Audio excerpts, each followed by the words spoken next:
Good morning, y'all.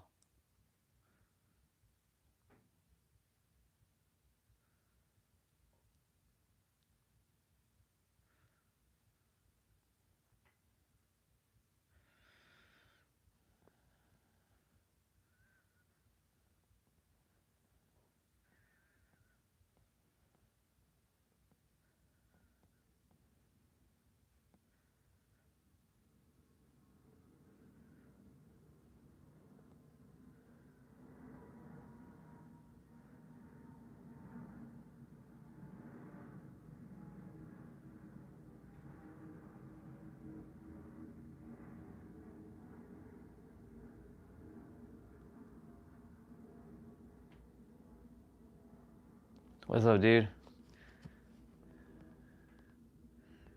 Grand rising to you too. All right, let me do my quick sound check and all that stuff.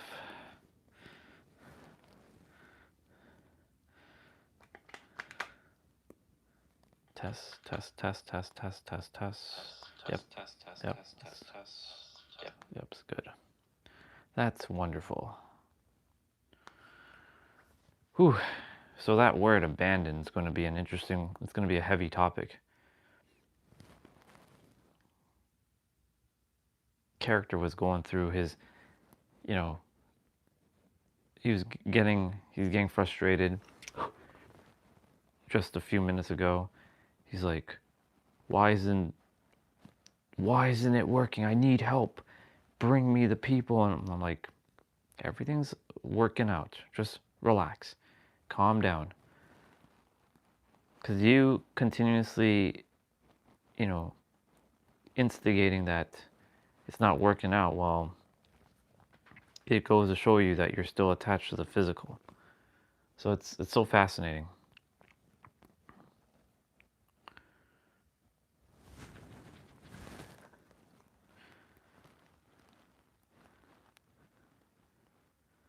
One sec.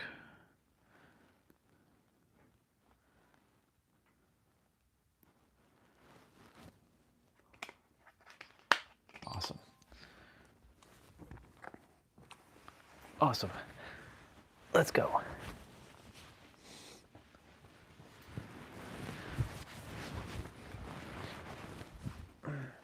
Yesterday we had an interesting moment outside.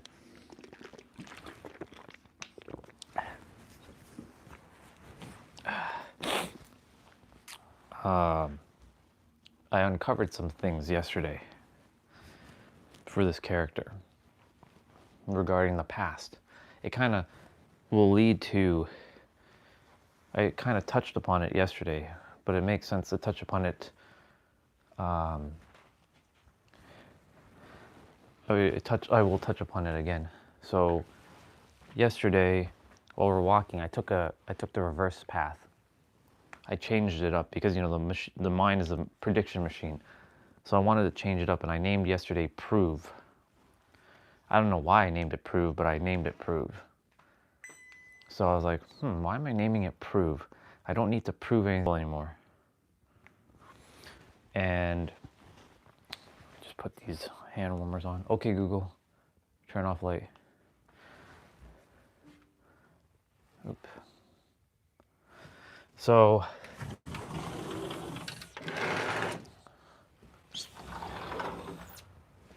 I went the other way.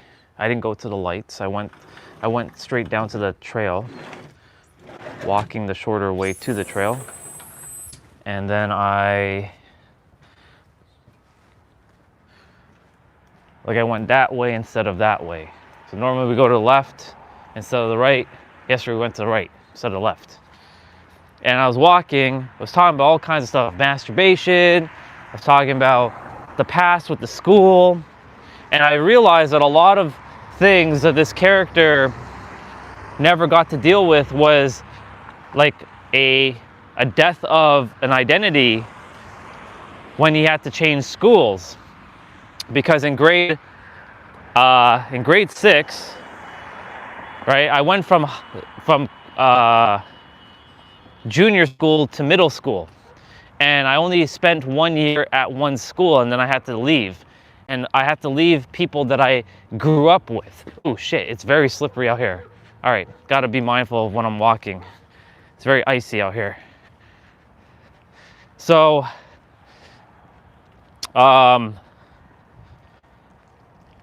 something came to revelation yesterday that like I was holding on to resentment for my parents for moving from our apartment to a new house because like I cried my eyes out. I didn't want to move.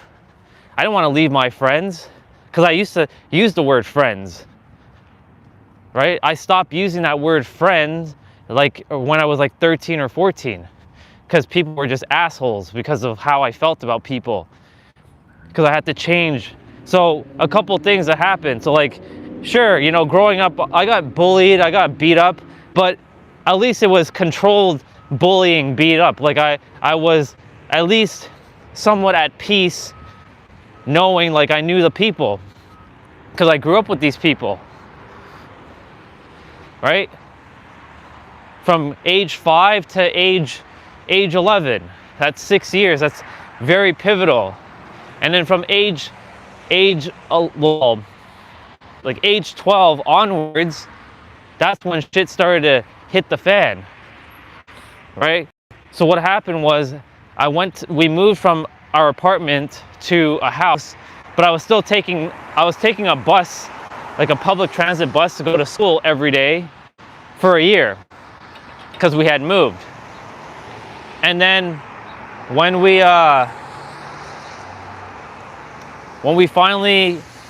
the next school year happened, they didn't want to buy school tickets for me anymore because it was getting very expensive just to buy tickets to go to school. They wanted me to go to a closer school. And my cousin was already at that school, so that like, you know, she was older by a year. Well, when I say older, I mean, you know, her age number was up by a year. And that, you know, I'd be closer to family and stuff. So they forced me to go to a new school with new people that I have never experienced because everything was familiar. And, you know, I never got to see any of those friends again. That's why whenever I go back to that old school, I always wonder, where are they, right? I had so much fond memories. Even though I got bullied, even though I got beat up by a few of them, you know, I still had fond memories. We were still friends, you know what I'm saying? Right? They were kids. They didn't know any better. Wow, it's really icy. I'm gonna pay extra attention to the concrete right now. So then there was two things. I abandoned them because that's what it felt like. I was abandoning them because I was like a leader to them to some degree. Even though I was like weak and I felt pathetic, I still felt to some degree like a leader. Like I always led. Even though I felt like scared and like a coward, I still led to some degree. And then, you know, resentment to mom and dad, and resentment to the new kids in the new school. Because when I walked in, right, on the first day of school, Dad took me to Smithfield. That's the school that I went to for grade 7. I didn't start at 9 a.m. like all the other students. I started at like 12 p.m. I was sitting in the office while Dad was getting all the paperwork done and, you know, getting my school credentials from the other school to be transferred. It was a whole ordeal. And then they finally found a class for me to be part of. Like they had to basically fit me in because they didn't have room for, like, a lot of the grade 7 classes were already fully booked. So they had to make room for me. And then when I got to class, they took me, you know, Dad left. And then like they took me to a class in a portable, which I've been in a portable before. And I'm with all these new faces I've never seen before and I didn't grow up with. And the looks that they were giving me, it was like I was an alien, foreign. And I was like, whoa, whoa, whoa, whoa, whoa, whoa, whoa. So like all that, that's why I always felt like alien anywhere I went. I never felt like I belonged. So it kind of stems from that experience. Because, you know, growing up in the other school, at least I knew who I was, because I was always with people. And then when we went from junior school to middle school, basically from junior school to middle school, I only went 1 year, but like I still had so many of my friends who came from the junior school and went to that middle school. We were then merged with another school, like another school went to that middle school, but I was still with people that I was familiar with. So it was just all fascinating uncovering that yesterday. It's pretty wild how something like that can shape a child, because I never had the time to process basically like the death of my old identity with those friends of mine. And I will actually use the word friends for the first time in a long time. They were my friends, even though they're all brother and sister now, of course, because, you know, I know how reality works. But, you know, they were my friends. I had friends when I was younger, and I missed those friends. And I started, when I got back inside later in the afternoon, I started tearing up a bit, purging, letting out some tears of sadness, because I missed them. I have no interaction with any of them because I don't know where they are. I've attempted to look for some of them, like either I don't remember their name, or they don't have social media, or they use a different name, or what. So, and either like it's either them or it's not them, because like, you know, they're adults now, right? They're the same age as me, so like I can only remember what they look like as a child. I'm attempting to like decipher, is that person? Is that really them? So, you know, when I moved, first of all, I mourned. I didn't get to mourn properly the apartment, because I was like, even though, you know, hell happened in that place, I still loved it the most. It was my favorite place. Of course, like now it's all run down. Thank God we moved, but, you know, looking back on hindsight, because one of the things is my parents, their biggest regret in their life is selling that apartment, because they owned it, and then they wanted to have a house. Mom didn't want to move to a house. Dad wanted to move to a house, and he wanted to sell the apartment. But the thing is, they think it's their biggest regret, because they owned it, so they could have rented it out to somebody. But had they known what the condition of the place would be in today, I don't think they would be really wanting to do that, because maybe they would have had to, you know, pay. Yeah, all different levels of grief yesterday. It was crazy. It was good though. I felt very light removing it.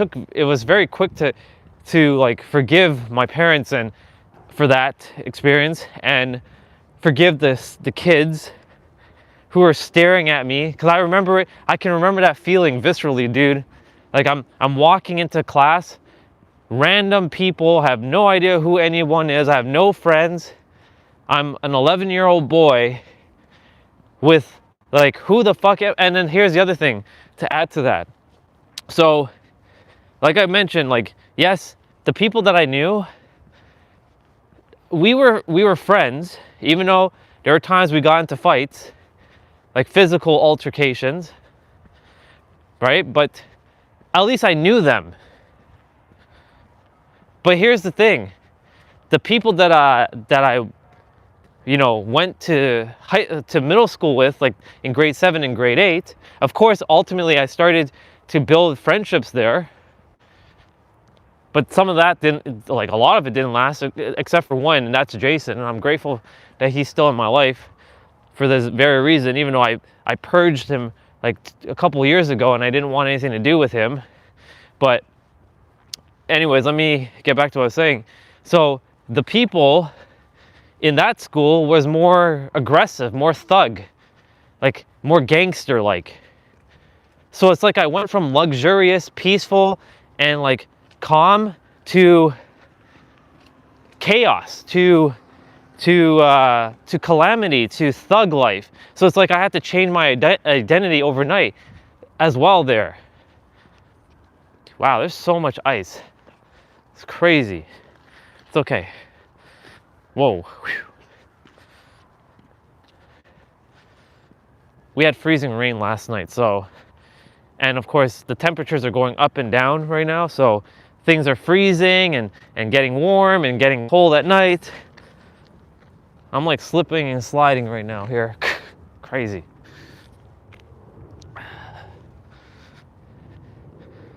So this morning, I've been really enjoying Chase's content, right? Because like at this juncture of my journey, like there's nothing else to know. Well, let me rephrase that. There, in terms of like knowledge and wisdom, like, I mean, everything's made up, right? But he's really good at, human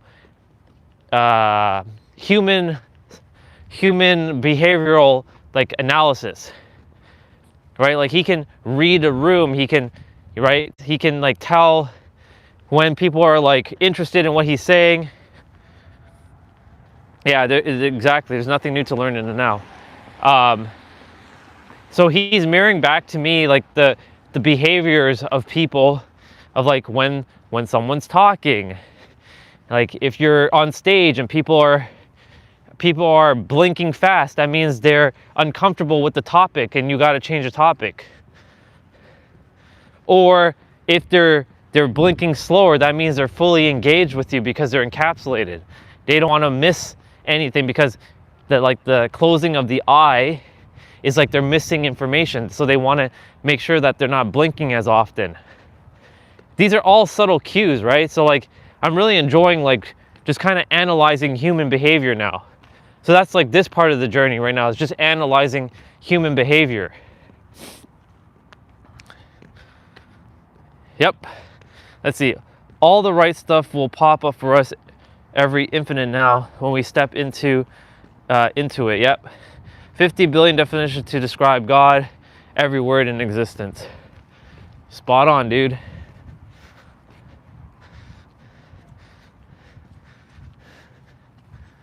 Really appreciate your energy this morning. Character required it, and that's why I think the universe said bring him here, because you've been doing your thing, and you also, again, condolences to your sister-in-law. She's home, as you know. Of course, like our humanness can't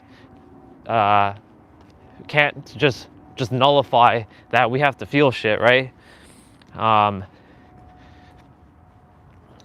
But we know where we go.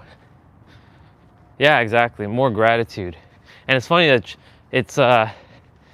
Chase was talking about this word gratitude in having authority. Someone who has authority is more confident, more composed, more in the moment.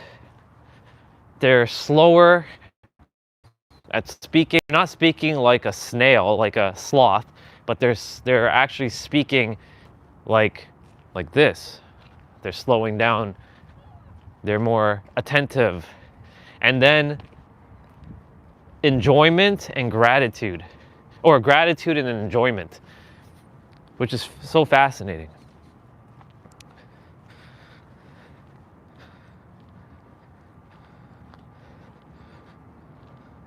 Oh yeah, I'm 100% good with that. We talked through the tarot cards, and she's has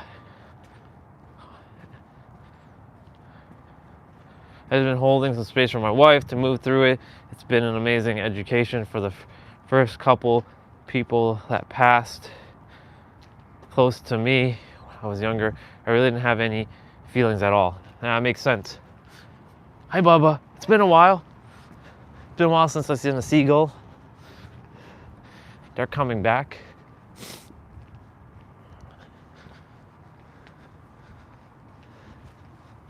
You're doing good. And I'm proud of you for,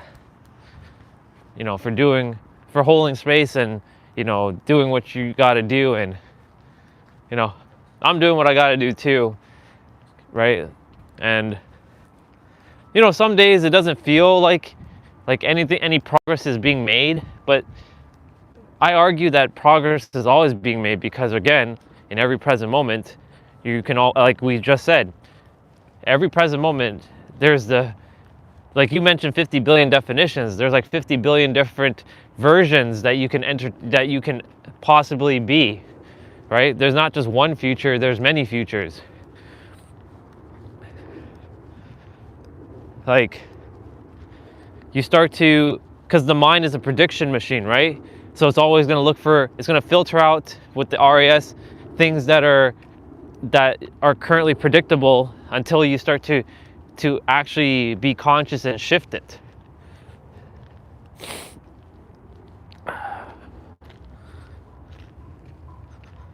And the thing is, like, when this character gets out of control for a bit, it doesn't last long anymore.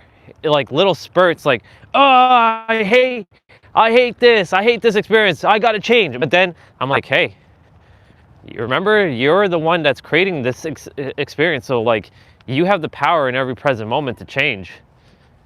You have the power in every present moment. If you want to continue to complain and whine and bitch, then you can do that, but you're the one that's going to keep reinforcing it because you're giving it energy. You can take that same energy and transfer it to the things that you do desire, right? Because you're getting locked up by the physical. So that's why I'm so grateful to this journey, because, if this was like 10 years ago, something like that would last for months. I'd be so angry, like, why am I fucking here? And all this and la la la la la, and like, just screaming my ass off, or this character screaming his ass off and not changing anything, right? Because he didn't know that he could change his reality 10 years ago. He didn't have that concept in his mind. It was far away from his mind, changing reality. But like, how did all of it come to be? The awakening.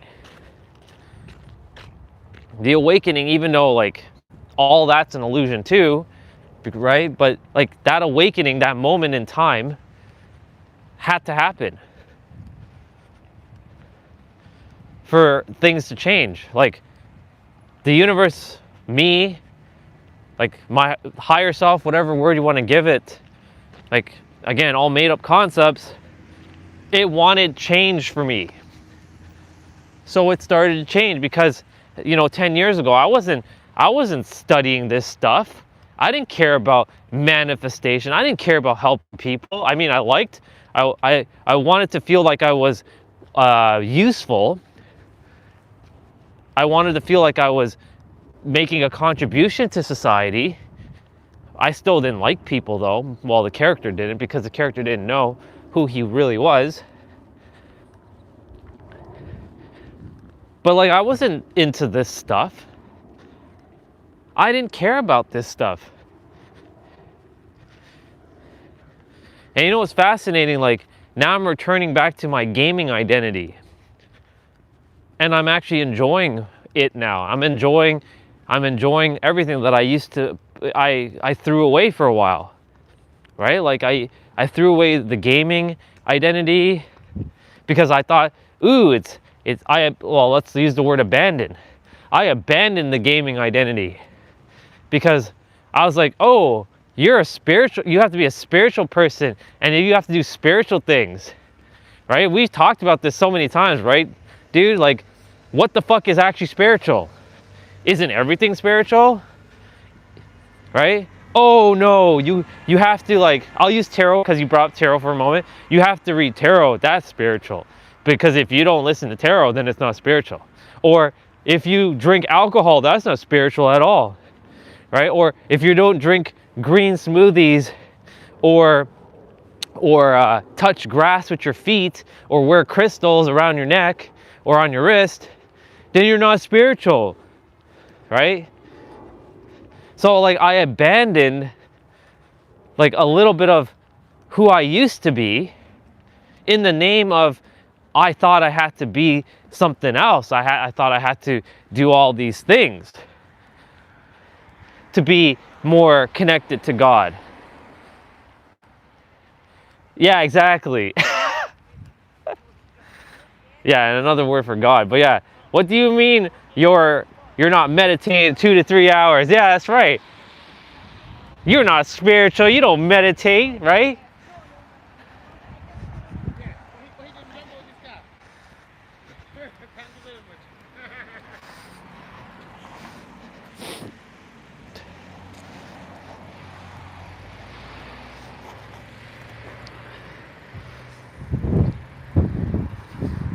Ooh.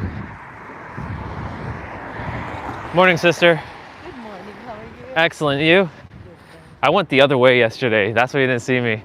Yeah. Have a good day. You too. Have a great weekend.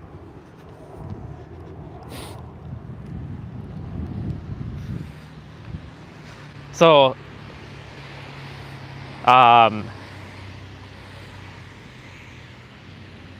yeah, we don't meditate for 2 to 3 hours, then you're not spiritual. You only meditate for like 2 minutes. Oh, okay. You're not a hardcore spiritualist, right? Oh, that's right. You don't have weird ass tattoos that you're putting all over your body to make you more spiritual, right? How many people, since spirituality happened, they started putting moons on their body and all these weird spiritual symbols to think that they're making themselves more spiritual, right? Like if they're doing it because they think it's cool and they like it, that's fine, right? You know, I'm not here to judge, right? But the thing is, if you're doing it thinking like you're gonna be more spiritual, guess what? That's not fucking happening. Like that's not happening at all. You cannot be more spiritual than you already are. That's a bar. Like, you were born that, and that word is just made up anyways. What you are cannot be explained with words. Okay, I'm gonna have to be mindful going down this. So, I'm just gonna kind of like take my time going down this.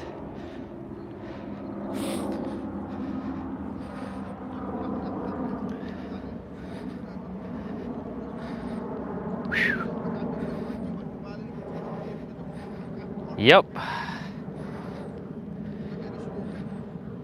This feels like a death trap here. Going down this thing. And then going up the other one's gonna be fun because it's gonna be slick like that. That's gonna be fun. It's okay, we got this. I'll probably walk that way for a little bit and then come back. Just wanna get down. Get to flat surface. What else? Oh, you don't do like rituals. Okay. You don't create all these weird like stuff. Like yesterday, you know, a random tarot person popped up on my feed because, you know, you brought up tarot and it's fascinating. I've never seen her before, and she is almost at 1 million subscribers, and congratulations to her success. She's from like England.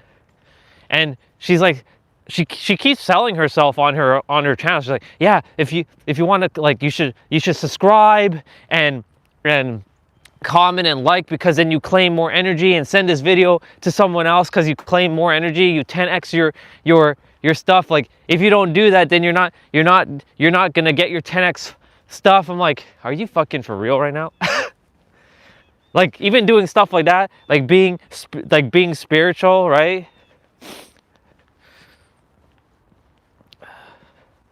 Anyways, like I was saying, like I was getting back into the gaming stuff, and I feel good about it, you know? Like there's a, you know, right now there's a video game site that's going down called Myriant, and I've never even heard about Myriant up until like almost 2 weeks ago now.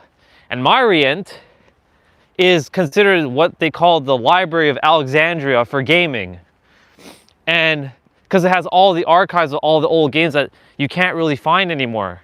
So a lot of people are in the process of preserving the Library of Alexandria for gaming, as they call it. The burning of the Library of Alexandria.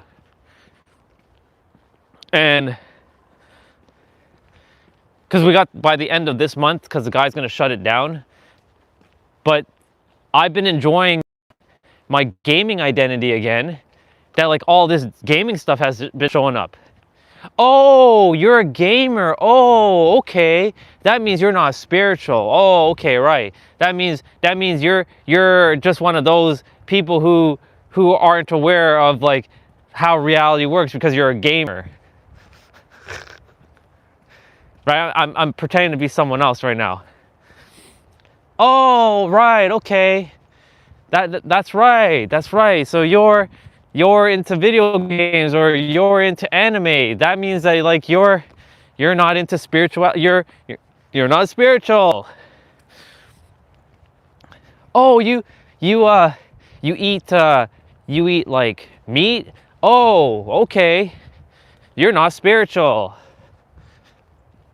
Oh, you're saying like you don't speak affirmations and write in your journal? Oh, you don't journal? Oh, okay, that's right. You're not spiritual. Yeah. I love what you said there though. What do you mean you don't meditate for 2 to 3 hours?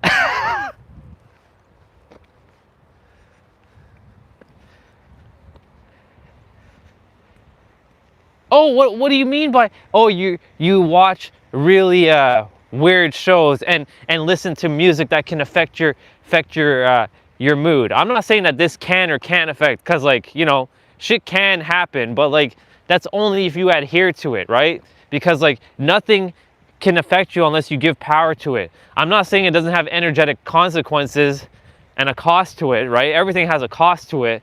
But the thing is, like, when you know who you are as the creator, the infinite, like, nothing technically can affect you, and you don't abandon anything because you already are everything. That's the real bar, right? Whether I play video games or I speak 10 hours like Tony Robbins, or I exercise, or I don't exercise, but I'm gonna always exercise because I love it. I love it more than playing video games. That's one of my passions. That's why I do it every day. I really enjoy my movement. It's never like, oh, I gotta do this. Like, even though I may say like, yeah, it's time for me I got to go and get this done now. When I'm saying it like that, I mean, I'm referring to like, I get to do this, you know? So it's like, I enjoy doing my movements, not because it makes me more spiritual, not because it puts me closer to God. No, I love my body now. I don't care what I look like. I respect my body, and I want my body to operate at full capacity, right? For the rest of its life on the planet. I want to be able to move the way I'm moving right now in my 80s or 90s, should I make it there. If I'm supposed to make it to 80s and 90s and 100 and beyond. I want to be able to like, you know, flex my muscles and lift weights and like, you know, be able to be super fast and no slowdowns. Right? Like this stuff is important to me. And what's important to me, I'm going to do. Right? But you see, the thing is, like, I abandoned a lot of my previous things. Like, oh, I shouldn't watch anime because, you know, anime is not spiritual. Like, oh, I should sub out anime for spiritual content. Like Andre Dukem and Danny Morale and Aaron Abkey all keep talking about the same shit. Because, like, if they really wanted you to If they really wanted you to get the help, they would have told you that you're the fucking answer and told you, don't come back to my videos, right? Like Nero, he said in his last video, like, AJ doesn't like when Nero does this, but Nero does it because he doesn't want to be a crutch for anybody. Like, he doesn't want someone who hasn't manifested anything to keep coming back, to keep watching his videos, to be a crutch for them. He doesn't want to be a crutch. Just like I don't want to be a crutch, right? Like I said it, like, it's a one and done with me. Like, we'll have sessions, right, to kind of like, with whoever I'm working with, to like uncover things. But like after you're done with me, like you're done. Like there is no, you need to come back for my next program or my next tier or my next, no, you're fucking done. And not only are you done with me, you're done with everything else too, because I'm gonna give you everything I've got. I'll pour into you all that you already are. I'm not saying you specifically, I'm just saying in general, like the person. I'll pour into that person all that I know from a business standpoint, financial, physical, mental, emotional, energetic, right? And like give them everything for them to realize they don't need anything else after. I don't know how many sessions that will be with someone. It could be one session. I can help someone in I can give them the answer in 10 seconds. But they won't feel like the answer is them, so they'll have to go through a journey to figure out why the answer is them. Morning.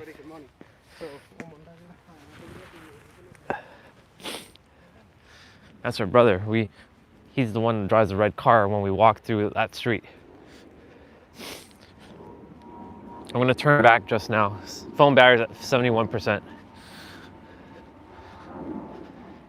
Just to get some extra steps in. But anyways, you know, my point to say is like I abandoned a lot of things in the name of needing to think that I had to do all these things to be closer to the Creator, to be God, like to be, you know, accepted and acknowledged and into like the spiritual community, right?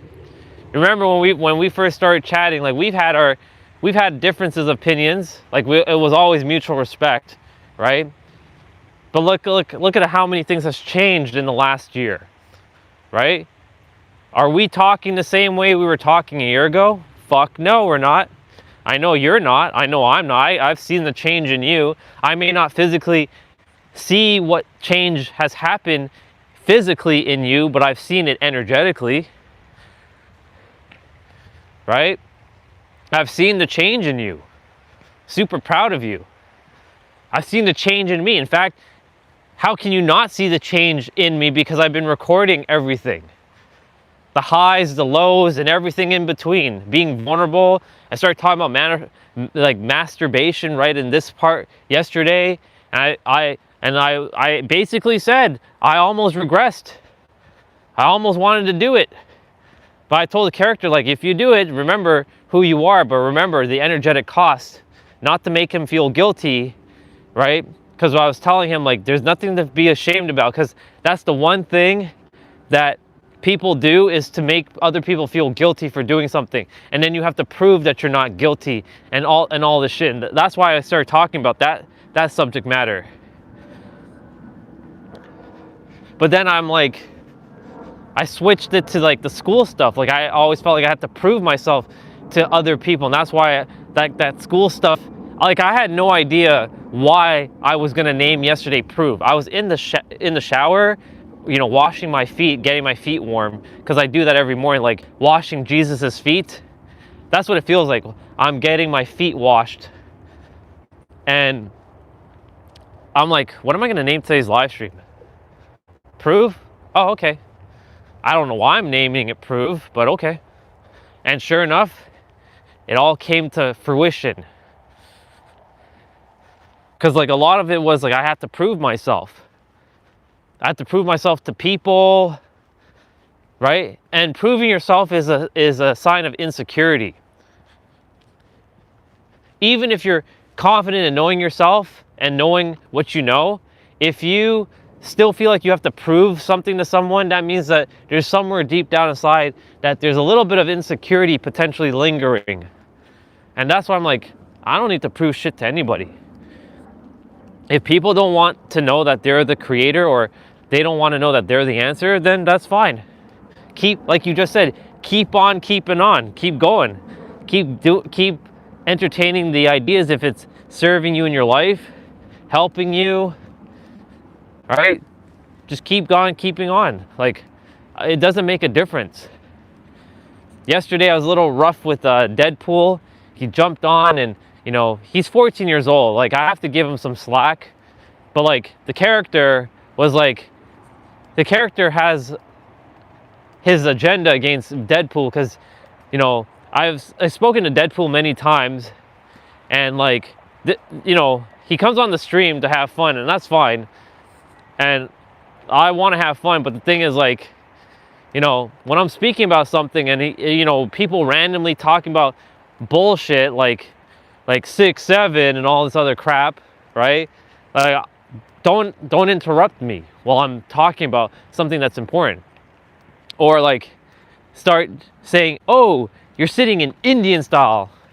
Hey, you know, I squat and like eat my food and stuff now. But like, that's not Indian style. Like, what the fuck? Like, that's been around from the dawn of humanity. Not that I feel like ashamed of that or anything like that, because I don't. I just don't like being labeled. Right? So like, stuff like that annoys this character, and that's fine. You can be fine getting annoyed. Right? That's the other thing about spiritual people. They'll say, "Oh, you're getting triggered and annoyed. Oh, that means you have a lot more to let go of." Tell all those spiritual people who keep telling other people that they have to keep letting go of your triggers and things that bother you. You're just putting on another mask over shit. Like, it's like saying, "Oh, you like pickle in your ice cream. You know you hate it, but you're gonna put a pickle but there's a pickle in your ice cream, and you're calling it like that doesn't bother you." Yeah, no, I'm not gonna let that bother me. I'm just gonna eat the pickle with the ice cream. I'm not gonna let it bother me. Feel it. If you don't like pickle in your ice cream, then you don't like pickle in your ice cream. Just like I don't like fucking like carrot in my salad, like certain carrot type. Like, I like baby carrots. I don't like the chunky carrots in my salad. I don't like it. It doesn't taste good. Like, certain carrots taste good, other carrots don't taste good. Right? So like, really, you know, I guess we walked to the bridge. See? Look at that. We're gonna be turning around in a moment. Like, in a moment, like right now. 3, 2, 1. And now we walk back. And it feels like I walked that direction already. And you're right, the mirror, indeed. I'll get to say it in a moment. It's tradition. Practice love and authenticity, even though those are just made up words too. Practice the feelings of those things that are called love and authenticity.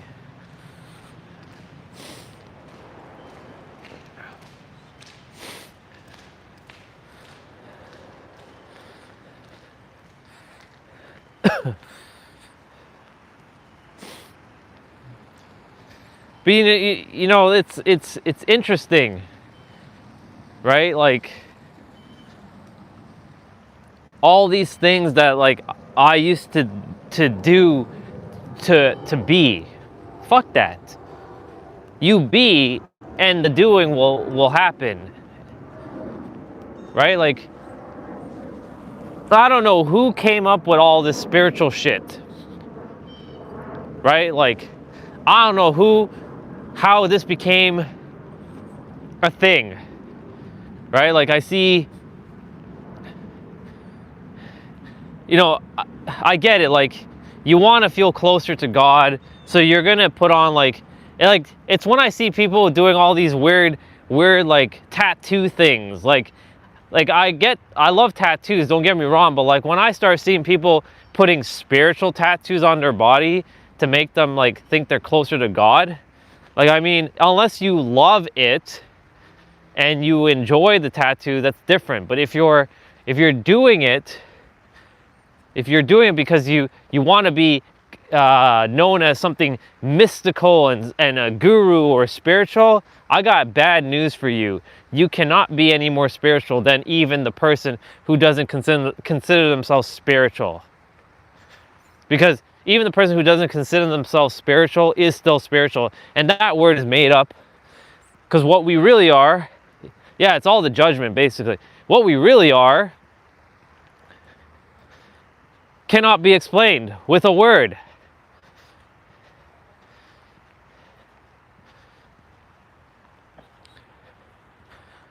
When do we forgive and move on for ourselves and others? When we start being in the now and acknowledge everything as just is. That's the answer. Knowing that you're the answer and knowing that the answer is in the now and knowing that everything just is, that's the answer to everything. It just is. Oh, but Orion, it can't be just is. That person is committing a crime. Well, if that person also knew it just is, and they started knowing that the answer was them and they started to move differently, then you wouldn't be saying, but that person anymore, because they would already have shifted. But because we keep placing, like you said, judgments onto others, we keep perpetuating this fucking cycle. That's the problem here. We label something or someone, and so when we do that, we perpetuate. I'm aware that I do it at times too.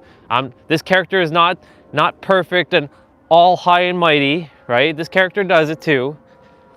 But I'm aware of what's happening, and that's what's perpetuating and instigating things. So like, for example, you know, someone who lives in the hood, right? If a person who lives in the hood, who doesn't know any other way of life, different upbringing, right? Pants down by their knees, because they grew up seeing their dad or their peers with their pants down by their knees and carrying a Glock, right? If they only knew that life and they hadn't been exposed to something new, like a different perspective, like they see other people, but they've never been able to question, why are they dressing like that, right? Nothing wrong with doing all that, but like, you know, if you're carrying a Glock, you gotta ask yourself, why are you carrying a Glock? But anyways, you know, if someone in the outside version of their society starts judging them, saying, oh, that guy's a thug, that guy's a thug, like we gotta stay away from him, then what do you think is gonna happen? He's gonna energetically, he or she will energetically feel this thug energy that other person's emitting, and they will just continue to perpetuate it. Oh yeah, that's right, that person thinks I'm a thug, so I really am a thug. Because a lot of what happens in reality are based on other people's projections, and then we take their projections and create an identity around their projections of us. That's why, like Chase said it in that video, I don't know if you watched it yet, really, really, really good video, I really love that video so much, is we stop asking the question, who am I? And we start asking the question, who do they think I am? That's why, like, I purposely haven't groomed in a while. And I'm looking like a hot mess, but I'm looking sexy AF. And I don't care who people think I am. I know who I am. That's why I don't ask, who do people think I am? I'm purposely doing this as an experiment. I don't care what I look like right now. My nose is running right now. Like, you can see the mucus coming out of it. I don't care.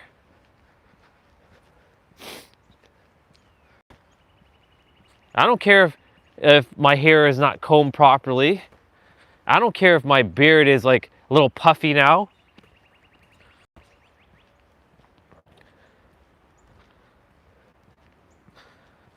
I don't care anymore. And that's the thing, like not you, but like anyone can come on and they can judge me all they want, but like when someone's judging someone, they're just judging themselves, because what they forgot that you're basically we're all one. So like, you judging me is you judging yourself, right? And so when others are like judging others,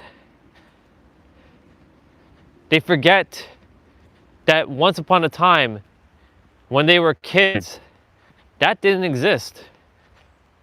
That was taught to you. And you abandoned your true self because of something someone said while growing up. There's been plenty of times I abandoned myself and created a false persona called the superhero of hate, or the supervillain of hate, pardon me, because it wanted to protect itself. It wanted to protect the host. And there's nothing wrong of it protecting its host, because its host is where it lives, but it's not who's actually in charge, you know?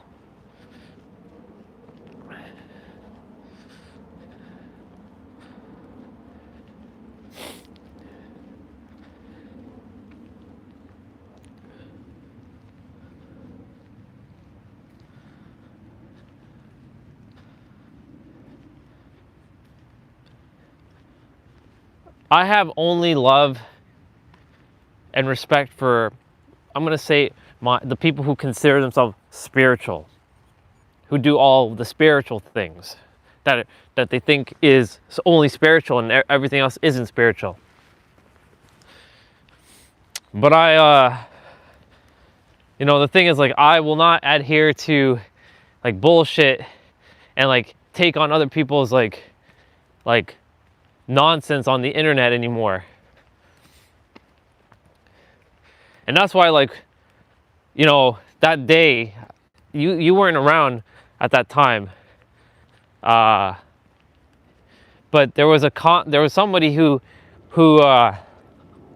posted something on Instagram, and I felt called to call it out. I'm like, you are saying all these things, but the answer is you. All these tactics and techniques that you're doing, you're just creating obfuscations in more people's lives. Like, what are you doing? She didn't like what I had to say because it was bruising her spiritual ego, her spiritual persona. There's so many people who have a spiritual persona that is not real.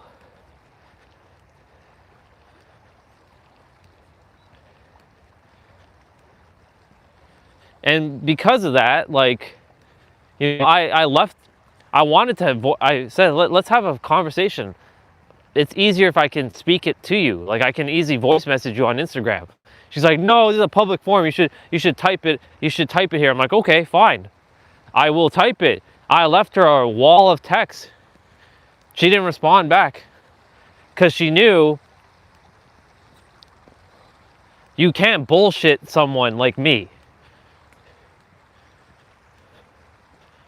That's why, like, my discernment level is at like max level right now.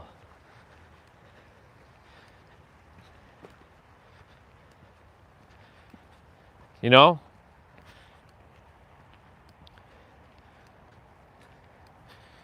Like, all the tactics people are doing, like, yes, to some degree it is helpful for those who are not at the perspective of like the answer is you. Right? It's a phase, it's a journey. I get it, it's a paradox. But like, if people really understood that all this spirituality is just a scapegoat to a lot of things, because the answer truly is you. But some will say, well, I had the experience of God, like, you know, I'm going to have a conversation with Alexandra at some point. I do know that me and her are not in true alignment anymore. I can still feel her spiritual essence and all this stuff. But like, you know, me and her had a text conversation one evening, and I said to her, like, you know, everything just is, right? Your experience that you had with, you know, the other side attacking you, that happened. Like, you physically experienced it. I'm not negating it, right? Because in your world, in your inner world, you created that, and your experience from your other soul journey created that, because it all comes from the mind. And it just got carried on. Do I create demons and like the archons and all that? No, because they have no power over me. Do they exist? Sure. They exist if I give them power to exist. But they simply don't exist to me, because, you know, they say, like, yeah, exactly, everything goes back to you in the end. That's why I keep saying it. Because think about it, right?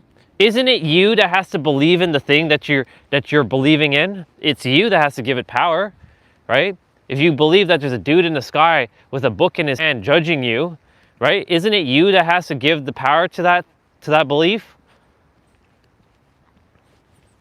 Right? It starts with you. And it also ends with you. Because in the end, you're the one that's still believing it, or still knowing in it, right? Anyways, so like, and I know I do, and so like, and I'm aware of all that. Like, I'm working on my speaking and using my deeper voice.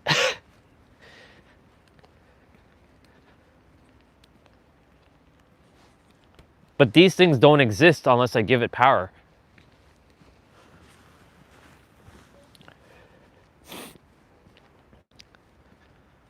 If actually, you know what? Question for you. Have you ever heard of a character named Max Spears? I just want to touch upon this quickly since you're here. Have you ever heard of Max Spears? His last name is spelled S-P-I-E-R. Max Spears. Okay. So he died 9 years ago. He was 39 at the time, or some shit like that. I forget what age he was. But he died at the age of 39. And he was considered a conspiracy theorist. And he talked about how there was these projects like Project Acorn and all this stuff and they created super soldiers, and there was 42 children that were programmed before birth in the mother's womb, and they picked specific mothers to carry out these kids, and they were considered super soldiers and part of a bloodline, and they were looking for like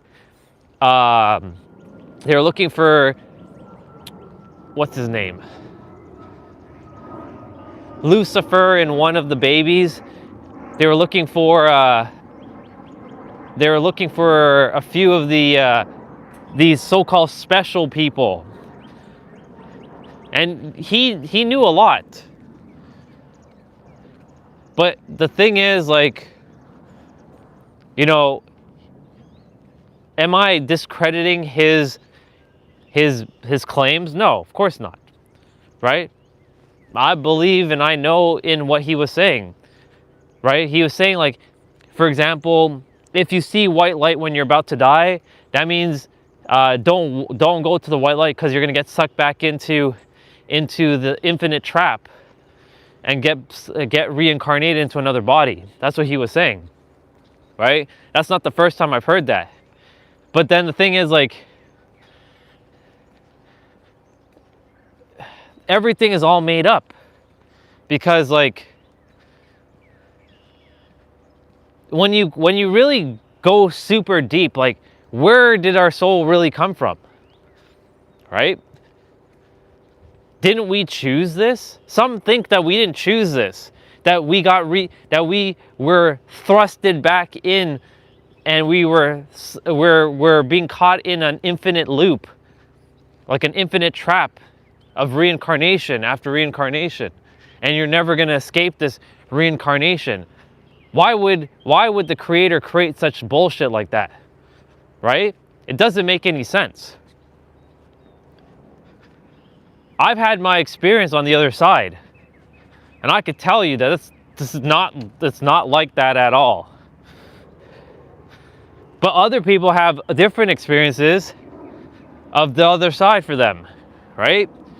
Max had, he had a specific special type of blood, and they were looking for him. And how he died, like, he had a high flu, and he just died on his chair. And they called it a conspiracy, because apparently he said that the people who, they have technology that can control someone how they think from a remote distance. Like, the bloodline has both good and evil, or good and bad. Some wanting to help people, some wanting to hurt. Right? So, like, the reason why I'm bringing up Max for a moment is to basically say, like, what he truly entertains as real is going to be real. I don't know if he knew that, but it's based on his conditioning, right? Just like anybody else who has seen, like, demons and entities. Is it real? It's real to them, and it's not to be negated, but it's only real if you give power to it. I never believed in fucking aliens and all this spiritual shit, right? I didn't care about planets and astrology and all this other garbage. It's not garbage, but I didn't care about this stuff. So I didn't entertain it as real. Horoscopes, yeah, okay, sure, whatever. Shit's not real. But then somewhere in the journey, it shifted. Now I know it's all made up, because all things are just made up by the human mind, because all of it just is. Like, we named this thing called pavement, but what if this pavement doesn't want to be called pavement? What if it wants to be called blah? What if we're disrespecting the pavement by calling it pavement, right? It's kind of like calling someone a different name, and they don't want to be called that name. The disrespect, right? Why do we have these laws where you have to have a birth certificate and an ID? If you really think about it, like, it's actually ridiculous to have an ID. Why do you need to have an ID? To be identified? For what?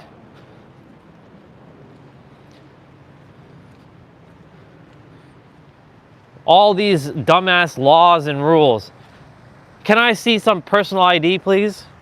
Why? Why do you need ID? I'm the creator, just like you. I don't need an ID. But of course, this world doesn't operate like that, because the world is a human world who has forgotten themselves. But we're getting there. I should create a society on I'm not going to say an island, but on a piece of land. There's one rule, that you are the answer, and that you know that others are the answer, and you all get along. and find a way to live in harmoniousness, and we work together to building a great thing. But I'm not going to do that. Fuck that. There's many places in the world that have little communities like that, and they have like, they're tight knit. I don't fucking need community, to be quite honest. I love people. I love to have people in my life, but it's not a prerequisite. It's not a requirement. It's not a need. It's just I choose to have. When you start to choose to have instead of needing, your life starts to change drastically. Let's see.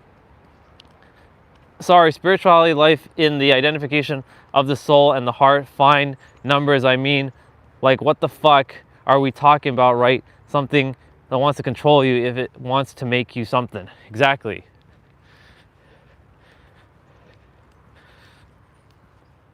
It's true.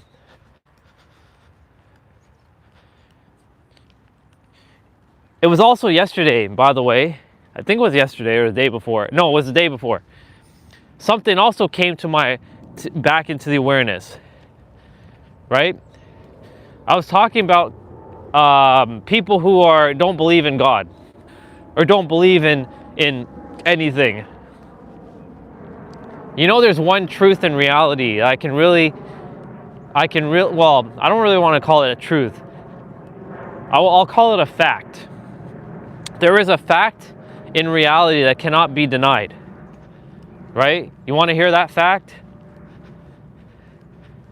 That you're part of creation. No matter how you slice it or dice it, you are part of creation. So all the people who are like atheists and like, I don't believe in God and or science or all this other shit, like, well, then you must really not believe in creation, because you're part of it whether you like it or not. And that can't be denied, because you're fucking here. In fact, you're here so that you can say that you were created by something that you can't explain. Right? Fucking paradox, isn't it?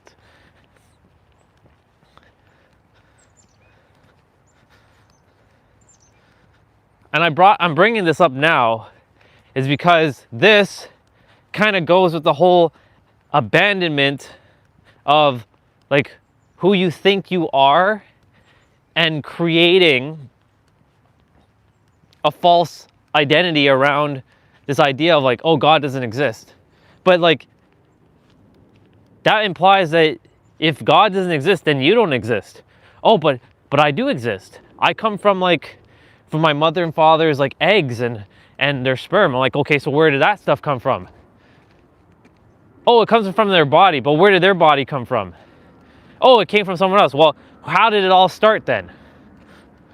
Oh, there was the thing called Big Bang or something of the nature. They'll come up with like there'll come a point where they can't answer anymore.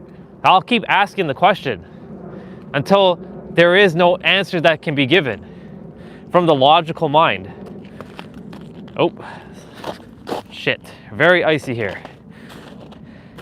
I gotta use the snow to my advantage to latch on.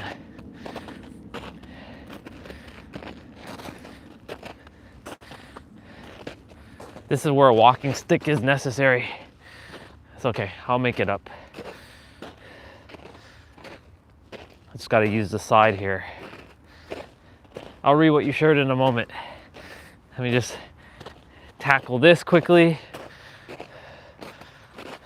Like right there. Oof. Holy shit.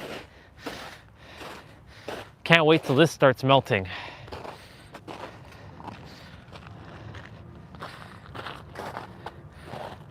There we go. See? Found a way. Slipping, but I'm finding a way.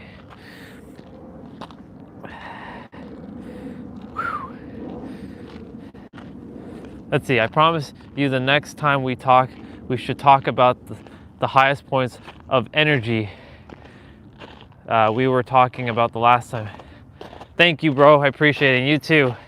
We'll definitely talk about that. Just bring it up the next time the next time you're on. Love you, dude. Enjoy your day. Yeah, just remind me the next time when you're on so we can touch upon it.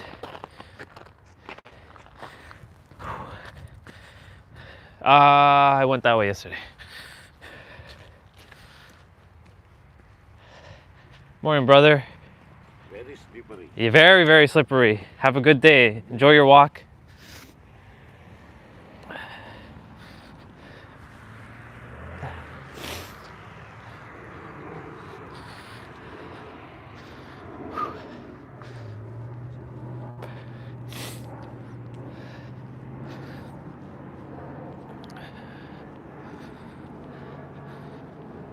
Yeah, I'm gonna continue if there's anyone else on. So,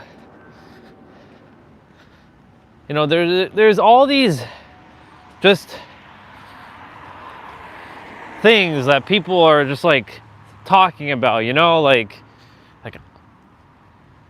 I'm not part of this, I'm not that, blah blah blah. But like, really, you're part of creation.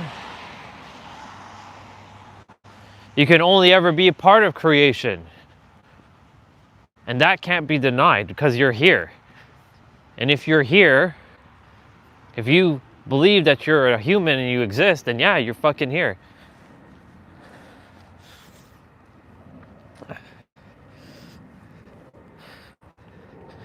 Because that's really what it is.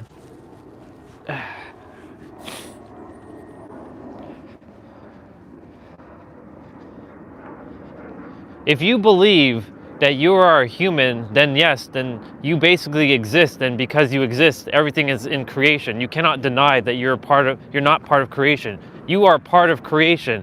And anybody that says, oh, but this doesn't exist or that doesn't exist, well then clearly you don't exist then. But you do. So you can't deny that you're part of creation.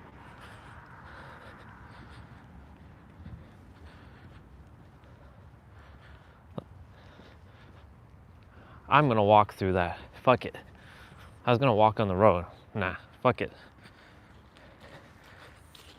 I purposely said what I just said there for those two characters that just passed me to hear what I had to say. Even if they didn't understand English, their soul understood what I was saying. Let me see. I mean, you're actually showing a version of alive, aware, awaken, all of the Godhead. Put the song like that's like mistaken proclamation. Anyways, there's aspects to every story out there. I love you too, dude. And yes, there's stories upon stories, and we thrive on stories because without our story, who are we, right?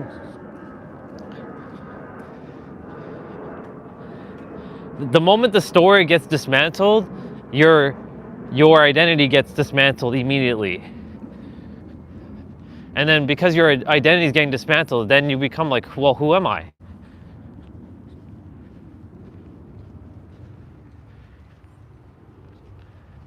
Well, who you are is the infinite, pretending to be a character in the finite of this game, right? Every one of us is going to meet the same fate. That's the one thing that also is fact of life. You, me, and everyone is going to leave this planet at some point. That's happening. When that happens for each person is different. But it's going to happen.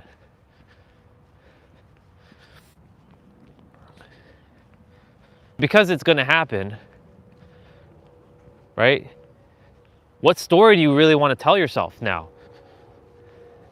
Like, again, I bring up death as a very powerful motivator because, you know, it's the very thing that's going to happen to every single one of us. Like, whether you like it or not, it's happening. Not to be morbid, but this is just, and it's nothing to fear because it's just transition to another reality.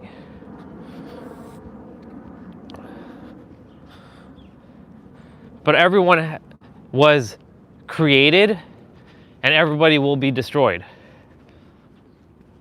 And we go back into the ether.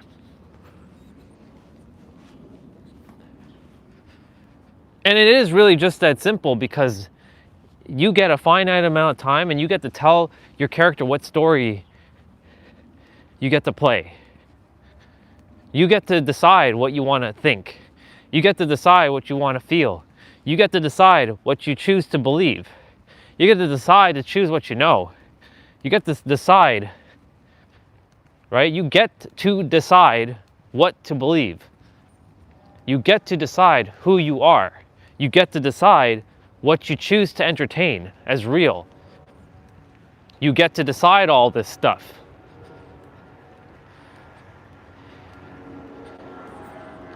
But many don't think they have a choice, but they do.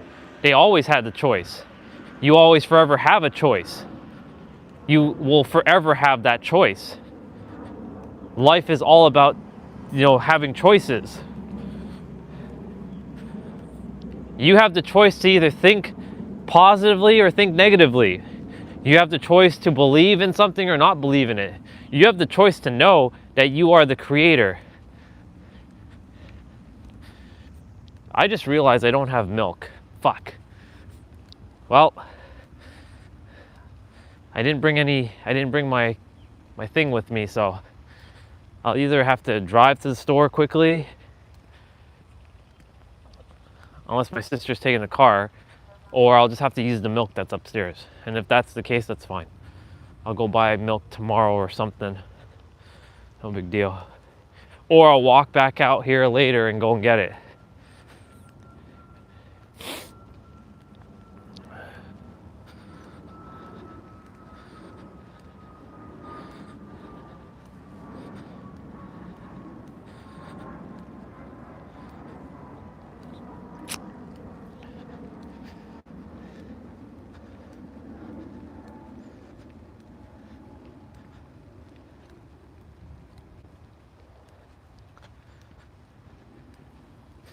Let's see, what else did I want to say? You get to decide in every present moment. Our mind makes us forget this very fact, because it's locked into what it's seeing with its physical presence. Like, I'm outside right now and I'm experiencing the breeze on my face. I'm experiencing that blue car driving over there. I'm experiencing the lady with the doggy over there, who's wagging its tail. I'm experiencing my feet, and the energy field touching the energy field of this concrete floor, or the pavement.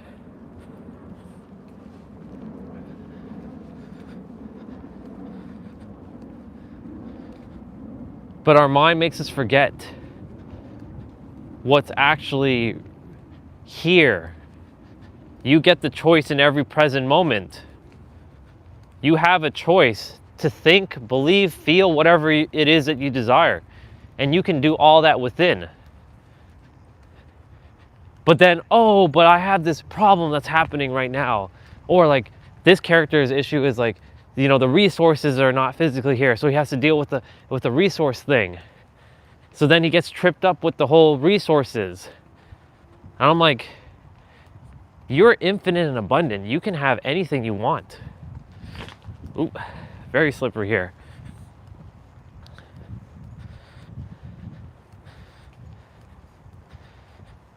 You get to decide in every present moment what you choose to feel. And when you know that you have a choice, then it becomes your opportunity to flex your ability to shift. And then you can no longer point to this thing outside of you, because everything outside of you is just a reflection of what's inside of you. And collectively right now, there's a bunch of shit that people are adhering to and just reinforcing it. If people stopped reinforcing those ideas, it simply wouldn't exist. You can hear electricity right now. It's very, very prevalent. In San Diego, I don't live near that. Thank God. In San Diego, there's not a bunch of wires hanging in the air like this where I live.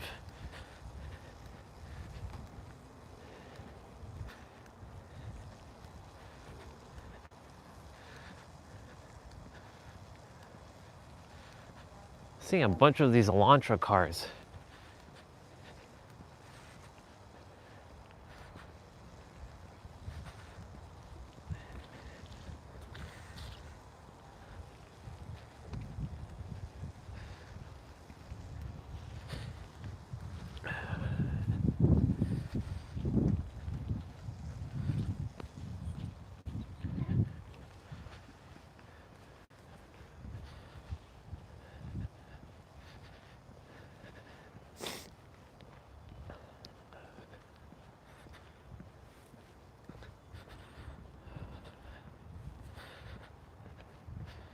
In every present moment, we have the ability to get to choose what we think, what we feel.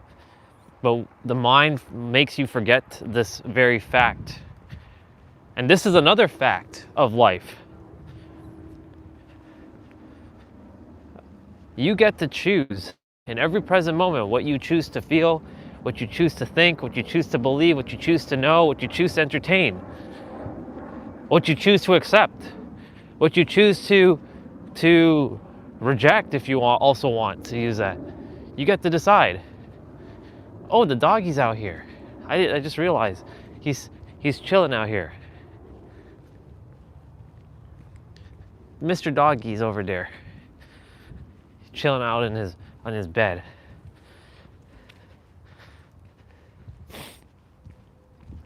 You get to decide in every present moment. He might start howling when he sees the other dog.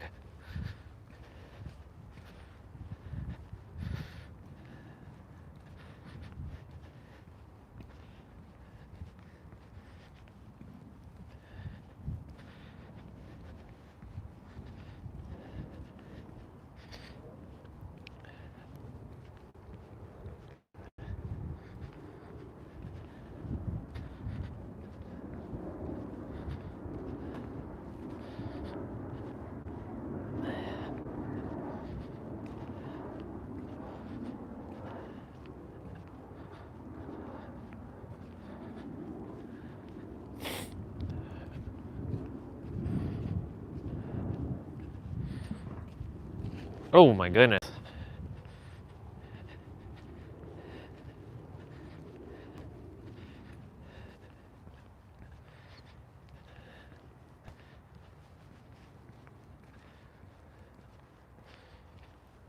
But you know, the thing is, like, the mind or your eyes sees what it sees, and then it throws into the mind, I'm seeing this, and then the mind reprojects the sight to the eyes. They're like, oh, yeah, you are seeing that.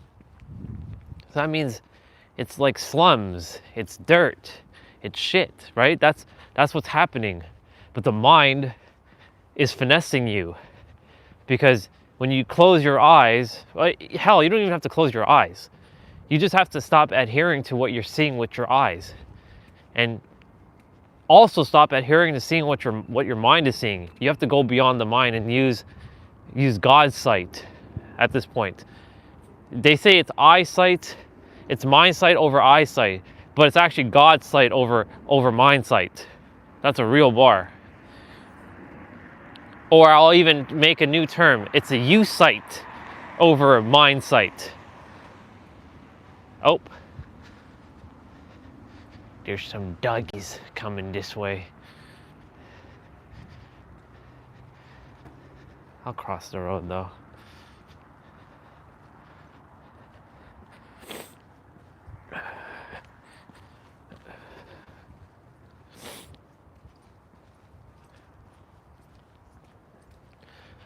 It's God's sight over mind sight over eyesight.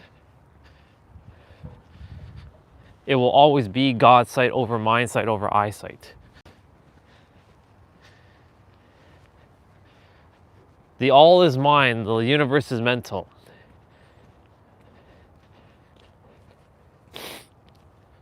Everything exists in polarity. The opposite exists,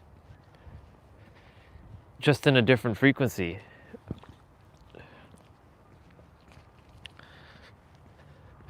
But you have the power in every present moment to use your mind against itself. Well, I don't want to use the word against itself. You have the power in every present moment to use the mind to overcome itself and its limitations. That's a real bar.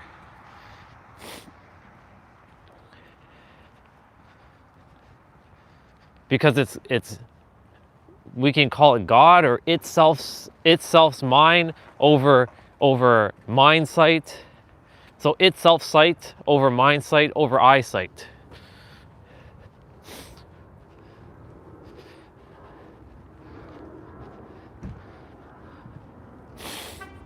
We're at 9% of battery. I'll make it back.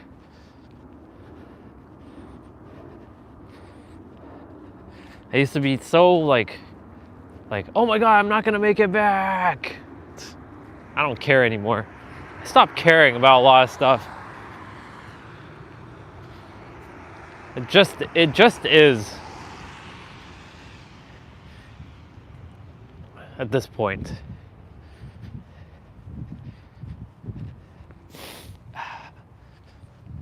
Yeah, you have the ability in every present moment to choose to what you choose to decide to think, choose to decide to feel, choose to decide to feel. I already said feel, to believe, choose to decide to know, choose to decide to listen to or not listen to. Choice. I don't have a choice though, Orion. I have to work. I have to pay all these bills. I have no choice. I hate to break it to you, and this is gonna suck, but you made the choice to put yourself into that situation, so you can undo that choice now. And you have to, there's always a consequence to every action. No matter what it is. I know that sounds very hard to hear, but it's true though. Like even right now, I chose not to work a job, so I have to deal with the ramifications of, you know, not getting some sort of income. But the thing is, there are other ways to get an income, and that's what I'm working on right now, is to find my, I know what I'm here to do. I just have to find the opportunities, because they all exist. All opportunities exist for me to build some income by me doing what I'm doing and helping people, right? Every entrepreneur didn't start off as an entrepreneur, right? They weren't just handed an entrepreneurship. They had to build something from within. Many in fact actually were broke many times. And I don't want to use that word because that word doesn't exist, but they went through their trials and tribulations to realize who they were, and through who they were able to bring forth what they were here to create, and created exactly what they desired to create.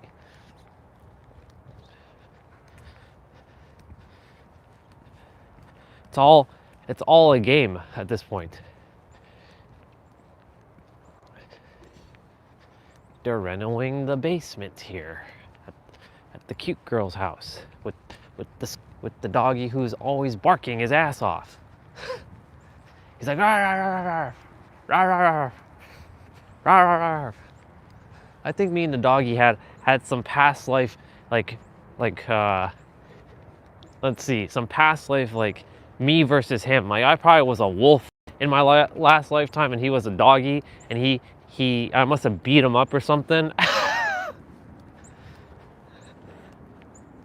must have put my paw on his neck, and I stared him down like the Arctic silver wolf that I am.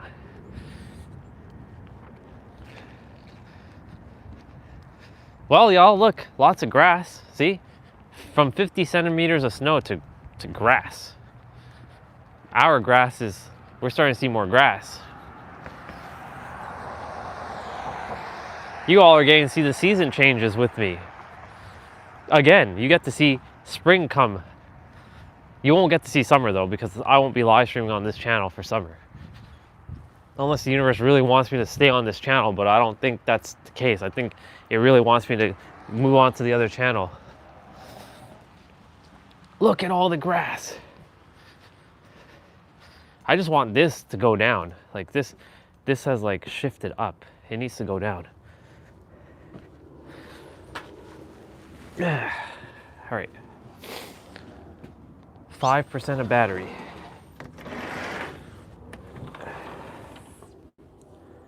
%.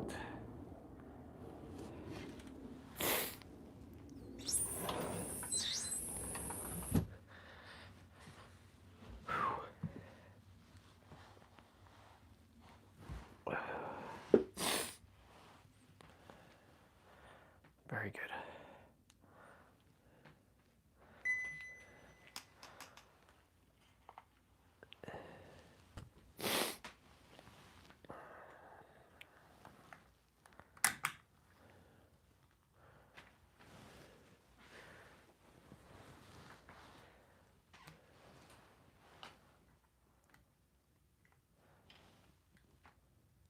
Oh shit, this is like fucking, what the fuck is going on here?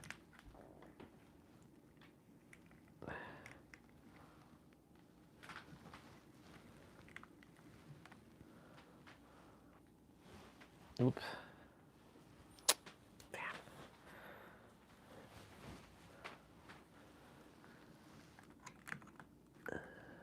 There.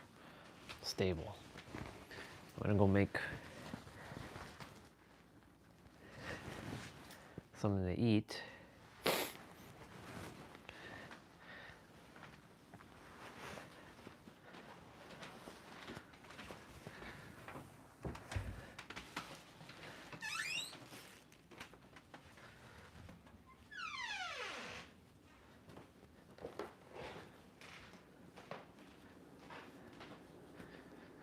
I'm gonna use the kitchen before they come down.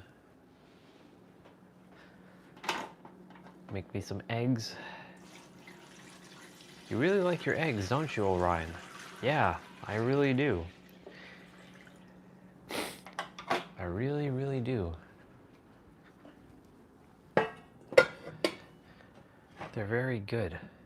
They're very easy to make. They're very quick. It doesn't take that much effort. And to top it off, they taste great.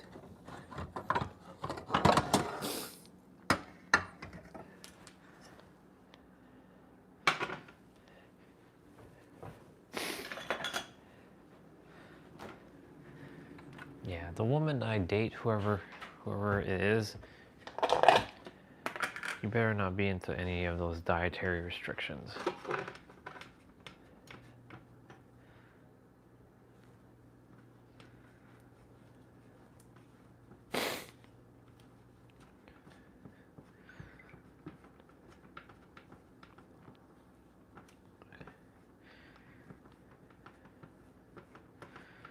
Okay.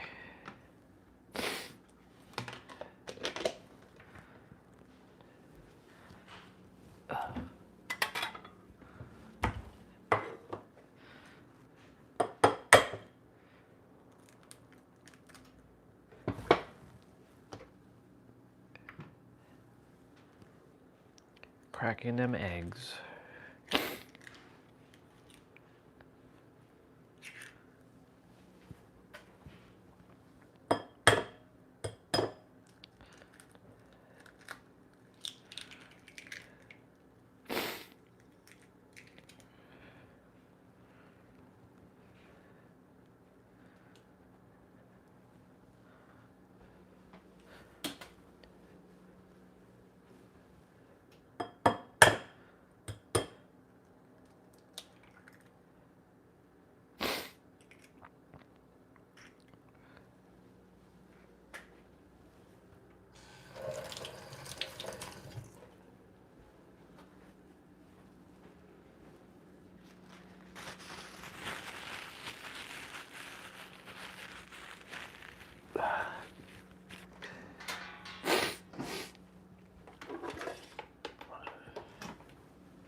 Put. Oh, that's a lot. Oh well. I put a lot of chili flakes into my eggs.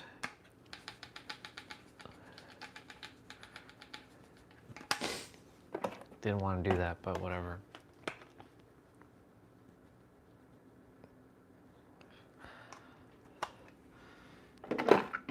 That's why my eggs taste so good. They taste so good because I season it nice. It's not just black pepper. It's chili flakes, parsley, black pepper, and then this is not cayenne, but if I had oregano, I'd be putting oregano in my eggs. That's what I'm gonna have, a lot of oregano.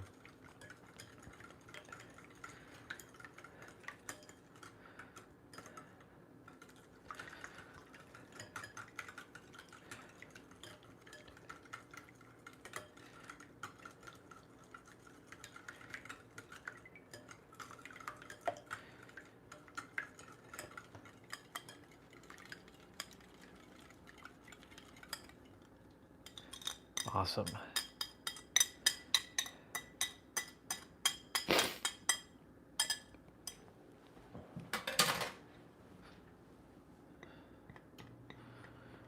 These eggs won't take that long. They'll be very quick.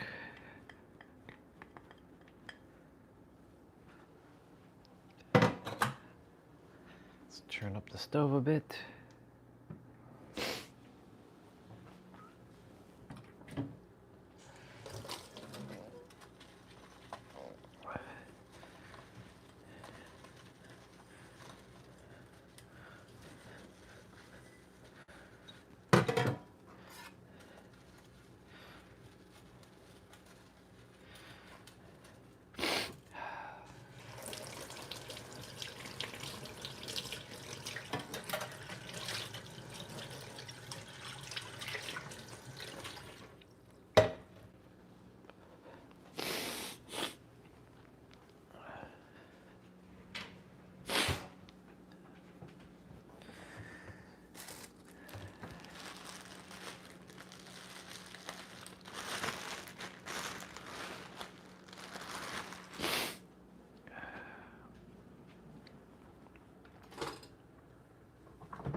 Gotta continue working on downloading some of my PS3 games today.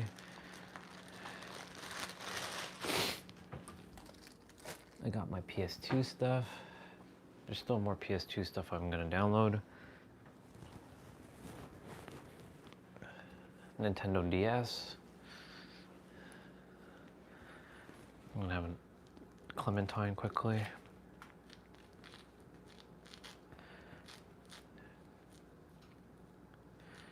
We're in our preservation project.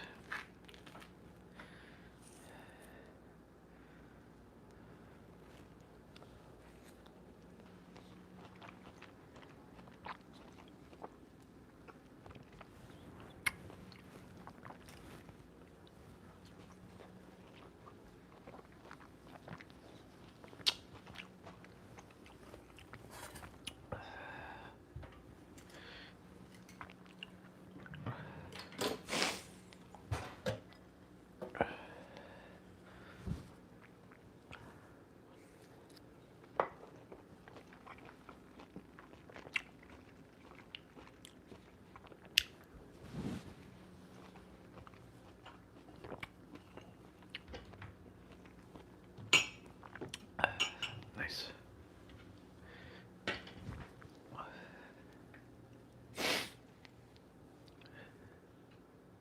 Shit.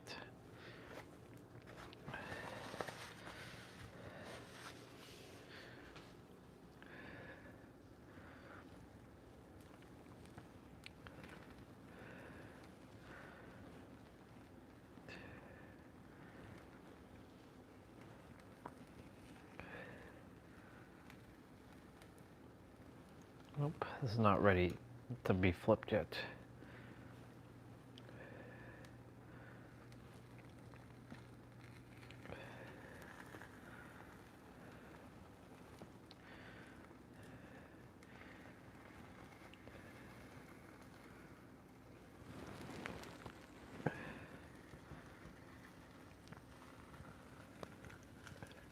Shit. Damn. Why did that get stuck like that?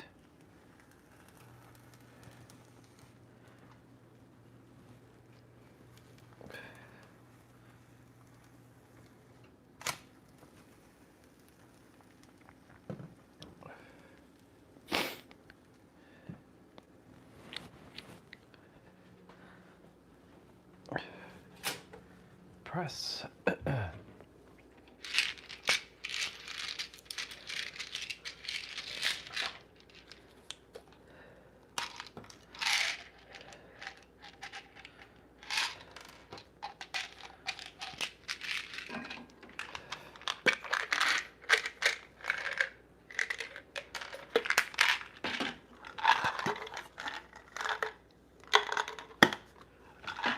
Placebo vitamins.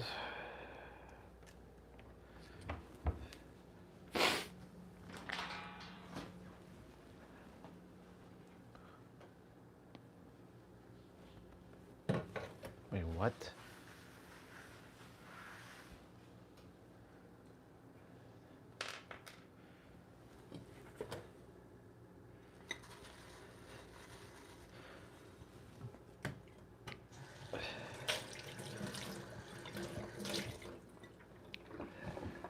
I'll be back there shortly.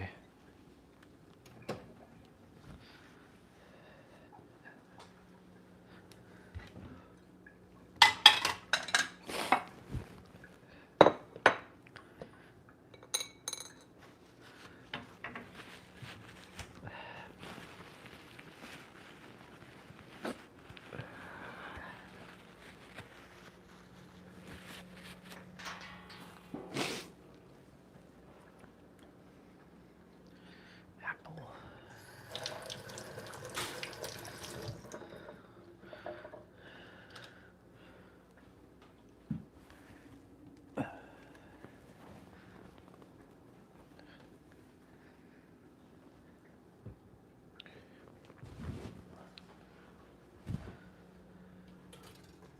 What the hell? Bread was like not toasted.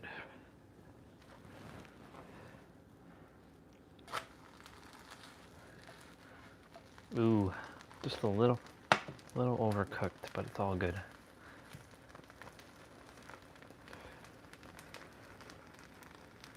It's not too bad.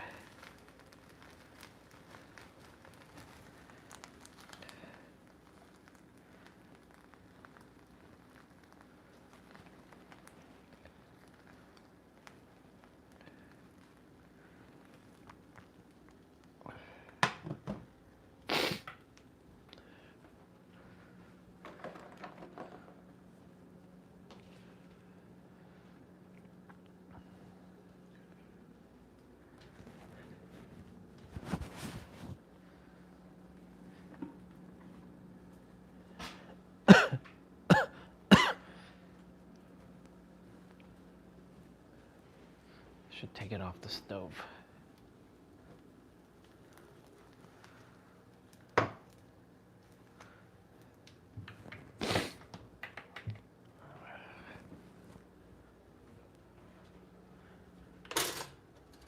And now it's toasted.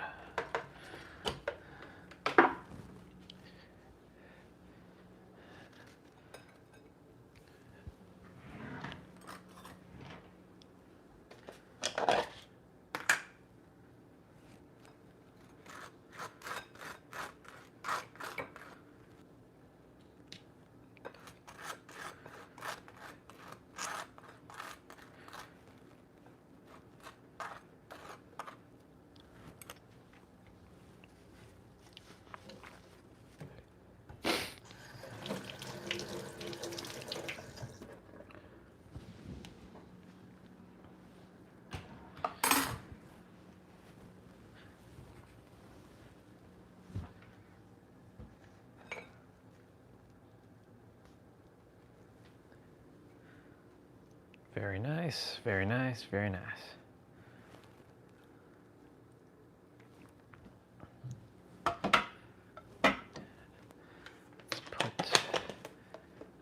Let's put that away.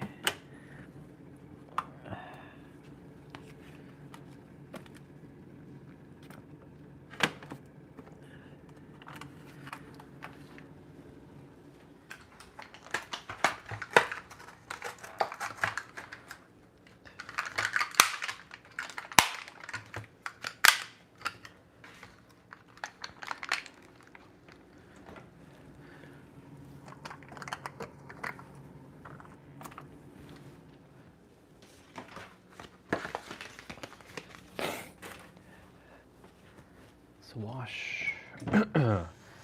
Let's wash. Wash, wash, wash. I love cleaning. It brings me joy.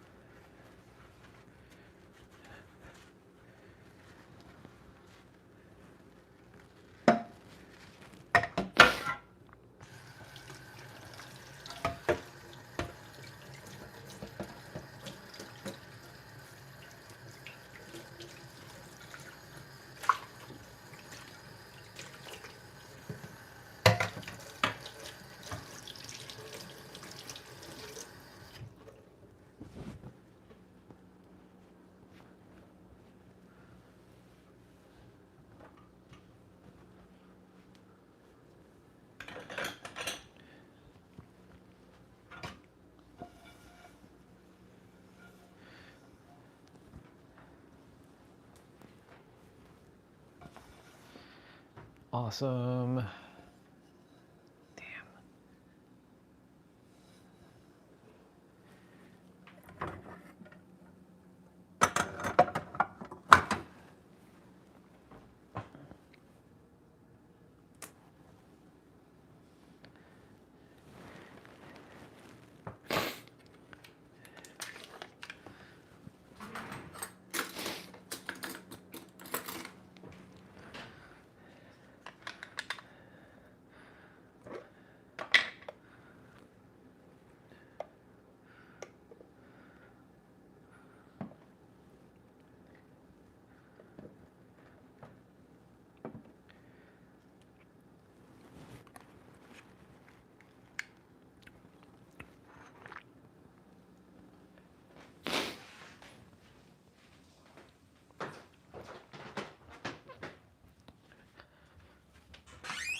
Breakfast, first meal is served.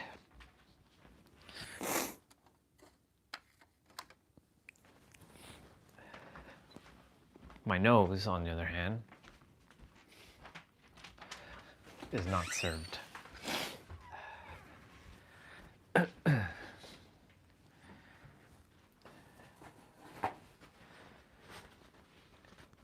Pardon me as I blow my nose.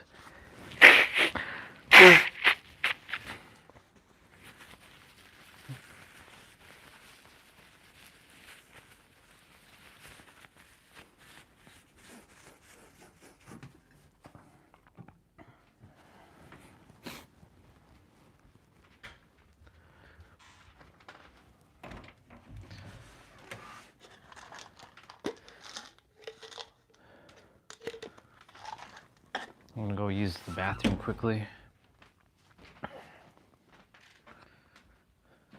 I'll mute for a moment.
Ooh. Let's see. What are we going... First of all, I need to put you all back a little. You're too close.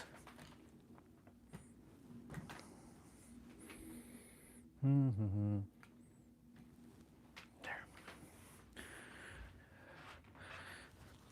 Now, what shall we watch?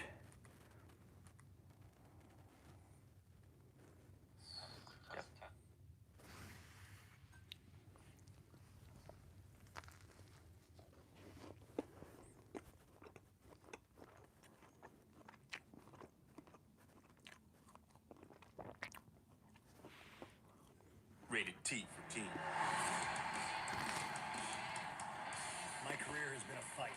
A long, brutal, but necessary fight. I was told no more times than I can count. And every single time, I proved them wrong.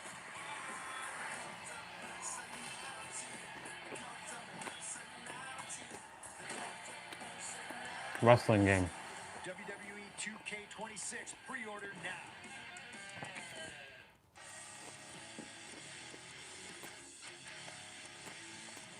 Hello, everybody. It's the American Nightmare, Cody Rhodes. We are at WWE's warehouse. Thank you, Ben Brown, for providing this wonderful setup. This is a WWE and Fanatics original production. Ladies and gentlemen, welcome to What Do You Want to Talk About? My guest today, quite the man in the news feed, and we just recently had his counterpart in the final match of John Cena's career on the podcast as well. One of my favorite people, a lot of your favorite wrestlers' favorite wrestler, former world heavyweight champion, intercontinental champion, all of those things. And one of my absolute favorite people, a style icon too. We might get into that here and now. Ladies and gentlemen, the man who's making all these kids cry these days. Ladies and gentlemen, welcome to the podcast, Gunther!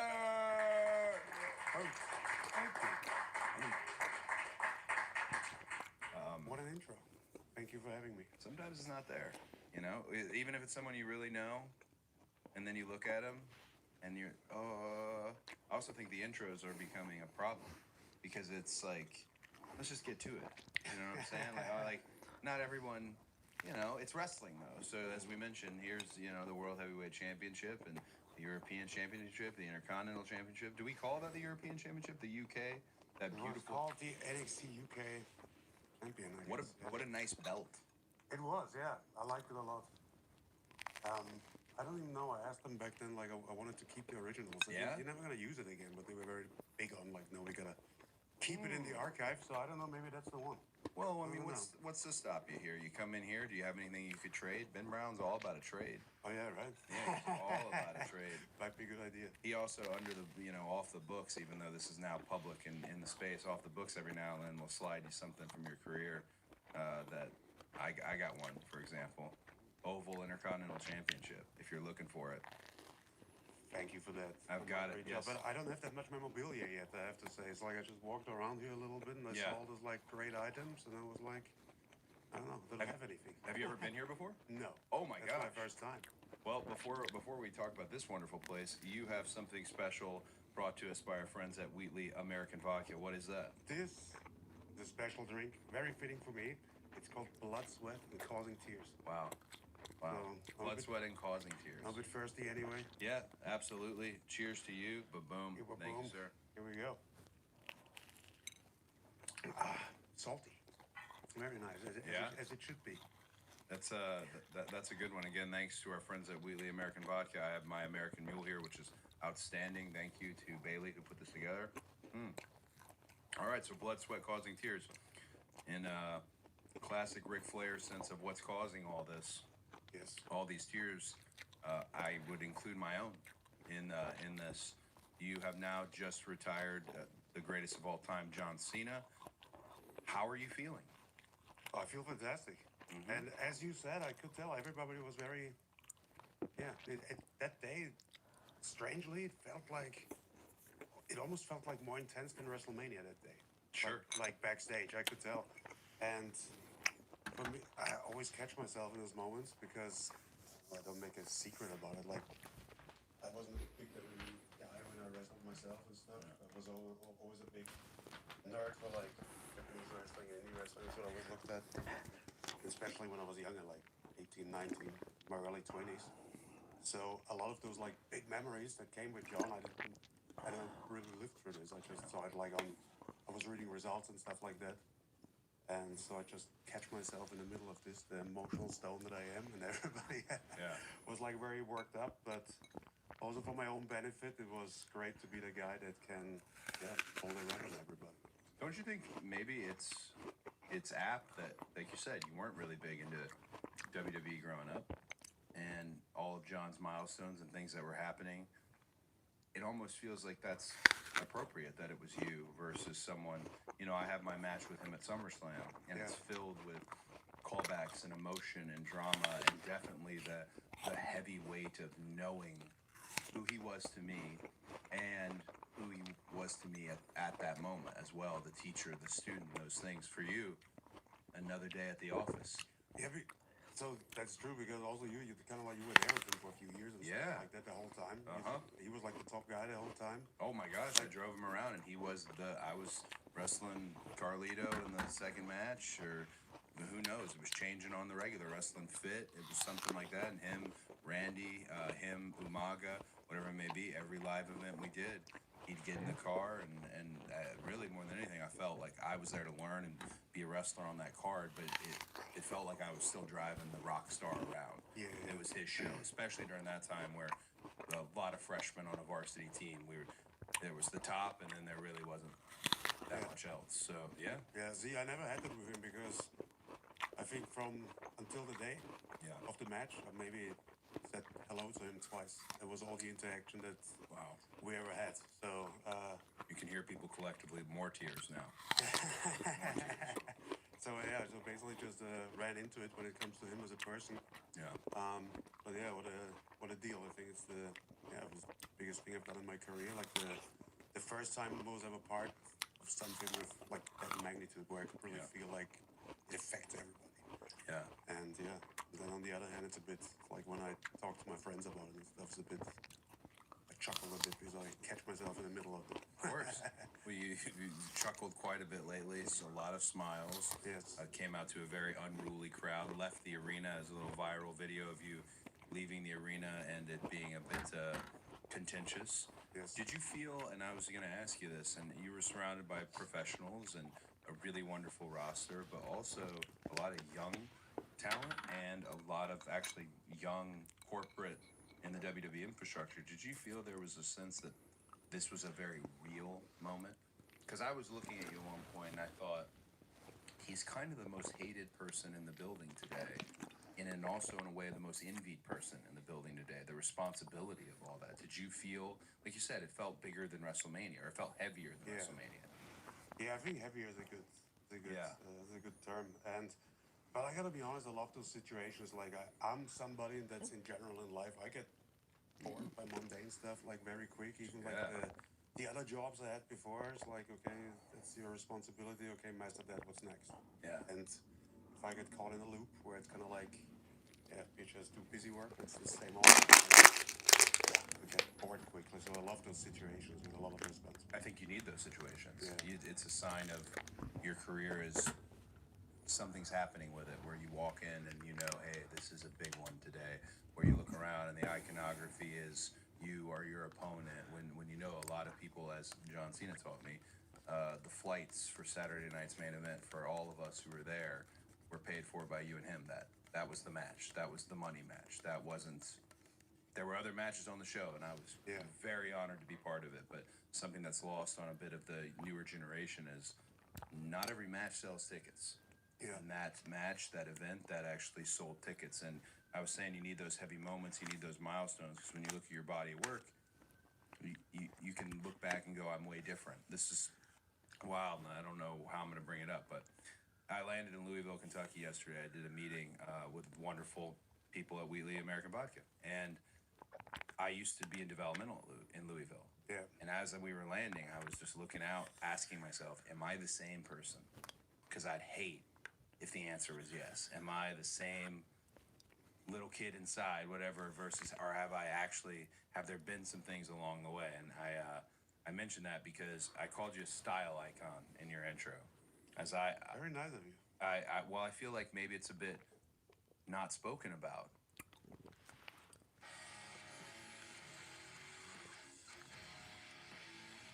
Hello, it's the American Nightmare, Cody Rhodes. Welcome to What Do You Want to Talk About? A Fanatics and WWE original production. Today, my guest is a Hall of Famer.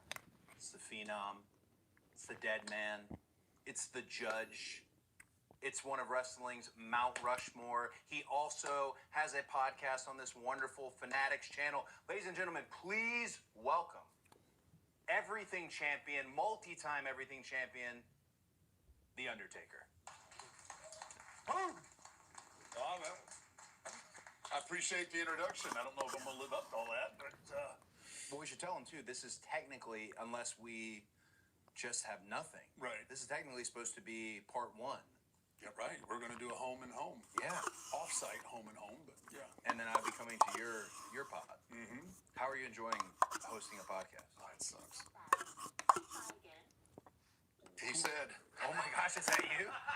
he said, how do you like doing a podcast? That's off. I don't know why that. Oh, big pop for I didn't get that. Who's Alexa's rocking? There you go.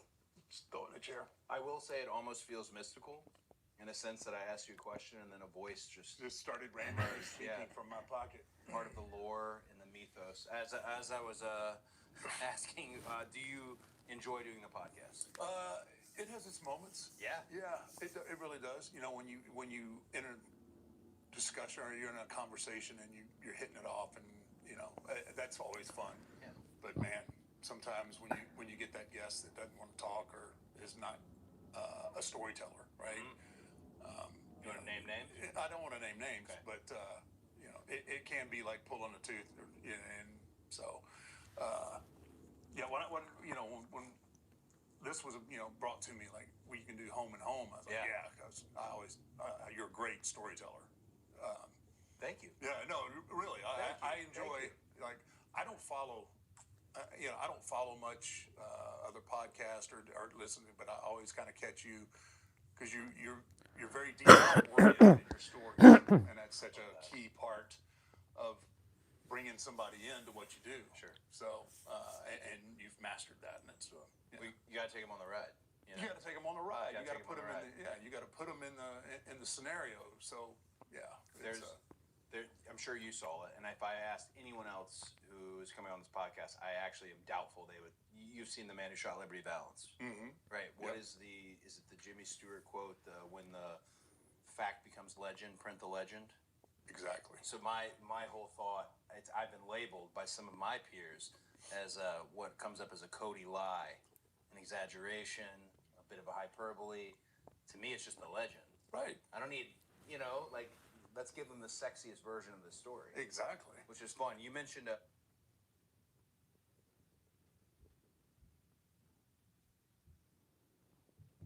Fascinating.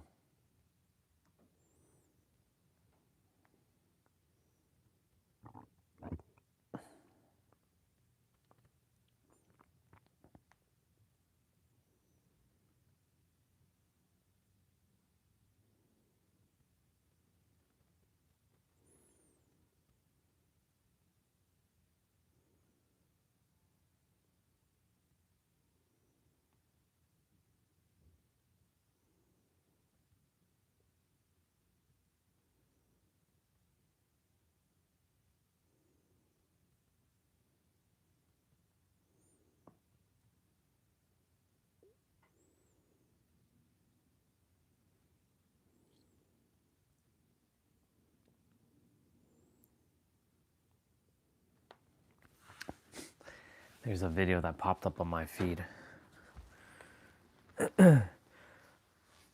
Cotton is killing you. Isn't everything killing every one of us?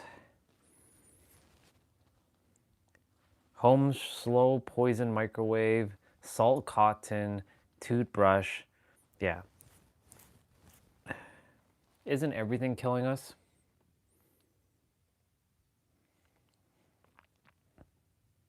pretty ridiculous. Take your home Wi-Fi anywhere, Unify, travel router explained. Just want to see what kind of videos we got going on here.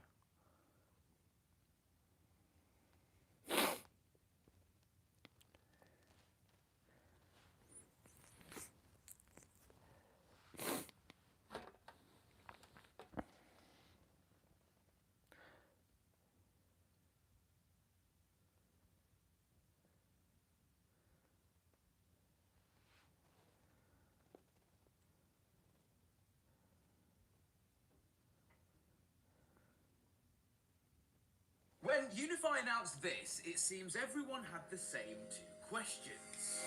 Where's the SIM and where's the battery? This thing has neither. It's also Wi-Fi 5, which will ruffle a few feathers, but let's hold the horses for a quick second. Because after actually testing it, this thing might be one of the smartest travel routers out there, but for a really specific type of person.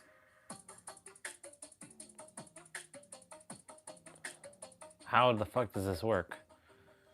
So, what this thing is and what it isn't. Let's get that clear before the comment section does it for us. This device can get its internet through one of three different ways. Via the Ethernet port on it, tethered to a USB hotspot, or using your phone's hotspot over Wi-Fi or USB. It then gives you your own private internet connection that you can do what you want with and connect to it via the Wi-Fi coming from this device or via the LAN port on the side. No SIM and no battery, but I don't think that's a bad thing, and we'll discuss a little bit later. First off, the device itself. Now, I absolutely love the form factor and I know what this styling can be and used for. choices they've made for this. It's basically credit card sized, just a little bit thinner. I know what this can be used for. In your pocket, you don't even know it's there. And with it being USB-C powered, you can power it off pretty much anything. I was really surprised to see that a 20,000 milliamp hour power bank could keep this thing powered up for over 15 hours with a VPN connected. This device is that efficient, it can even be powered through a USB-C cable, taking the power from an iPhone. Really neat. So with all that said, it makes the Wi-Fi 5 in this device slightly easier to digest because Wi-Fi 6 and 7 are power hungry. Not only in usable power, but generating heat as well.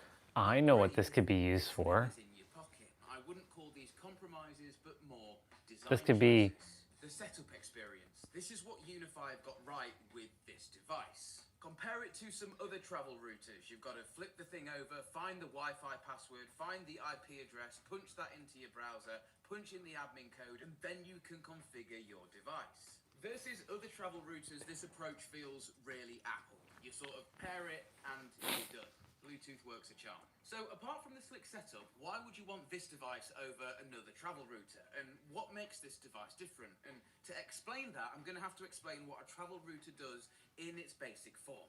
Put yourself in a hotel or on a cruise ship or in a coffee shop, just in some range of free Wi-Fi. You pull out your travel router, connect it to any power source, and you open the Unifier. This device is then going to scan for Wi-Fi networks that it can see in its surroundings, and you're going to click the Wi-Fi network that you want to log into, or the Wi-Fi that you want to use. Now, this is where these travel routers can start to actually save you a little bit of money, especially on cruise ships. If the Wi-Fi network you're trying to connect to has one of those captive portal thingies that quite often want you to put a load of personal information in or wants you to pay for service, well, this unified travel router will connect to that public Wi-Fi and then forward that splash page to your phone. You then complete that splash page, whether it's free or a paid service, and then all the public Wi-Fi is going to see is your little travel router, whilst you're in the background connecting all of your personal devices like laptops and tablets to this device. I would like to add though that other travel routers can, yes, definitely do this too. I just really like how seamless Unify make all of this fit I like that.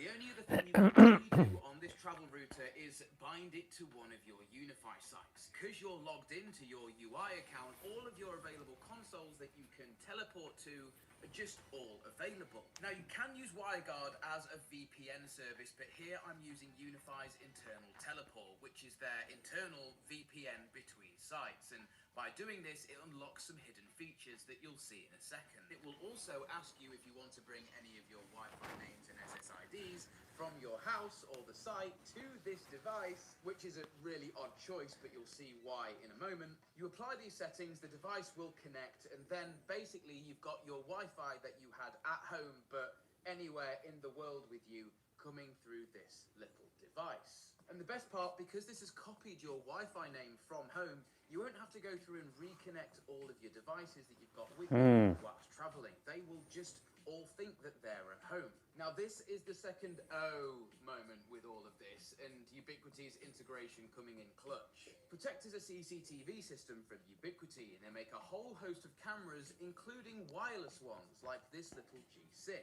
If I go and deploy this somewhere, and let's say take one of those G6 cameras with me, it will find the Wi-Fi from this because it thinks it's at home, and then we'll start streaming that feed through this, through the internet, all the way back to my house to be recorded on my NVR in my server rack. And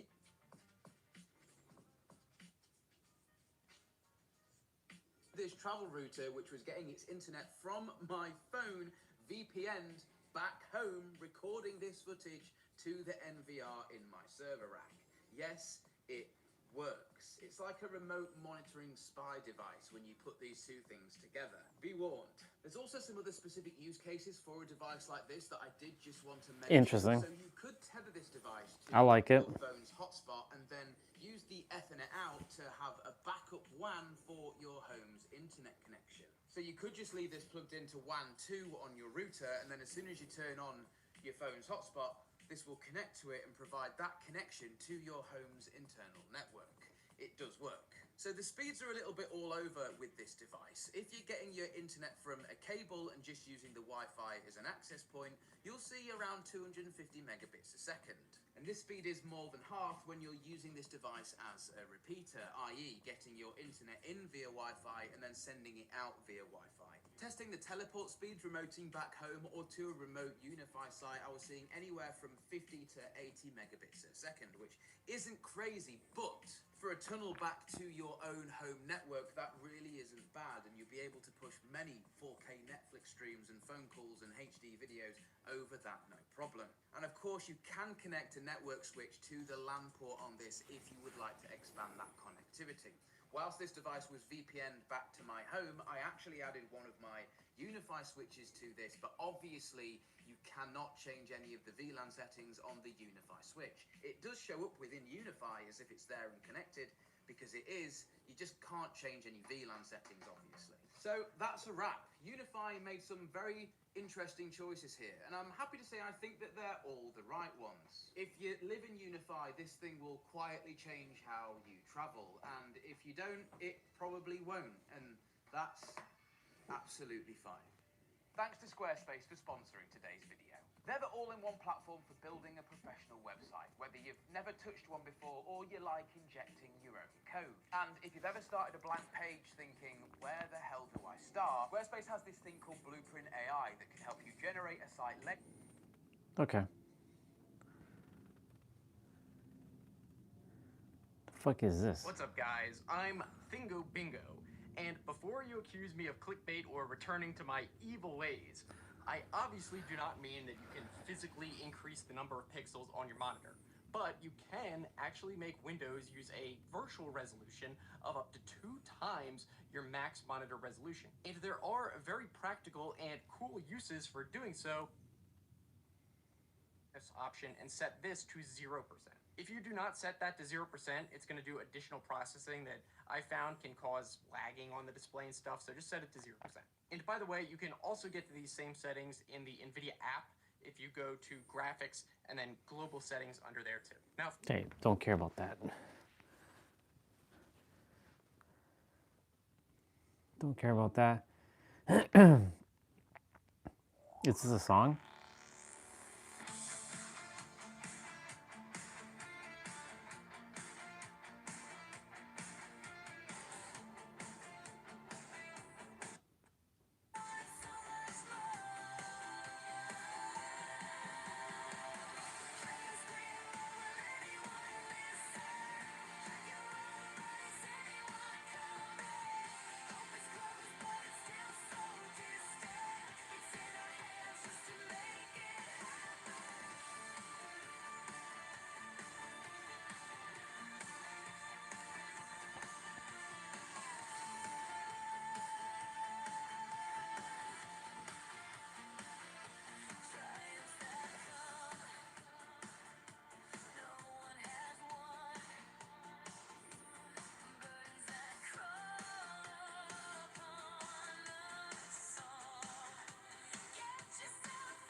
Didn't even know they made a movie. Okay.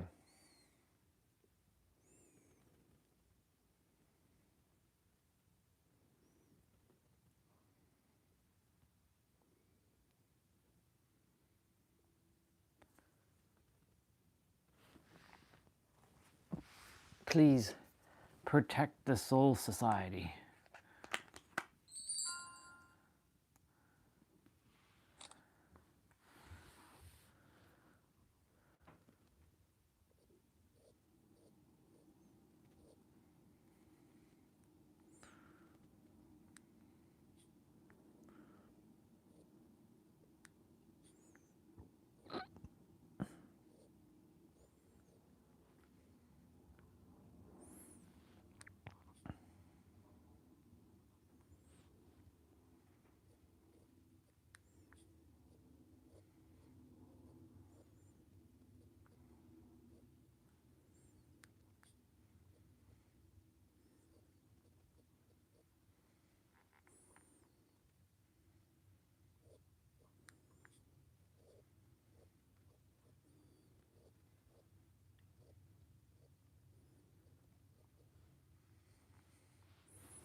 That was a good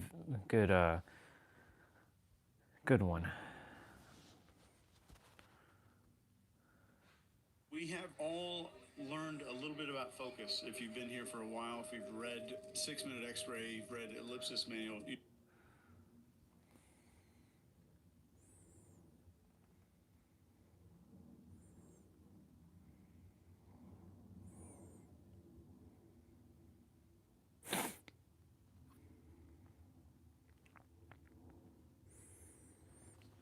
I am going to I'm gonna watch File Explorer, Remote.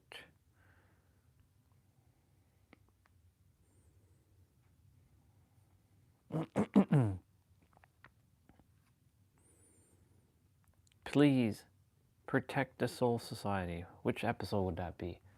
That's 6?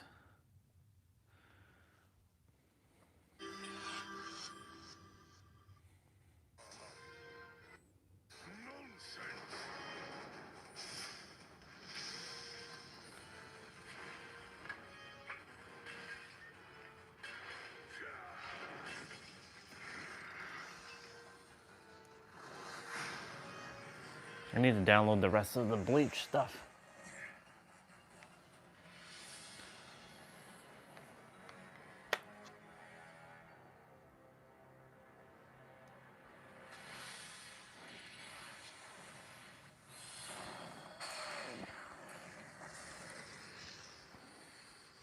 I don't think that's the episode.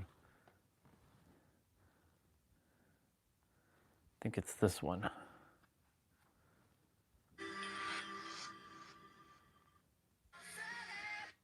Do you feel it? And by delivering the happening now is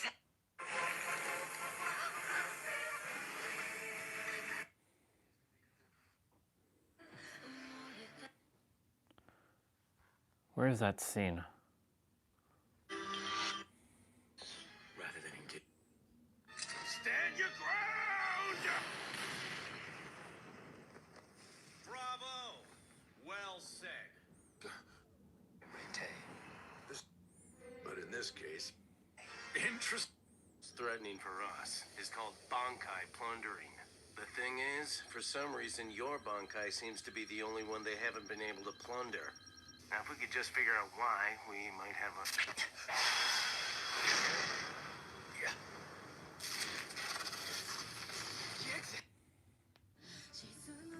So that was 4.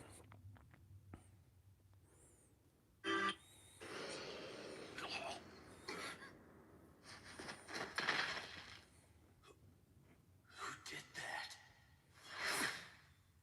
Oh, shit.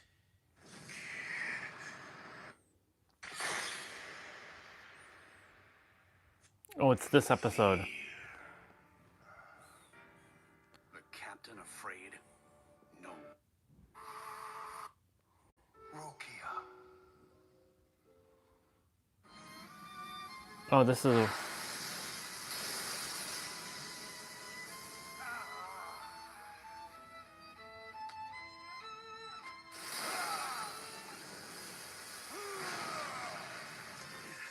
Stop that. Stop it or die!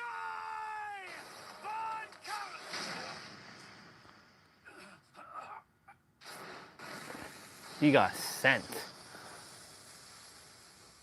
You fool. You could have stolen his bankai. Didn't you see he was about to use it on me? He was? But I thought it was only Soul Reaper captains that had bankai. You wouldn't have thought that if you had bothered to read His Majesty's Dot.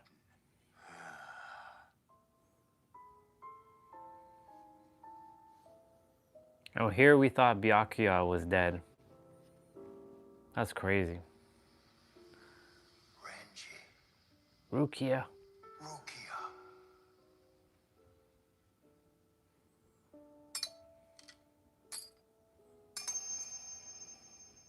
Forgive me. He got obliterated. Japanese character. Hey. I told you stop calling me that! Your bankai is unrefined. Yes, I know. But I will spend the rest of my life honing it and perfecting it for one reason alone. To better serve you, Master. He was true to his word. If what I heard's true, the guy hadn't used his bankai in over 2,000 years. But you get to see it one more time before you die. You really ought to be thanking me for this. So this is Lieutenant Sasakibe's bankai? I thought Yorimaru was the only Zanpakuto with the power to control the weather.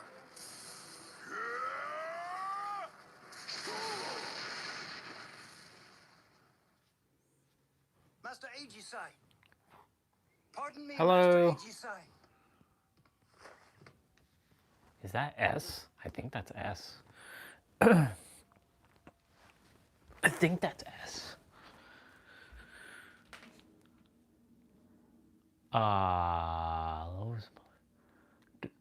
Hello, whoever that is. I don't know who that is. You changed your name. Who are you? You have basically admin, so I don't know who you are. Who are you? If you don't tell me who you are, I won't say what's up. I'm kidding. I'm just watching Bleach right now. Put an S on your chest. No. I will not put an S on my chest. I'll have blonde hair before I put an S on my chest. Anyways, state your business.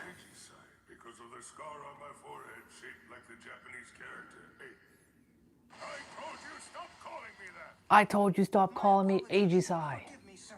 For some reason, every time I distinguished myself in battle, the name Aegisai became increasingly more famous than my Aegisai. Aegisai. That's fascinating. I'm not Superman. Fuck that guy. Fuck Superman. Superman's is a piece of shit. But, sir, I am not so brazenly impudent as to consider myself worthy of calling you by your given name. What is wrong with you anyway? You're not even one of my students, yet day after day I find you lurking around here. I come here in the hope that you will allow me Wow. to be your right-hand man. Well, you'd have to be a student of mine to begin with. Then, if you rose to the rank of master, you might become one of my right-hand men. No, if I were your student, I would only end up copying you. Then how would I be able to compensate for any weaknesses you might have? Watch your tongue, boy. Also, it's not true that I'm here every day. Watch your tongue, boy. This is the first time I've come in a month. And meanwhile, I've done what you requested. I have acquired a bankai, Master. Really? Well, then, let us put it to the test. Try out this new Bankai on me.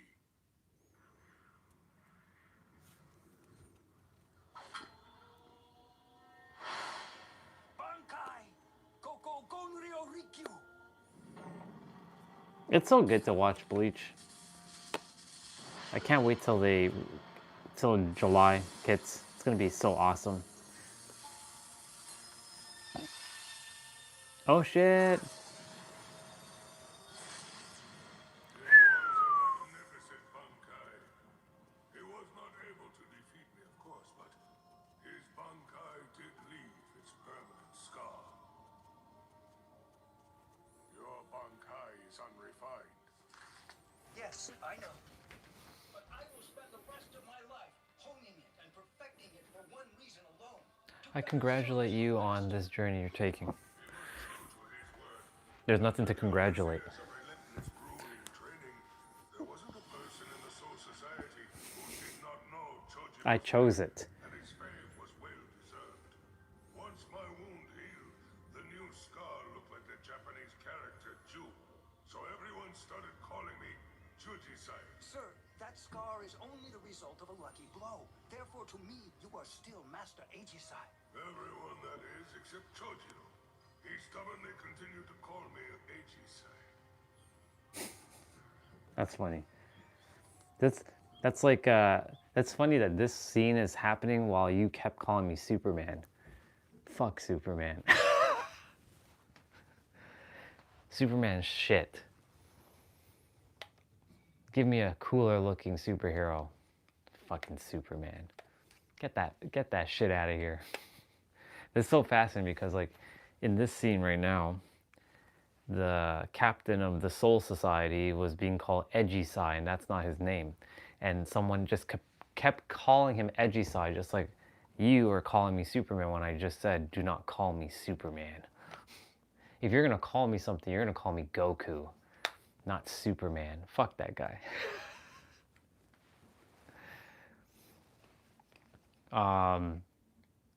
So it's fascinating. This scene is happening while you showed up. Whoever the hell you are. The name doesn't really matter who you are. You're just a soul lingering with a body. So I'll just call you, what's up, soul?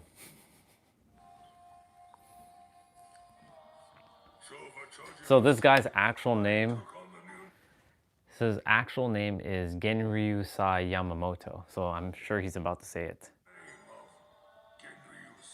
Genryu Sai Yamamoto. He took on the name Genryu Sai Yamamoto. That was quite the name. When I first heard him, like Genryu Sai. Whoa. Whoa, whoa, whoa. That's quite the name, old man. Do I have to come back up there and watch and see what you wrote? It's fine. Let's see what he wrote.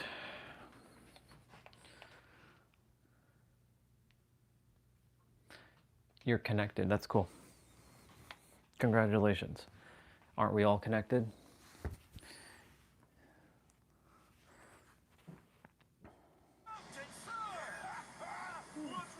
I don't know who you are, and I don't really give a fuck who you are, to be honest. But you clearly have an admin. So clearly I must have respected you in some previous version of myself. Not to say I don't, but I don't know who you are. So until you tell me who you are, or who you used to be, because I don't remember that name. But I don't really care about your accolades or your connectedness. You got sliced, boy.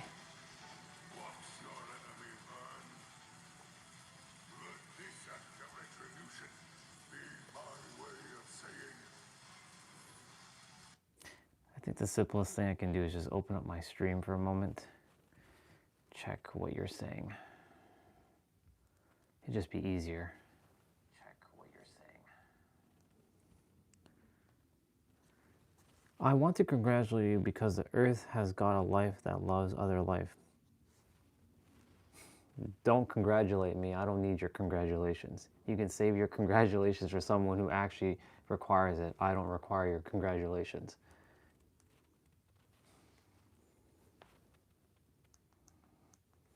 Save your congratulations for someone who actually wants it. I don't need it.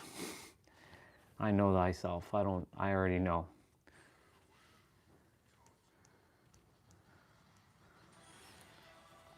Now, if you excuse me, I'm going to be watching my show.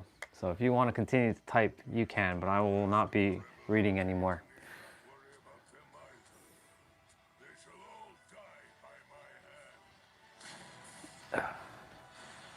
Go get him, Captain Genryusai Yamamoto. The rebel army is in for it now. I don't think I've ever seen the head captain so angry before. What do you know? You're right. In all my years, I've never seen a man into the front lines. Look at how hard the head captain is fighting. As squad captain and lieutenant, the very least we could do is the same. You're right, sir.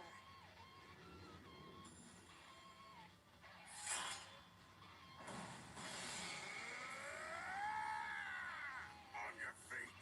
Will we lie here on the ground while Master Genryusai stands and fights? Or shall we bring glory to the court guard squad by fighting beside him? Sir! Whoa, hold on a second. No fair. You guys were as good as dead just a minute ago. What the heck's going on? Looks like we're both in trouble now. Old man Yama's spiritual pressure is reverberating throughout the Seirei. Gives me the shivers. Feels almost like he's scolding me. Like he's saying, Shun Sui, I didn't raise you to be a quitter. Or to lose a fight against an opponent like that. That's not the episode. Is it number 7? The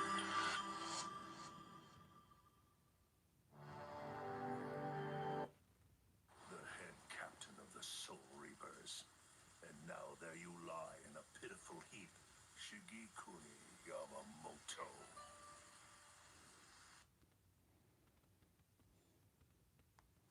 Let us go, Harshvolt. Sir.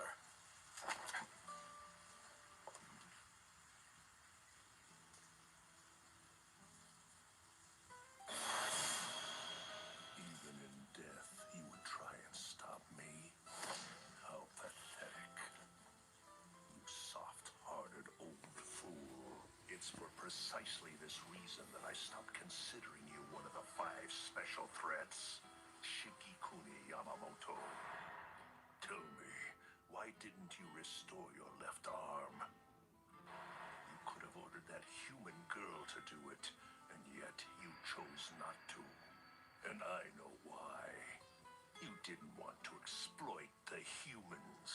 It's been true all along. Even in your battle against Aizen, you hesitated to involve Ichigo Kurosaki because he's a human. He's a human. Now, against me, you tried to carry the burden of the Soul Society and the world of the living on your shoulders alone. But you failed.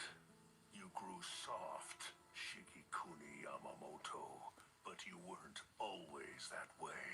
The members of the original 13 Court Guard squad you founded were court guards in name only. They were lawless savages, killers. But that just made them all the more fearsome as opponents. And you, their leader, you were no better than a beast with a sword. You would sacrifice anything to crush your enemy. The lives of your subordinates meant no more to you than ashes beneath your feet. But that all changed once you exterminated us Quincy's. Having gained a peaceful world, you now found that there were people you wanted to protect and love. You developed a sense of justice and mercy, and that made you weak. That made you weak. I want you to die without knowing this, so I'm going to tell you. Though the Soul Society will perish today, the 13 Court Guard squad you founded died along with us 1,000 years ago.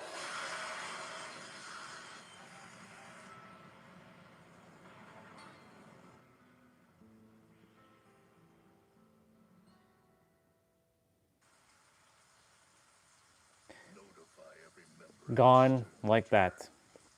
It's time for us to finish what we came here to do. Tell them to show no mercy. Crush the Soul Society.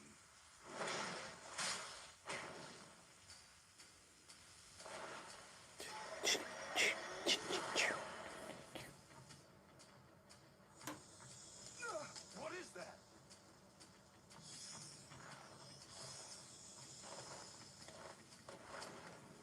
Soldat. Advance.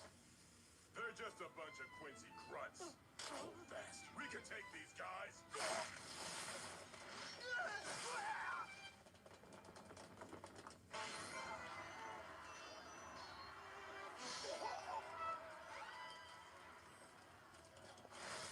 They're getting slaughtered right now. It's wild. Ichigo should be coming shortly. We have what? April, May. We have 4 months till Bleach starts again. Bleach, X-Men, and what else? What else is coming out this year? The Chosen. It's gonna be a good year for shows. Well, X-Men isn't really confirmed for this year. It's over.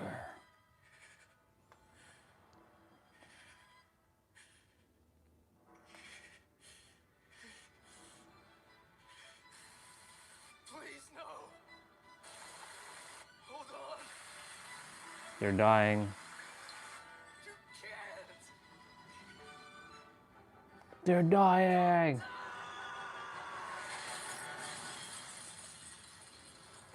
There we go, finally. Sorry about that. We would have busted you out of that thing sooner, but we ran into a few minor complications on the way. Better late than never, though, right? Who the hell are you? Doesn't matter. I'm Shaz Domino, the Stern Ritter. Bang. Given to me by... You got blasted, boy.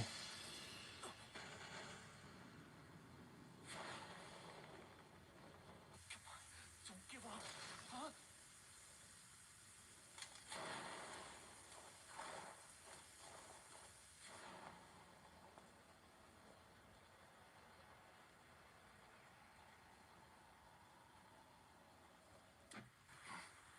That spiritual pressure. What the hell was that? He's going to Byakuya, his former rival.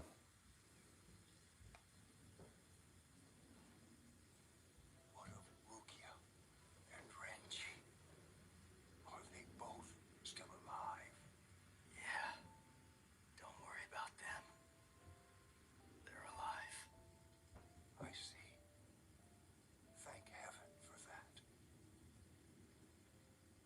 I guess it's obvious. My time is almost done. I failed in my duty as a captain of the 13 Court Guard squads. I failed to prevent these monsters from invading the Serete. I led so many of my squad to their deaths. I brought sorrow to their comrades and to their families. And for what? Their sacrifice ended in defeat and disgrace. I will die with that shame. No, you won't. But what is all this to you? You are a human.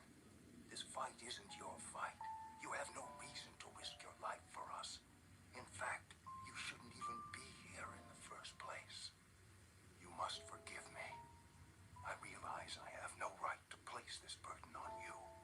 And yet I must ask this one last favor. Please, will you protect the Soul Society? Ichigo Kurosaki.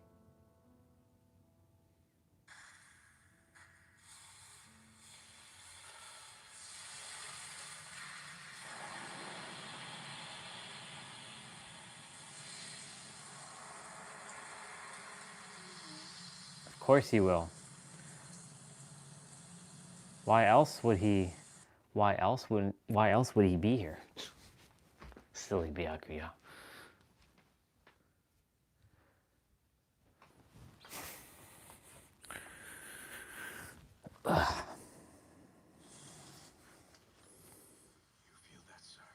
He's coming.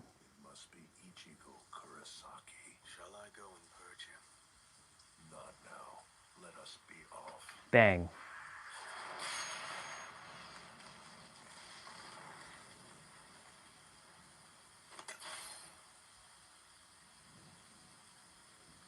So it is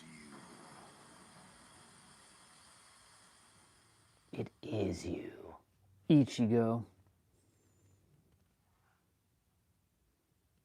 How much battery do I have on my tablet? 47%.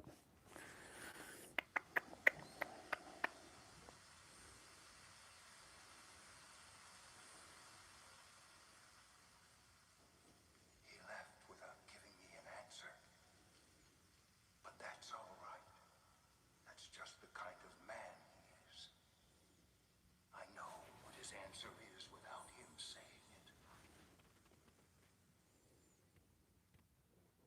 I leave it in your hands. Ichigo Kurosaki.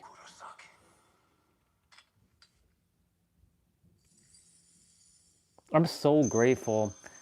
I'm so grateful they actually decided to finish Bleach properly. And it started in 2022. Wow. It's been 4 years. Holy shit.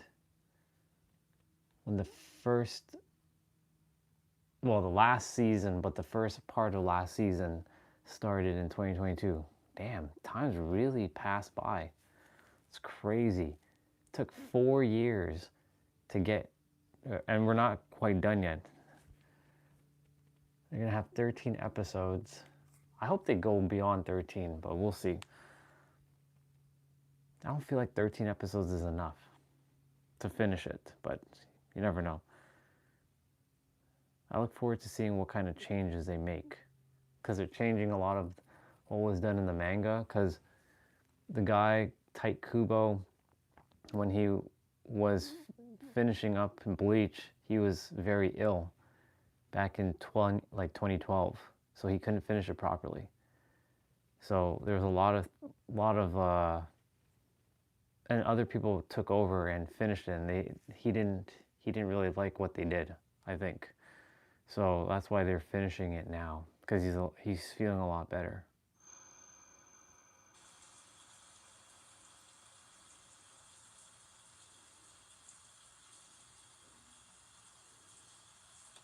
I'll handle this, Your Majesty. Ichigo Kurosaki. However you managed to free yourself, it'd be a lie to say I'm unimpressed. But do you really intend to fight me in that weakened and ragged condition? You're the leader of the enemy, aren't you? Enemy?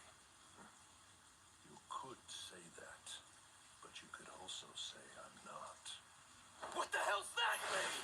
Answer me! Are you the bastard responsible for destroying the Soul Society or not? I am indeed.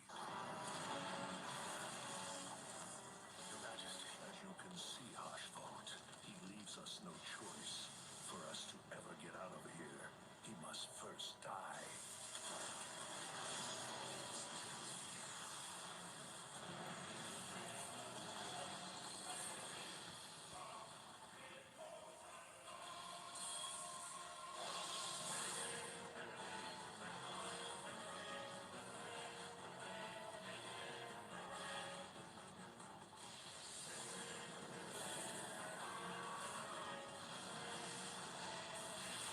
They made this guy so broken.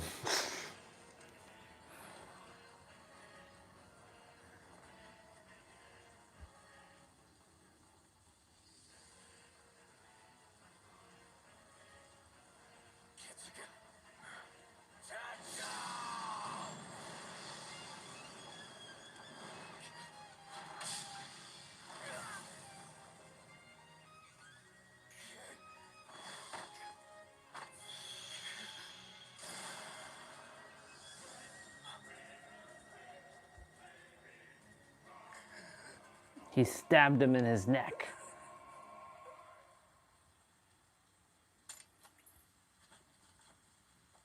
He's immobilized, but alive. Bring him to the castle. Once he's revived, I will put him to use in my service. Yes, Your Majesty.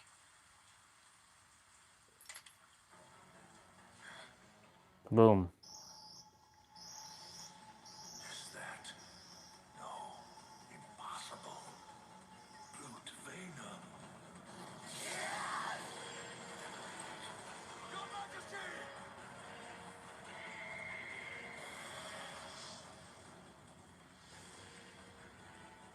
I should have known better. You're right, you should have. Just because you dodged a few attacks doesn't mean the fight's over. Well, it's over now. His sword is gonna be smashed. So it's true. I wasn't imagining it. What are you talking about? It seems I might have made an error in judgment when I ordered Kilgay Ope to imprison you. I should have used an Arankar to keep you at bay instead of a true-born Quincy. Because of that mistake, the memories lying dormant within your spiritual pressure have awakened too soon. I assume you must have exerted vast amounts of spiritual pressure in your efforts to break free from Kilgay's jail. The shards of spiritual pressure dispersed by your efforts must have mixed with some of Kilgay's own spiritual pressure as they returned to your body. His Quincy spiritual pressure slowly seeped into the depths of your soul, drawing forth memories from the core of your spiritual pressure and awakening your dormant powers. Kilgay's jail was designed to restrain the enemies of Quincy's. It was never meant to hold actual Quincy's like us. What? What are you saying? That you're a Quincy. Memories and Quincy's. I'm not following. I see. You really don't know the first thing about yourself, do you, boy? Not even about your own mother. My original plan was to take you back with me and gradually re-educate you. Hold on. But I can see by the way things are going that I no longer have that luxury. What do you say? I see I shall have to use more forceful means of persuasion. You just tell me what the hell you're talking about! I'll tell you back at the BAANDIT.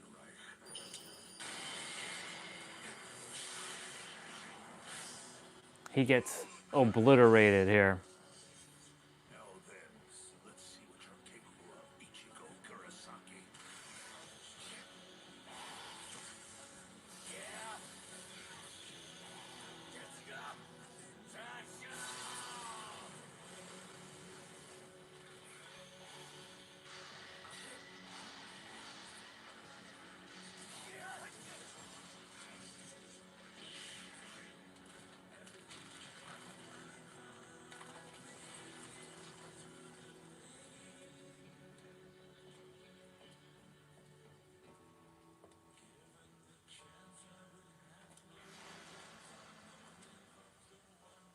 I'll run you through this time. Not even your brute Veda will be able to save you. Not this time. Huh?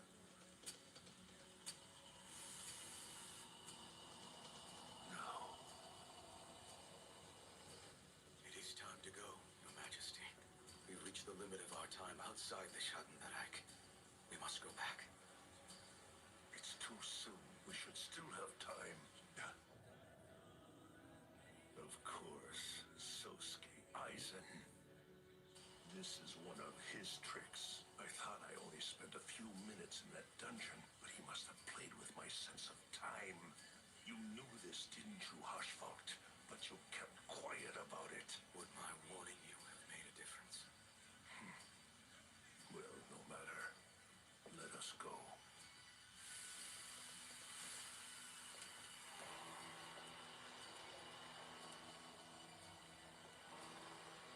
Whoops, my time's up. I have to be going now. You can't hear me. Why am I even talking to you?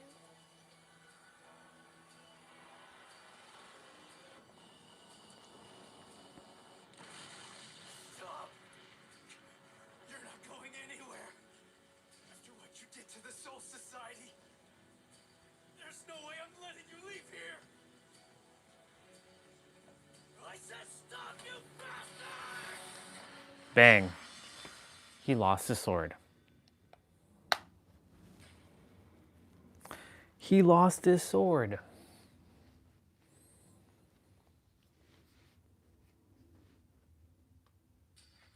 Farewell, Ichigo Kurosaki. I will come back for you. Until then, heal your wounds and wait. My son. In the dark. In the dark. My son born in the dark. Man, they really did a good job with Bleach. So cool.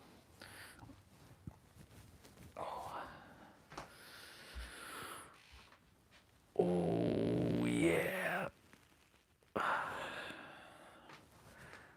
Los Machos, Los Macha Chaos. Yeah, that's quite the name.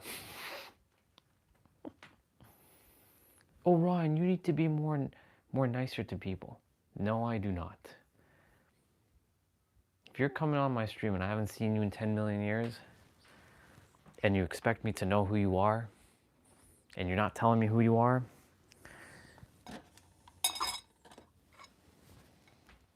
then why should I play nice? I stopped playing nice a long time ago.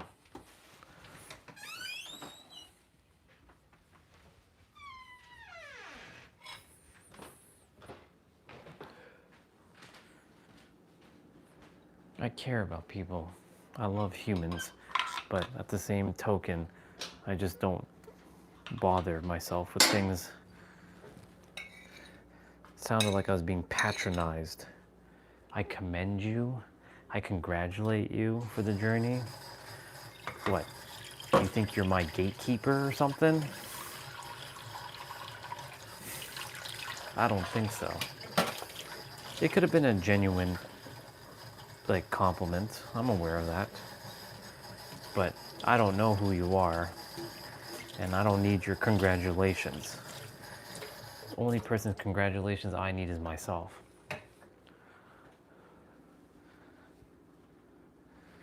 But I appreciate you saying what you said. So I fully receive your congratulations.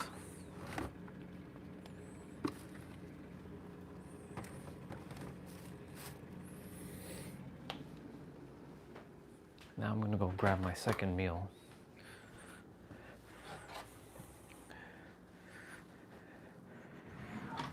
I'm gonna have to make sure when I start my new stream that I remind myself that I'm on a new stream, new channel, new sets of people will show up and bring different energy. I cannot bring this energy there. Do do do do do.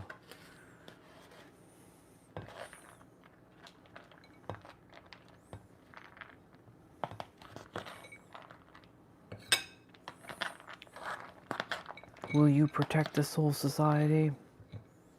Yup.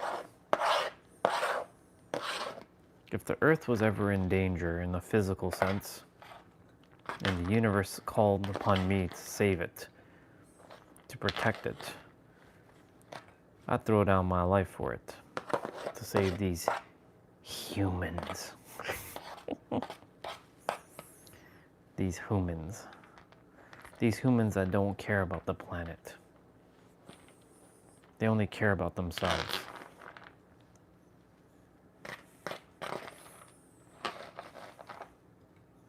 All these humans.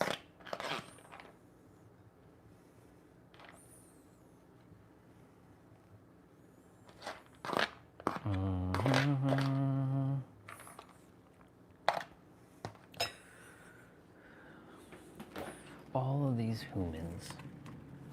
All the humans.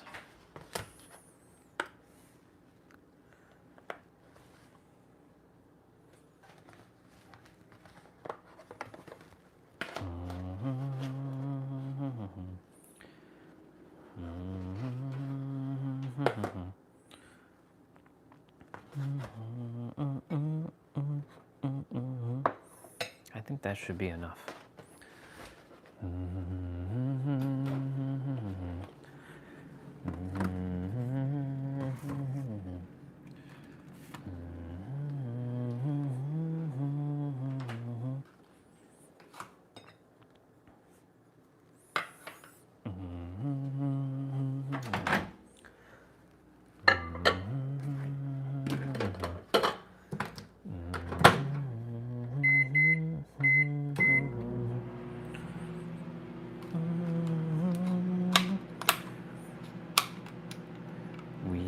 are practicing the deeper voice so that I sound like I am a villain, so that I am taken more seriously. Seriously? Sure.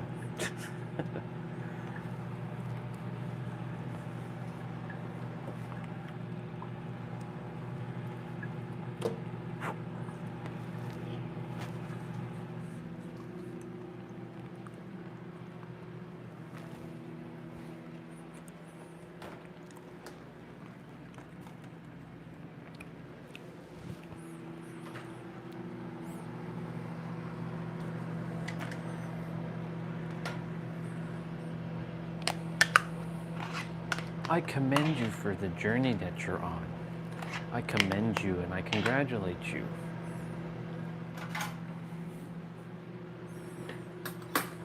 That's funny.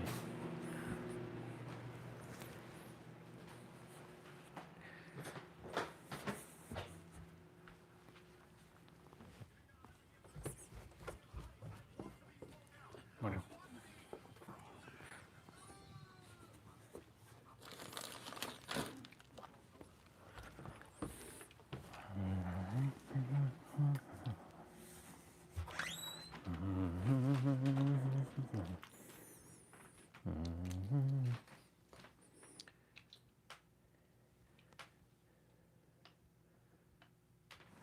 Sure.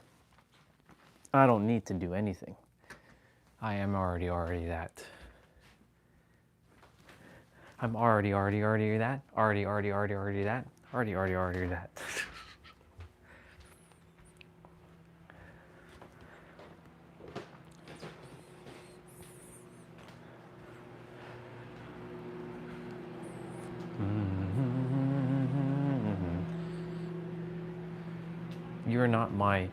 You're not above me at all. And I don't need your patronization or your what's the word? Your lecture of what I should be. I already am. If you're still adhering to words and using human language, then you're clearly still not knowing who you truly are. I have to use words to explain things, but I really don't want to speak. There's no point really using words. Words are for people who don't know who they are. If I could, I would just use my powers, get them unlocked, and you all will feel my intentions without me having to ever utter another damn word. And if I could, I would never speak again. But of course, I love using words because they are a great dance. They are a symphony.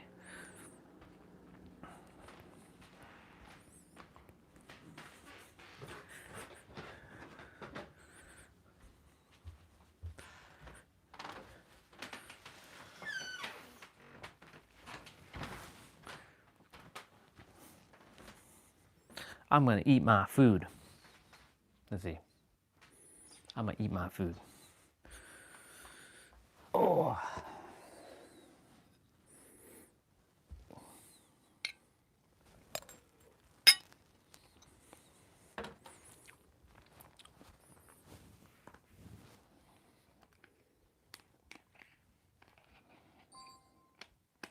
Do I want to listen to music? I'm gonna listen to music. What we're gonna listen to. Let's go to my file manager. Well, whoever you are, I have only respect and love, but don't get it twisted. I'm some love and light and namaste guy. I'm not some love and light and namaste guy. I only care about your soul. I don't give a fuck about the mind that is inhibiting that body of yours.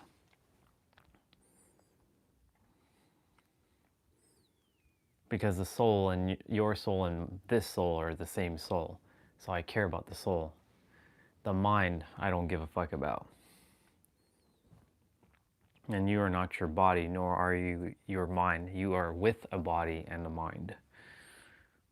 So if anything, know thyself and know that you're beyond water.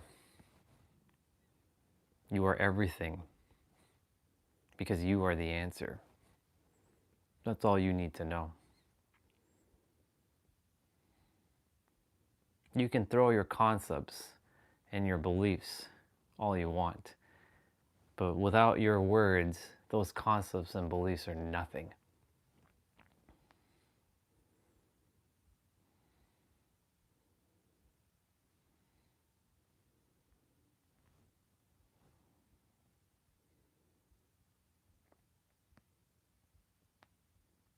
I think we're going to listen to Final Fantasy 15. Let's listen to Final Fantasy 15.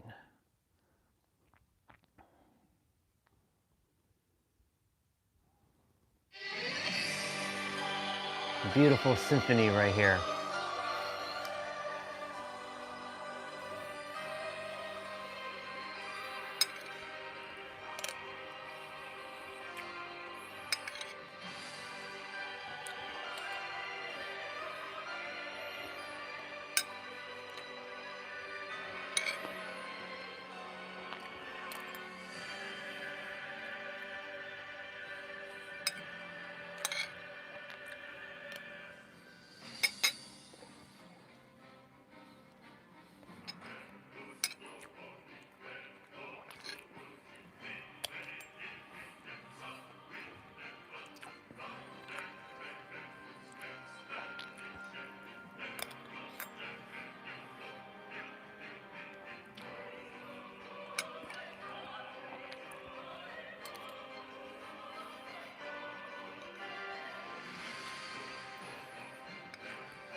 Would be awesome if I could play Final Fantasy 15 on my tablet. If they can get PS4 emulation to work properly on Android, ooh, it's gonna be good. But I'll have to give that a couple years.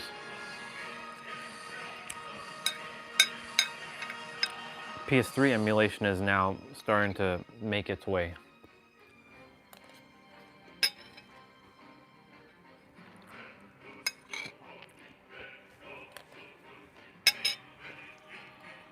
Switch emulation works.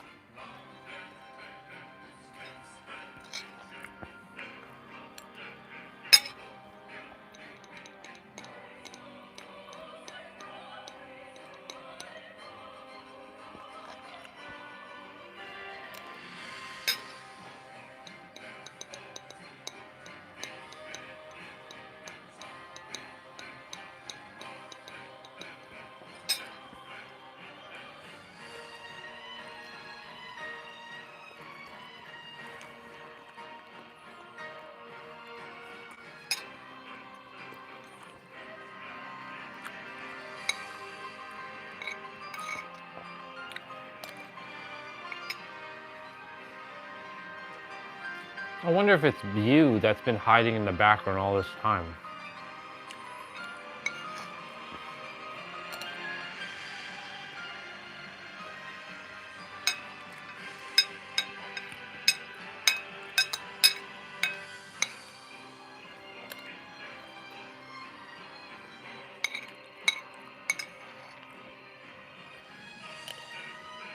I wonder if you've been observing me all this time. I'm curious.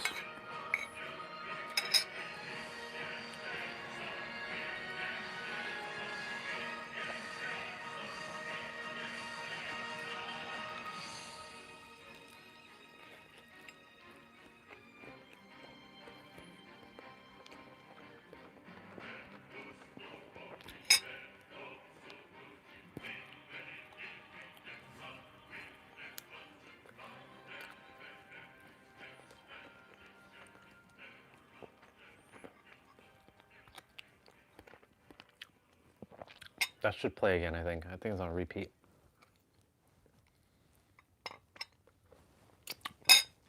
Let's change the music. Oh, nope, it's not. This track.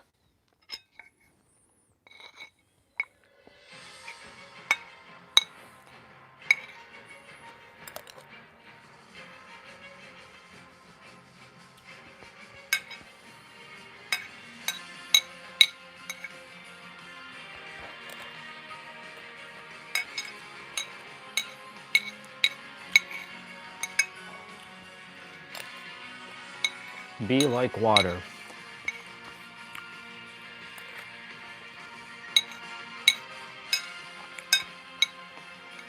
That's funny,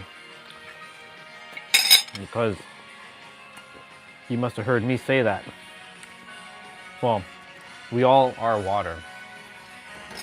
Why do you think we're made up of 70% of it?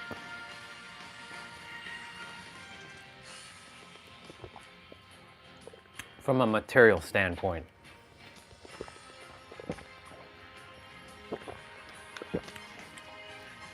Well, it's character anyways. I'm slowly just not identifying with the character anymore. I respect the character, love the character, but I don't identify with the character. I'm with this human. I have to take care of this human. I gotta love this human. I gotta support this human.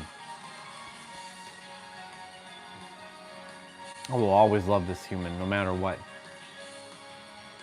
I just have to make sure to just do what's best for this human. Mentally, spiritually, you know, all these are just words made up. These are all made up concepts, words. So I have to take the actions of what will treat this body with care.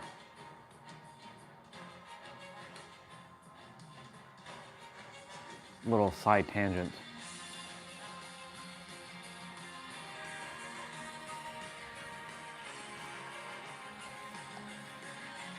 Enjoy.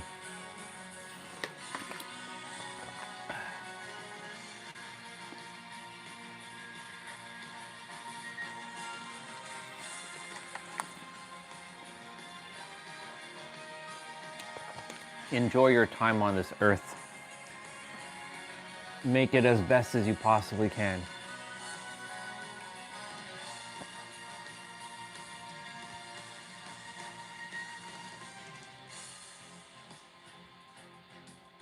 That's the best advice you can live by. Make it as best as you can. You have the power in every present moment to shift. If you choose to, of course. It's all choice. All right. Well, nothing's going into the stomach except for water until like 6 p.m. Till our final meal. So this is good. We have our play out to do shortly. We got lots to do today. It's the full body day.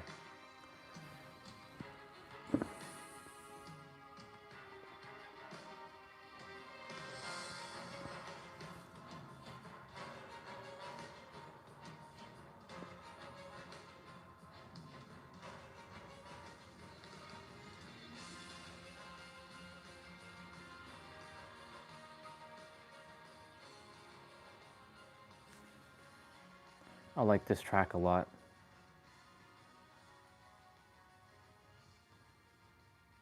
It has a certain like energy behind it.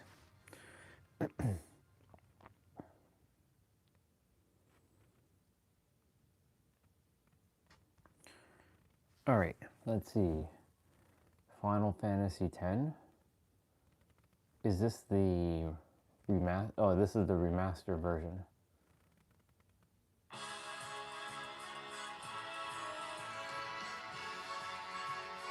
Nothing beats the original version though.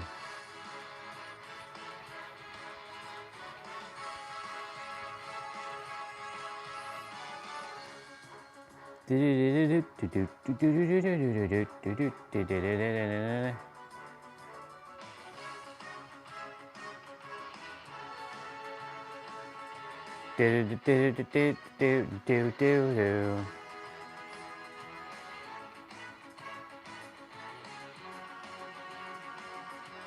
It's funny how this comment is getting so much attention. That's a post of somebody saying, "Which starseed are you?" I'm any starseed I choose to be.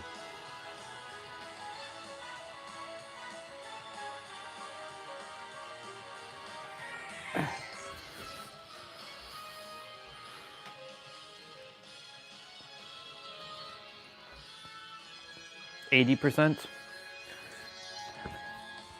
Okay.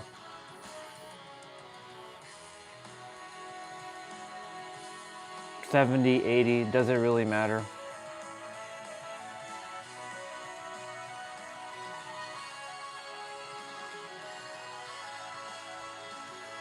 Let's go check your hypothesis.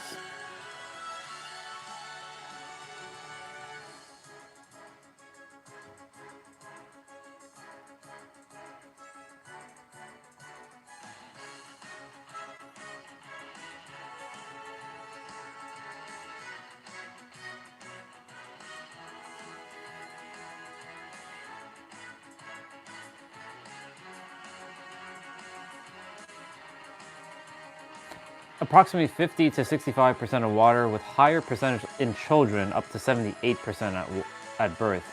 But, you know, the funny thing about this is, if you return to your child version, you can be at 80 and beyond. So let's see.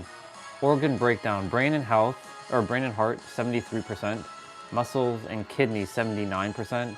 Skin and lungs, 64 to 83%. Gender differences: adults make up 60% of water, or adult males. Adult females are about 55 due to higher fat tissues. It's fascinating. Doesn't mean it's right though. It's just all made up, right? Everything's made up. Percentages are made up. Words are made up. The word water, like this thing, what if it doesn't want to be called water? Right? Because in a different language, this isn't called water. This is called something else. So it's just made up. Maybe we're insulting this thing by calling it water. Maybe it wants to be called blah. Maybe it doesn't want to be called anything. But we have to call it this stuff, Orion. We gotta call it something. We can't not name it. That's fair. We use it so that we can help each other identify what we're talking about. That's what words are, tools. But it's all made up.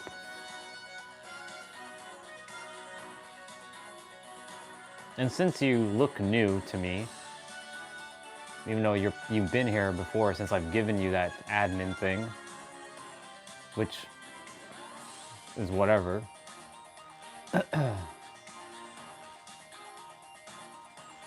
I will share with you.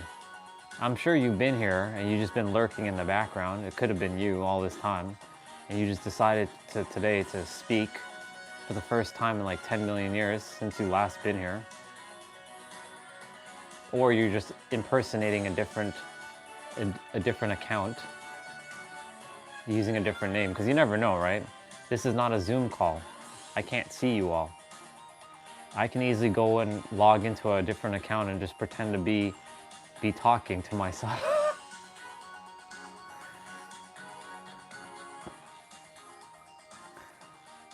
Ain't nobody got time for all that though.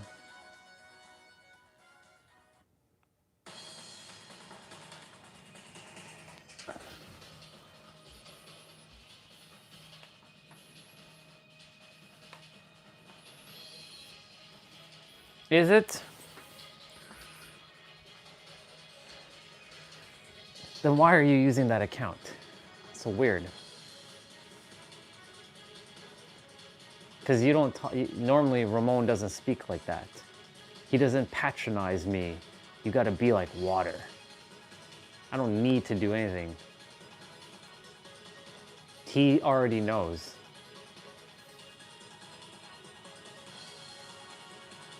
Ramon doesn't speak like that. I know his speaking patterns. So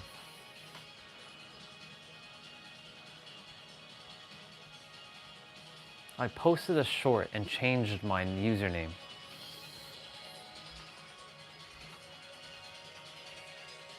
Okay. How many kids do you have? Now I'm gonna put it to the test. If that's been you, then how dare you start speaking to me like that? Just slap you silly. No, I'm kidding. How many kids do you have? And then after that, after you tell me how many kids you have, tell me what their names are. So you have 2. You have 2 kids. And what are their names?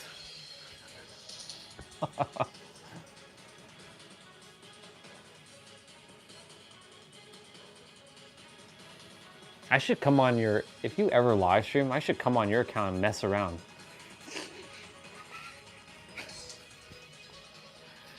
Damn guy. That's a tough one.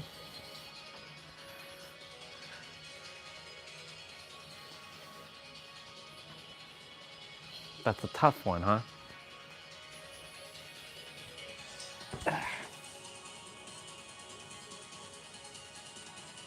Okay, then riddle me this if you don't want to answer that one. Where in the world do you live? And don't say America. Where exactly are you located? I don't need the city. I don't need your home address. Which state are you in? Or which country are you in?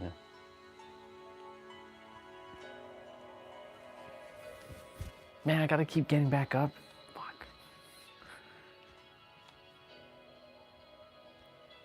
Riley and Leah, huh? Okay. All right. That's fair. You passed the test.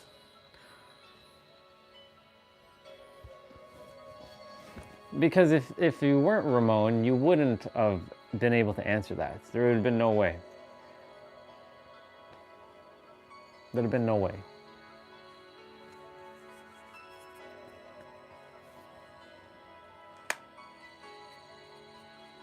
Oren! Oren!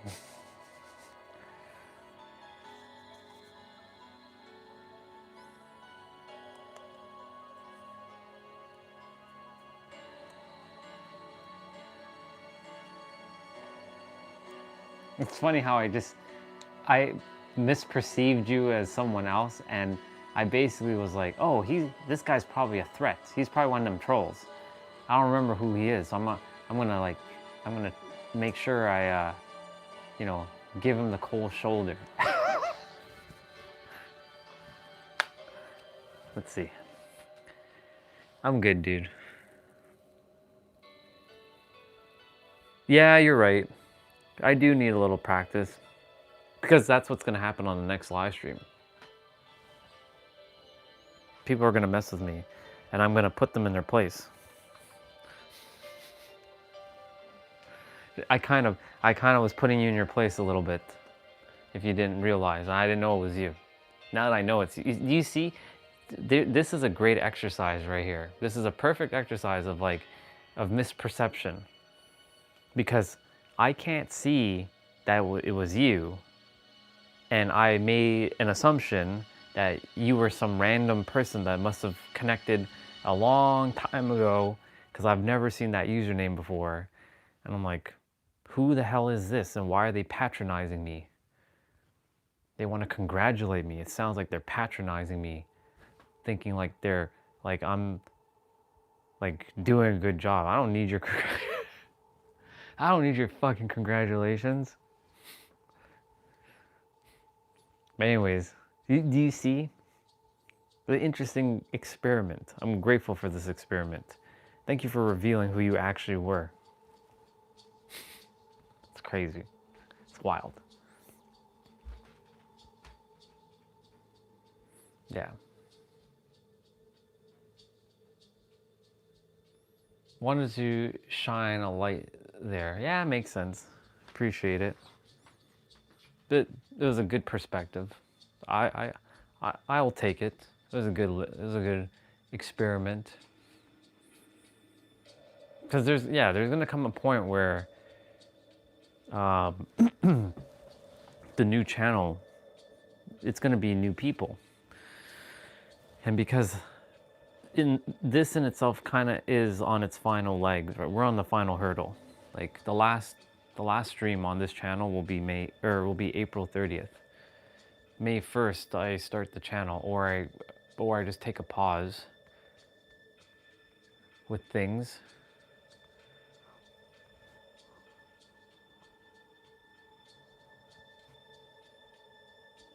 It'll be like sort of like an ego death gonna happen with this channel. But it is necessary. It has to.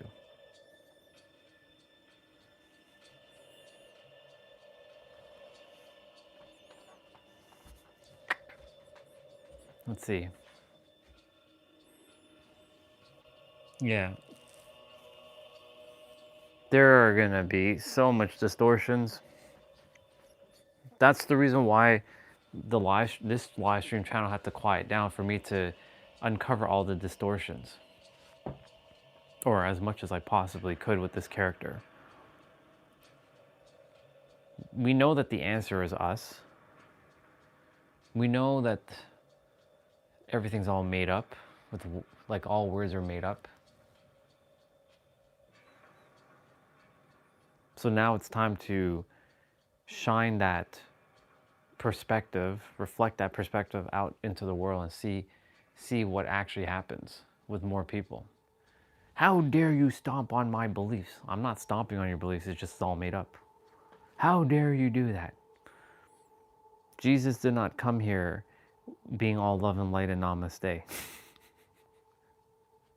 He didn't come here to like just observe. He came here to turn tables upside down. That's what he did. He flipped fucking tables. He was very polarizing.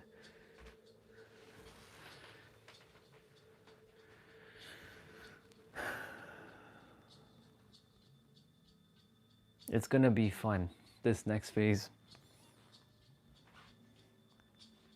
Did I tell you about the video with Chase Hughes? I'm attempting to remember what I've shared with you and what I haven't shared with you. Have you watched a video with Chase Hughes, or have I mentioned a video with Chase Hughes about, the ancients decoded reality? I think I did. I know I shared it with Soul Fam.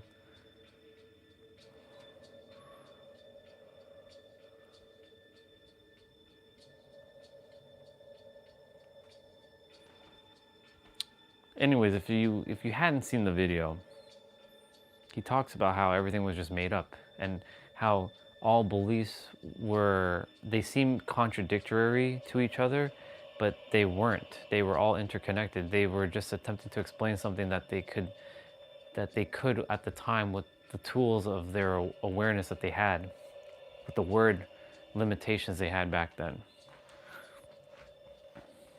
Let's see.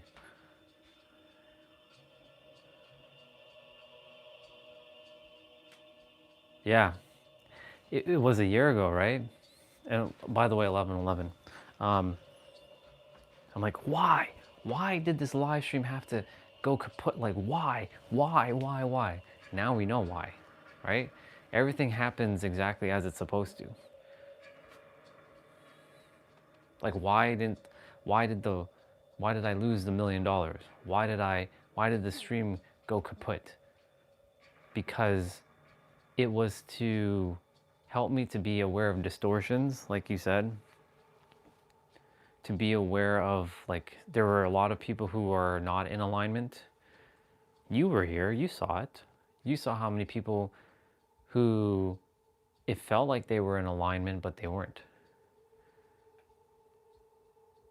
And I had to go through a dark night of the soul, push them away because they were not aligned anymore. And in fact, because they weren't aligned anymore, it was in their highest alignment to leave. Not in my highest alignment, but for their highest alignment to leave.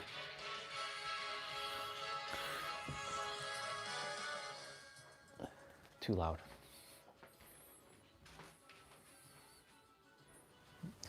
Yeah.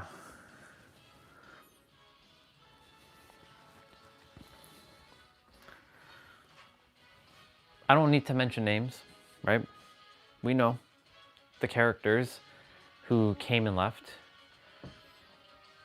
But you know, it was for them to, they came to this channel to know to take action. Like there was nothing more for me to tell them, to share with them. They knew the answer. I told them that they're the creator, but some of them didn't want to accept that. It felt good to just, for them to just keep coming, but it wasn't in their highest alignment anymore. Like, you know, certain characters showed up and they were not doing anything with their life. My role was to at least start to give them a little kick in the butt, you know? Or encourage them.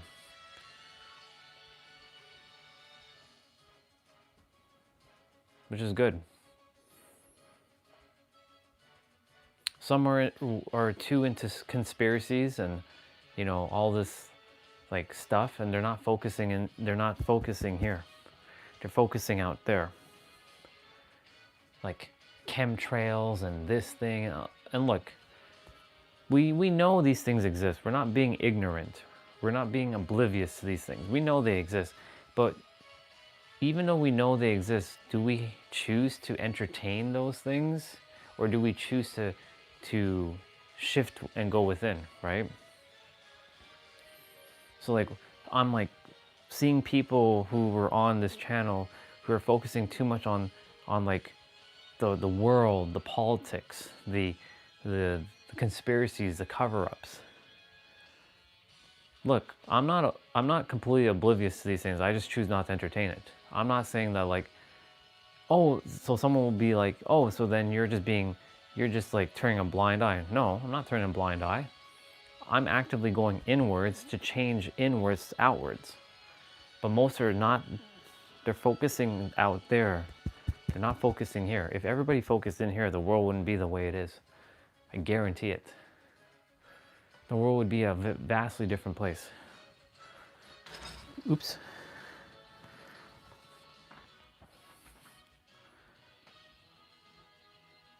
Only when they're ready. You're right. That's also the other reason too, right? That I said, like, maybe you don't want to be the creator. Maybe you're not ready, right? But the thing is, ready will never happen. It's not a feeling, it's a choice. And you'll never be ready. You have to just decide. Choose, decide, and shift to that perspective. If you don't, not you, but if they don't desire to choose to shift, to change and make that choice, there's not much that can be done, right? You can tell someone who you love so dearly that the answer is them. But to them, they have their own way of living and it threatens their current identity. And if it threatens their identity, they're going to fight back because their beliefs have been intertwined with their identity. But their beliefs are not who they are. But that's who they think they are. But that's not who they actually are. Right? There's so many people. If they knew who they really were, like if they're happy and they're loving life, there's nothing for me to tell them. There's nothing, I don't need to say a word to them. But it's for those who are like man, I don't feel like I'm living my purpose, and like life sucks, or it's for those types of people who are currently feeling angry at the world. I'm here to help them to realize that it all starts and ends with you. Only when they're ready, though.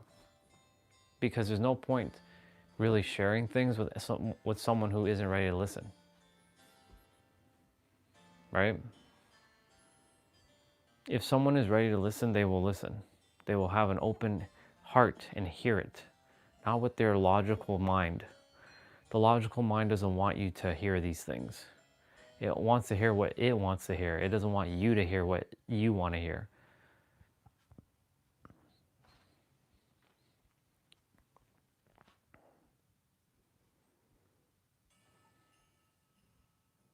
It's crazy, isn't it? But yeah, dude, a year ago right now. You know what happened a year ago right now?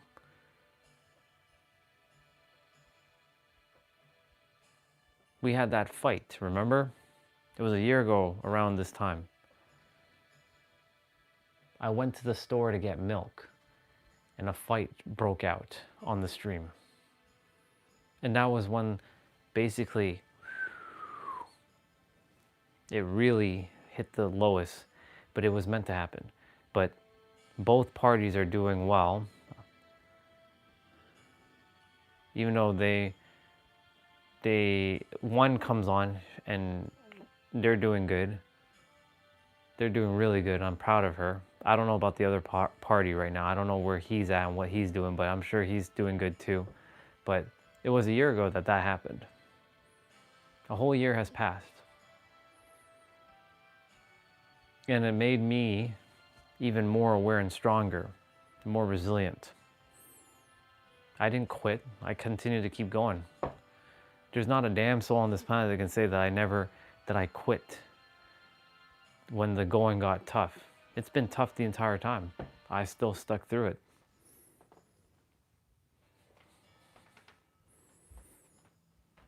The universe has been preparing me for the next phase. That's really what it wasn't.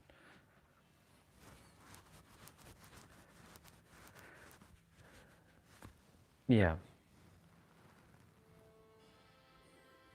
Everything that has happened on this stream had to happen.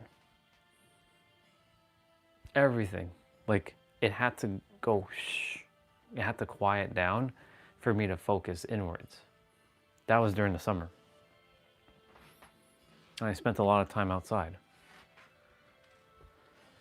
Like, everything has been an intuitive, like, guidance.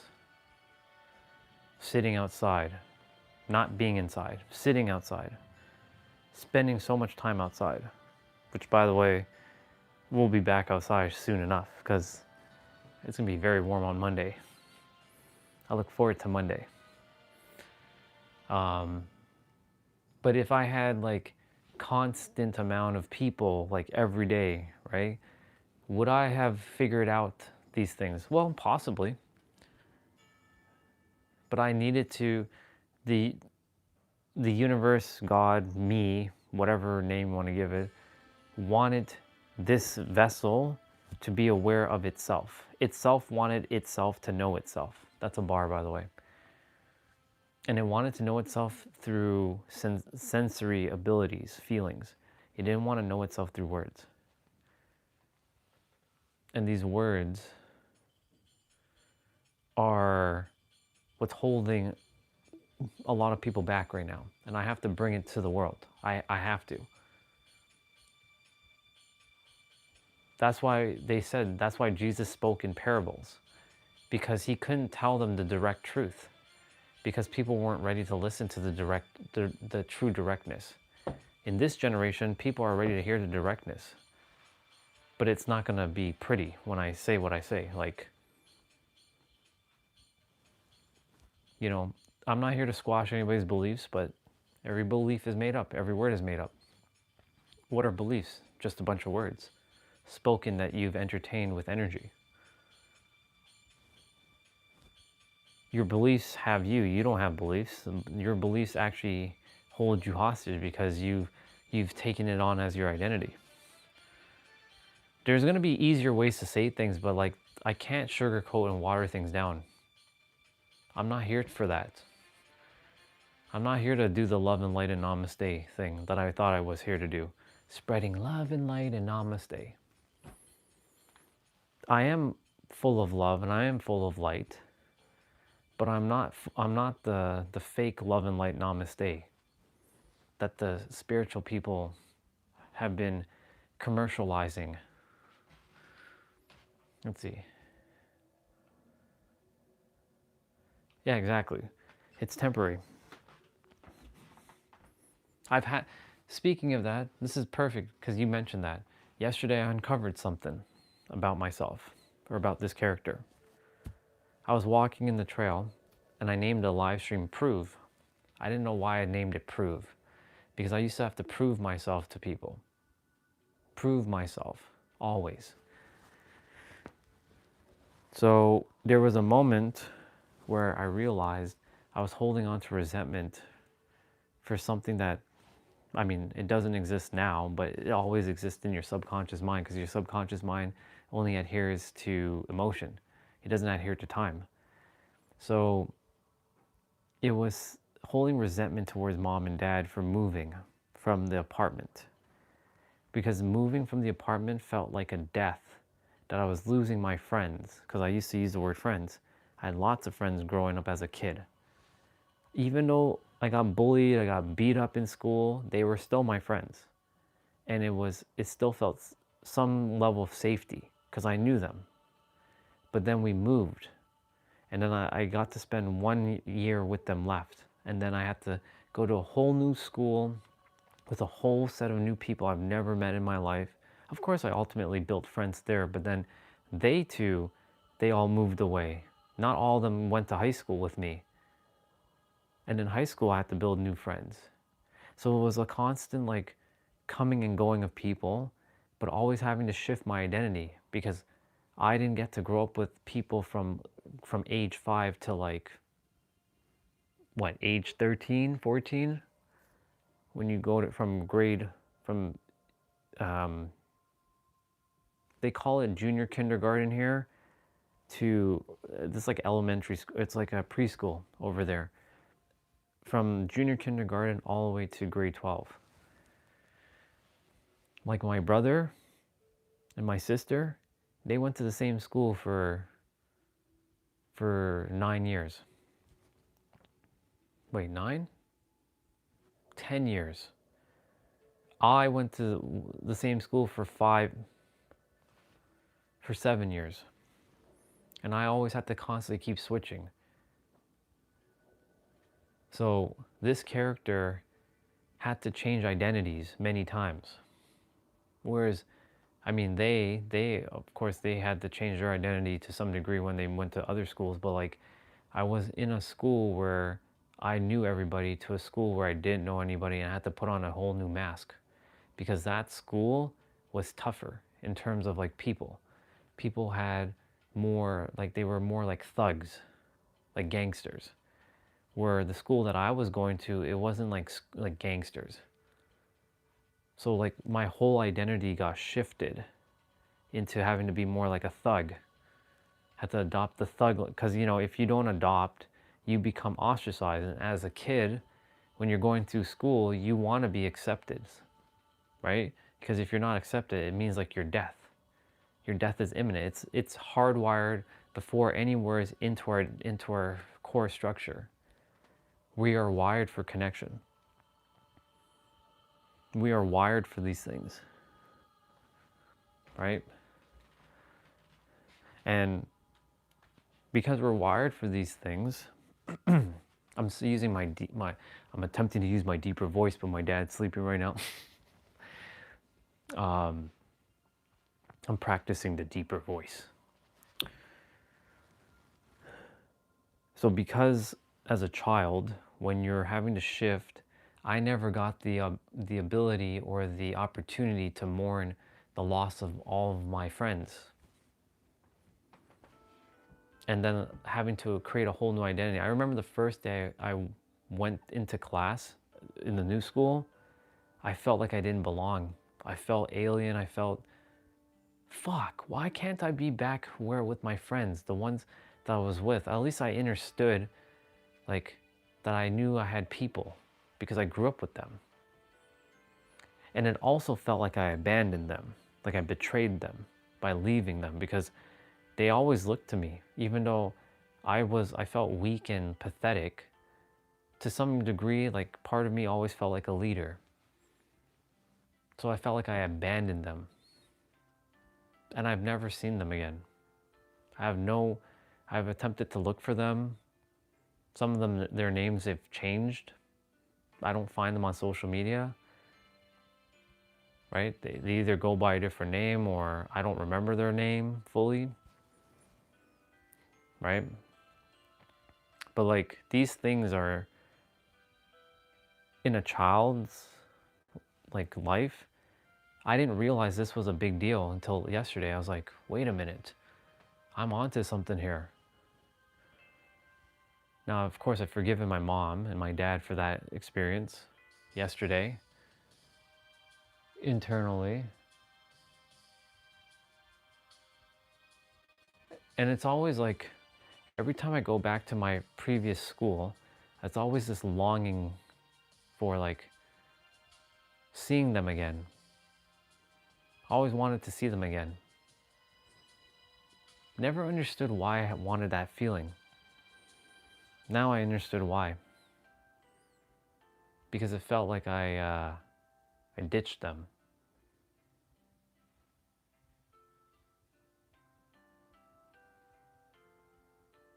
It was a really surreal moment yesterday. While walking, I was like, you know, sometimes like you feel like something, like a burden has been lifted off of you. That's what it felt like. So yeah, what you said there just now is spot on. People will always come and go. That's why I'm not too concerned with people. I'm not fixated with like, you have to be here. Like, I'm aware the temporariness of reality more than anyone. I almost died twice. I know what that feels like. So that's why, like, I'm not too, for me, I love community, but I don't care to be in one. Like, I can thrive on my own, but I would prefer to thrive with people, but I don't want to necessarily call it community, because that implies, like, if that word community for some reason doesn't feel good, and I don't know why. I think it's because it doesn't feel all encompassing. Tribe, it sounds better. Even though community has the word unity in it, right? But there's something about community, like spiritual community. So if you're not spiritual, then you're not part of that community. Gaming community. If you're not a gamer, you're not part of that community. So it feels like you have all these different communities, but they feel like separate from each other, you know? Of course, there's alignment, right? But I don't know. For me, like, that's why I don't say I have friends. I have brothers and sisters.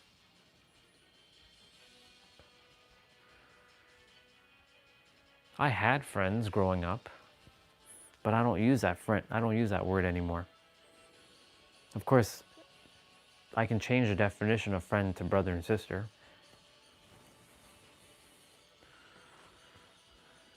But it's just fascinating what I uncovered yesterday as I was walking.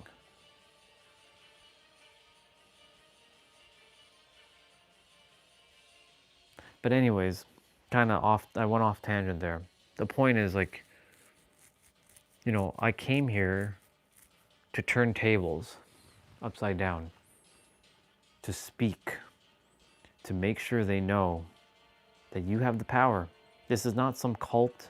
This is not some new age idea. This is what's always been, will forever have been, and will forever be. It's built into every single one of us. You are the answer. It's you that has to believe your thoughts and your beliefs for them to be believable. It starts with you and it ends with you, because in the end, you get to live the life that you choose. Choice. You. The square root to all answers comes back to you. But there are a couple facts to life. Number one, you can't deny creation. Even if you don't believe in the universe or God or whatever, and you feel like you just were plotted onto the land, you came from somewhere.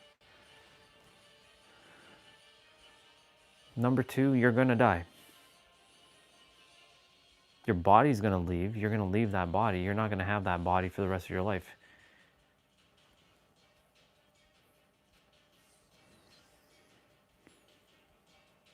And the last one is that you exist.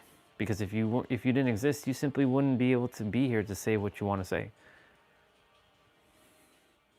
But there's a belief in the world where a lot of people, they're starting to realize this, but like, there's still a lot of people who feel like they don't matter and they don't exist. They're invisible. I want to help those people, to show them that they are visible.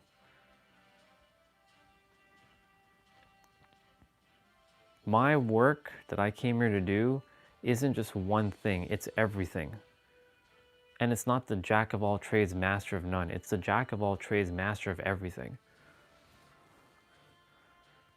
Humans like to create such limitations. You can only be a master in like a couple things. No, you can be a master in everything.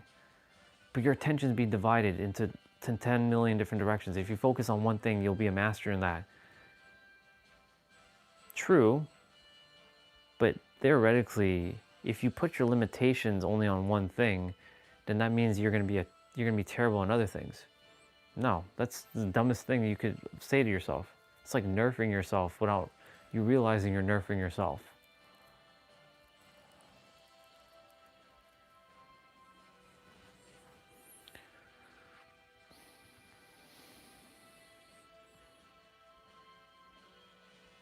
That's why I don't adhere to a lot of what humans say. When they say things like, you know, the grass is always greener where you water it. No, actually, the grass is only greener where there is actually grass. The grass isn't greener where you water it. The grass is greener where there is actual grass. And here's the thing. The grass isn't always greener if you water it. Because you can use bleach and you can destroy your grass. Technically, you're watering grass with bleach. So be specific when you're saying watering. What does the water imply?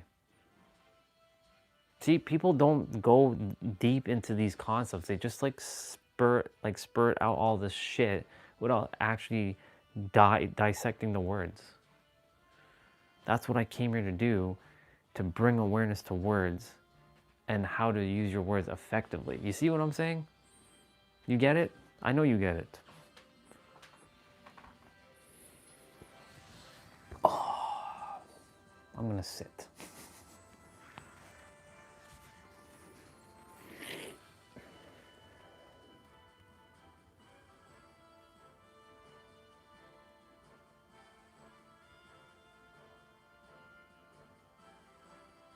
There's no more preparation for anything.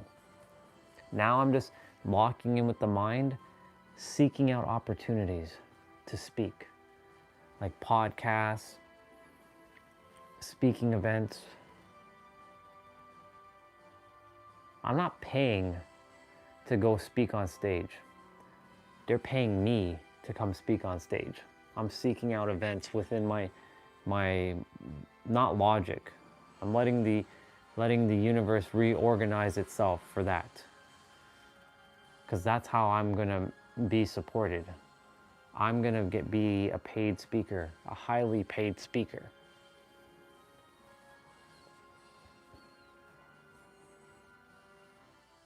I don't care to be a coach. I don't care to be an author of a book. I can give you 7 agreements, 7 commandments, 7 facts, 7 truths, 7 principles to reality. That's all you need. That's not a book. That's a one-pager. I can give it to you in one page. Speaking of which, I should take the message that I made on WhatsApp and have ChatGPT kind of like polish it up a bit.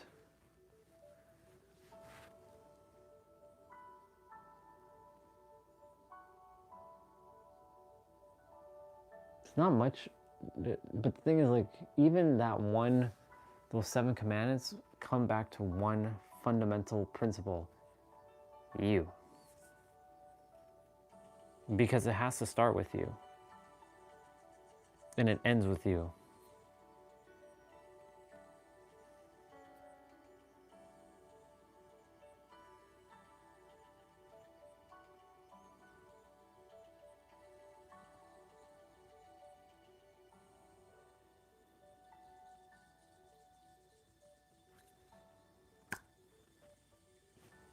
There's nothing else to say about that.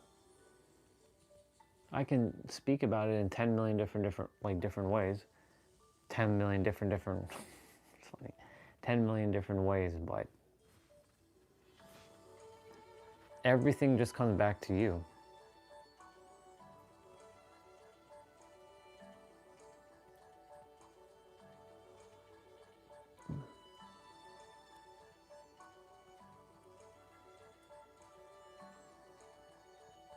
I need to start downloading some of my games.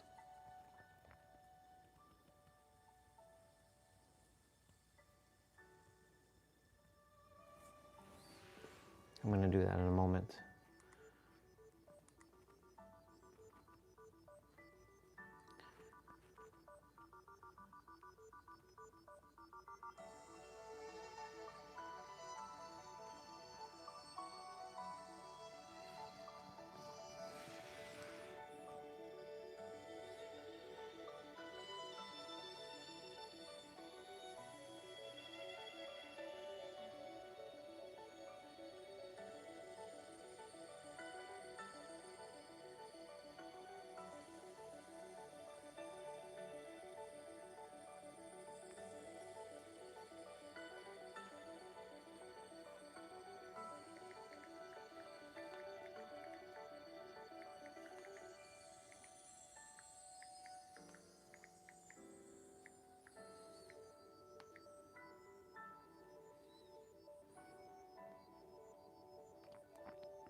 I don't know if there's anything else to say.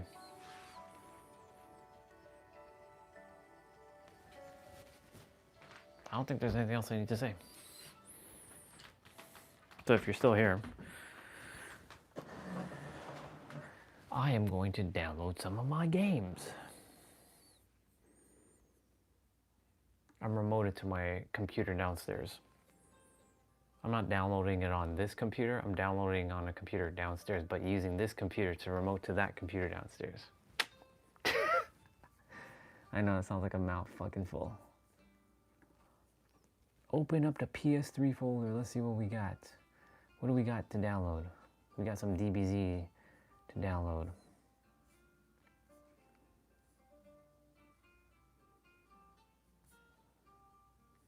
Okay, so that can be removed. Do I have Dead or Alive 5? I sure do.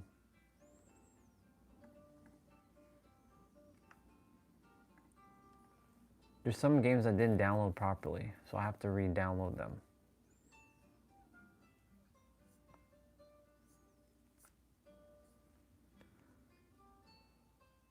Like, why is that in a folder? Like, why do you have to be in a fucking folder? Cut.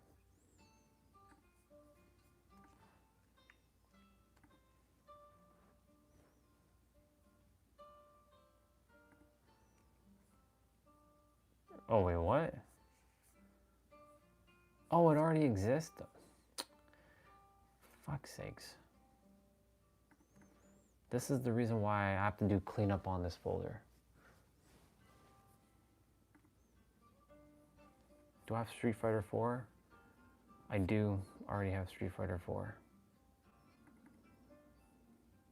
God damn, it's crazy. I downloaded some of these things twice. Save space. This is why cleanup is necessary.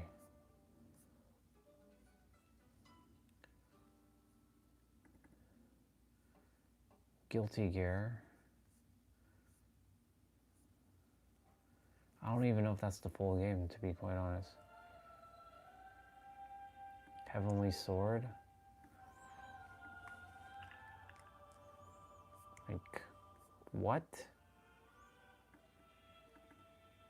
Yeah, see, like, these are not the full games in these folders.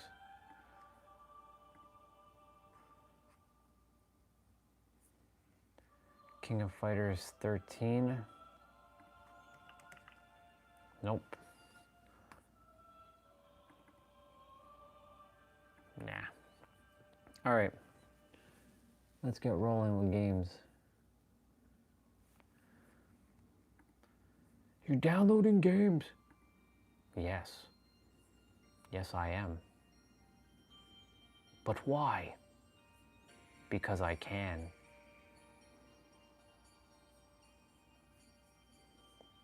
I have to open up another.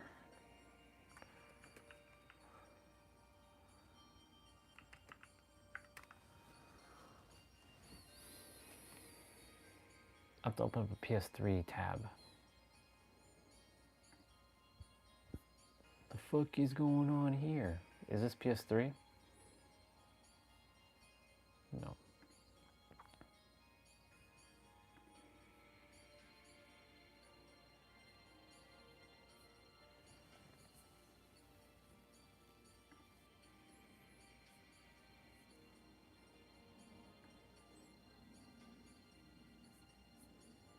And why are you downloading these games? Because I can.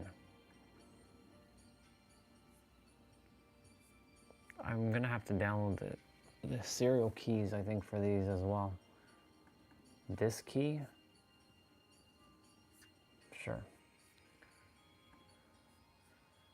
I'll have to download all that for PS3 soon enough. That's easy enough to do. I'll just get the games first.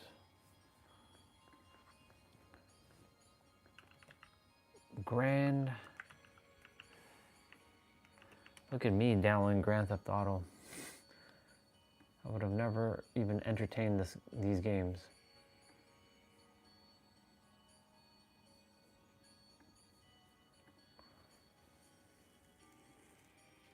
So Grand Theft Auto 4.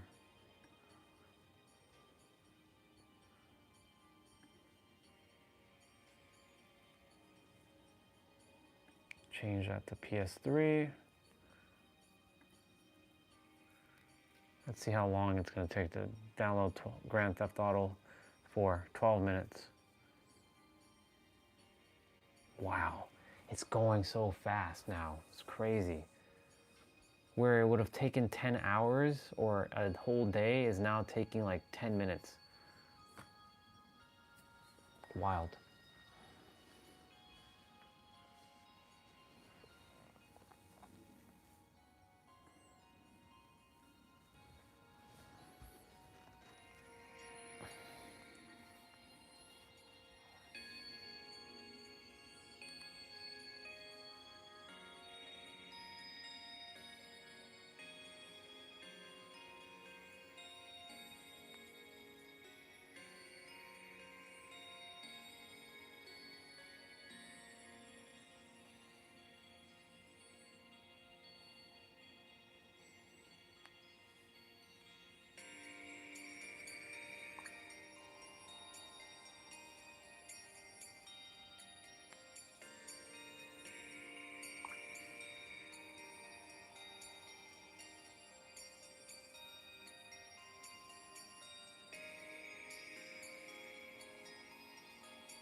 Damn, damn, man, man.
If Gang would have got killed, I used to intern for Jimmy Hendrix when I was in college.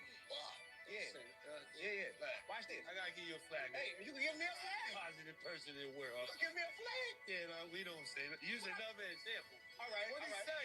If Game would have got killed. Watch this. Lord. Don't even know who the hell these people are.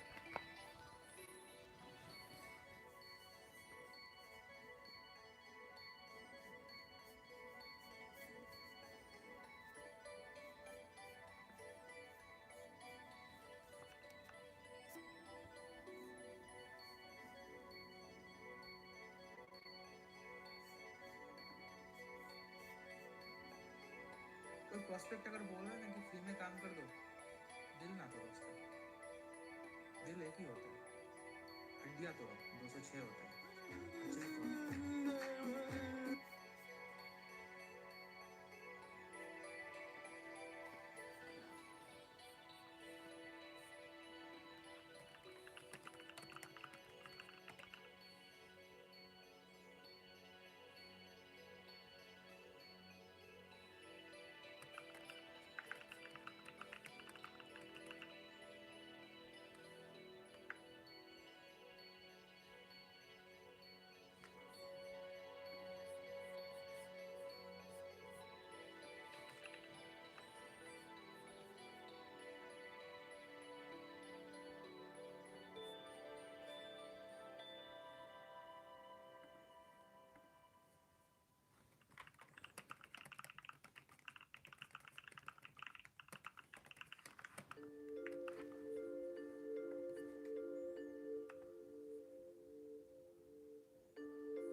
The best way to gain control of the most intelligent, powerful species on the planet would be to completely divide them from the love within themselves. And that teaches them that it is wrong to be yourself if yourself is different from what is accepted as normal. Confuse them about their own biological makeup so that they think that permanently altering their body is the answer to happiness. Require their daily attendance at an institution that makes them focus only on the information that is provided. Make them attend that institution from age 5 until an adult and repeatedly test them on the information so that it becomes their truth. Give them an explanation to everything so that they never have a chance to make their own assumptions of the world. Scold them and humiliate them if they suggest an opinion that opposes that of their authorities. Keep reminding them of how cruel their ancestors were to each other in the past and broadcast how cruel they are to each other in the present. Only show them tragedies on the news so that they live in fear and think the worst of one another. Convince them that their species used to be that of an incognizant wild animal. Make them think that their very existence is so incredibly random that they lack purpose and struggle to make sense of a creator. Tell them that their kind is as smart as they've ever been so that they don't question the integrity of the system that they're in. Provide them idols with artificial beauty and use them as examples of what it is to look perfect so that they are never content with their own appearance and can't help but to compare themselves amongst each other.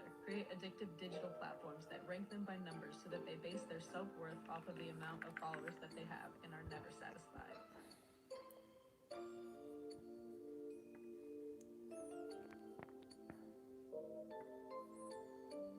It's our sister's birthday.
today's our sister Araya's birthday. Nice. Didn't even know that. It's a good thing I went on the other Facebook.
That of their authorities. Keep reminding them of how cruel their ancestors were to each other in the past.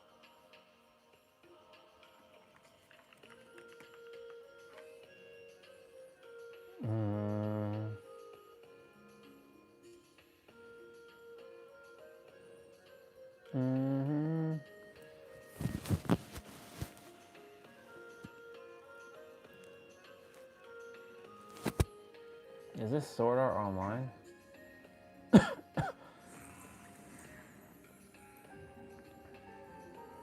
Ironcrad is in danger. Equilibrium will be lost, and the resurrection of the god of death grows near. Attention players,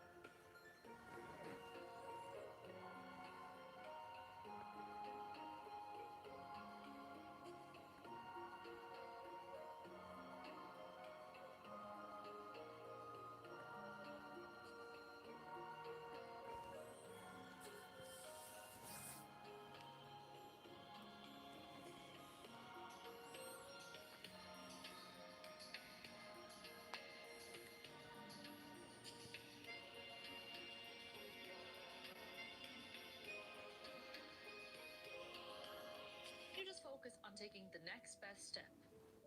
When you step on the step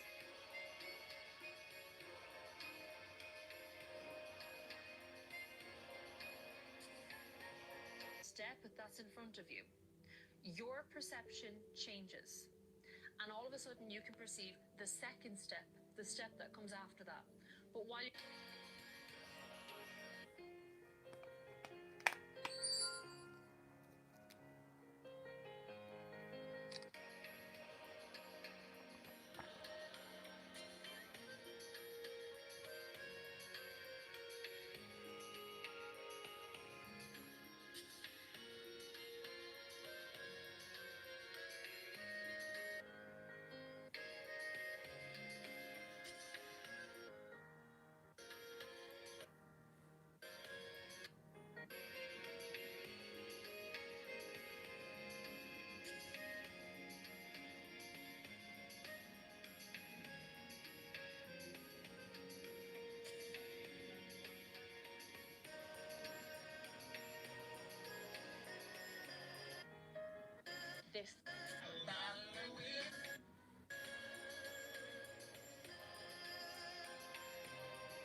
Mm-hmm.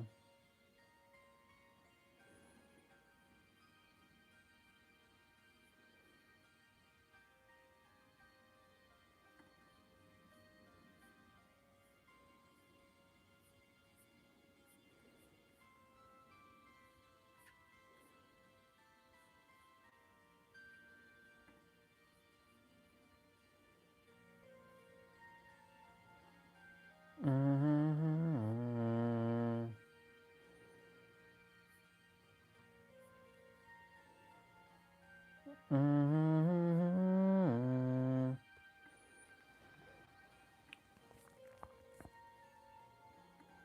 Mm-hmm. Mm-hmm.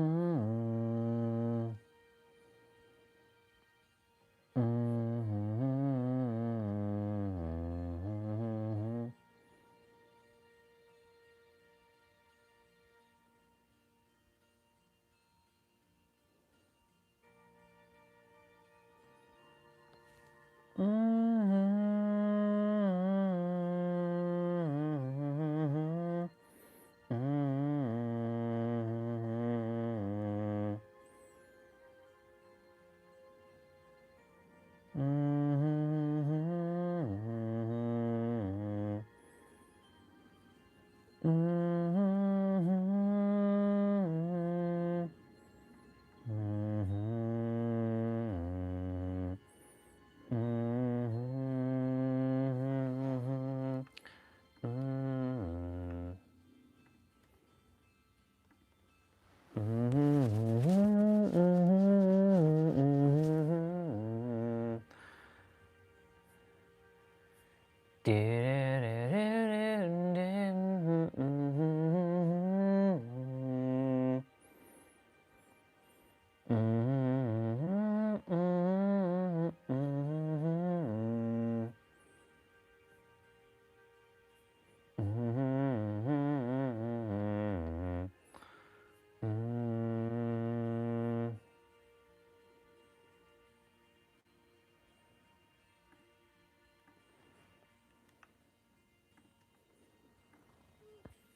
Oh, you're back.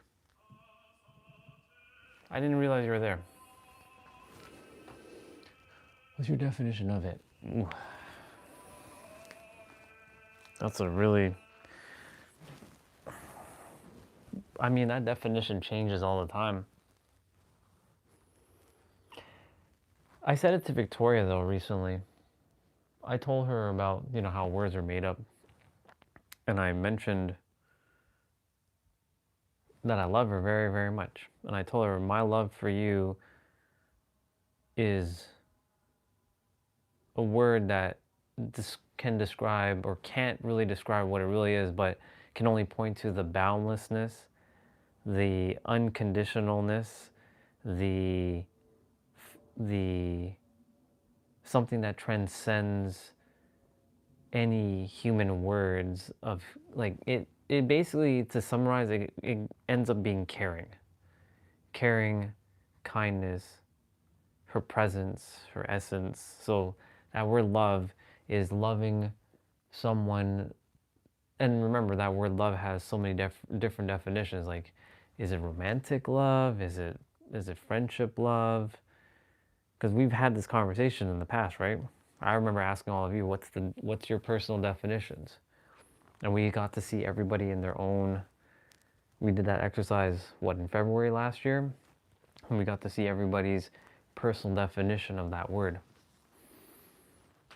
But, you know, because of my awareness shift, it's just caring for someone so deeply, for their presence, for their soul, for their heart, for this who they are, as they are. No layers. I mean, we have our own perception of the person, but like going beyond the perception of who we think they are and who they actually are. It's two different things. So like my personal definition of love is loving someone for who they actually are, without masks, without layers, without conditions. So that's where being unconditional. I guess the word really, what it comes down to, it just is. I love someone for just as they are. That's as simple as it's gonna get. If I want to keep it simplified, love for me means caring or being kind or compassionate to someone for who they already are and as they are. Just is. You can share yours if you choose to. I don't know if you're still there. But yeah, share. Share yours, I'm curious. Is it the same from last year? Has it changed? Is it different?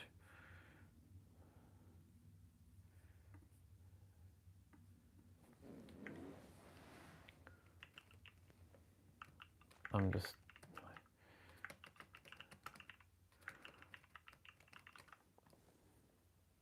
getting these games downloaded.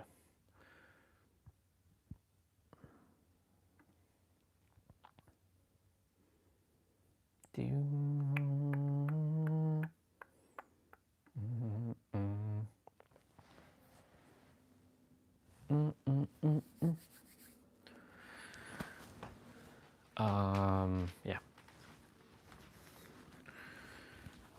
Like, for example, there's a sister of ours. Her name is Oriah. I love her so dearly, so passionately, so deeply.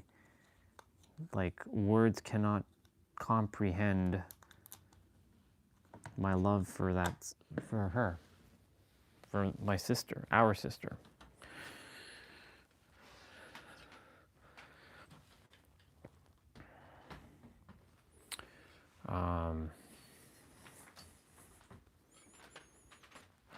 You know what? I'm gonna make a hot chocolate.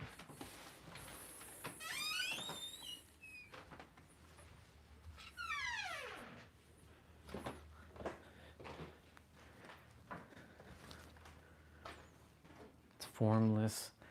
It's boundless. It goes beyond any word that we can even speak.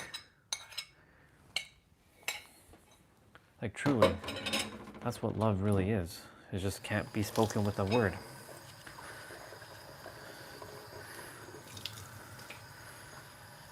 But we use the word love to attempt to encapsulate what we're attempting to explain. That's what words are used for.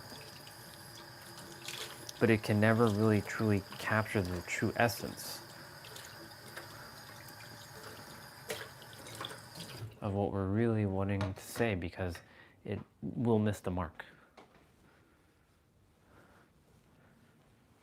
It can only point to it, but it can't really encapsulate what it really is.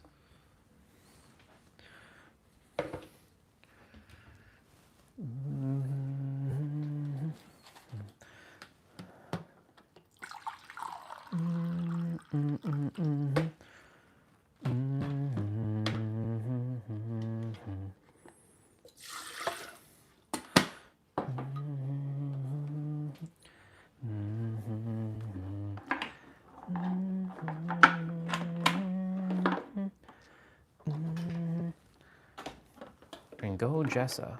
Her next chapter of her journey is starting. This is good. Just like my next chapter is starting soon too.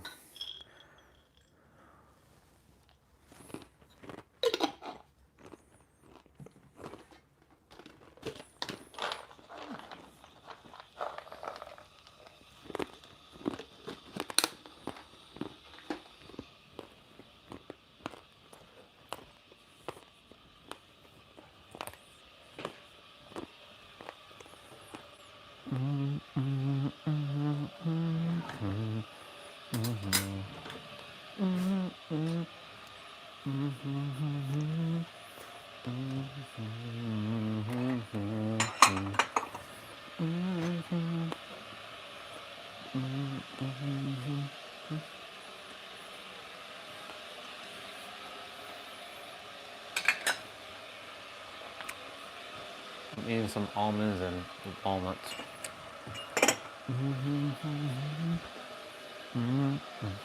I said I wasn't putting anything in my system, and here we are.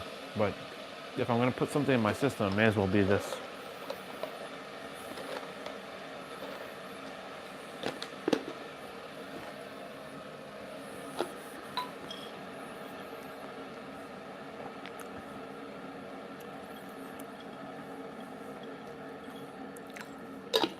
Fill my body with good stuff.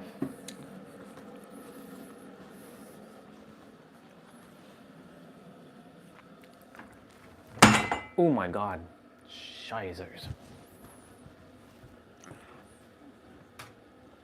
That was crazy.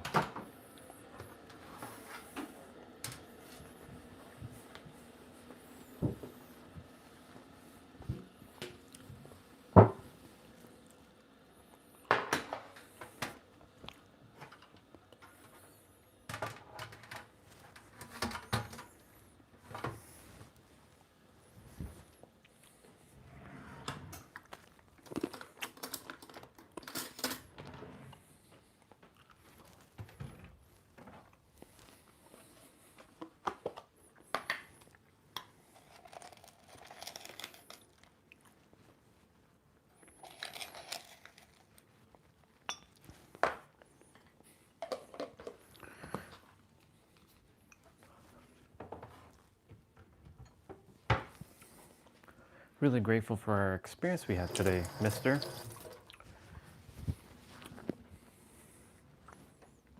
Gotta be mindful of what I say. When randoms come on, I'd be like, hello, random person. That was funny. This guy was messing with me. That's not his normal. You threw me off. I have to admit, you did throw me off.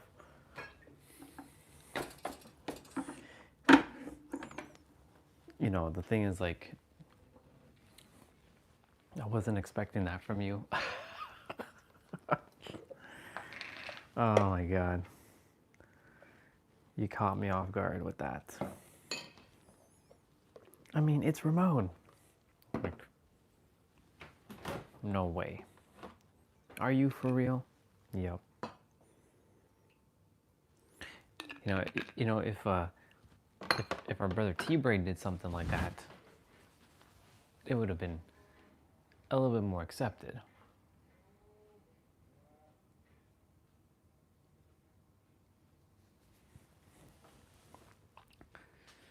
Watch T-Bray show up right now, and he'd be like, "You talking about me, boy?"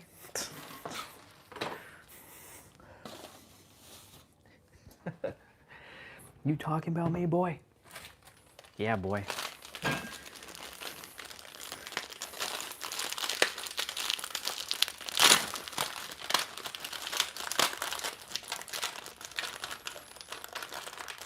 I'm having 2 S biscuits for Stellar. The name is Orion Stellar.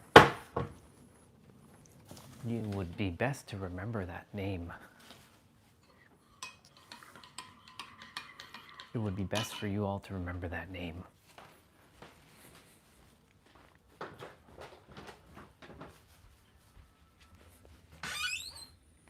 Just gonna go outside quickly, throw this out. I'm a poker player. You could have fooled me, dude. You had me fooled, though. I really thought it was some random person. I'm like, wait a minute. Who is this? And why do they have the mod? Like, there must be some random person I haven't seen in a long time coming on, and they're like congratulating me. I'm like, who the fuck is this?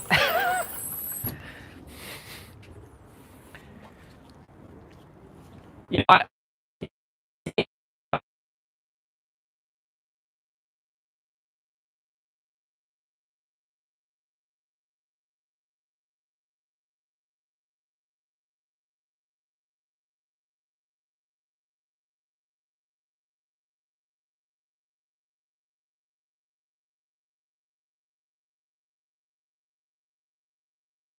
package in through the mailbox. Like, don't do that.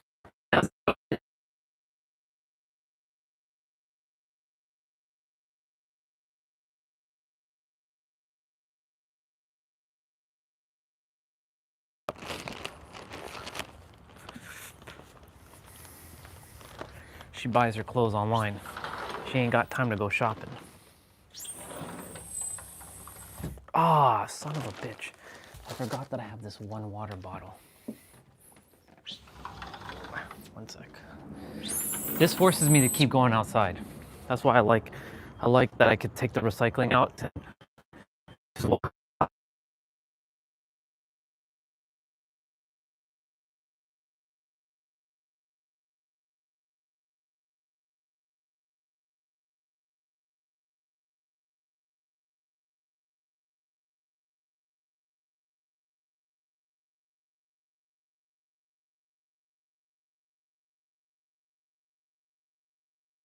Happened before. Pretty ridiculous. I walk outside for a couple minutes and then I come back and the stream is off. Like, what the fuck is going on here? YouTube.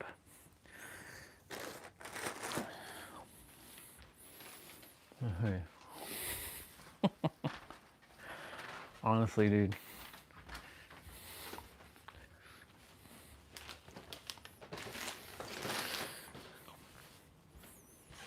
You had me good. Now every time I see a new name, I'll be like, okay, this is probably Ramon, or this is someone attempting to troll me. So I'll just remember. It's one of those things like, fool me once, shame on you. Fool me twice, shame on me. So technically speaking, I will not be fooled again. I have to be more vigilant. Because, you know, I'm not expecting anybody to be on my streams right now, even though technically my expectation becomes my normalizations. Maybe I should expect people on my stream, but theoretically I'm not really expecting anybody new to really pop up.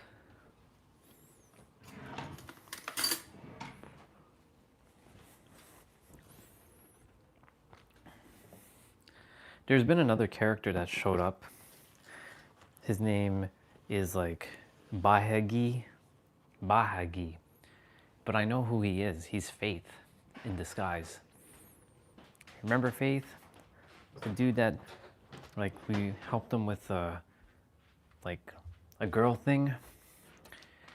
Every time he's been different characters. He was one time named Memamiski, and like, what the fuck, Memamiski? What kind of name is that? What kind of name is Memamiski? I'm not making fun of names, but what the fuck kind of name is that? Yeah. We don't need the yoga block. Memamiski. So, I mean, like, he's been impersonating different accounts, right? But I know it's him. You know why? Because he gives away certain cues. Which young kid? Crazy Cat? Remember, there's a lot of young kids. We have Vanera, Crazy Cat, Deadpool, Sushi.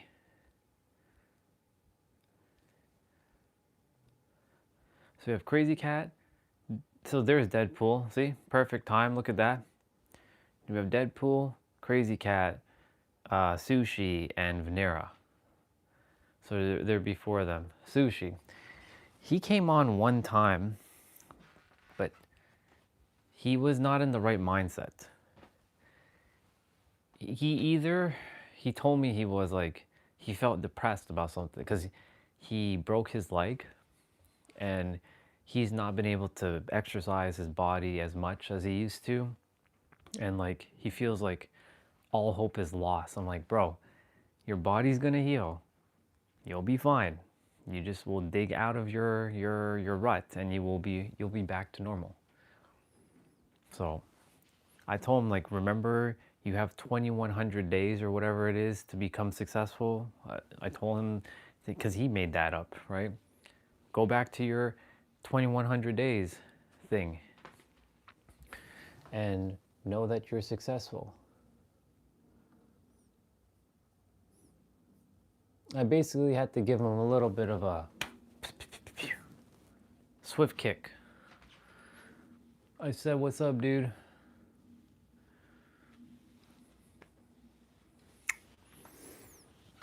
I was rough with you yesterday. I didn't want to be rough with you. I was rough with Deadpool yesterday. But it's all good. Yesterday doesn't exist anymore. Only today does. Anyways, yeah. Sushi, he came on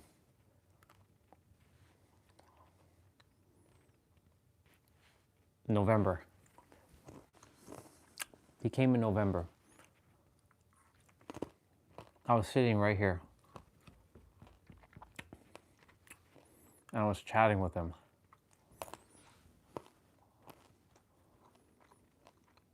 I trust he's okay, but I don't know because I haven't seen him.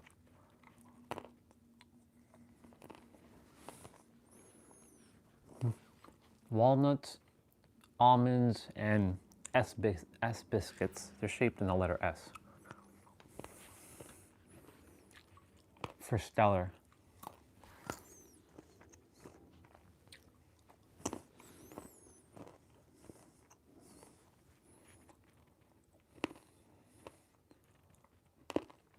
I was talking about earlier something.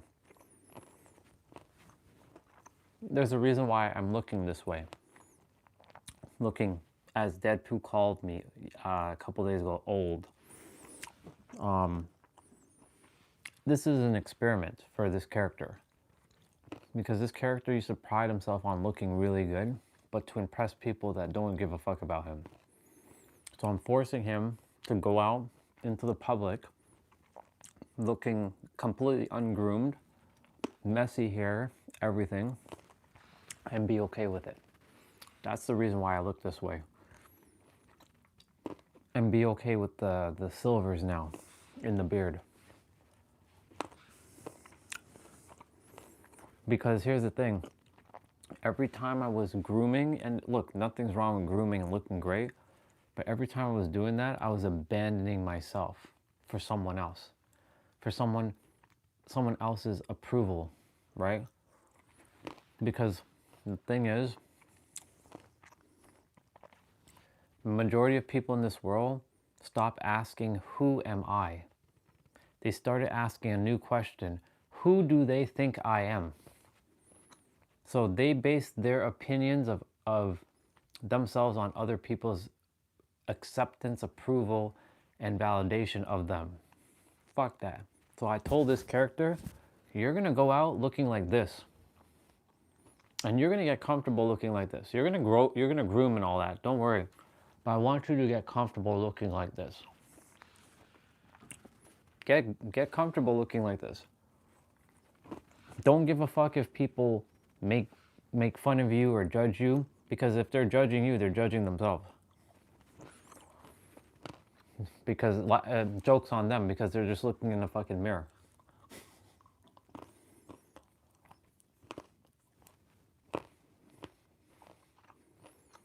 Sooner or later, everyone's gonna know that everyone is the creator.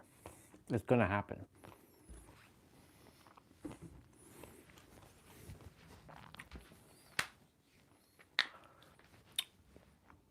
He's over here. He's over there. He's hanging out.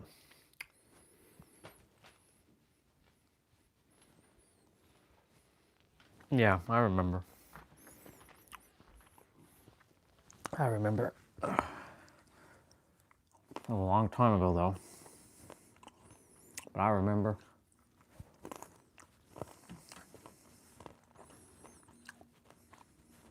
Funny thing is, we can have that moment right now.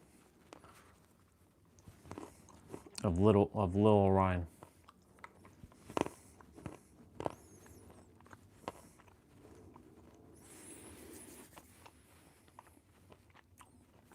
I'm downloading PS3 games, just so you know. What? You're downloading PS3 games? Yes. I'm looking on my computer, seeing when they're finished. I don't want to sit on the chair. The sofa is the death of you, by the way. It's the new smoking. Sitting is the new smoking. Oh, Ryan, you're sitting. No, I'm actually squatting. Sure, I have a yoga block, but I am squatting.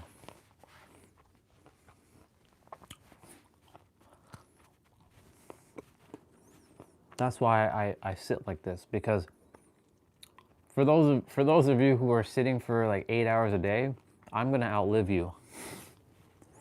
I will literally outlive you.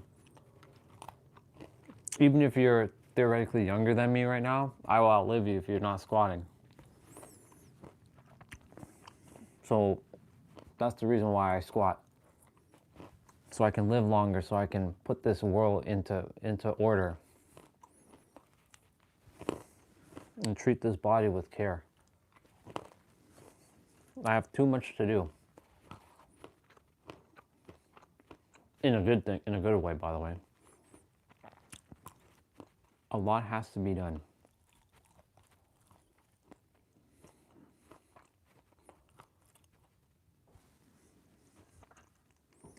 So I have to take care of this body as best as I can.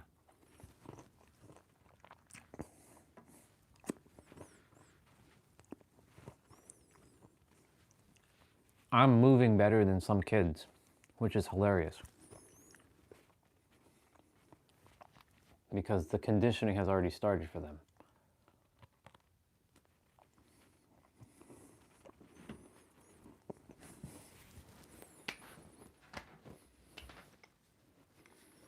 No, I'm not doing it.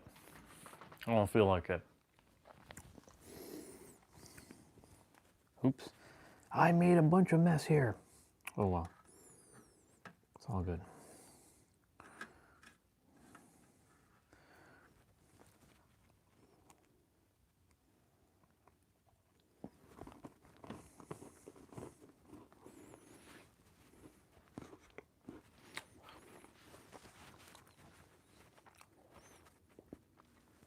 Is my game done already? Where are we at? 8 minutes more. Okay. Let's go at Valkyria.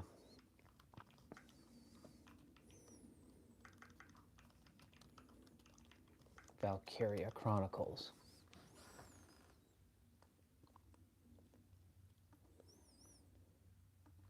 It's give out with an A. Silly.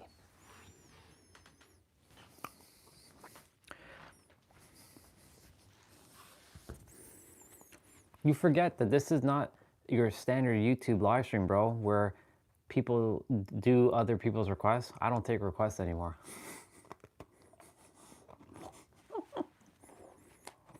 If you're looking for, hey, do something, you got to go to a different stream. This stream isn't for that anymore. I do what I want. I do if I want to dress up as little Orion, I will, and I've done it. You just weren't here. Sucks for you. I didn't tell you not to be here. I did it actually, I think 4 months ago. No, 3 months ago. I pulled out my glasses. I pulled out my hat. And I dressed up as little Orion. But you missed it. So tough luck.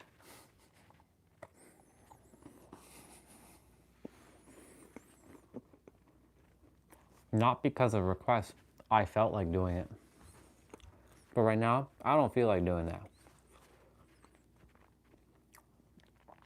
And you'll learn sooner or later that eventually you will do things based on how you feel, not because someone tells you.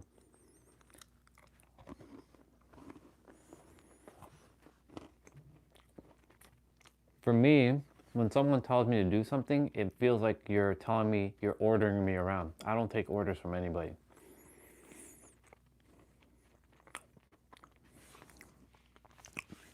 I'm not your standard human. I've changed, dude, if you haven't guessed it. I'm not the same person I was. A year ago, I was building connections with all of you. Now, I don't give a fuck about building connections with anyone. I'm done with that. All I care about is serving. If you're not really interested in what I'm saying, there's no point being here. That's basically all I gotta say about that.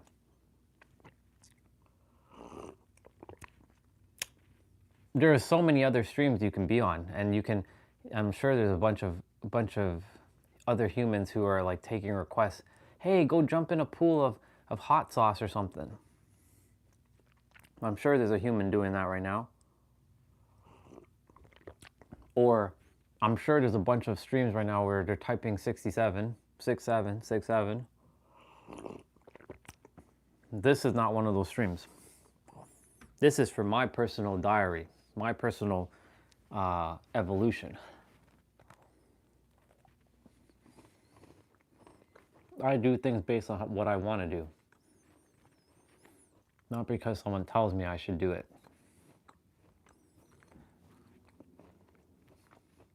I basically am dismantling all human interactions of like things like being told what to do. I should listen to this thing. Like I stopped listening to a bunch of people on the internet that I used to respect. I love them, but I don't have that much. I don't really respect the things they say anymore because it just is to me now.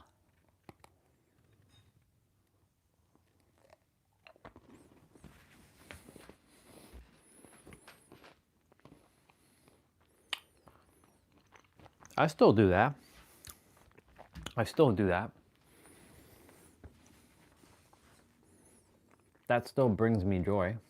I do things based on joy. Like me playing video games. Like me calling things Bubba. I don't say it as often though, but I do say it.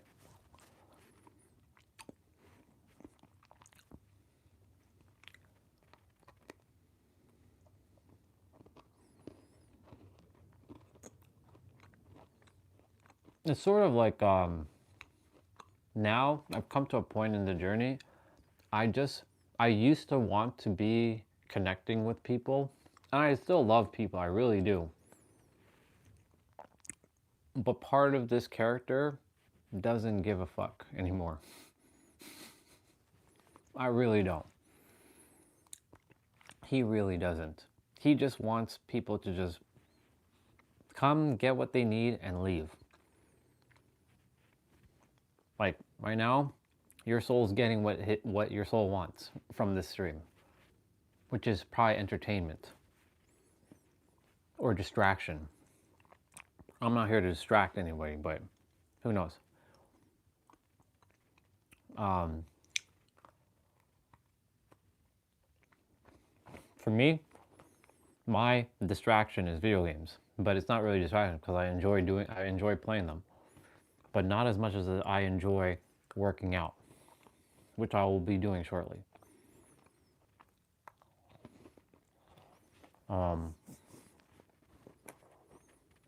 I come to a point where I don't care anymore.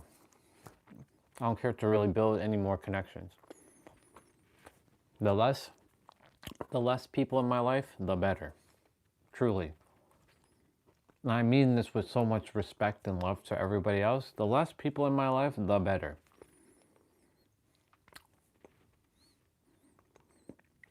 There are people in this world who are attempting to build connections with people. I don't care for that. I don't care to build friendships anymore. I'm done with that. Bring me the people I'm here to serve, but not, I don't really care to build a connection with anybody.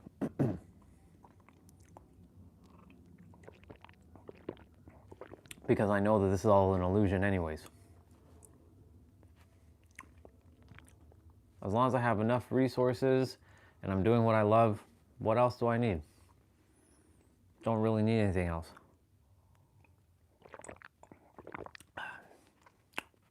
I'm doing more of what I love. Traveling, helping people. Sure, I'll connect with people, but not not at a point where we're like buddy and they have my cell phone number and they can call me up. That's not happening. You're gonna be like, not you, but like people will be my clients. I'll serve them as my clients. I'll build a rapport with them, but I'm not here to like really like, I want to be your friend and I want you to be a part of my life. I don't give a fuck about that, to be honest. I'm done with that. That's why, for me, the less people in my life, the better.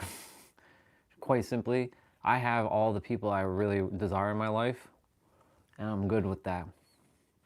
Sure, when I start my new channel, there are going to be new people that are going to show up on my stream.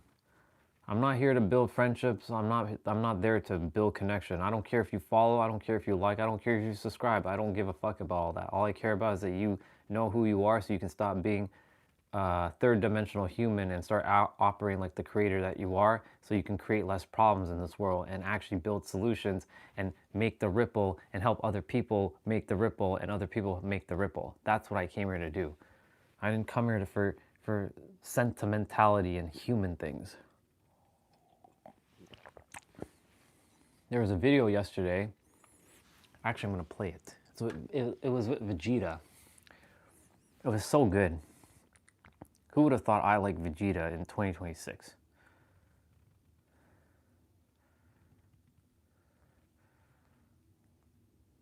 Yeah, this character here is talking about Goku right now. I'll listen to him afterwards.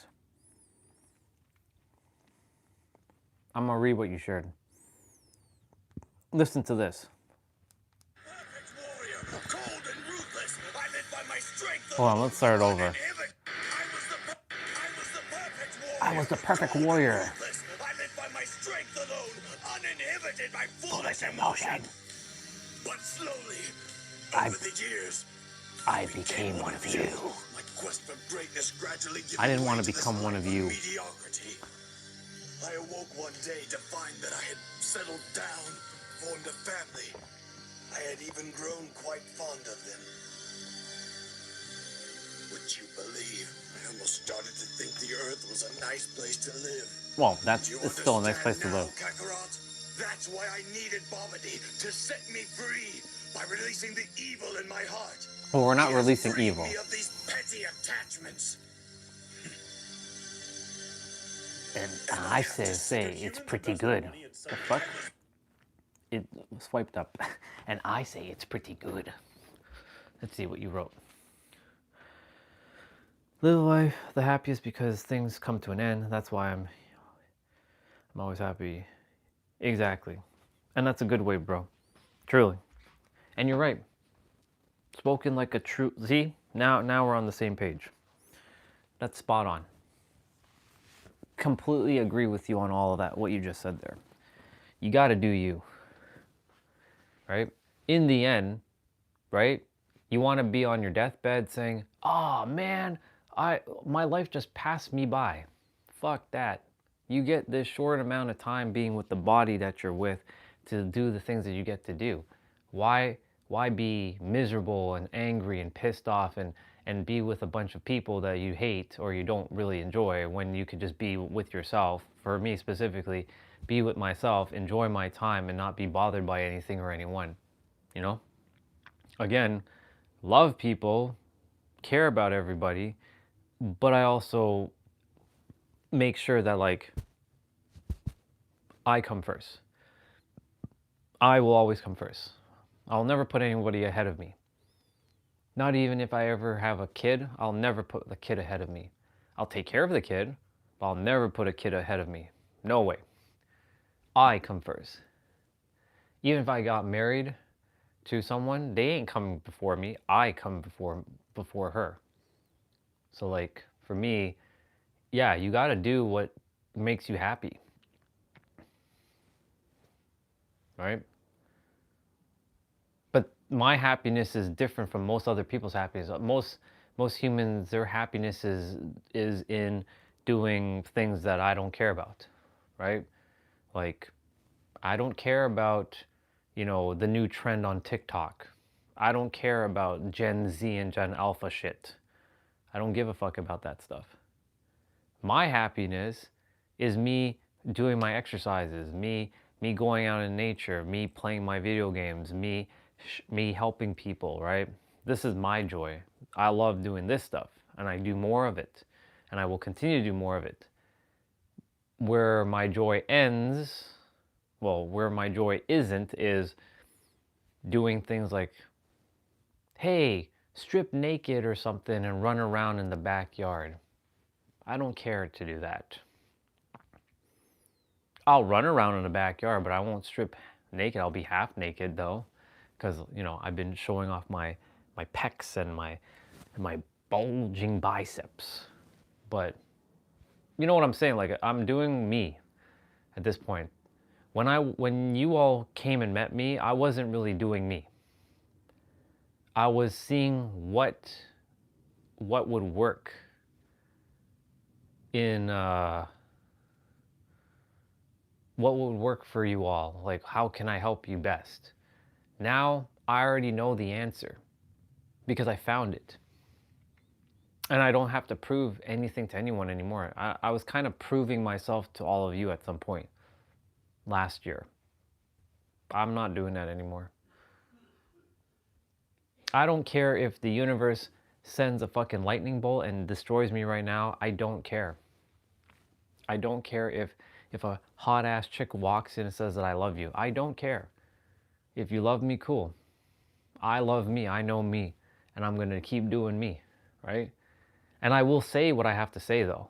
I'll be direct. If I see something that needs to be said, I will say it. I'm not here to hold back any longer. Like, if I see someone who's like projecting limitations onto themselves or onto others, I will call it out.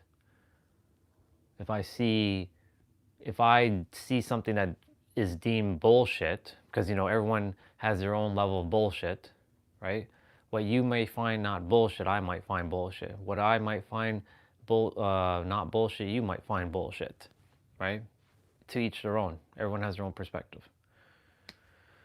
But I came here to serve. I'm not your typical third dimensional human. I'm aware of this. I was born into a family with lots of shit that they need to deal with. And I'm an alien in a human body. Well, we're all aliens, technically speaking. But I come from a vastly different star system. I'm not going to get into all that because that's irrelevant at this point. There's no point in speaking about all that because that's just made up shit too. But essentially, I came here to do things that most humans cannot understand why I'm doing what I'm doing. Because most humans are designed to, like, you gotta grow up, you gotta get married, you have to have kids, you have to have a job, you have to, you know, have a house, you have to do this thing, you have to do that thing. Then you have to retire, then at 65 or whatever, then you do whatever and then you die. That's what most human life is. I didn't come here for that. I was living that at one point, but then I exited that game. Now I'm on a new game. And this new game is vastly different from most of the games that are being played on the planet. Right? You're playing a game, I'm playing a game, everybody's playing a game. What game it is that you're playing, only you get to decide what the game is. I'm playing my own game. And this is the game of polarization. The game of speaking the truth. Whatever truth really is, because that word is very subjective.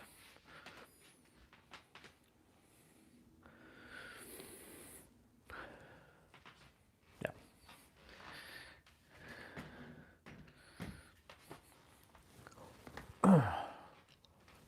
My game is finished downloading. Very nice. We're crushing through these games. It's very good.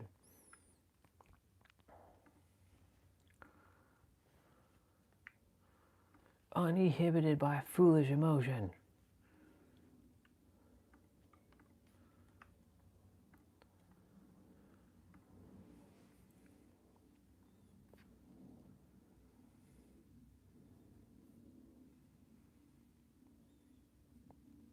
Alright, so let's get Virtual Fighter 5.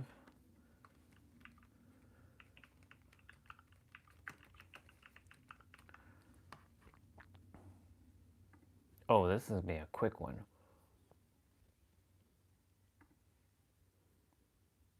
This one's going to be like downloaded in no time.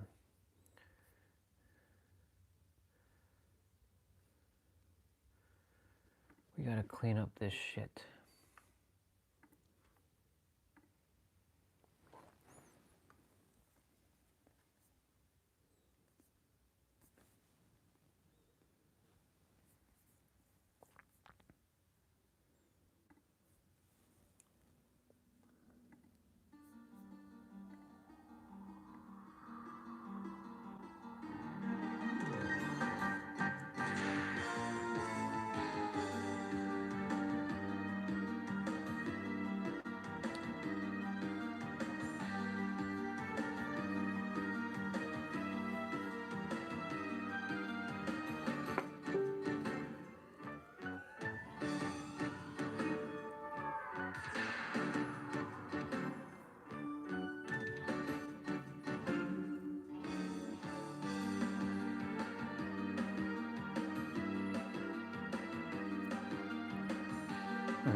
It's scary how accurate this shit's getting.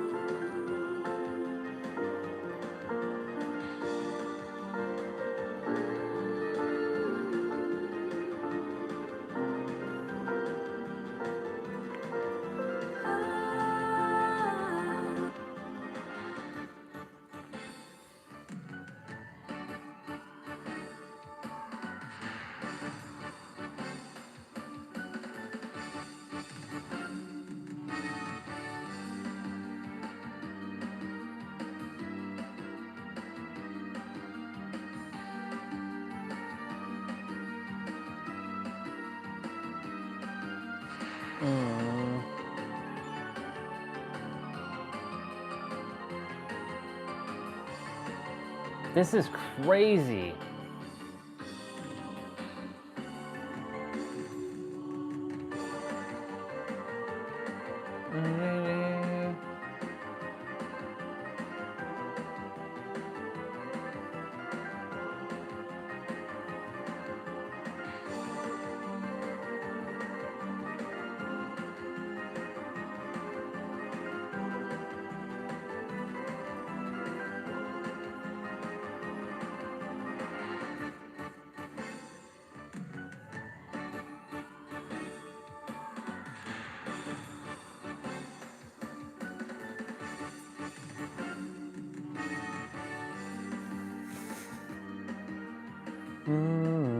That's crazy.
Do do do do do do. Do do do do do do.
How many fucking games does this thing have? It's crazy.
Whoa, whoa, whoa, hour. What the fuck?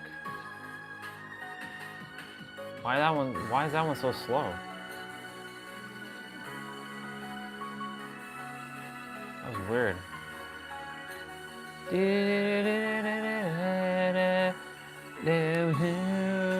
How many of these games are there? What the fuck is going on? 1, 2, 3, 4, 5, 6,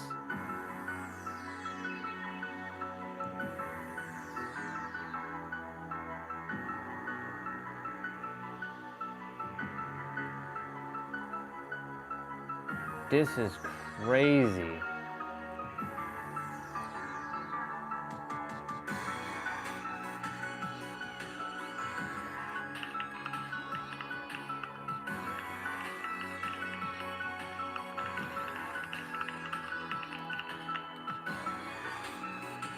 There are over 20.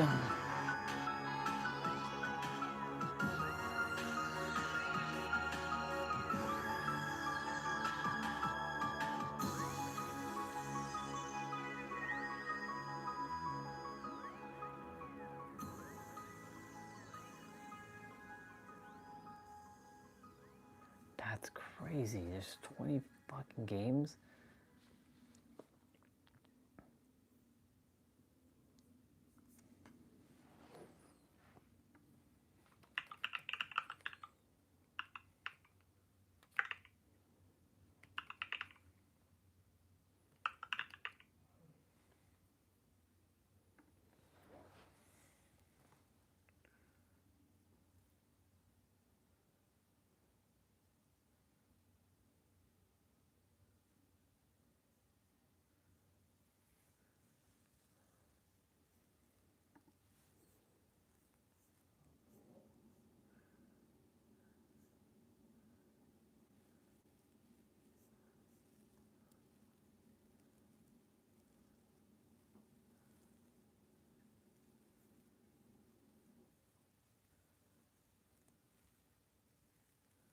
The fuck are the DX versions?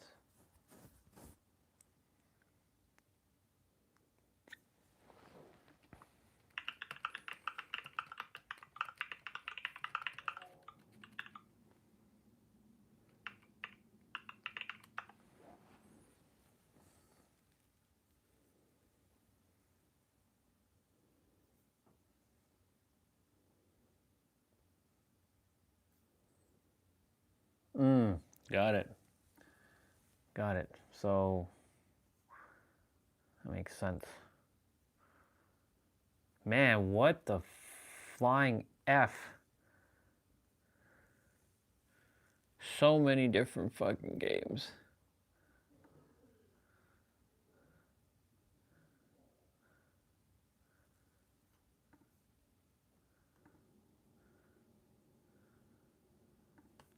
So many games. When it comes to stuff like this. So I recommend picking up the Asian physical release if you care about this sort of thing. There is a bit of a price difference though, just so you know, the digital versions are a little bit cheaper. Let's look into the extra stuff you get with the DX games. Remember, you can look it up on the Ryza DX website if you want to go through it yourself, because everything's in detail there. With Ryza 1, you get 3 new playable characters, Agatha, Kilo, and Romy. I can't remember the pronunciation of these characters exactly now, so pardon me if I get some of these wrong. Additionally, you get a story featuring Kilo and Bose, as well as a story that shows you what happened after Ryza 1 and before Ryza 2. Ryza 2 gives you Empo and Leela as playable characters, and there's also a storyline featuring both of them. There's an additional map too. All the DLC like weapons, music, items, and outfits are included, like I said before. And there's also a few quality of life improvements like higher basket and container capacity, additional graphical options, and other things here and there. I recommend giving the website a look there to see a comprehensive list, and you can see which features apply to which games. Now onto the graphics. Direct graphical comparisons aren't going to be possible in my case because I have the original games on different platforms, while the DX games I have all on PC.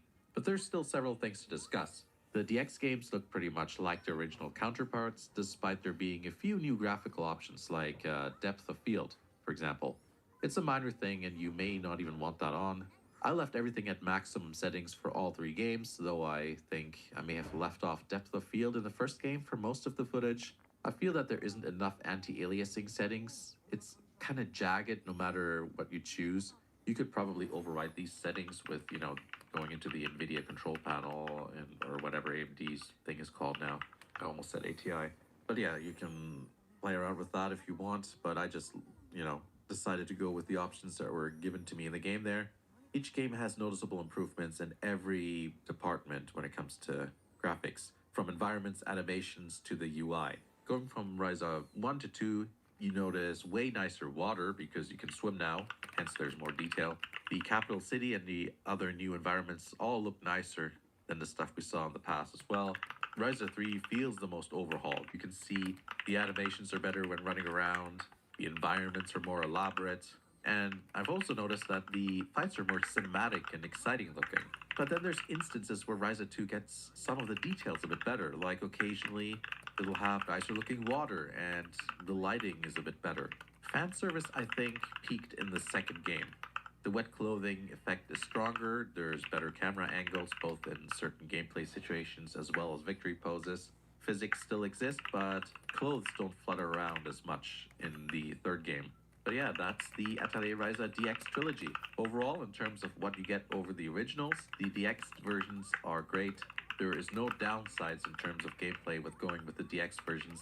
My only complaints are the lack of physical releases outside of Asia, though you can thankfully import them in English. The fact that there's no upgrade option for people who have the original games is kind of a bummer, and of course, also the whole thing that the DX games don't allow you to transfer your old save games. I feel like that's, that wouldn't be so hard to do because the storylines are all the same. Surely they could have made it transferable. Anyways, I hope that video was helpful and interesting. Thanks for watching, and I'll see you again in the next video.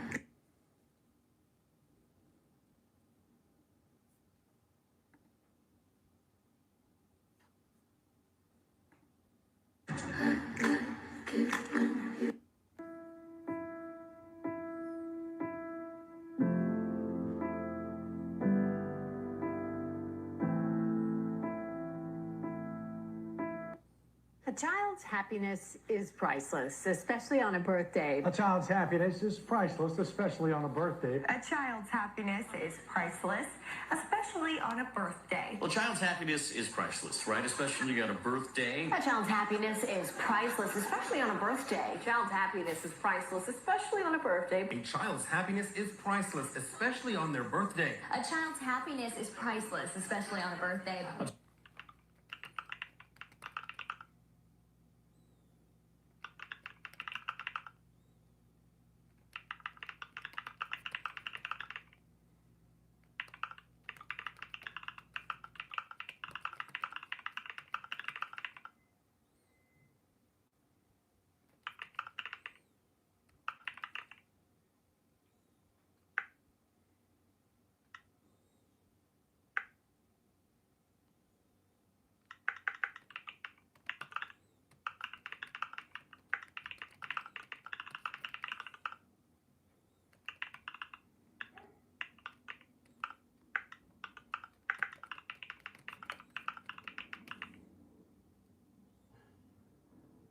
Child's happiness is priceless, especially when it comes to their birthdays. Absolutely. A child's happiness is priceless, especially on a birthday.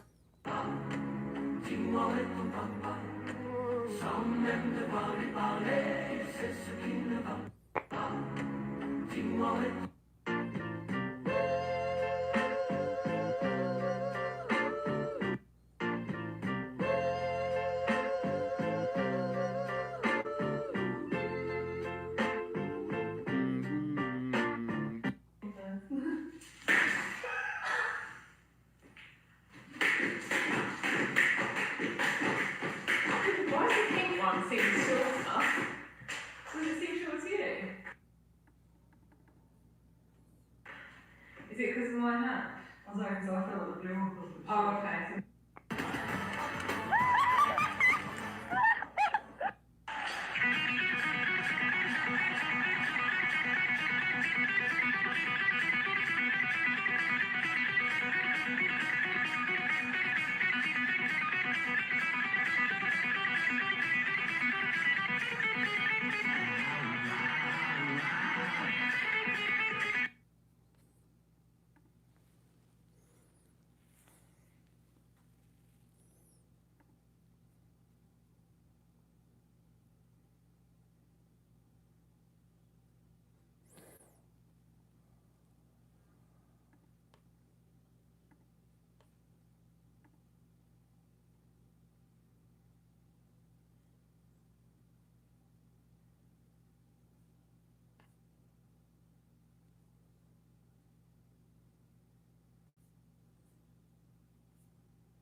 Wait, why is that taking forever to download?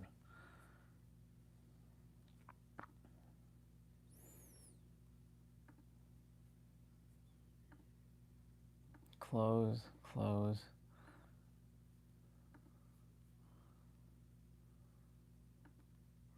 One of the best of the bunch, much like the other RPGs in the series. Something truly unique. It all focuses on a young boy trying to save his. For all of its faults, I still had a lot of fun playing through it. It's essentially a Tales game for beginners, and even though its admittedly short runtime is Tales of the Tempest.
What is this?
Just gotta periodically check the live stream to make sure all is good.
Is this PS1? Oh, no, this is...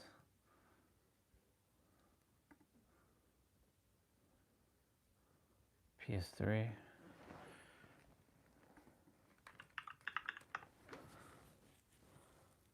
Children of Mana. Mm-hmm. Mm-hmm.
Oh. Yeah, see, sitting is not good.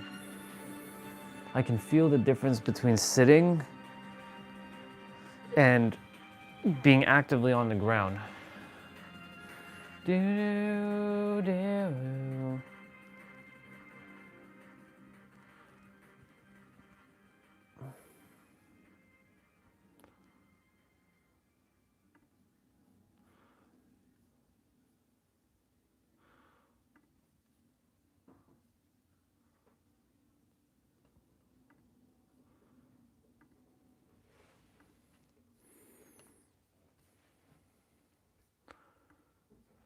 All right, so PS3.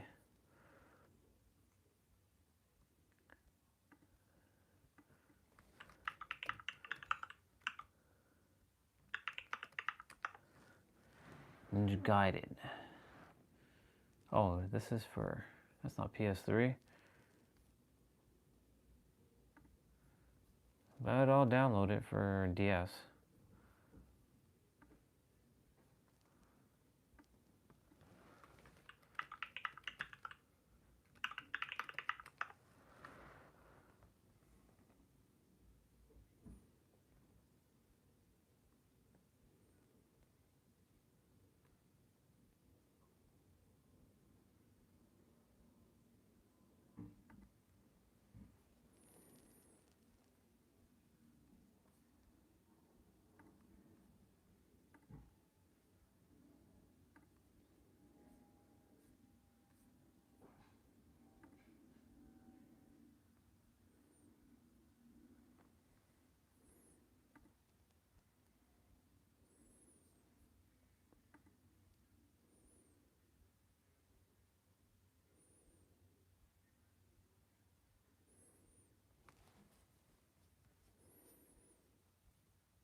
Oh man.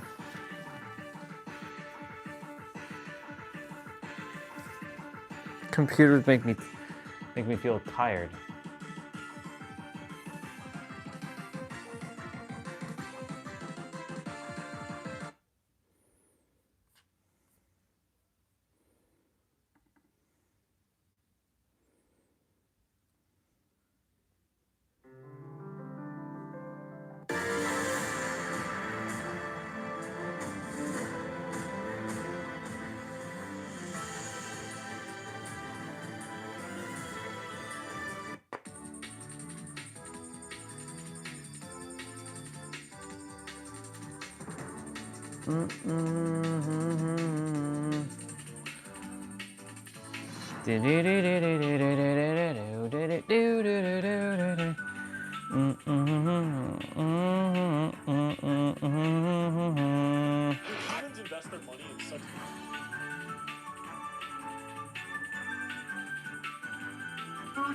Super Saiyan, he showed you exactly where your power lies and what you have to let go of to achieve that power. Okay, let me explain. At the end of the Namek Saga, or at least at the beginning of the first one, okay, Frieza blows up Goku's best friend. And Frieza is like the fucking tyrant of the universe. So he's the most powerful being in the universe. And he blows up our main character's best friend. And in that fit of rage, Goku becomes Super Saiyan, okay? But there is another aspect of him actually turning Super Saiyan that a lot of people overlook. And it is that earlier, when Vegeta was literally on his deathbed, he's literally bleeding out, can barely breathe, and he's crying to Kakarot, Goku. He's telling him about how they enslaved all his people and made Vegeta do all of his dirty work. He warned Goku that Frieza was not going to be like another fighter. Okay? A lot of the other fighters Goku fought in his past, he fought Piccolo, he fought Yamcha, Tien, all these different fighters that ended up becoming his friends. Frieza was not anything like any of those fighters. Frieza wanted to kill people for fucking fun. And when Frieza got pissed off and got hit with that spirit bomb, he came up out of that water, he blew up fucking Krillin. Okay? And in that moment, Goku realized that Vegeta's message hit right on a fucking dime, and that if Goku was going to be able to protect Earth, if he was going to be able to save Namek, if he was going to be able to save the universe in fucking general from tyranny, he was going to have to allow himself to be angry. And in that fit of rage, he achieved a superpower that his entire race and population of his home planet could never achieve, because he allowed himself to be fucking angry. A lot of men in this world, we are taught, and you could say it's a feminist thing, or it's taught by women, or blame any other motherfucker than yourself for the reasoning why you're so weak as a man and you have low testosterone. But genuinely, at the end of the day, every single man has a million fucking cuss words flying around in his mouth, and he feels like he needs to be so societally perfect that he doesn't get the fucking words out, he doesn't express himself, and he doesn't let motherfuckers know what his boundaries are, okay? As a man, you have to allow yourself to be angry, or else you are going to be bottled up in so much fucking anxiety and depression because you're not integrating the emotions that are coming from the experience that your soul is choosing to experience right now in your life. And so you're not able to move on, and now you're trapped in a cage within yourself in your mind, overthinking, because you're not allowing yourself to let the dream fucking out. Go to the gym. Let it out. Post some content. Let it out. Do the fucking work and let the anger out, motherfucker. I love it. When Goku turned Super Saiyan, he showed you.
European tour, all of us, and we were doing really well.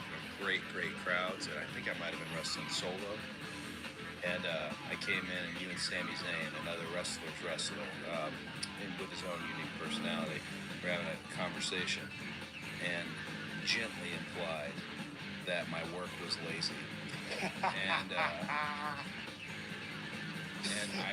I remember like making a joke about it and being like, like I was letting everyone know, like they're over here talking about me not putting in, like, not changing things up on a nightly basis.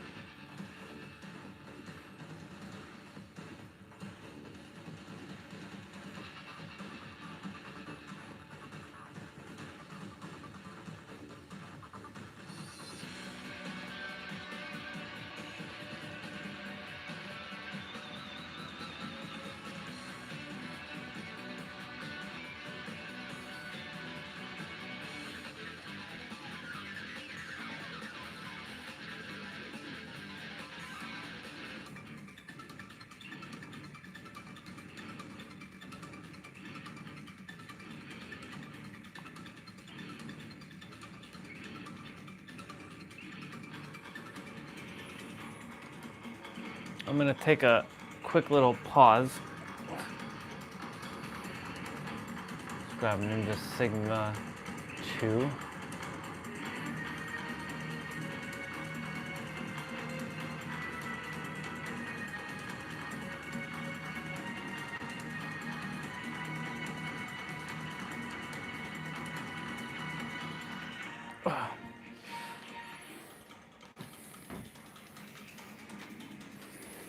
Oh.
Holy moly, man. What the fuck is taking so long?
Time you. Are you gonna be using a car? Yeah. What time? Like 2:45. I'll be right back then. I'm gonna go to the grocery store.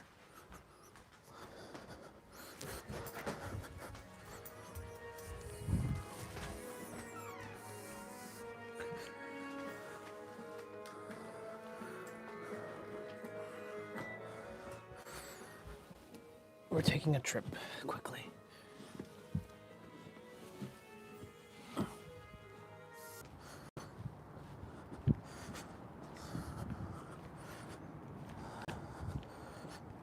We are gonna go get milk.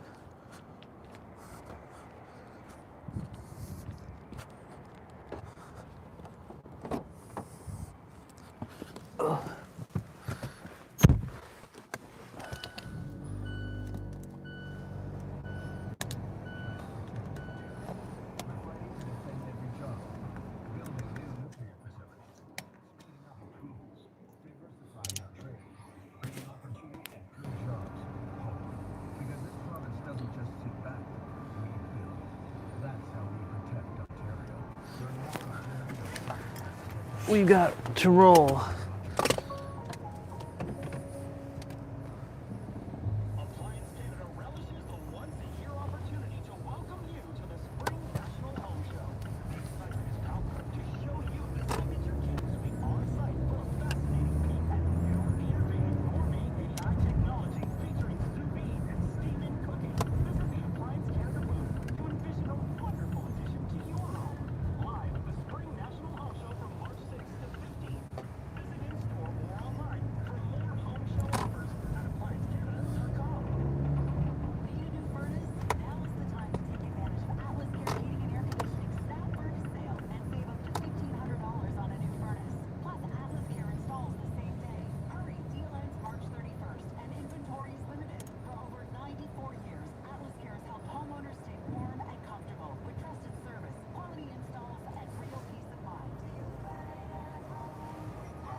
Come on.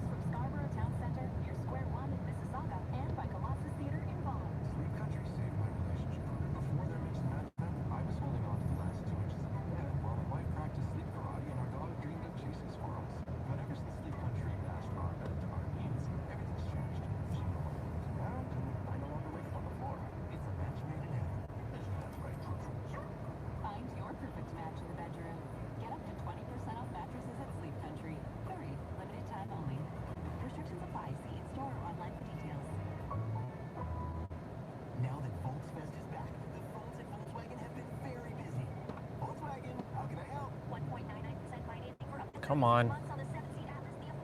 Come on.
That's interesting.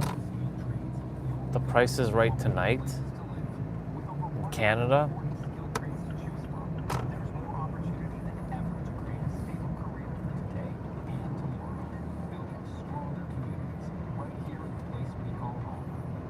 Come on, come on.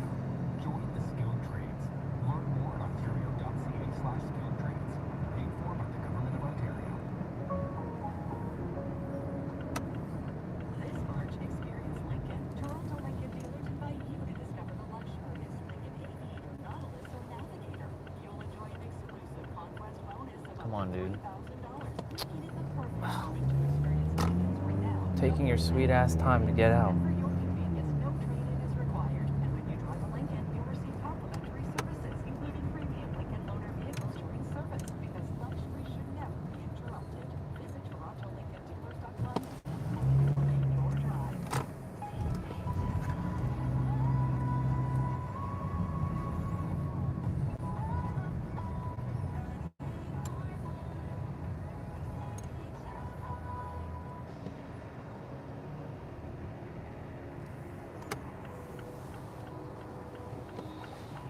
There's a lot of people here right now.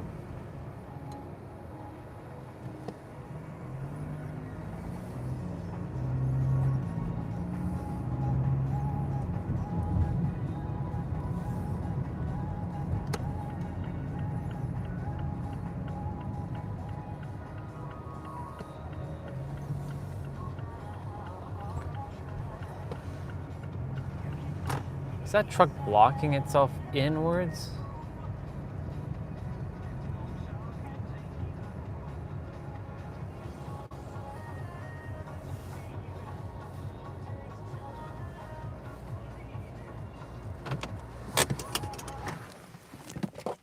Let's go. I don't know what the truck is doing, but we gotta roll.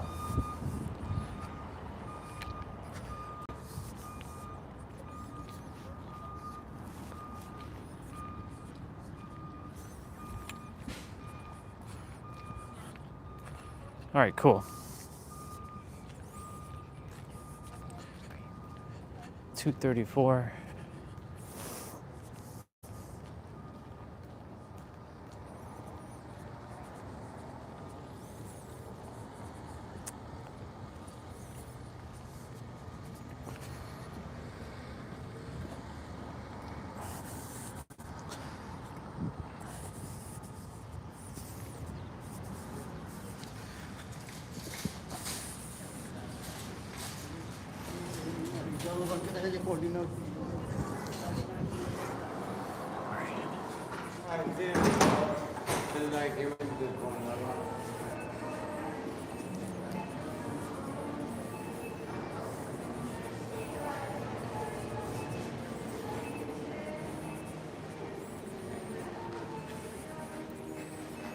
All right.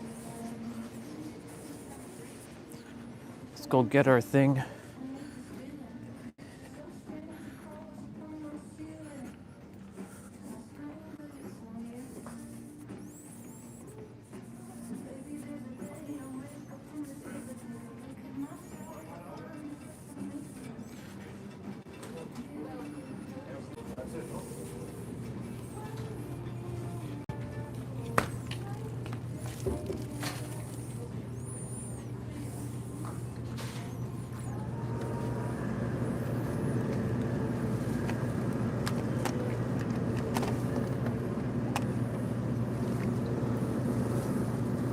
Did they change the milk carton?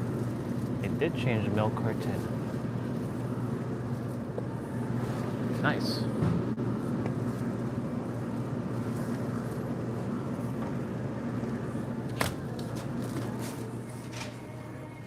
Nice.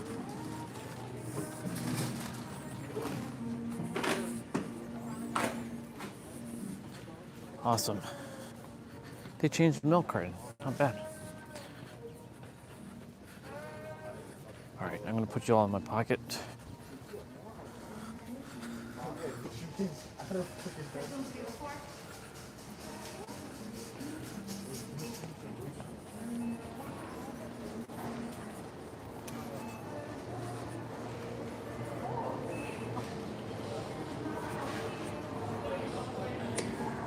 Scan your PC.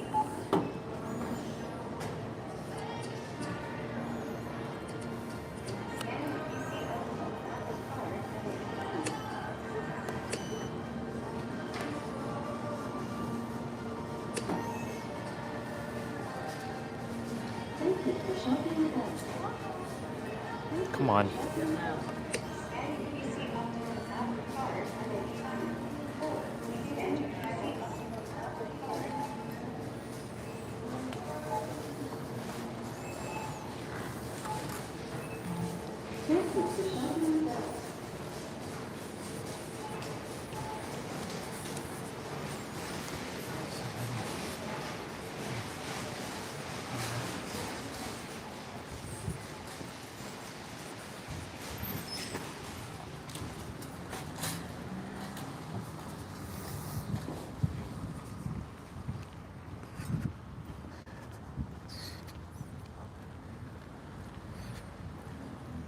Did that truck finally leave?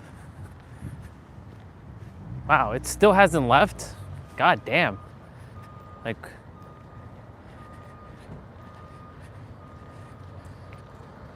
it literally like blocked over there. That's crazy.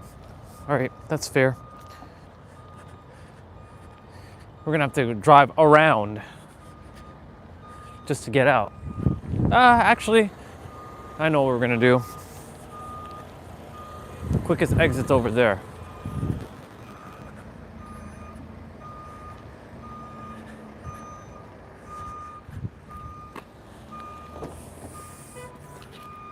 Truck can't do shit over there.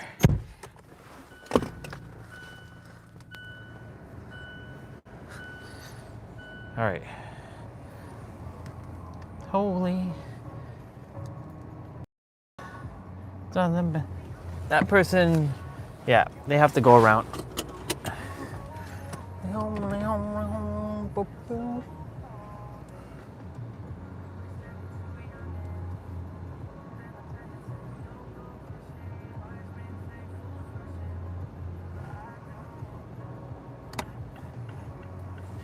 Are they gonna let me go?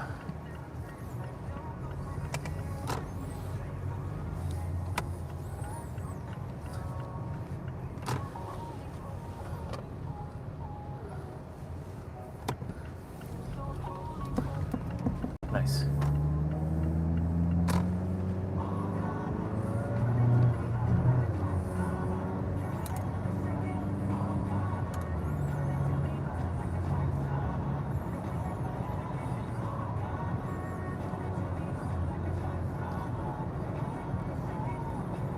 Only, oh, it's the lonely.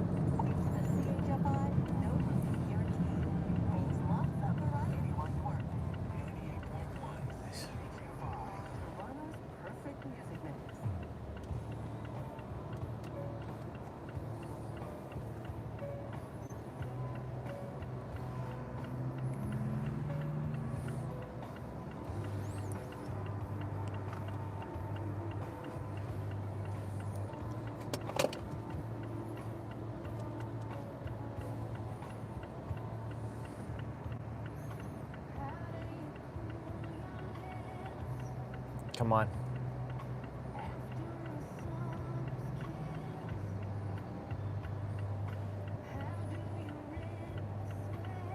Nice.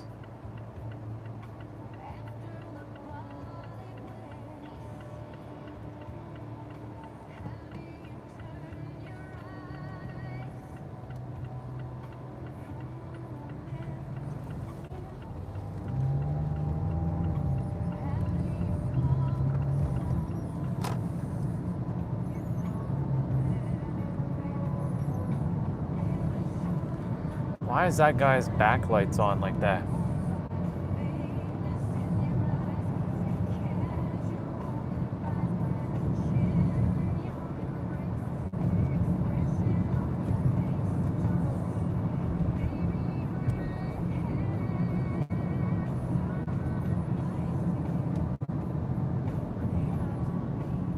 Irresistible.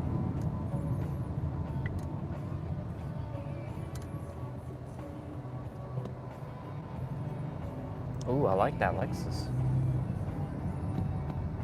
Nice. I got 3 minutes.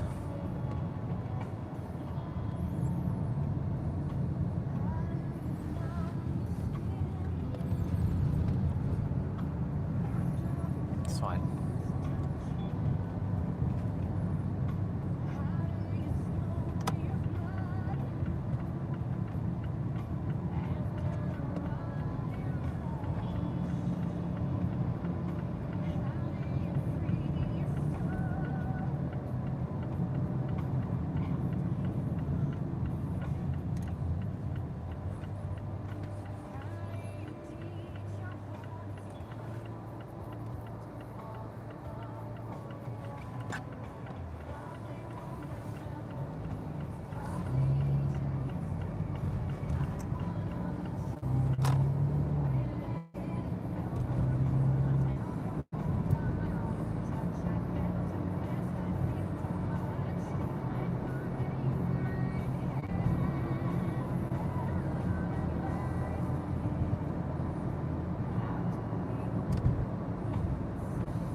Hell yeah.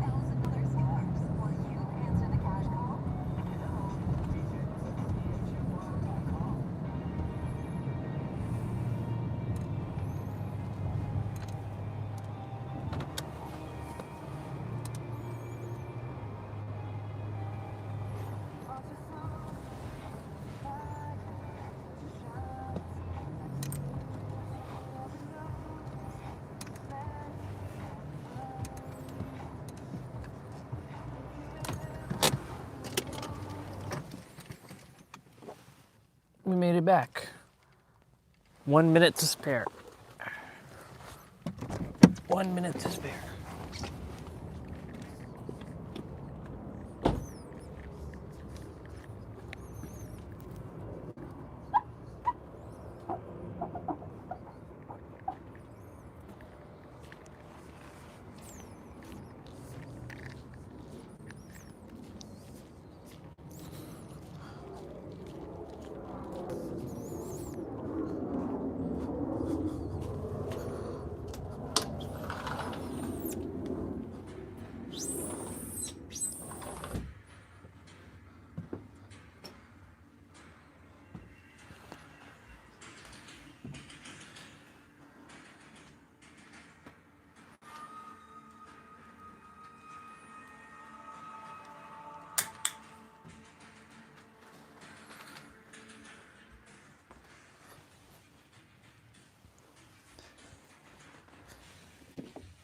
Clean the socks quickly.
I cleaned the camera at the back.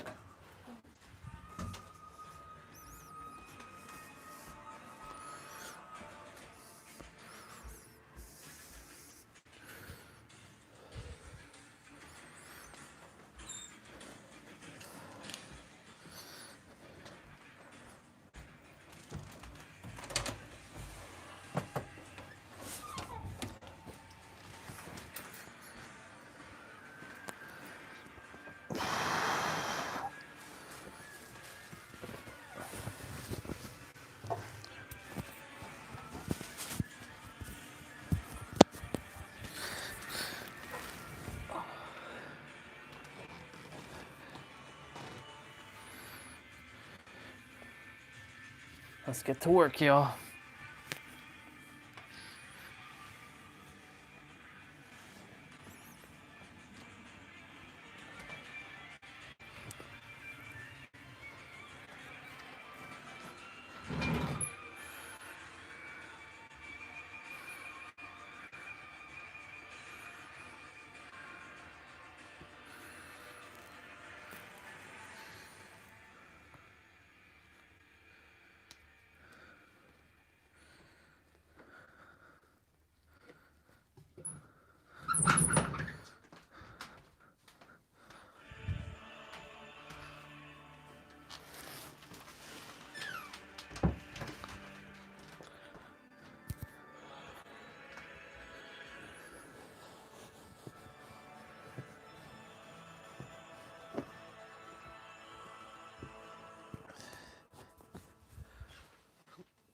Cool.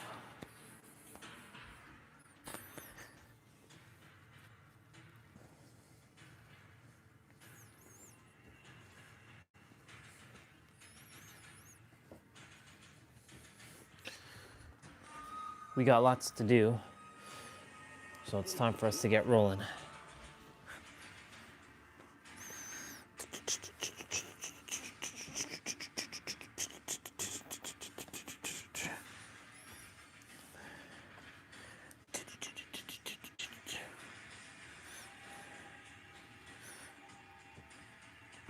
Oh shit.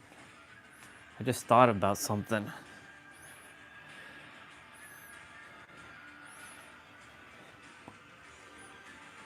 I hope that the DLCs are not separate for DOA. And that he has it all in one, like, thing.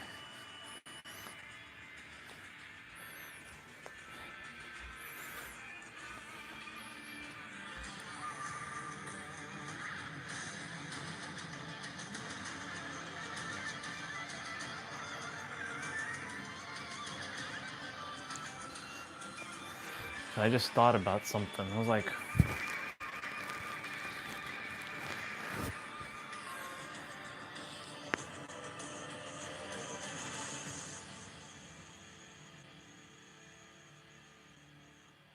I don't know why he calls it no intro. It's weird. That's a weird name for that shit.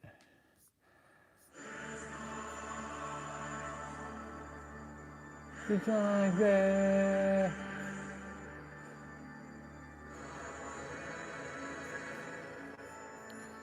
What the hell is the difference between DS encrypted and DS not encrypted?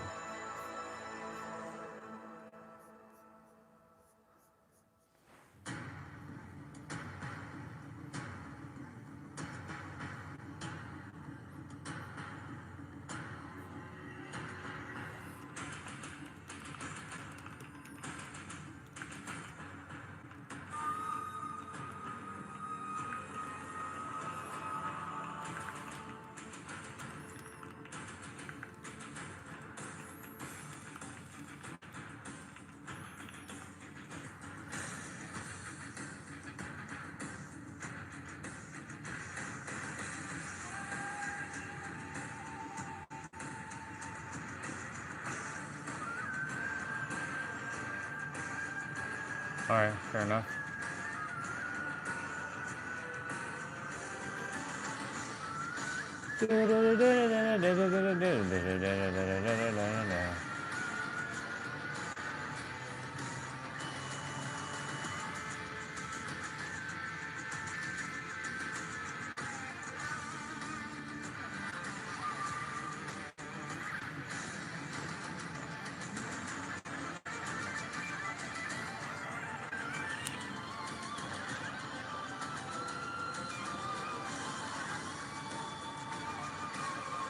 Oh shit.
Oh shit.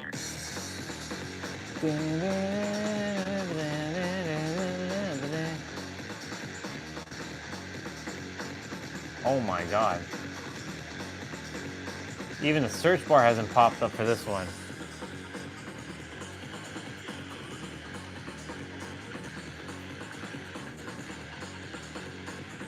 Oh, this page isn't loading yet, that's why. Oh, wow.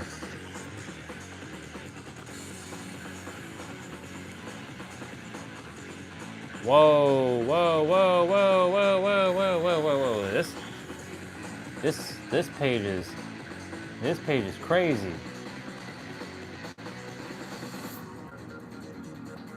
Holy shit.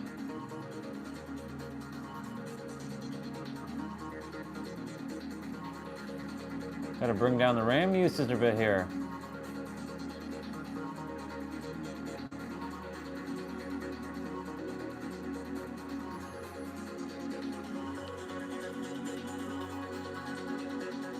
Oh, for fuck's sakes, y'all. Aw, shizers. Yeah, this is gonna be fun.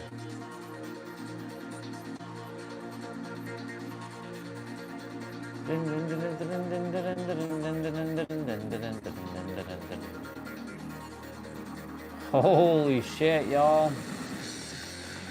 This site is crazy. Ew.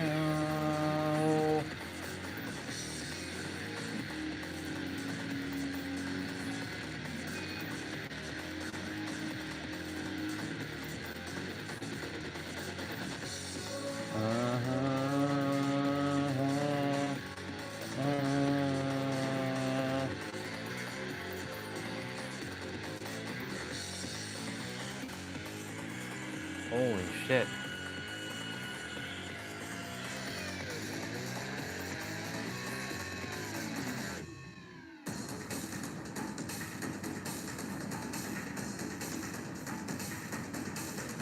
Whoa.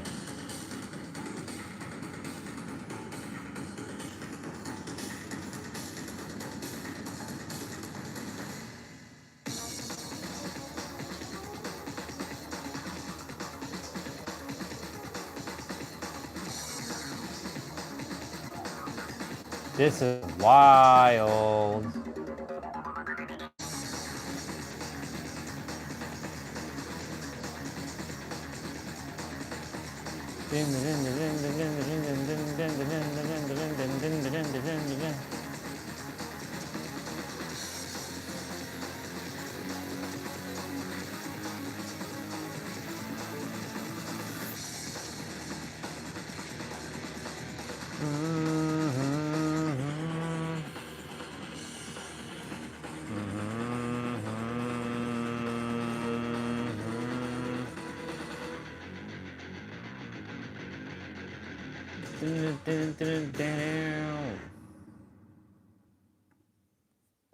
Oh my god, that's crazy.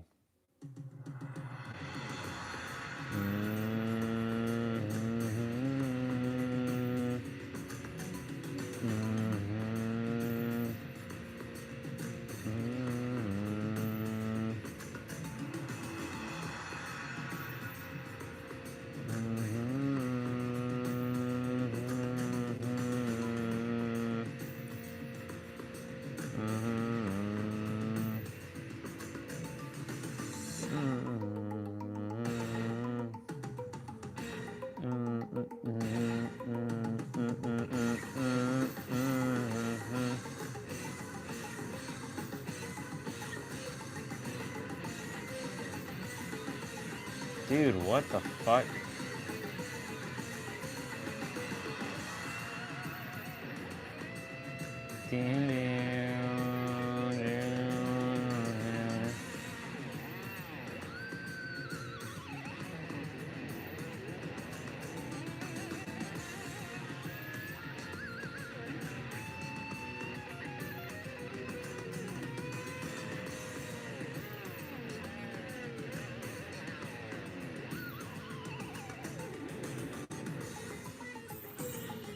Holy moly.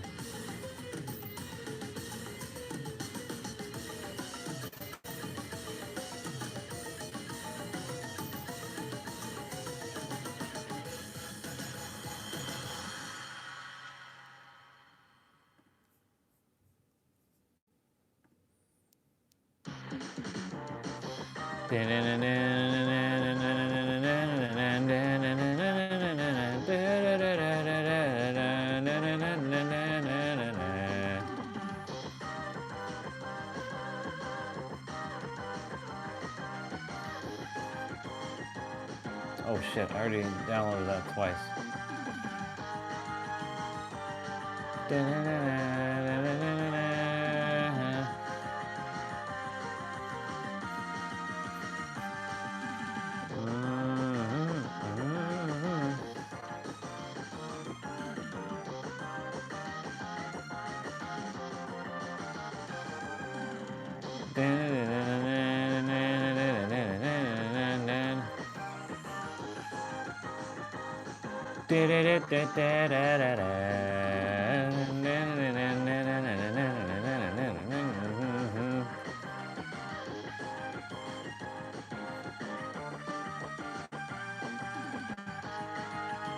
Shit, I'm gonna have to make a folder for these.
Holy fuck.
Holy fuck, man.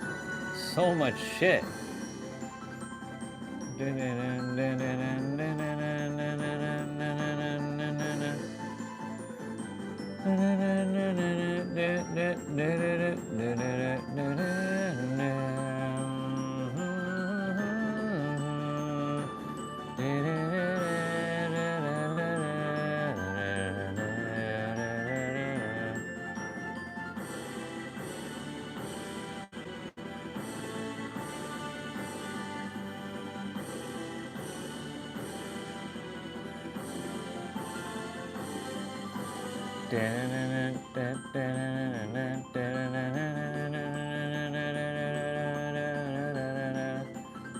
I'll just download it. It's fine.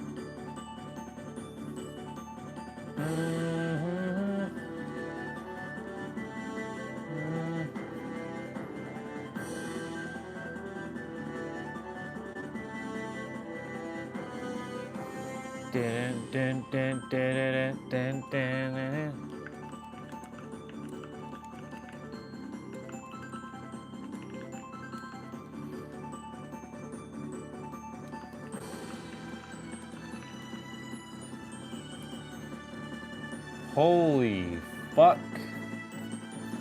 Whoa, buddy. Do, do, do, do, do, do, do,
Holy motherfuck. Holy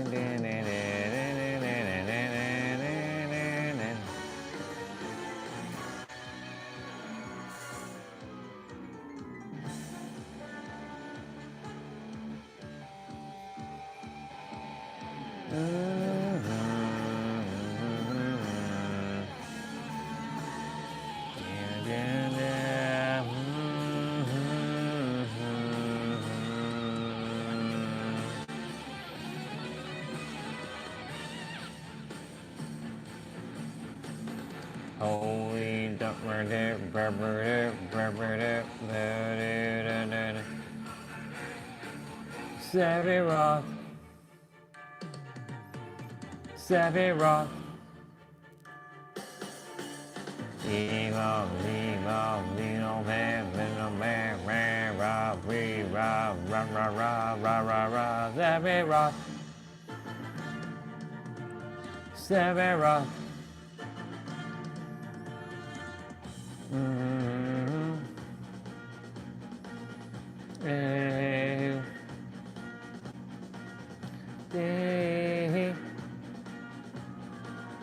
So holy sausages, sausages, sausages, holy sausages.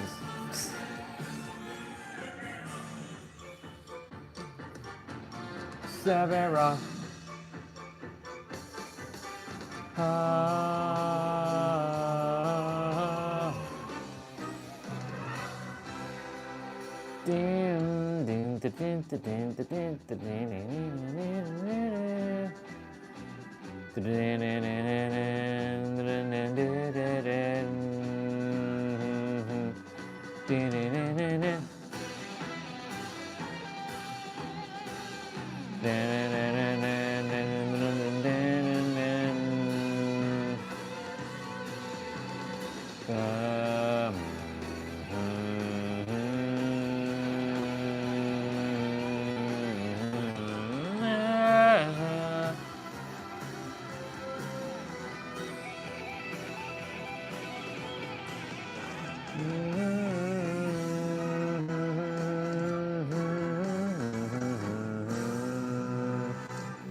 Holy mother.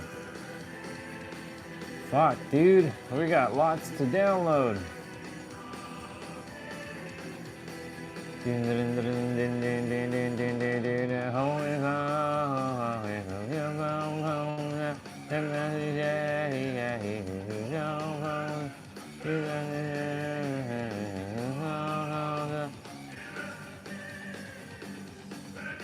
don't give a fuck about that.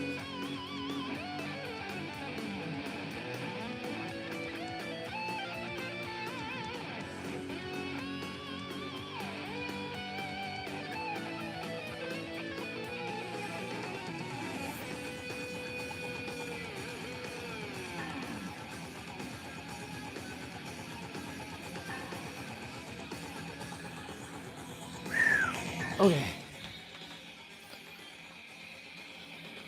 Forgot to plug back in.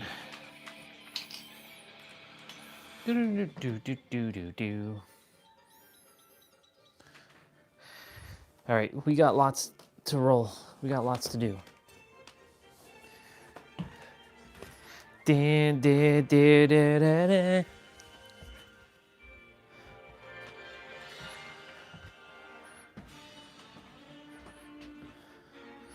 I got to get all of DOA's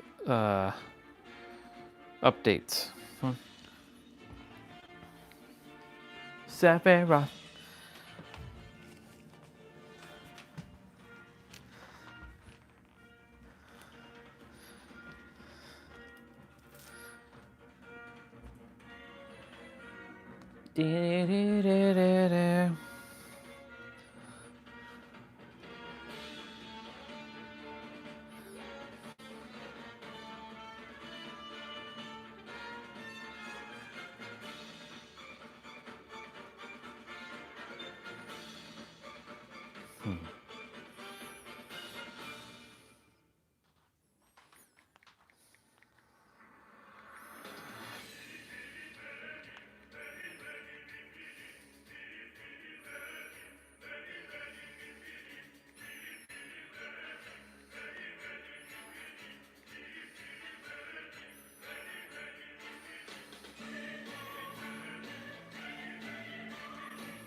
Sephiroth.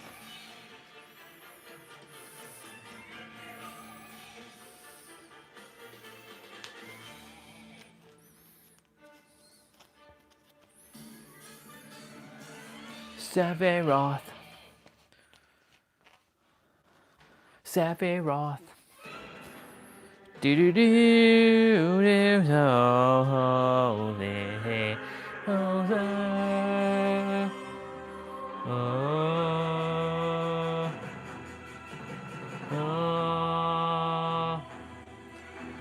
the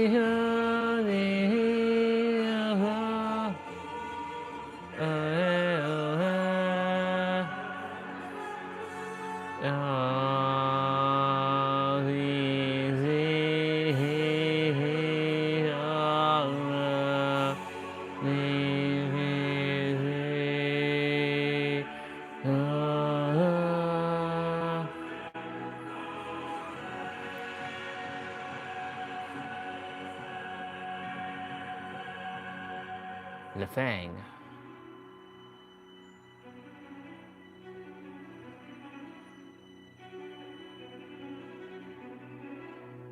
Do do do do do do. Mm-hmm.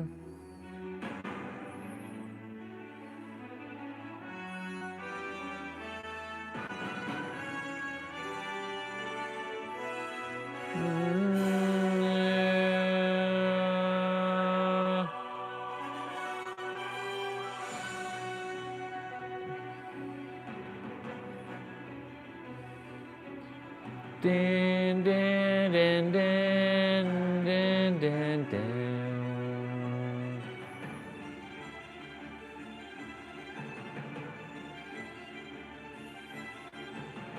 Din, din, din, din, din, din.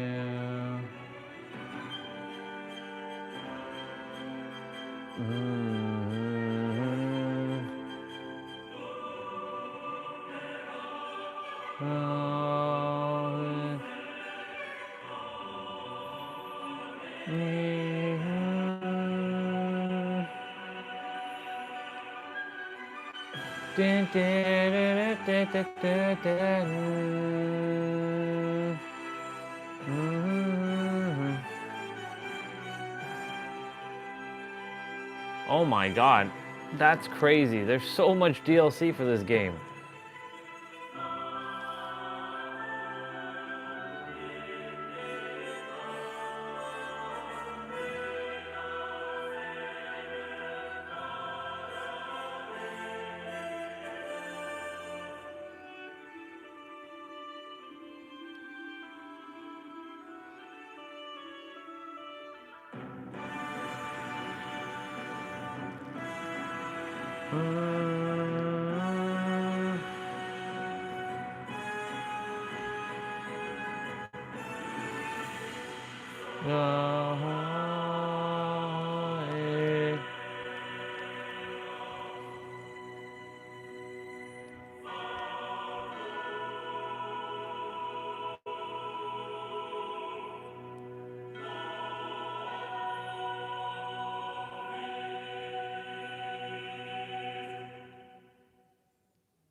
Man, this is crazy. Holy mother.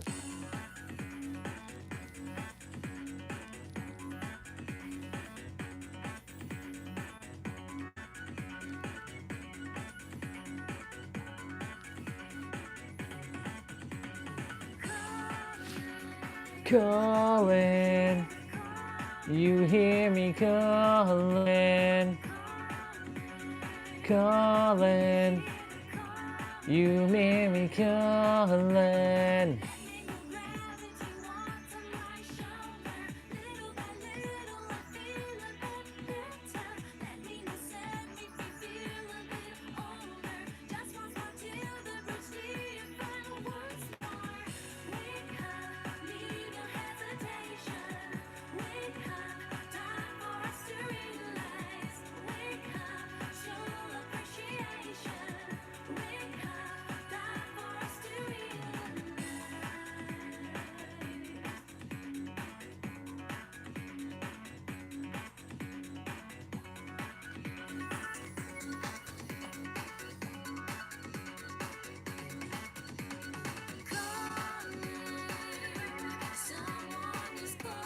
Someone is calling.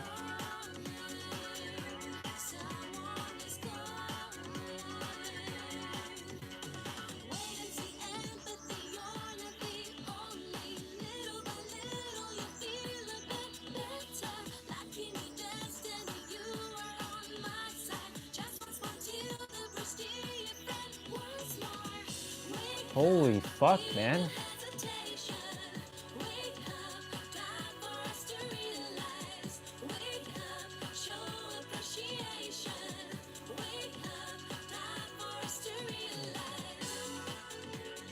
Calling, you hear me calling.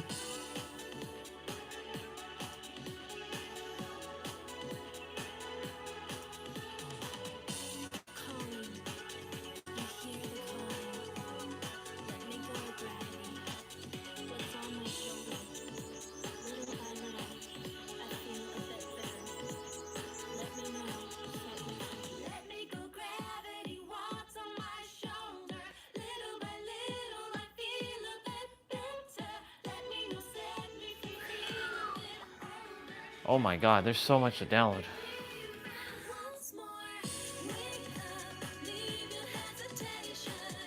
Wake up, Time for us to live lives.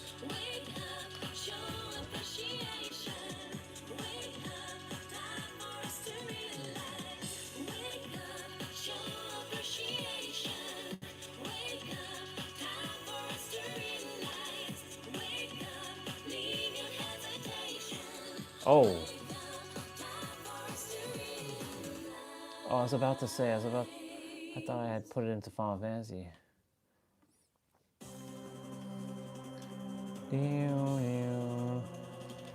Alright, I'll be back.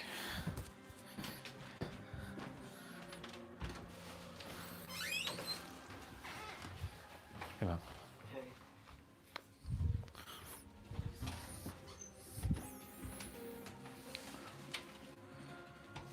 Alright, y'all. Let's get rolling. We got lots to do.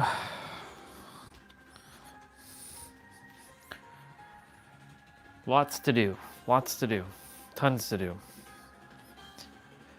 And by us doing, I mean we enjoy doing this. It's just we got lots to do. So I'm gonna take a pause from clicking download because there's a lot of shit to download. It's crazy. Each game has their own friggin' DLC. I just forgot about all that. The game in itself is incomplete without the DLC, isn't it? Yeah, kind of wish I didn't start downloading PS3 games. Oh well. La la la la la la la la.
Where are the proper full bodies?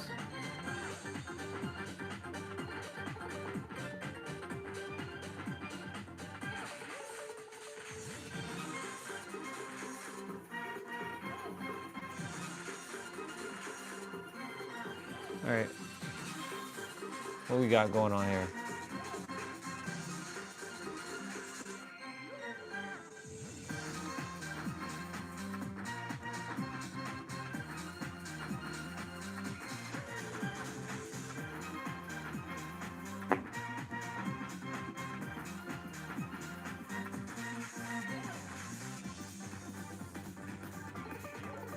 Yeah, Dan's using 20 pounds, so that's going to...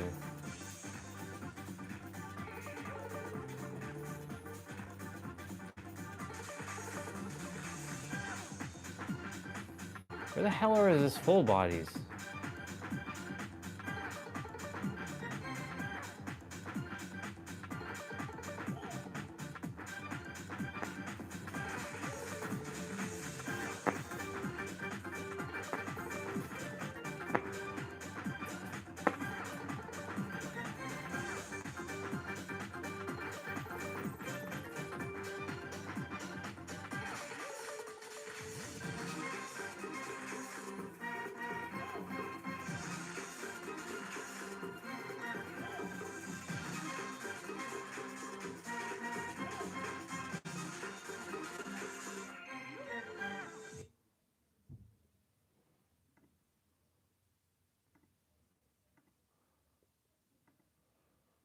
Hey everyone, Mr. Sujano How many here, videos does your this guy source have? for gaming, tech, emulation, and open source news. Let's get started.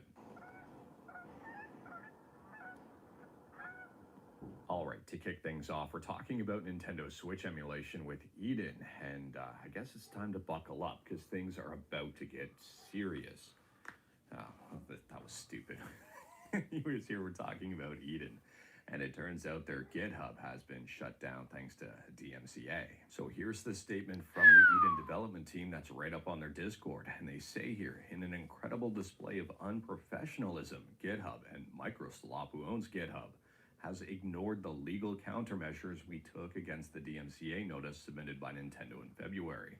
Thus, the Eden repository, previously our primary source of distributing official builds, has been disabled without so much as an acknowledgement of our countermeasures. Now, I don't know about you, but to me, if this statement is true, I am seriously concerned. I mean, if they did take legal countermeasures and those legal countermeasures were completely ignored, I don't even know what those countermeasures were, but if they were legitimate and legal and part of the overall proper process, and they were ignored, that to me is, that's a little alarming. I mean, you think about it. Nintendo has arguably taken the legal route a number of times to get things shut down. And if they're ignoring the legal route and just being above the law per se in this situation to get things shut down, that's a little alarming to me. Now, it is worth noting here, I am not a lawyer, I'm not a legal expert, and this is just my opinion. My opinion. Fuck Nintendo. Absolutely nothing on this. Let me know your thoughts on that one in the comments below, though. I mean, that to me is, it's a little suspicious and kind of plays to those who have money are the ones who make the decisions. However, and the big however here is, this doesn't appear to be the end of Eden. So they say in the too long didn't say GitHub has just taken down one of our many distribution methods, but Eden is always and forever available. No need to panic. So again, let me know your thoughts on this one. I'm really curious to see what happens moving forward here. We'll be paying attention to this situation because of fear that Eden is on Nintendo's radar. I'm wondering where Nintendo is going to stop. Are they going to stop with just the DMCA and they're happy with that? Or are they going to take things further? Let me know your thoughts. And speaking about Microsoft, I mentioned Microsoft in the previous segment. Next up here, we're talking about Xbox and Asha Sharma and the future of Xbox. So Asha has tweeted out here some very interesting information that has a lot of people talking and has also confirmed the rumors. So right here she says, great start to the morning with Team Xbox, where we talked about our commitment to the return of Xbox, including Project Helix, the code name for our next generation console. Project Helix will lead in performance and play your Xbox and PC games. Looking forward to chatting about this more with partners and studios at my first GDC next week. So based on this information here, I've got three big takeaways. Number one, Xbox is not shutting down, at least not imminently. So there were a bunch of rumors that Asha was brought in to sunset Xbox, and I'm wondering here if it's going to be sunsetting the Xbox branding and coming back with like Microsoft Gaming or something. Who knows? We'll have to wait and see, but for the time being, it seems that Xbox is alive as well. Number two here, and this is the big one, Xbox and PC games. So it does seem that the next generation of Xbox will most likely be some sort of and those rumors, they're already out there, so we know now. We'll have to wait and see how that is implemented very soon, but I'm guessing it's just going to be Windows on a PC with some certain software to play this Xbox game. Let me know your thoughts and predictions on that. I'm actually very curious.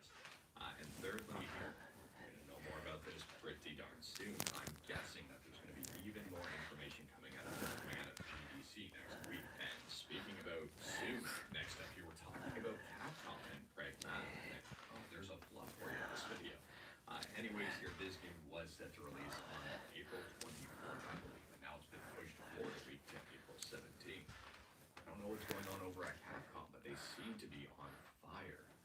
Resident Evil Requiem was released with rave reviews. It's doing extremely well. And now Pragmata being pushed forward, and all the other great stuff we've heard about Capcom. We've heard about some controversial stuff as well. But at the same time here, Capcom just seems to be on fire right now. If you're interested in Pragmata, there is a free demo up on Steam I would recommend checking out because it wouldn't cost anything to try. And speaking about cost and games releasing in April, next up here we're talking about Mouse BI for Hire. Now, Mouse BI for Hire is set to release on April 17th, the exact same day as Pragmata. Anyways, here they've also just revealed the price here. They say Mouse BI for Hire will be $29.99 USD, so basically $30. It features 12 to 20 hours of gameplay depending on how you play. So heading on over to Steam, and I realized I just made a misstatement. Mouse BI for Hire is releasing on April 16th, not April 17th, so one day before Pragmata. And if you can complete this game in 12 hours or so, you can buy it and complete it before Pragmata releases. Anyways, here taking a look. Unfortunately, there is no demo just yet. Let me know your thoughts on this one. I mean, to me, I'm really looking forward to it. And speaking about looking forward towards something, or rather looking for something, or just for some. Next up here, we're talking about Forza Horizon 6. Anyways, IGN has a brand new video on YouTube showcasing 9 minutes of exclusive scenic driving gameplay. If you are interested in this one and wanted to check it out on your own, like everything we talk about, links are within that GitHub link at the bottom of the description below. I don't hide my sources. Anyways, here, taking a look at the gameplay, there is some traffic right now. However, one of the biggest criticisms about this preview is that there's really a lack of traffic. I'm wondering if RAM is a consideration here, and they're preparing for a lack of RAM in gaming PCs and setups, and maybe they're having a lack of traffic, so this game plays a little bit better. Now, I've seen a number of different articles talking about this one, and a lot of them mention the clear lack of traffic, and that's where the reactions are trending. I mean, right here, taking a look at the top comments, and this one's listed. Why did I move here? I guess it was the traffic. This person here, though, provides some context. For traffic context, in their Discord, they said they turned traffic down for the showcase. Seems like it was a bad choice. Didn't do them any favors. This person, Forza Horizon 6 Japan COVID Edition. I've driven in Japan, and it looks a tad bit wider than usual on here. Apparently, the population of Japan is around 10 people. So obviously, some people wanted to see traffic, myself included. I'm going to scroll all the way back. I don't like this layout for YouTube. Anyways, here, let me know your thoughts on this one. I was also hoping to see more traffic and some more light in this video. Now, I'm not going to lie here. What I'm looking forward to the most in Forza Horizon 6 are the trucks. Not something that a lot of people are probably excited about. At the same time, it's hilarious and awesome. I'm looking forward to this. I'll probably buy the game on sale. I don't know if I'm going to pick it up when it releases. But if you can get these right off the bat, I'm going to be happy. I'm going to try to beat the game with mostly just using the key truck. Let me know your thoughts. And speaking about trailers for upcoming games, next up here we're talking about Monster Hunter Stories 3. Taking a look here, there's a brand new trailer on YouTube. This game releases on March 13th, and I did get that date right. Anyways, Capcom again. Anyways, here, if you're interested in the game, check out the trailer. Maybe it's interesting to you, maybe it's not. It seems that a lot of people, based on the reactions, are excited about this one. And speaking about friendly heads ups about stuff,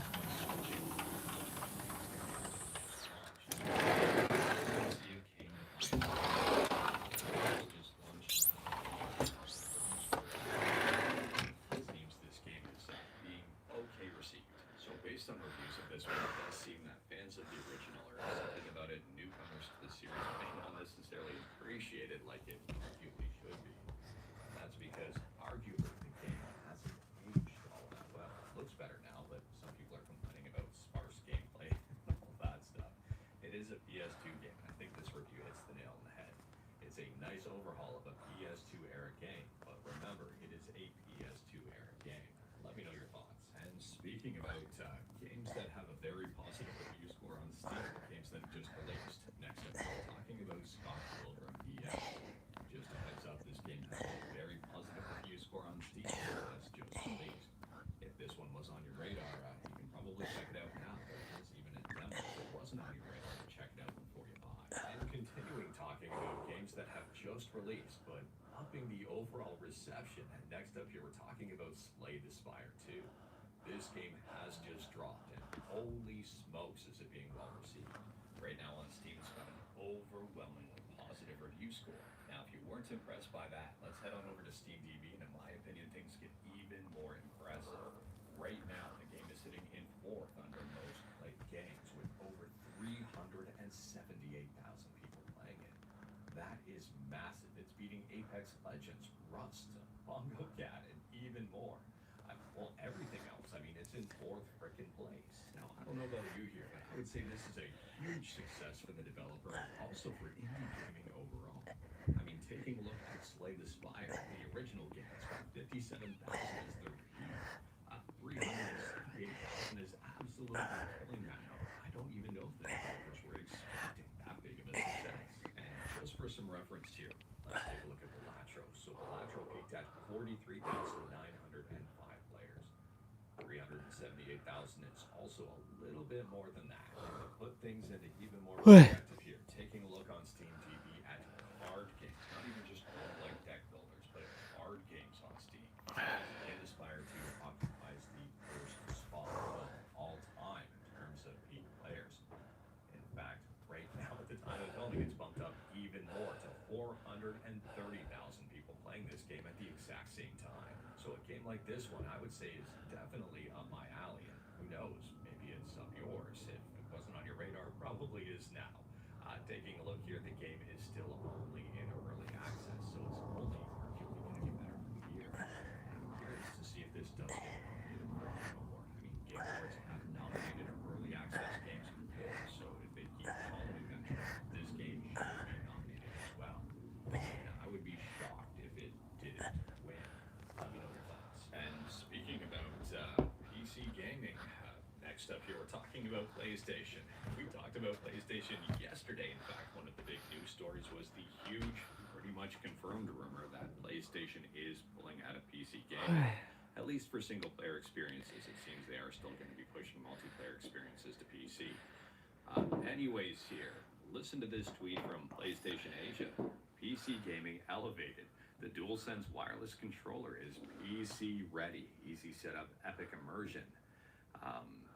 What a great time. Realistically, I don't know what to expect here. I would argue that for multiplayer PC games, you'd want to use a mouse and keyboard. It may be more optimal than a controller, unless it's a game that primarily uses a controller. But for shooters and stuff like that, I would say mouse and keyboard is far more optimal.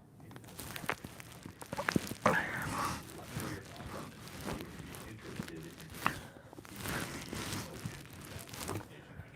and speaking about I would. on PC, next up here we're talking about EA, and this is pretty good from a Linux point of view. I'm very curious to see what happens moving forward, because this announcement really isn't a guarantee of anything. It is a positive piece of news. So it's being reported that EA is working on making its Javelin anti-cheat support on Linux and Proton. Now, unfortunately, I don't have a time frame on this one. I don't have much other than I believe this news came from a job posting. So if that's the case, they haven't hired just yet. It's going to take a while for the person to get in the seat, get on board, and get started on this. Could be months, could be years. I really don't know. It could turn into nothing. I really don't know here. But at the same time, I mean, this is a positive step forward, especially for the biggest problem, I would say, with gaming on Linux, and that is anti-cheats. And speaking about game compatibility, kind of. Next up here, we're talking about ScumbVM. And ScumbVM has announced testing for 7 American Laser Games titles. So this announcement is right up on their website, and they say here, yippee-ki-yay to ScumbVM. The ScumbVM team is pleased to support DOS versions of the following titles created by American Laser Games: Crime Patrol 2, Drug War, The Last Bounty Hunter, Mad Dog McCree, Mad Dog 2, The Lost Gold, Space Pirates, and Who Shot Johnny Rock. And speaking about announcements, next up here we're talking about Wii U emulation on iOS, but really temper your expectations here. So Tech Junkie Eamon says Wii U emulation just reached iOS. For the first time ever, CMU has been ported to iOS by the developer behind Mellow and Edge. This means games like Super Mario 3D World, Mario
leave a like.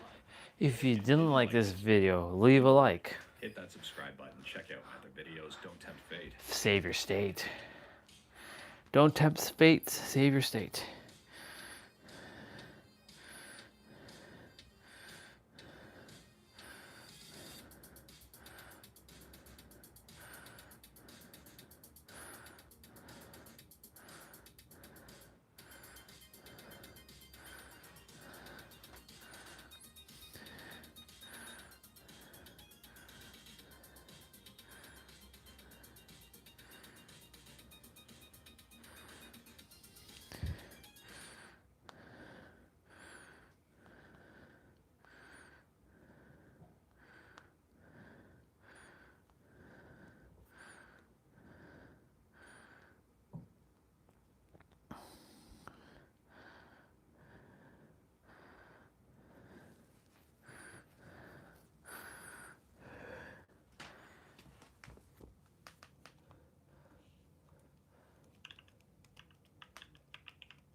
Kind of wish they actually tested Dead by Daylight.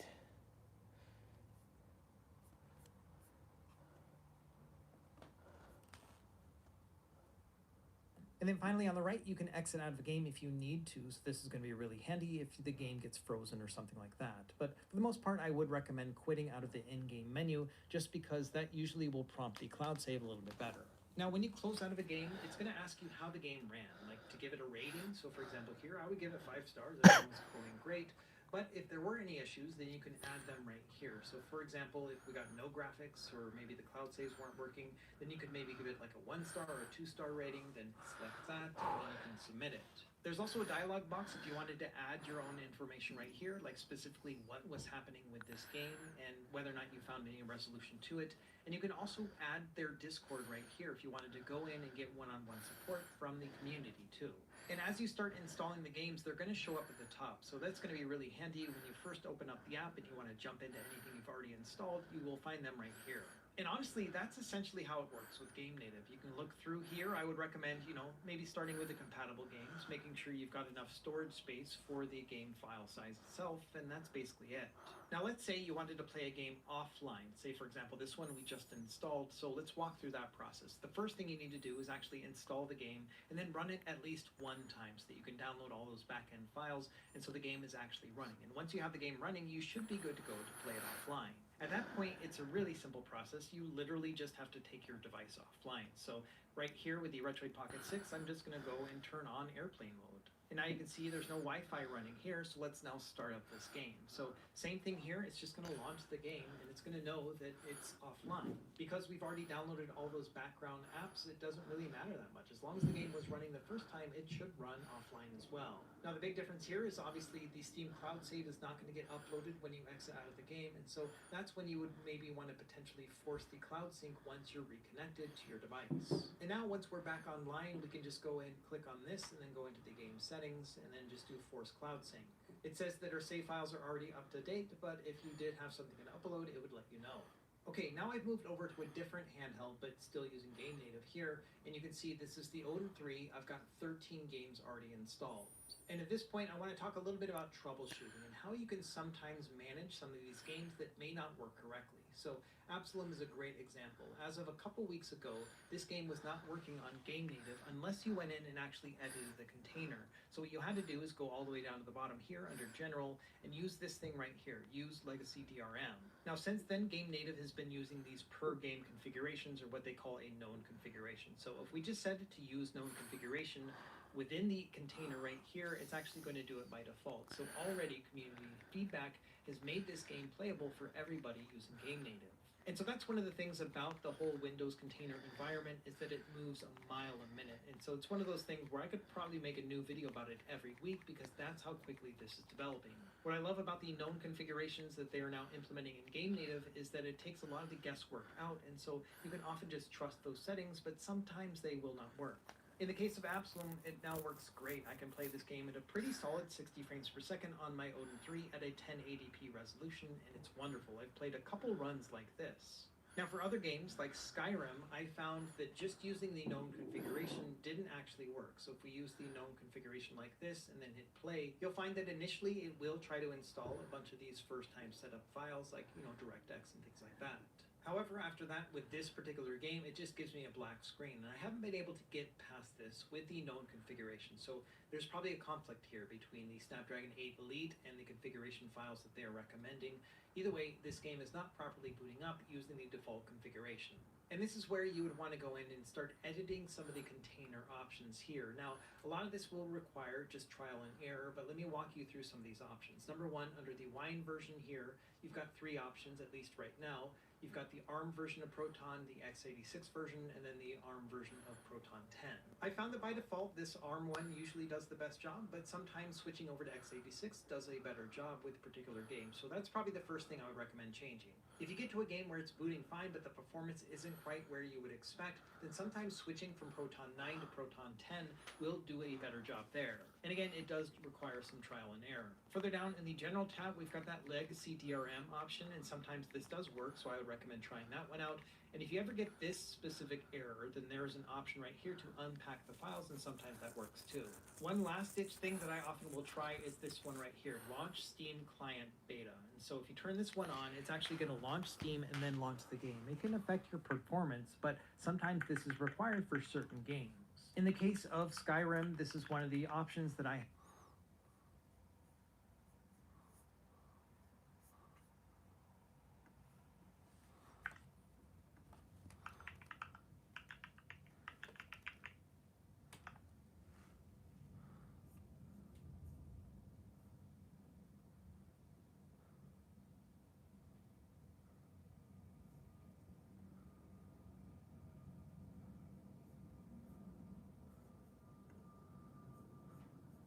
Stellar Blade was a really big hit when it released, but unfortunately Sony did meddle in the game's launch. They forced the developers to change some content. It did not go over well with people, but now that we're hearing that the Stellar Blade developers may cut Sony's support and self-publish the sequel, this could mean very good things for Shift Up.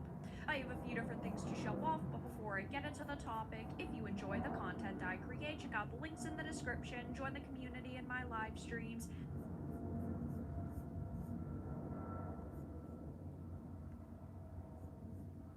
How is it going, everyone? Got an interesting Shift Up and Stellar Blade update to go over for you guys.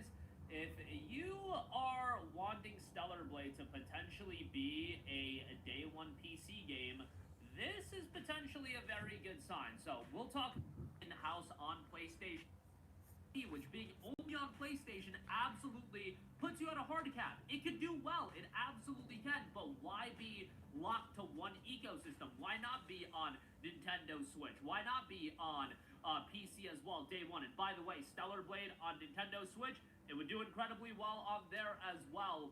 Switch 2, that is, of course, and Stellar Blade 2 dropping on Switch 2 would do incredibly well as well. I'm sure Sony would like to have Eve kind of as a pseudo mascot for their platform. Absolutely, I think they. Yeah, but Sony, you fucked up. You fucked up. You fucked up. You fucked up.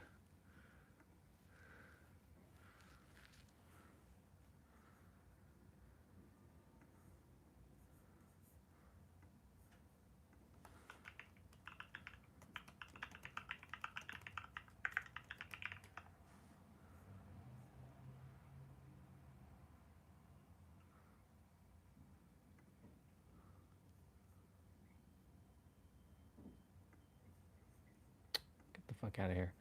All right, anyways.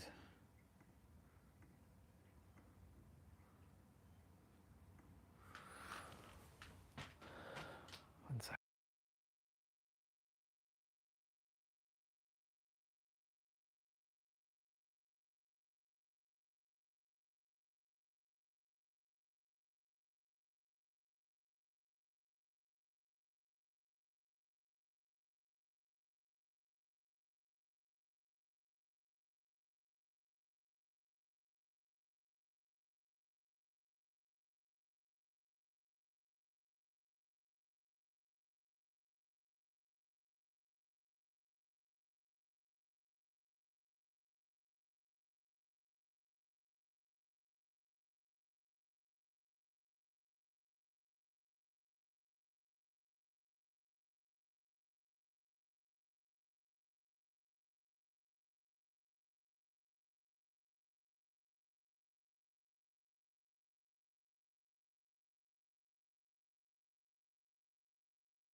All right.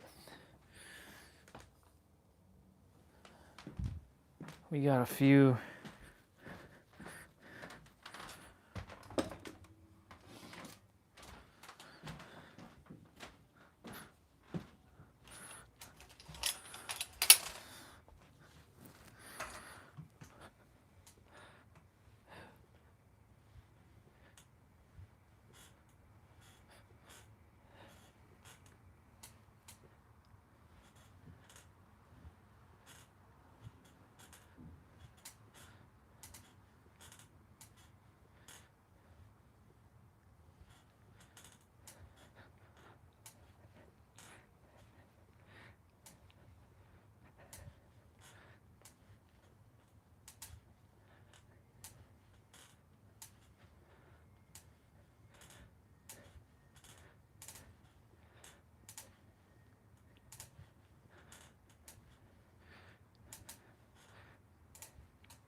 Fuck yeah.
Shit.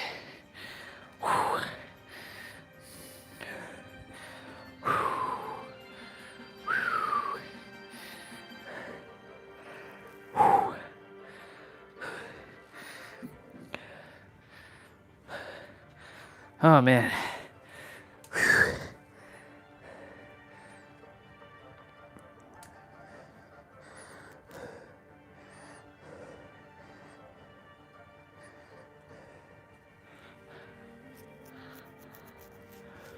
Whew.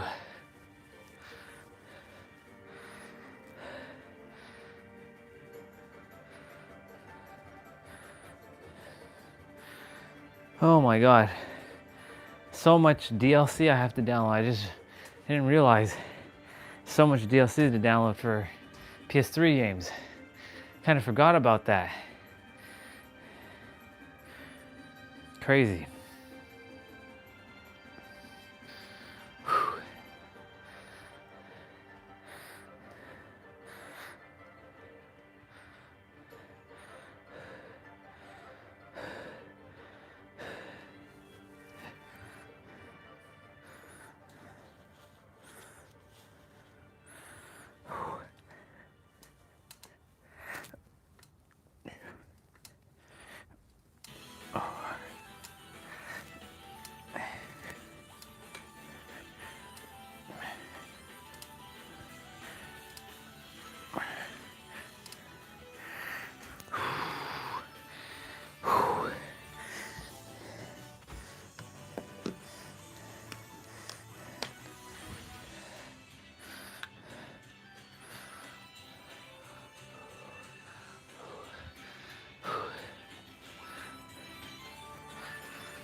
Awesome.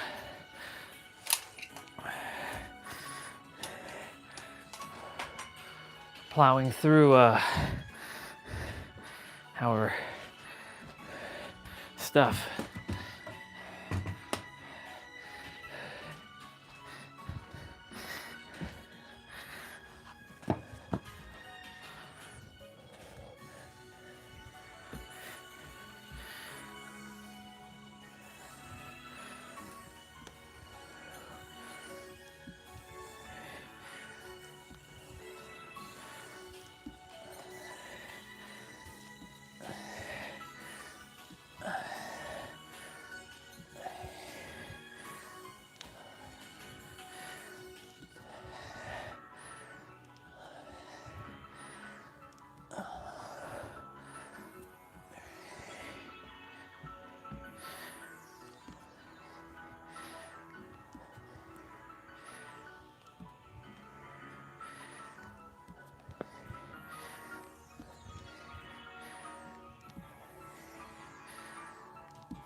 Let's go.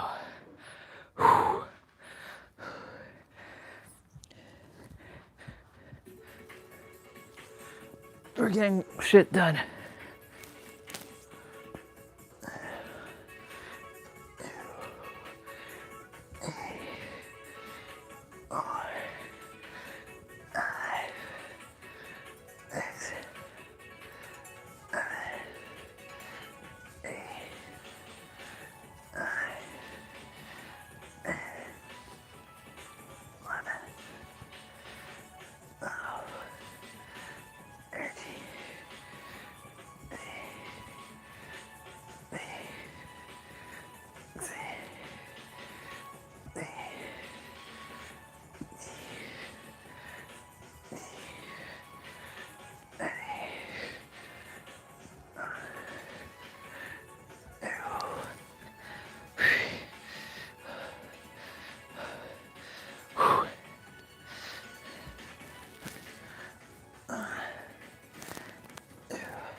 I want to check something.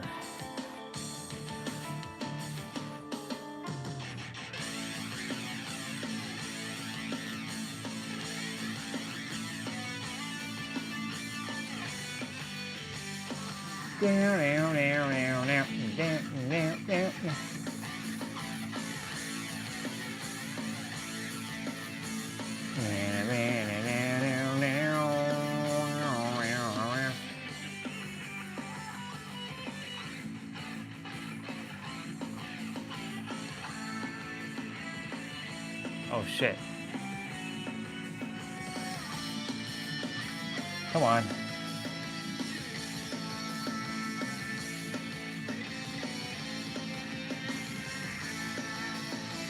Computer frozen.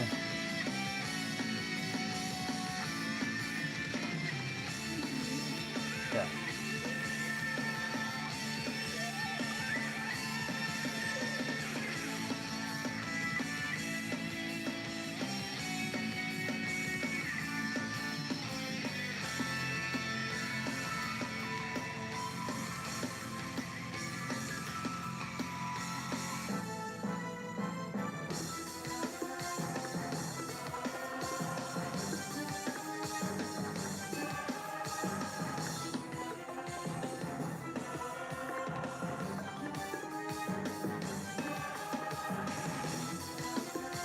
For fuck's sakes.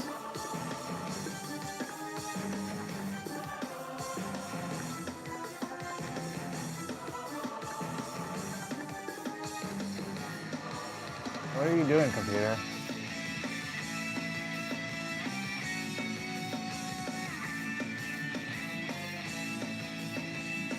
Well, that means I'm not meant to be doing that right now.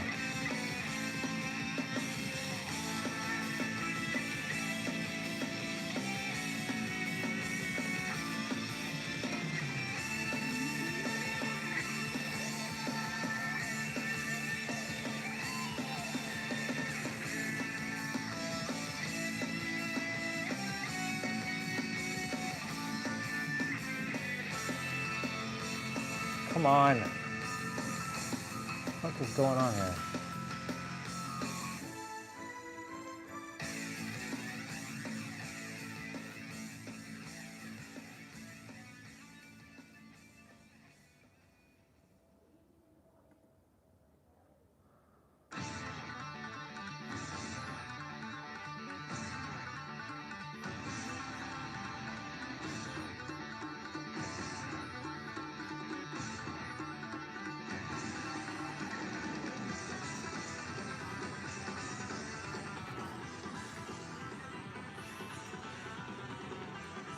Oops.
We have a couple things still to do.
Yikes.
we still have our main quests and side quests to do.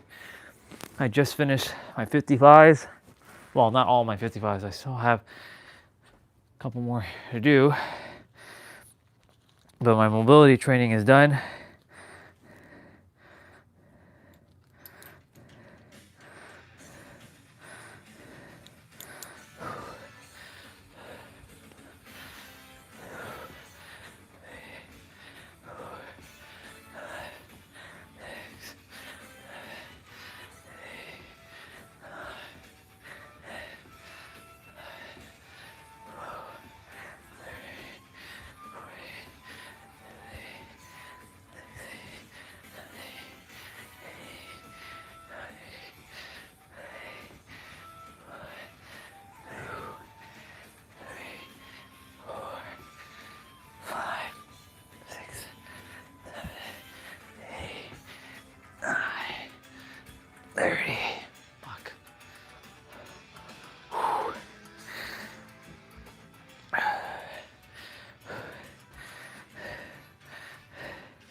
Damn, let's go. Almost there. I'm glad my beard is getting back to thickness the way it used to be. It's growing back. So I'm letting it just grow, you know? Look at all that. Look at that. That's crazy. It's fine though.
Ooh. All right.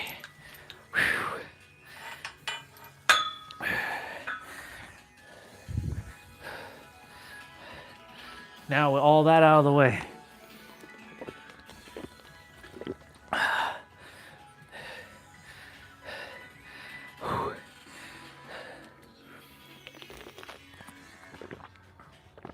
main quest and side quests will commence momentarily.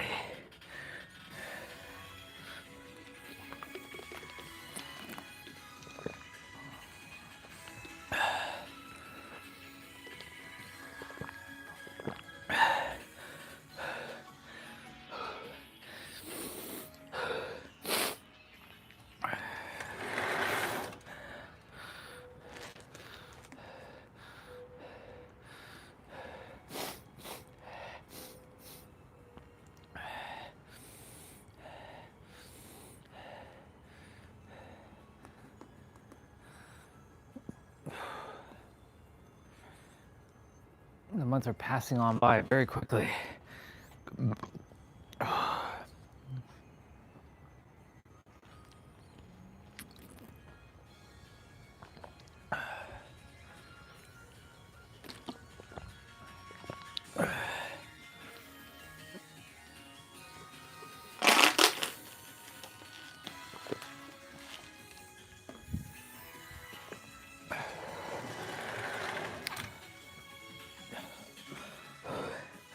Let's go get water.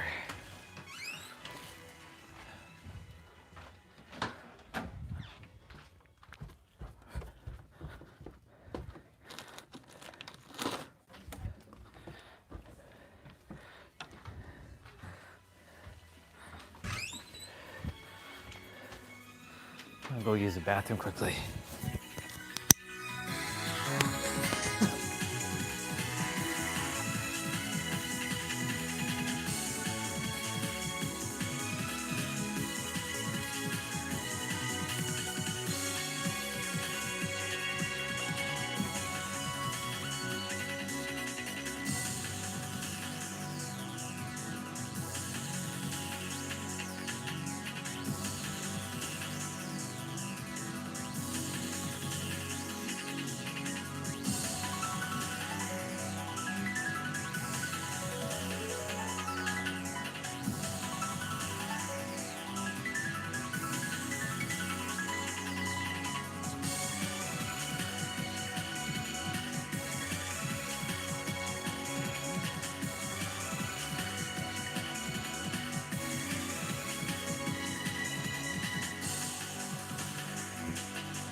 All right, y'all.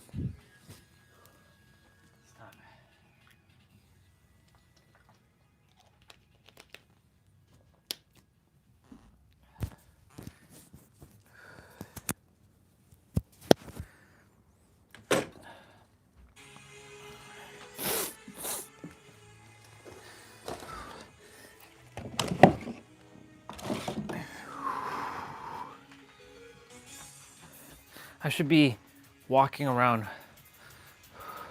for 2 minutes with weight in my hand.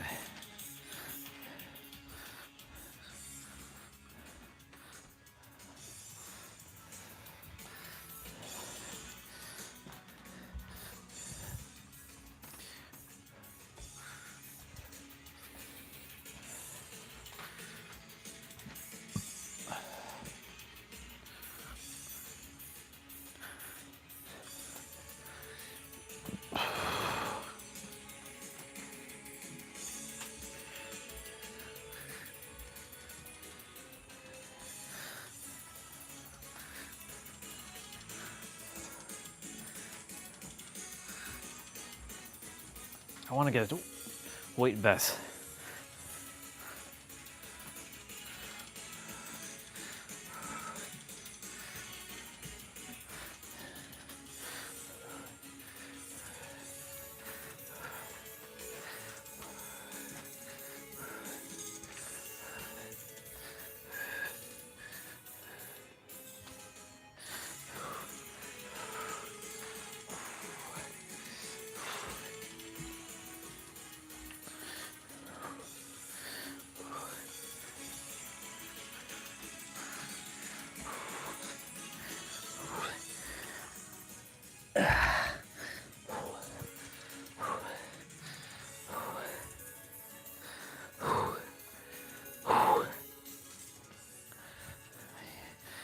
do a back bend quickly.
Okay, I give myself a moment.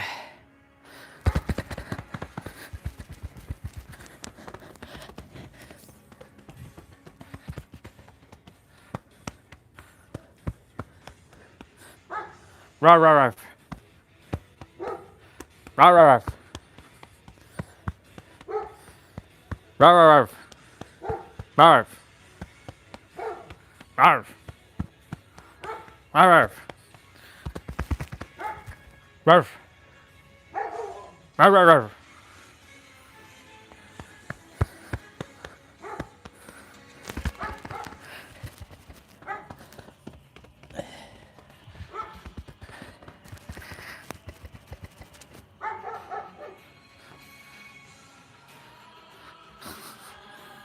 You're bothering the doggy.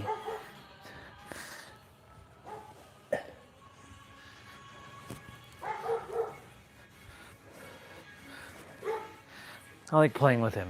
The Bubba. The Bubba. Poor Bubba.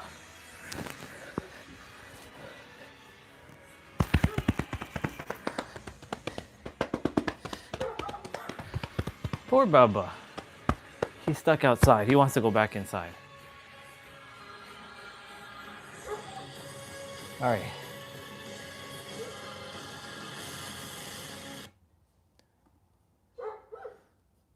He crying out there. He crying out there.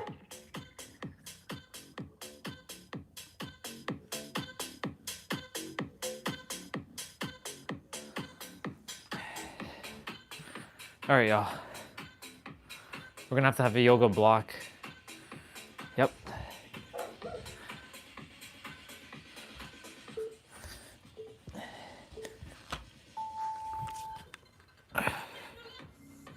Let's go.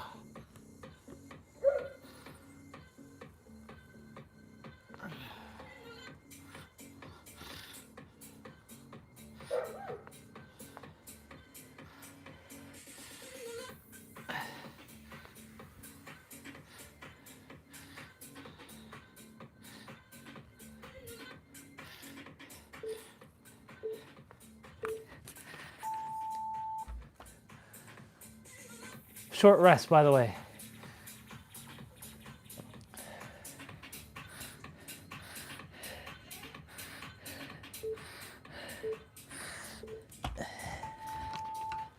He's like, Mom, that human over there is bothering me. So we're going slow speed and then normal speed.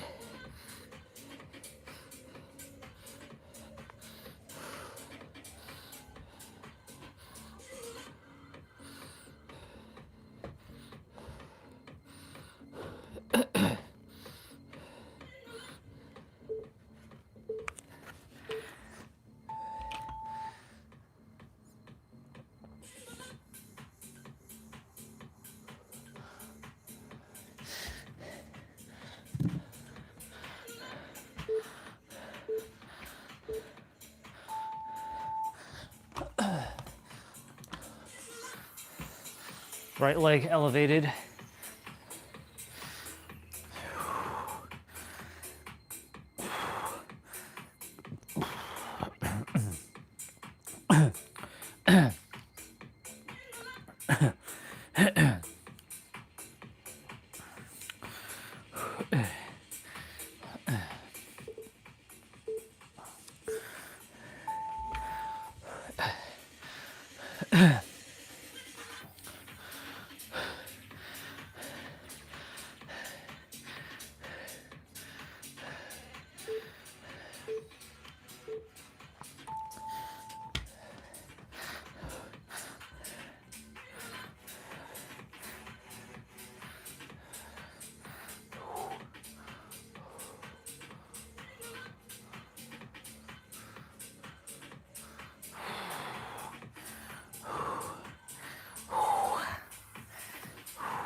Feeling it, this one already.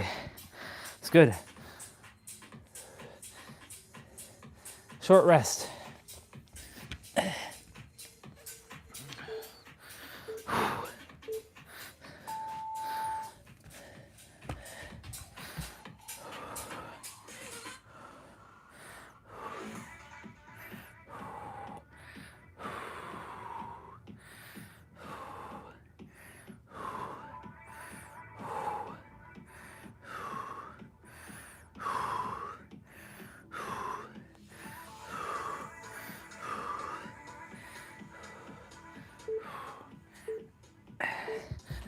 Ooh.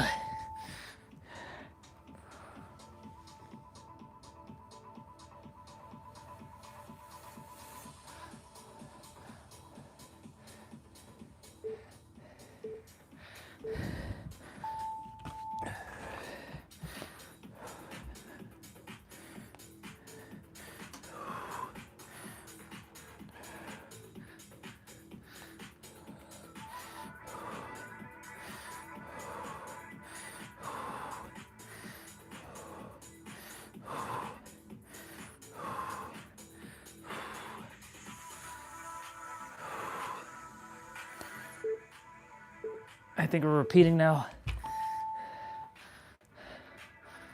Or not. Nope.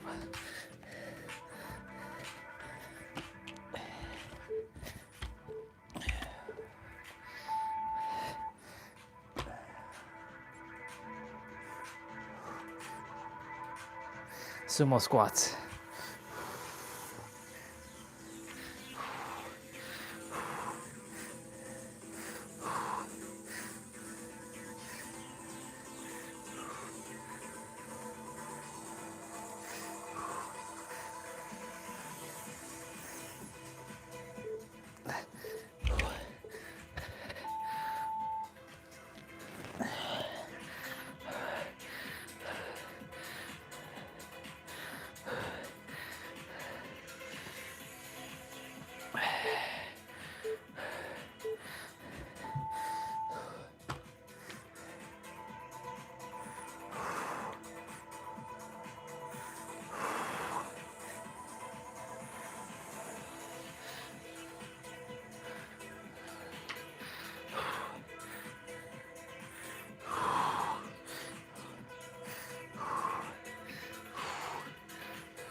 Wow.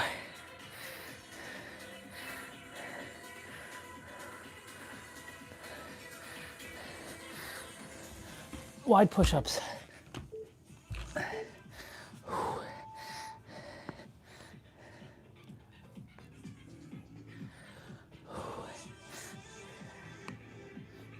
Slow and controlled.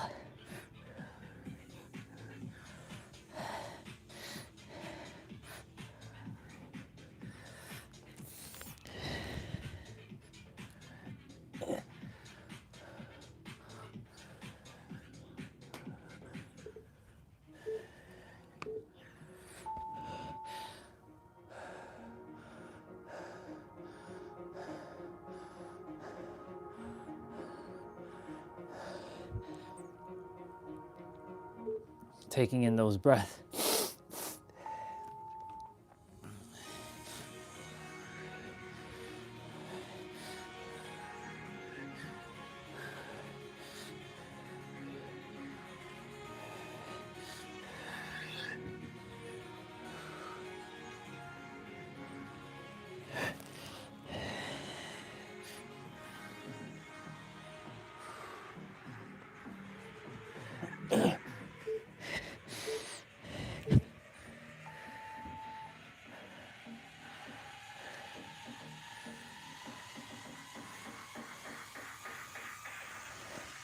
We're doing chest.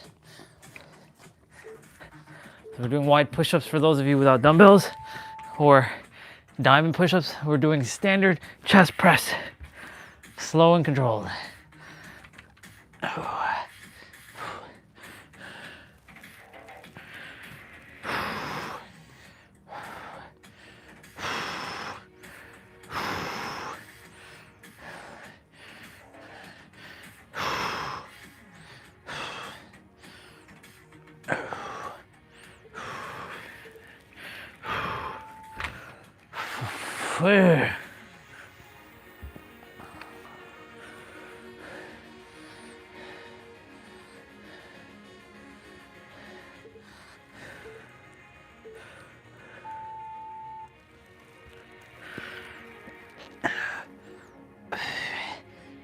Doing good, y'all.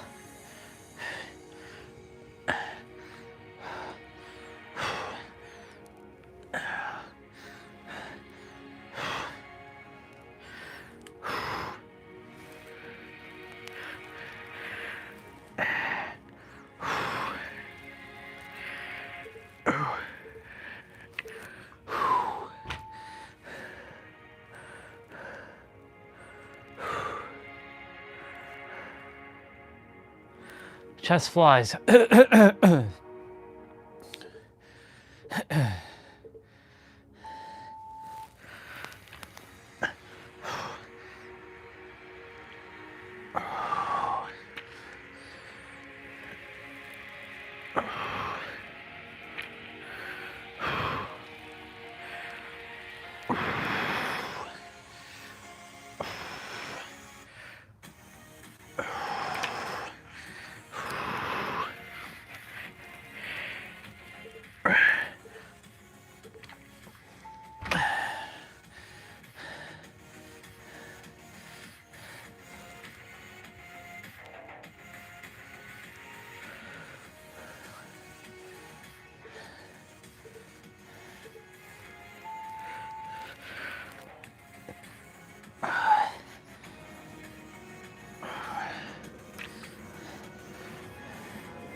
diamond press.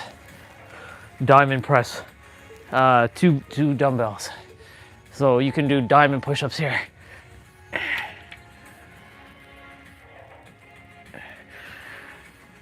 For those of you, keep your dumbbells squeezed together.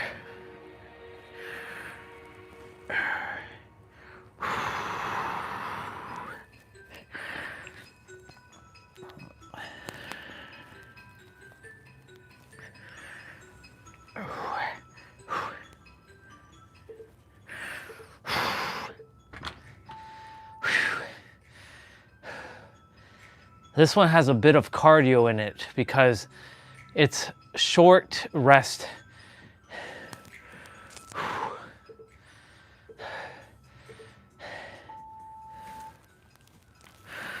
And of course, I'm using heavier dumbbells.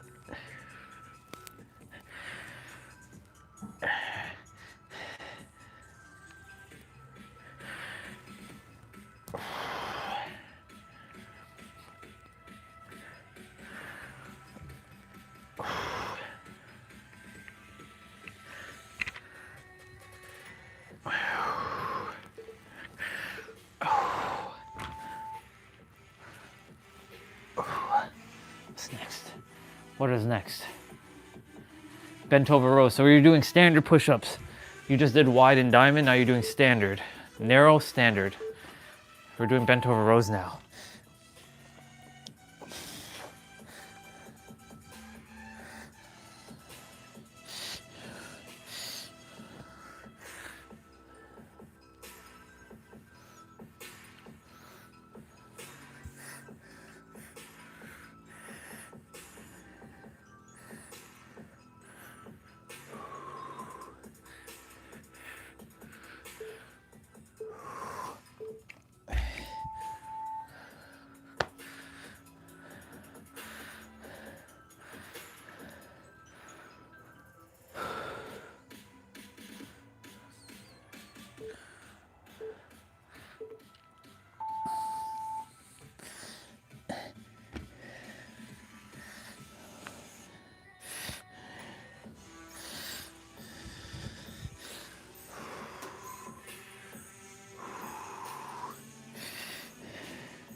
Oh.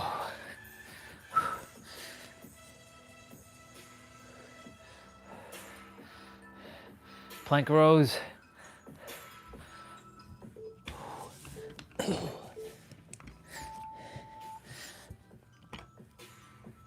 So you're not doing a push-up here. Remember to suck in your gut here. This targets indirectly your abs.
One dumbbell, landmine rows.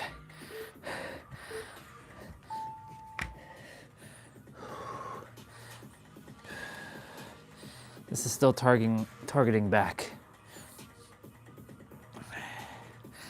So you're still doing standard push-ups. Remember, standard push-ups target your triceps as well, indirectly. Well, actually not indirectly, but directly.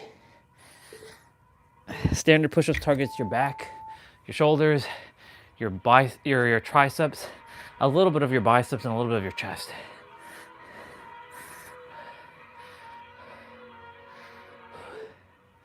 Feels good to finish all the other stuff.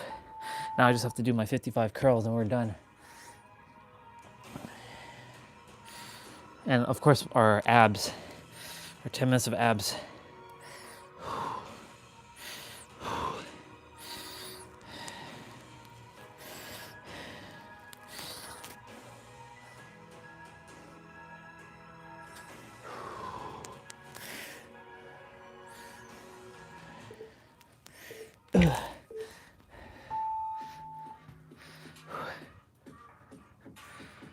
What's next?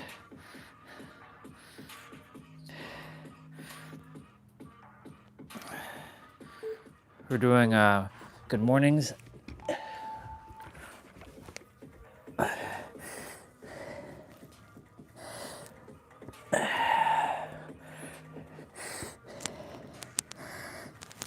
Oh.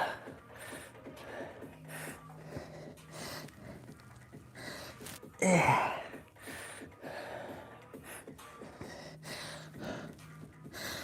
Yeah.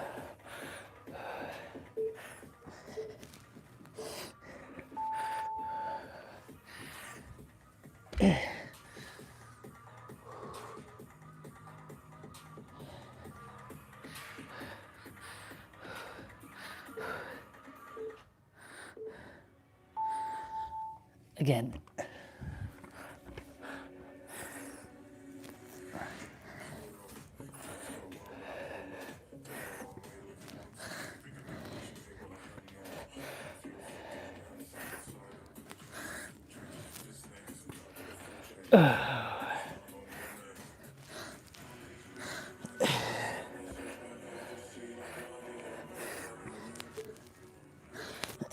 Yeah.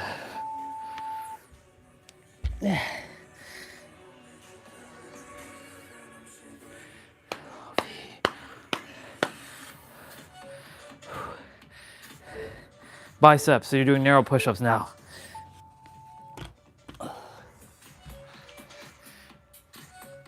Ooh.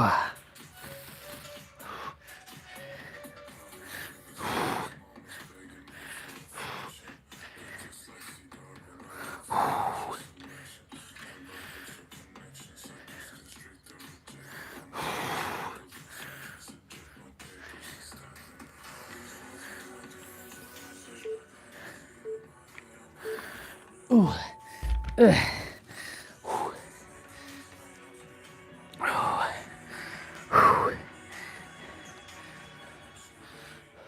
VIP.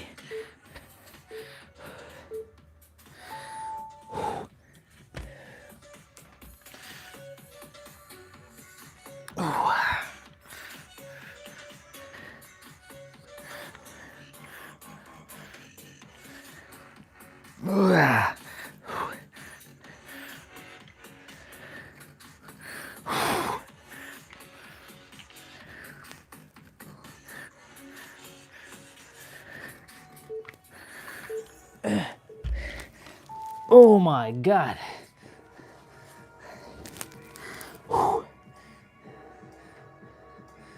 Overhead extension. So that's triceps. So still narrow push-ups.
Whew.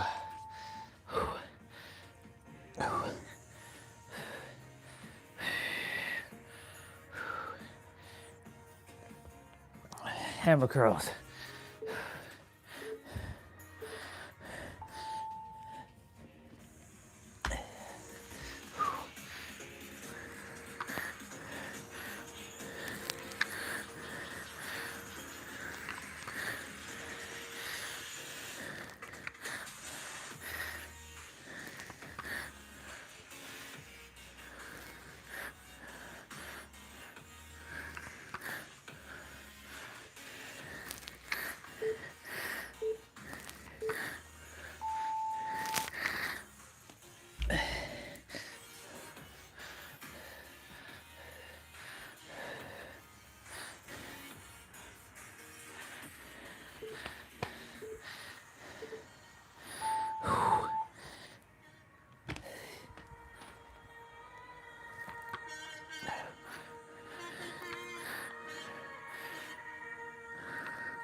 Skull crushers. We got shoulders at the end. Get ready for shoulders, y'all.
Oh yeah. Shoulder press. You're doing pike push-ups now, y'all.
Fuck.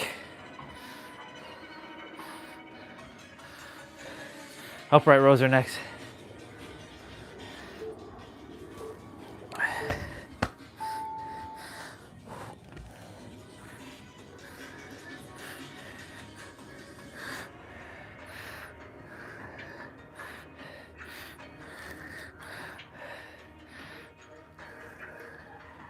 We haven't done this play out in a while, so it's good. Change it up a bit.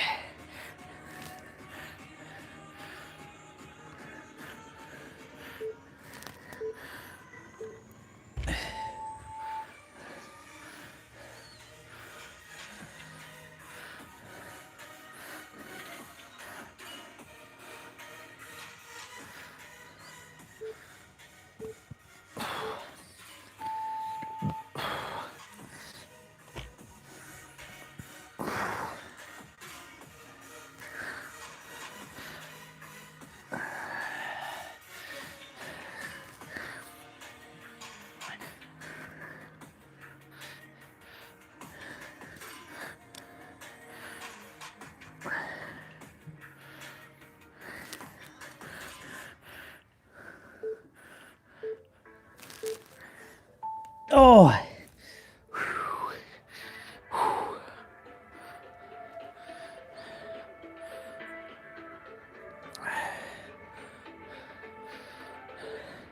Front raise.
Oh yeah.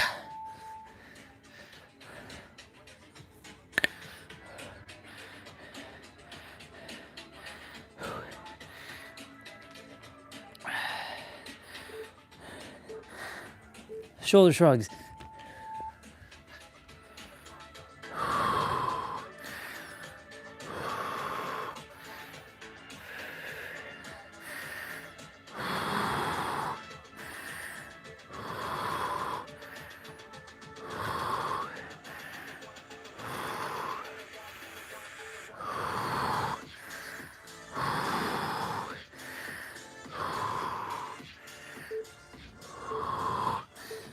Ooh.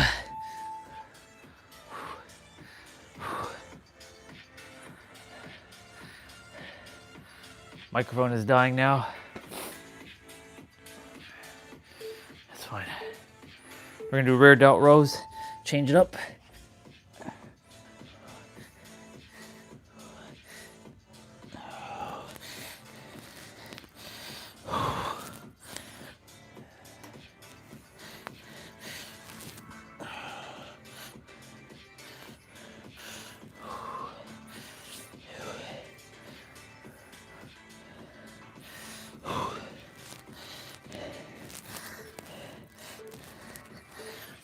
Oh.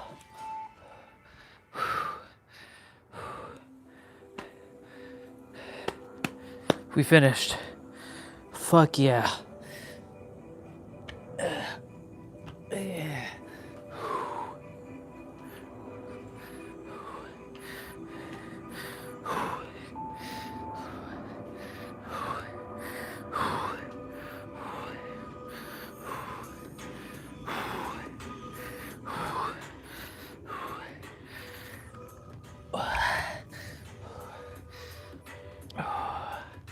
Congratulations, y'all. You did the thing.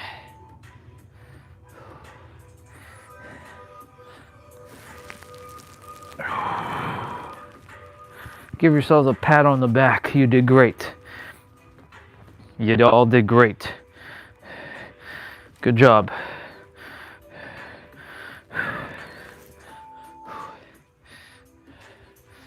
Grab the other side. So much DLC to download for different games. Crazy.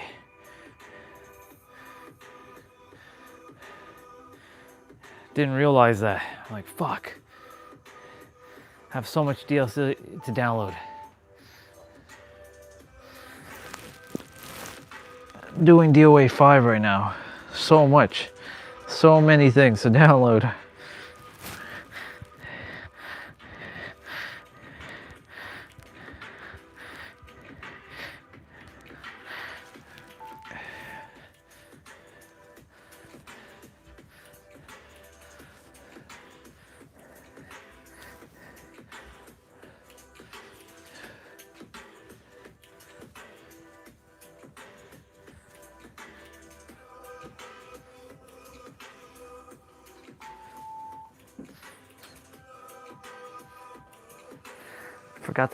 Forgot to do this for wrist. It's okay, we'll do it now.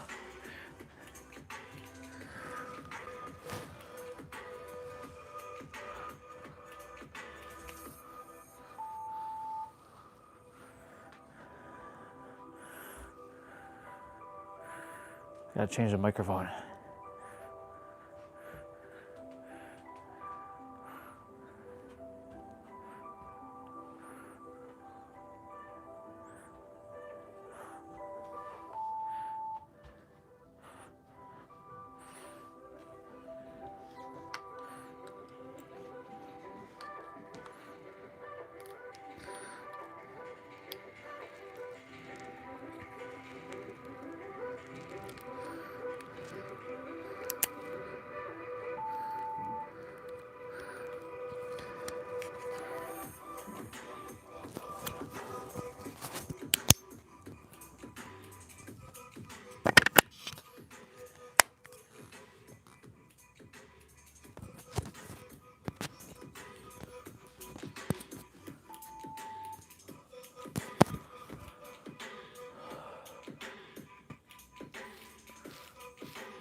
Awesome.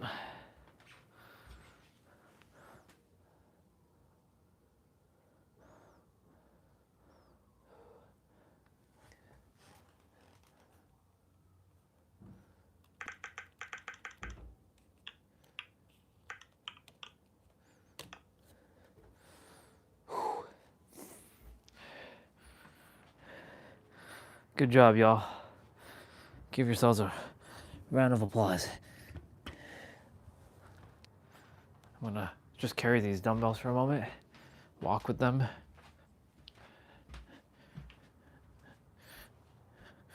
Walk forward, backwards. You're adding again? Yeah. Adding again. I want to be able to carry these dumbbells.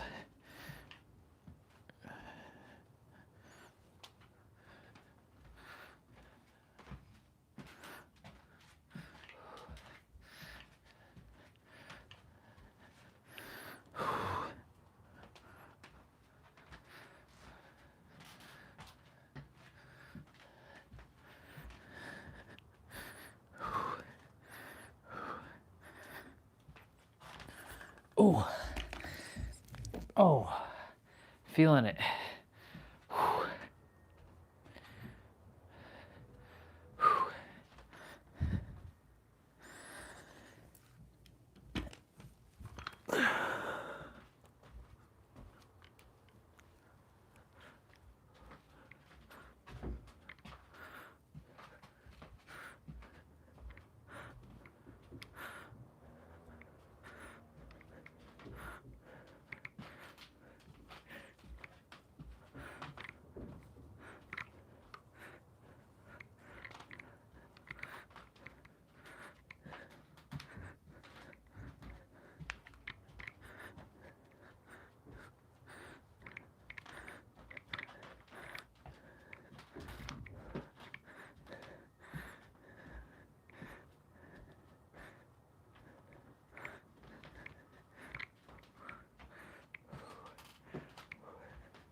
Wow.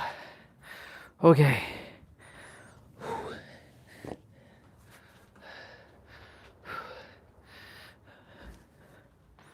That's quite something, actually.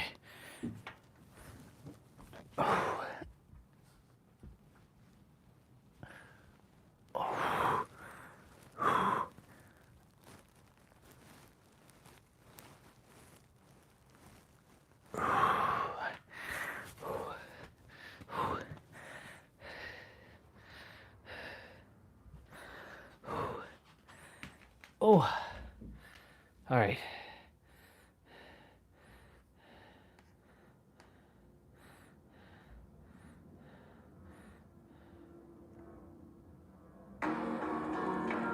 You know what it's time for, y'all.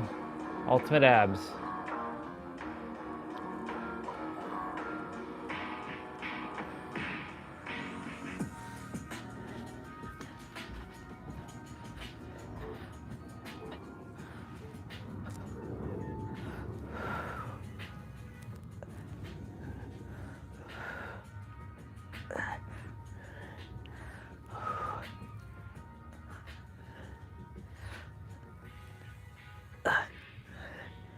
I definitely got to practice carrying.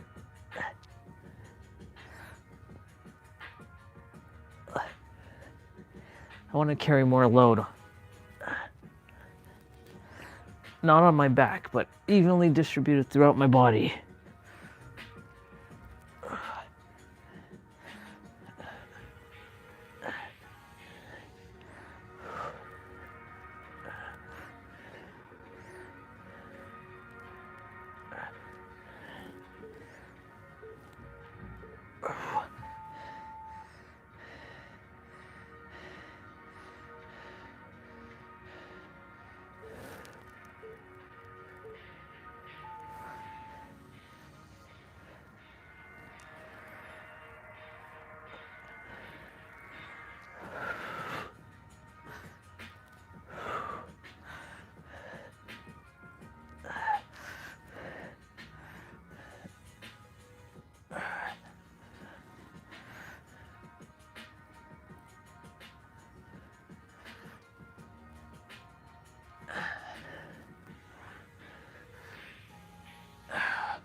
Scissors crossover.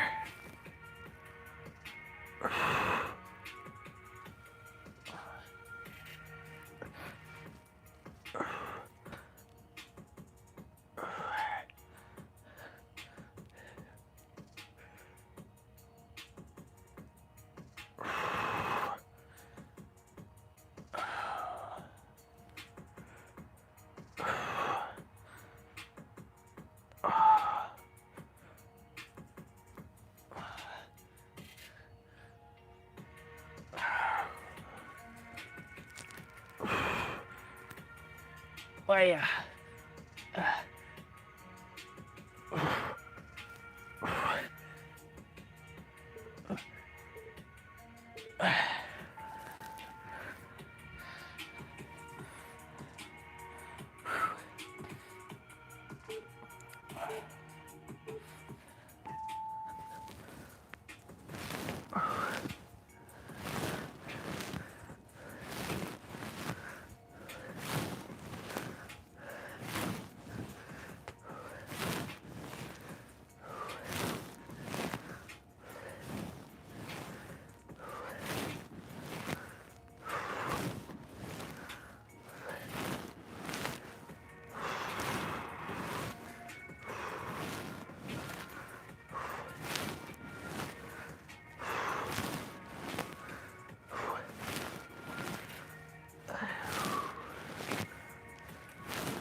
It'll be interesting if the mic is muted. I don't think it's muted though.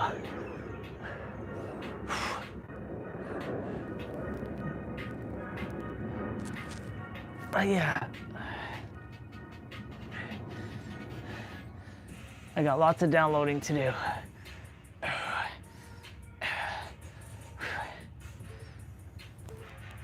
Hey.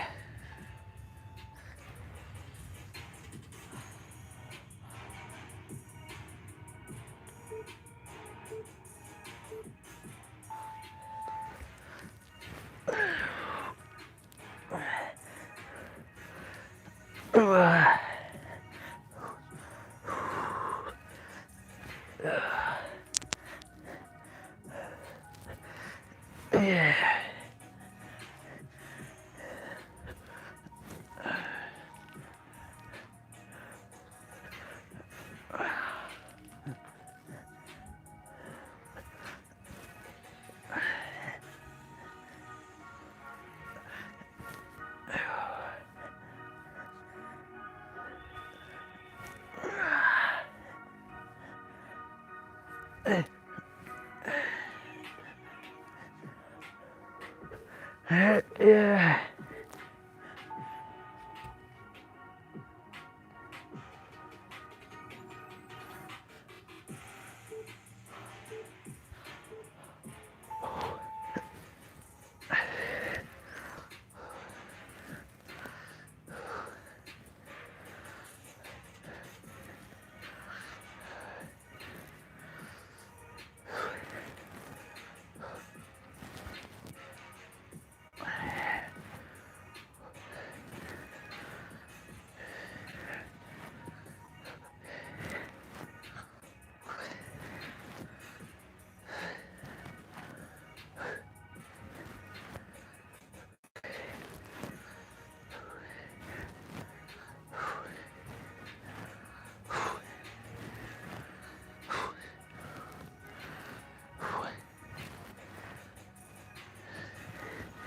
You know, some days when I do these ab exercises, you know, I don't feel it. But other days, like right now, I'm feeling it.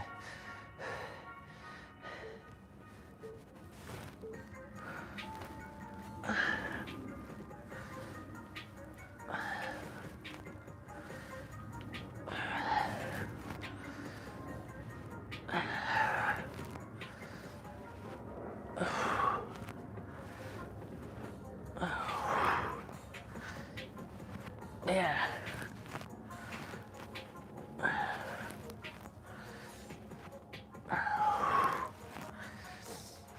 Yeah.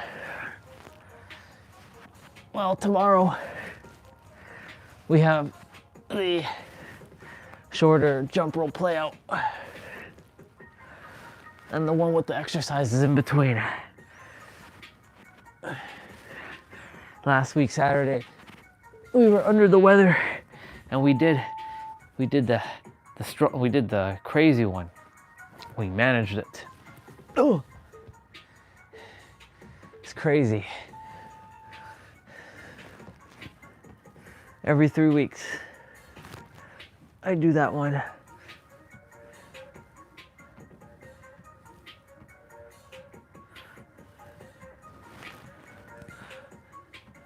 So that means either twice a month, I get to do one of them, like 2 times. Really love that my tablet, like right now I'm using my MacBook, but I'm really glad that my tablet is like my main computing device to do my playouts whenever I need to. I don't need to be outside with my stuff.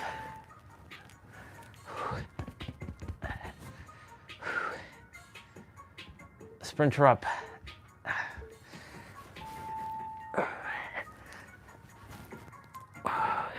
Last one, y'all. Last one.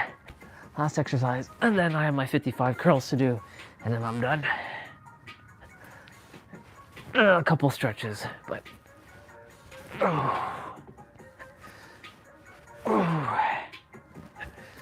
Man, this was great. I started at 3:18. Well, I started actually at 3:30.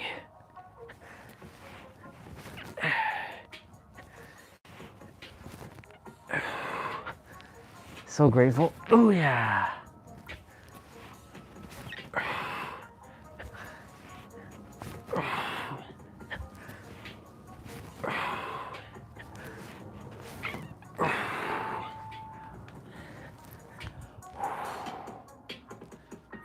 I don't know if anybody's here, but we're done.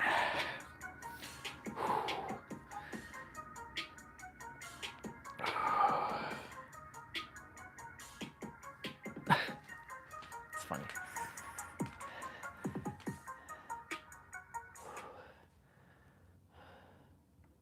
That you are ashamed of.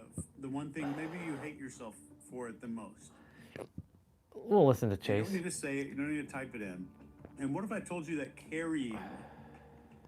carrying the shame or guilt about that makes you a bad person? And that shame is not morality. It's cowardice. It's absolute cowardice. And if you keep clutching onto it, people are not going to get a gut feeling to trust you. You're not going to be followed easily unless you fake it for the rest of your life. And you're never going to be free. This might sting a little bit, but if you don't walk away changed tonight, if you don't walk away changed, I have failed. So let me first tell you a trick that your brain is playing on you probably right now, if you're willing to admit it, and some people aren't ready for that, and that's okay. But it convinces you that guilt or shame equal I'm a good person. It equals goodness. Yep. So I feel terrible, therefore I must care. I must be a decent person if I feel like shit about this thing that I did. That's a lie. That's absolutely, completely false. Guilt is what I will call masturbation of the ego. It keeps you the center of your own pity party, and you can kind of replay that little loop. You rob everyone around you of a stable leader or a present parent. If you've ever thought, like, holding on makes me better, then I will issue you a huge congratulations here. That thought is why people don't trust you, and you've just uncovered it. And here's the number one thing I want you to write down right now. If any of this has touched you or like, oh shit, that hurt a little bit, write this down, please. I am using pain as a disguise for virtue. So if you could kind of picture this in your mind, like just form a mental image of this. Your best friend comes to you today. Your best friend shows up and is like, hey, I've got to confess something. They confess the thing that you're holding against yourself. They say the same thing that you're holding back and pretending not to have. Would you forgive your friend? So why don't you forgive you? Exactly. Drama is easier than discipline. Guilt is super comfortable. It's predictable. Forgiveness demands change. So here's the paradox right here. And this is the true paradox of all of this stuff. You think that holding guilt makes you good, but it just makes you selfish. You get addicted to the feeling of shame because it becomes a little identity. I'm ashamed of that. That makes me a good person because I have good morals and good values. Shame is safer than stepping into authority. The authority triangle, if you've studied that in NCI, says that confidence, composure, and discipline are the big tripwires for power in life and to have power in your life. Not over others, power. People respect power, and that's, you get over others because you have power over yourself. But shame is the complete hydrochloric acid that you're dumping on all three of those things. You cannot be in composure. You can't be composed while you're bracing against an old memory. You can't be confident while your inner monologue is saying, I'm not worthy of this, or I don't deserve this stuff. And you can't have discipline in your life when your energy goes into hiding skeletons.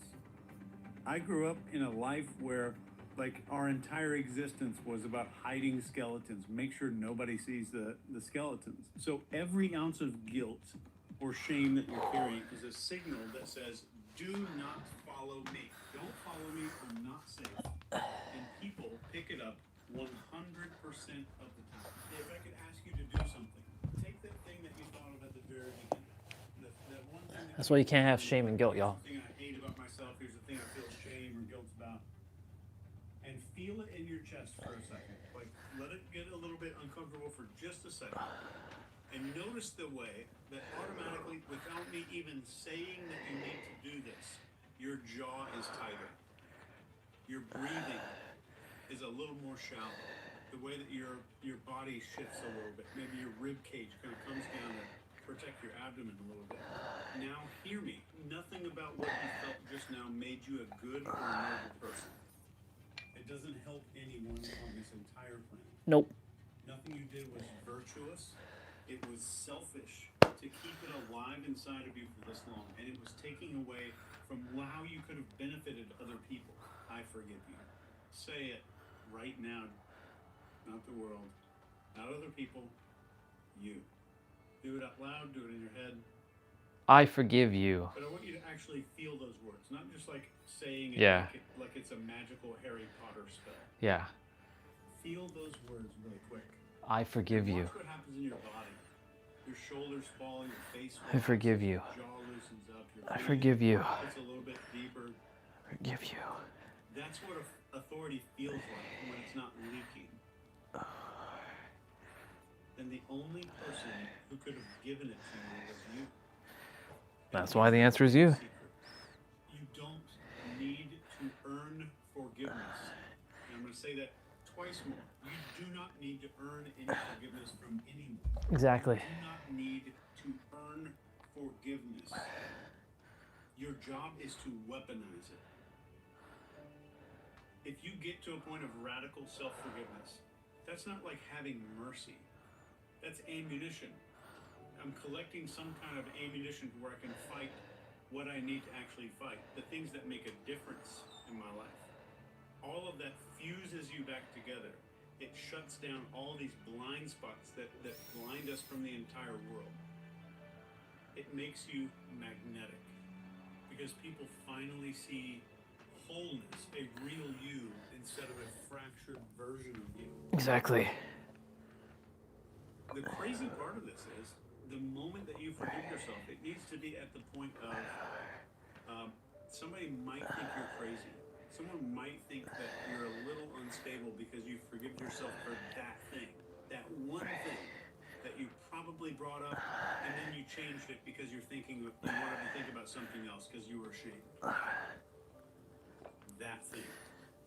You need to be delusionally self-forgiving because there's no virtue to it. You are not a good person. You are not virtuous for carrying around shame and guilt. It does not make you a good person. And the moment this is what's the weird part of this life on earth, whatever the hell this planet, this reality is, the moment that you completely forgive yourself, people start forgiving you too. And it's absolutely not because they decided to forgive you. It's just because humans follow Wholeness. every single time. And you might have watched my episode with Joe Rogan a few weeks ago. The reason he's got like 6 times the amount of viewership as like CNN or any of the major news people is because there's wholeness there. It's like he's not narrative based. He's not scripting a response to make you see him a certain way. You're thirsting and starving for something that's real.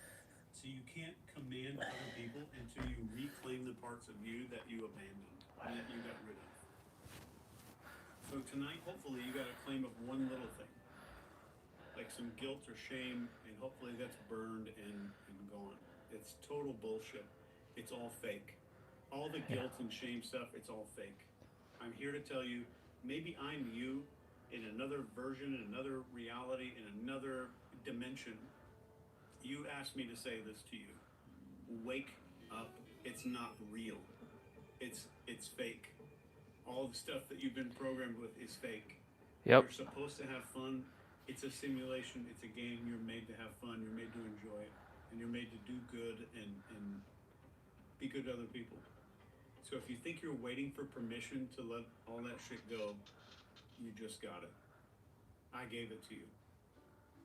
And the second that you just uncontrollably, unbelievably just forgive yourself and be a good person, the world forgives you too automatically.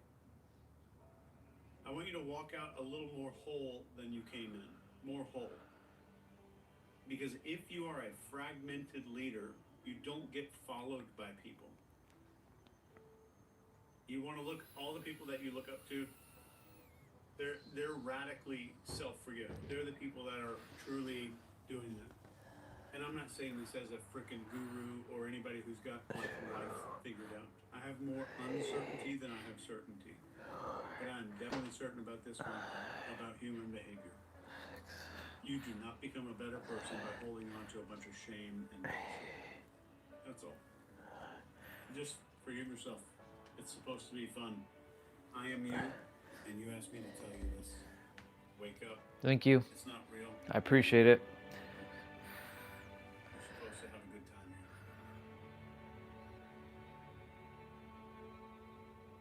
It's true. You're supposed to have a good time here.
I really like the fact that at 5:40 we're back to brightness again.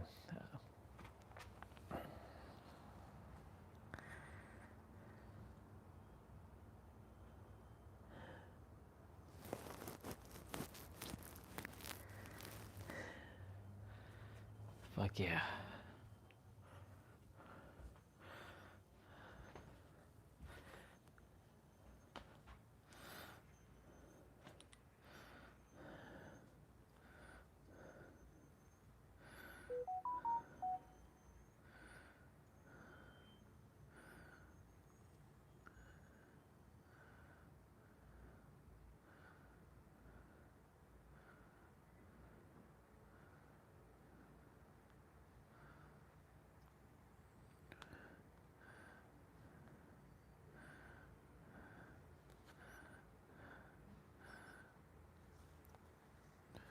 Okay, there's so many, but the one that's coming to mind is one I've never shared before. So we were in Florida, and that happened to be Addie Byers. She was one of my dancers. It was her hometown show. And she had lots of friends and family coming out. So I told her, I was like, oh, I'm going to say that you're the hometown girl at the very end of the show.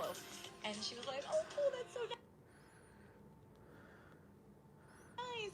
Anyways, the show ends, and I'm calling out all the dancers' names, and I forgot to say that she was the hometown girl. And literally, as I'm walking off stage, I remembered, and I turned to say, oh, it's Addie's hometown show. And I said that, but the mic, they'd turned off my mic. And so I tried to say it. I realized it wasn't in the PA, and I said, oh, I'm the worst.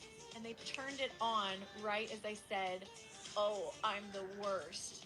And I heard that ring out over the crowd, and as I put the mic down, and then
okay, there's so many, but the one that's coming to mind is one I've never shared before. So we were in Florida, and that happened to be Addie Byers.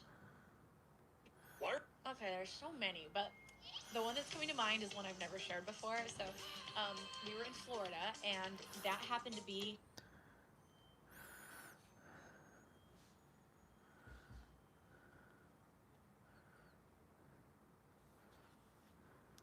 version of you tried their best, even the you from yesterday. So please be kind to yourself. And my sister told me this: life is like weather. Sometimes it's sunny, sometimes it's rainy, but the rain never stays forever. So when life is good, smile really big. And when it's hard, remember, better days are walking to you. Trust yourself. You are doing better than you think. It was Noraika with you today. See you in the next video. Yay. Wait.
The world is is fake, and once you understand this, you could have anything that you put your mind to. Let me explain this to you.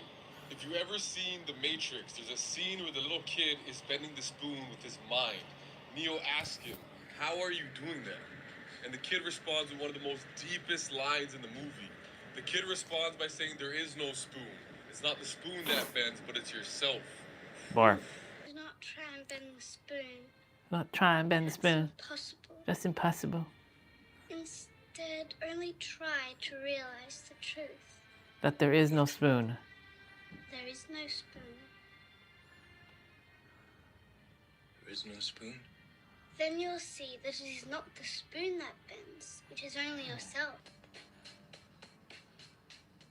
You see, what he means by this is reality doesn't change first, your perception does. You don't experience life as is, you experience life as you are. Your thoughts, your beliefs, they shape your identity. Your identity shapes your actions, and your actions create your personal reality. So if you believe that life is hard, money's hard, love's hard, health is hard, that's exactly what will show up for you. But if you shift your identity, when you start believing that life is working for you, not against you, that opportunities are everywhere, the abundance is normal for you, you step into a different timeline, a different version of reality. This is why I talk about identity shifting so much, because the fastest way to change your life is to change who you believe you are. And once you see reality this way, you can't unsee it. I help people master this skill of identity shifting. So if you want to change your life and create a life of abundance, start with the free training video in my bio. You look like Jey Uso.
Ooh.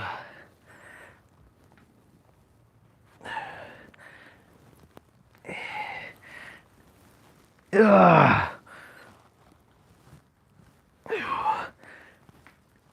Ooh.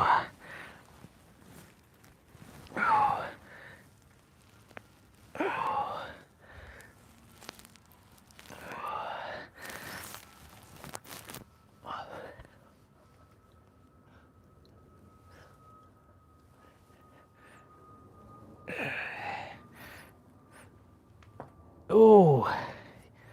Hell yeah. Oh.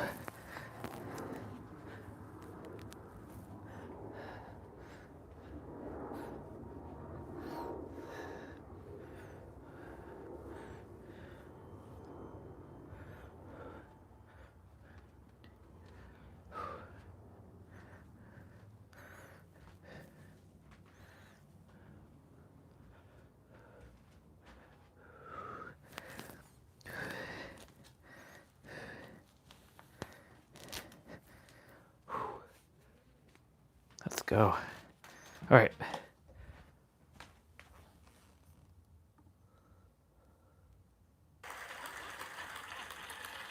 You just did it to get 34 points. That's the only reason you said that. Name a place where you might find yourself in hot water. I would say in a bar. In a bar.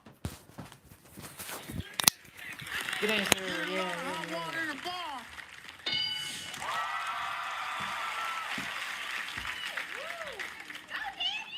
Yeah. Yeah. Go daddy is what they say.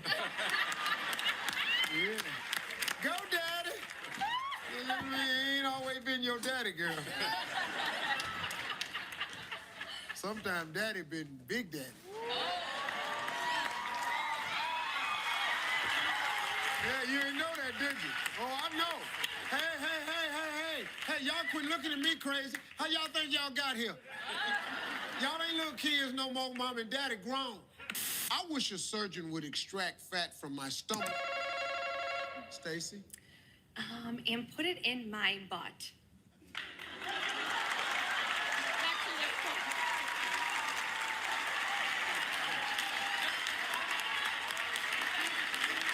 Put it in the butt!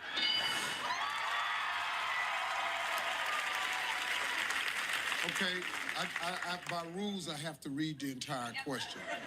Fill in the blank. This is amazing, though. I wish a surgeon would extract fat from my stomach and stick it in my what?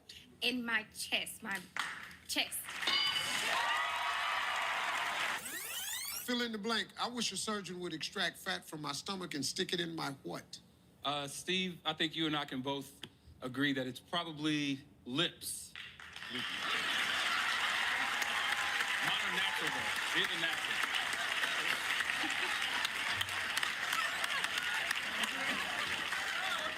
I'm sorry.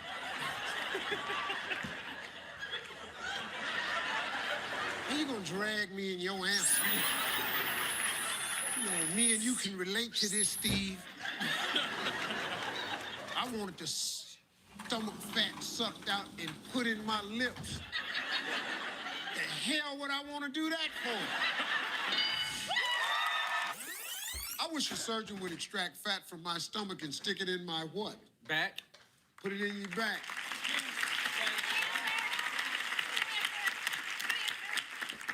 Anybody? Anybody want some more back fat?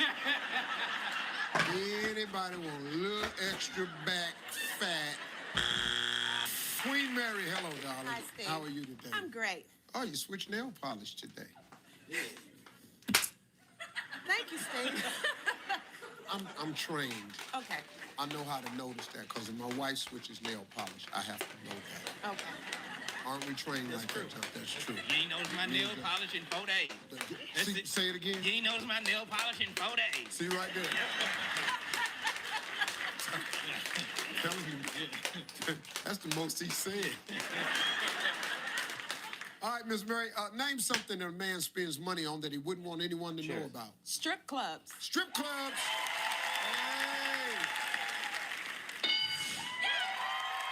So far, I'm all over this board. David, hey, name something a man spends money on that he wouldn't want anyone to know about. Mistress.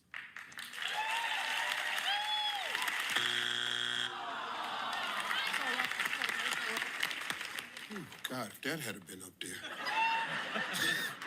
I'd had to go lay down in the back. Who the hell did they survey? Me? Okay, Steve, we're gonna ask you this 100 times. If a man and a woman were really joined at the hip, name something they would always do together. Shower together. They would shower.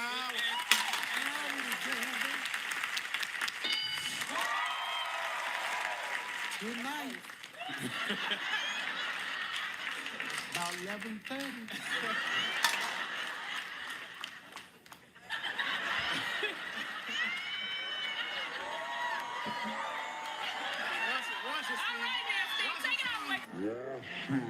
Let's hurry up and get out of here.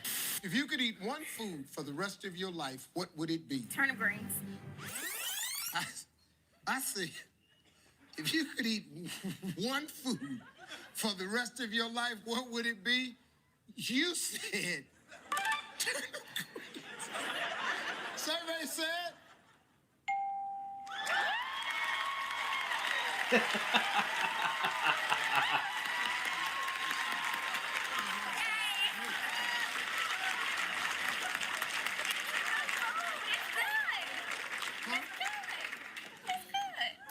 hell said turnip greens? Where the other 6 people at? If a police officer stops your car, name something you better not be holding. We decided to say yourself.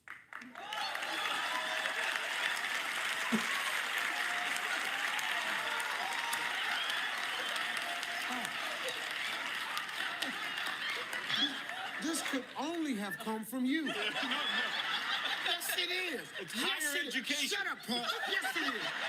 You said it. You're the reason. There's no way a woman's gonna say that. We're the only one with herself.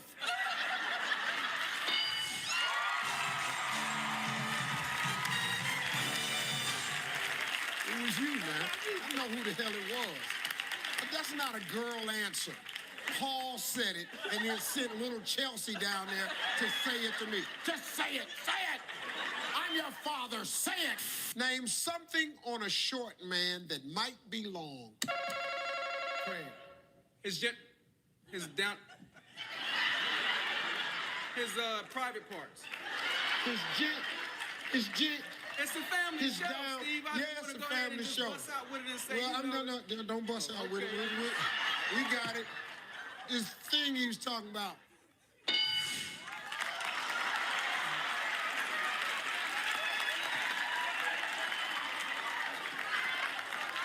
Name a place you see chicks. Connie? A bar. A bar. Miss Sue? In the chicken yard. In the chicken yard. In the chicken yard. Yeah, Miss Sue. We're gonna pass the play. We're gonna play. Yes, ma'am. In the chicken yard.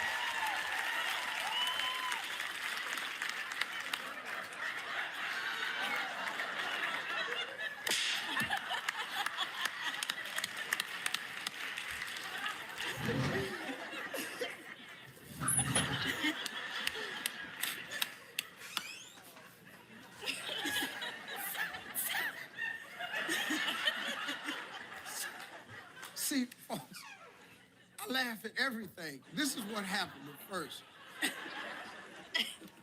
Name some place you see chicks, she said. But then she didn't say nothing in the mic. Then I went to her in the chicken house. Being number 1. Name a place you see chicks. Place you would see a chick is in the street. See her.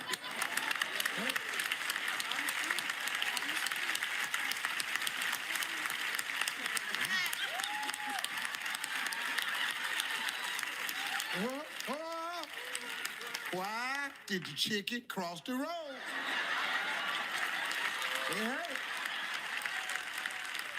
In the street. Women love big diamond rings. What do men love that's big? Breasts. You all over this game. You all over this game. Big breasts. If a woman had a dog sense of smell, name a place she could tell her man has been just by sniffing him. The hospital. The hospital. You been down to that hospital, ain't you? Gotta get that shot. Huh? Shut up, lying. Shut up, you lying dog. You been down at that hospital. Coming in here smelling like a bed. I'm never here without smelling like a prescription. Been down there visiting that sick girl again, ain't you? Name something you'd hate to walk in on your grandparents doing. Steve. Having sex. Having sex.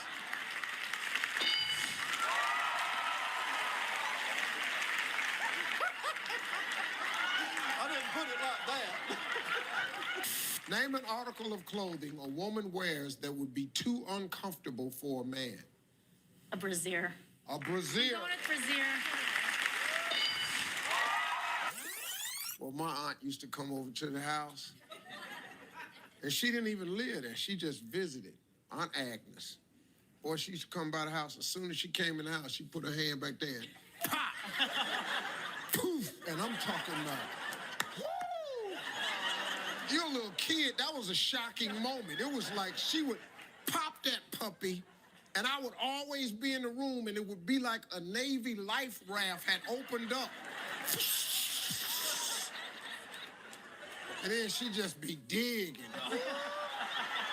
Good Lord. Lord, I didn't think I'd ever get in this house right here. Name something sexy a woman might write a phone number on to give to a man. I'm going with panties.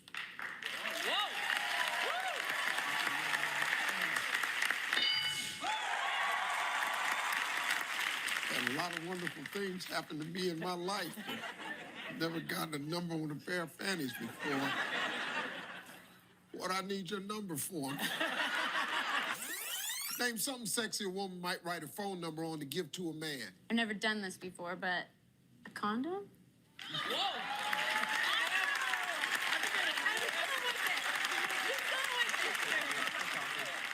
Come on, you might think it's sexy. You might. What you talking to me? What have we learned from last game, Jamal? Listen to the women. Listen to the women.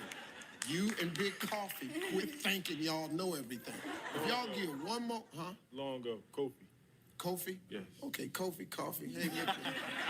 You know I had what? to get you back, man. I had to get Well, you you know, back. Kofi, Coffee, if you don't win this game, we're going to forget about you. I set myself up for that, man. I'll be quiet. I'll be quiet. Hey, y'all remember the big dude named Coco? Yes, sir. Kayla, what do you do for a living, darling? I'm a full-time student at Valdosta State University, What's your major? sociology. Oh, okay. So you hope to do what? Graduate.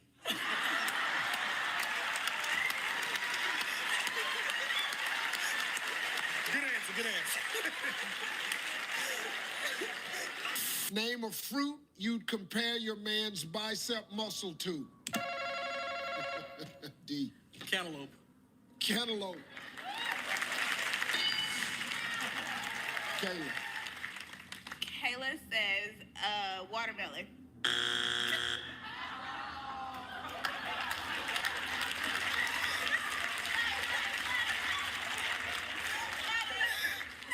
All right, I'm gonna just go do this first. Watermelon.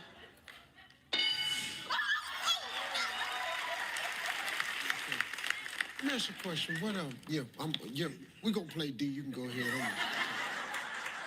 When it's your turn and it's time for you to answer the question, are you gonna do that all game? You gonna say, Kayla says, I didn't know what the hell was going on. Because Kayla says, and I kept looking around, where the hell is Kayla? Name a fruit you compare your man's bicep muscle to. Well, Will says.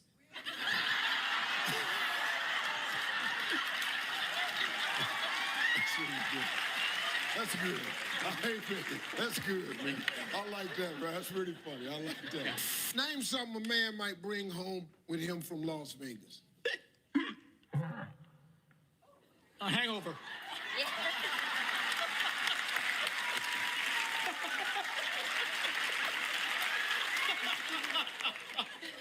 Y'all just over here just cracking yourself up, ain't you? Name something a man might bring home with him from Las Vegas. Deck of cards. Lord help us. Deck of cards. Deck of cards. Deck of cards. That was my answer. That was your answer? Y'all listening to Kayla? No. Kayla said a deck of cards. It could work. They so wrong. Anything is possible. Ding, come on. Ding, ding, ding, ding, ding, ding, come on. What the hell is it? Ding, ding, ding, come on, please. Deck of cards, ding it, deck of cards.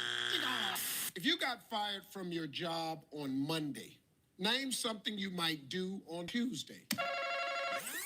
I got fired on Monday. On Tuesday, I'm gonna take like a Kayla day. I'm gonna relax and like take care of myself. You know, just chill, unwind. That's regrouping. Oh, no, this is chill, unwind. Okay, that's the same thing as regrouping. Okay. So let me ask you again. If you got fired from your job on Monday, name something you might do on Tuesday. Go back to school. Only one strike, darling. Name a part of your body that might get stuck in a bottle. It's not necessarily a part of my body, but a male's private part. I'm sorry. Someone had to do it. What little bitty dude can fit down in a Coke bottle? Who is this guy? You single, Isaiah? Yes, single. So, ladies, we get this new car. Come jump on in. Boy, let me tell you something. Boy, I'm finna sell you right now. I bet I can get you hooked up right now. Boy, this a woman looking for you right now. He has a girlfriend. I take care of it. He what? That ain't for you. You an agent, man. You can't be in here blowing. You can't be in here talking about no, he got a girlfriend. I think that single was married. I asked him, was he married? He answered, no, he isn't married. He's single. Well, you don't know, she may not be the one. He's not looking. You don't know if he's looking or not. I know. Get your wife, man.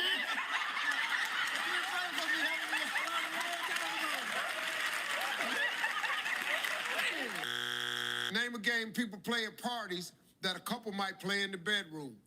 I'm going to say hide and seek. Good answer.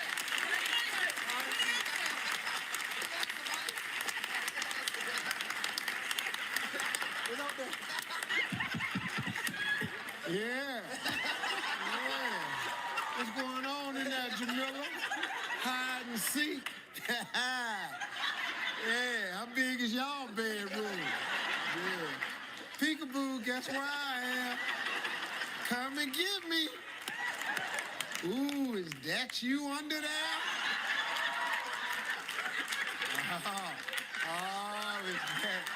Is that you? Yeah, all right now. That's how you get. How old are the kids again, Jamila? 5, 3, 2, and 1. Bam, bam, bam, bam.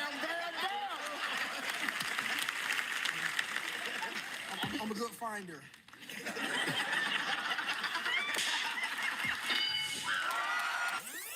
A lot of whether you get a man depends on how you answer this next question. Name a game people play at parties that a couple might play in the bedroom. I declare war.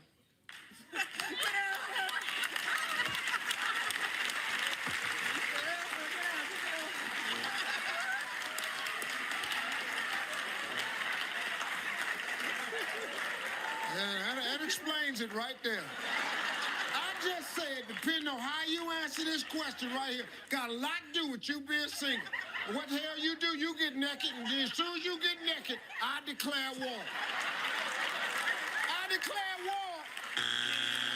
Name something you'd be doing in a dream that you'd hate to wake up from before it's over. Isaac, having sex. Having sex. Having sex, Jamila.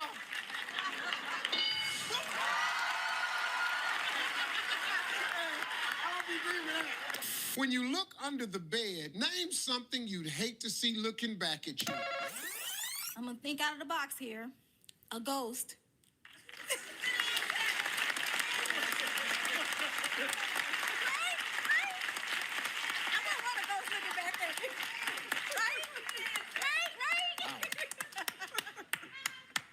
Dust bunnies was up there for hell. It's up there, Steve. Okay, for the win, a ghost.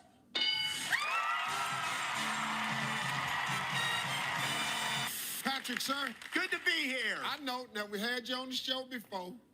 They told me they had you back because they had a technical glitch. Little technical glitch, yes. Somebody blew it.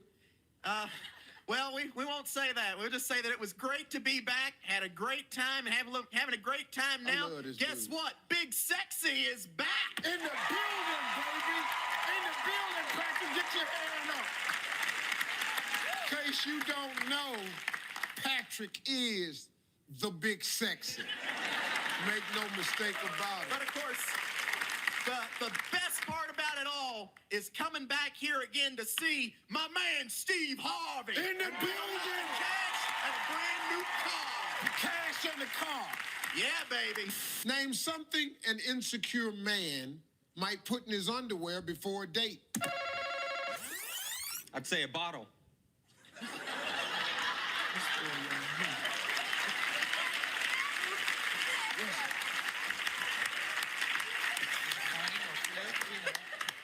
Wesley, what?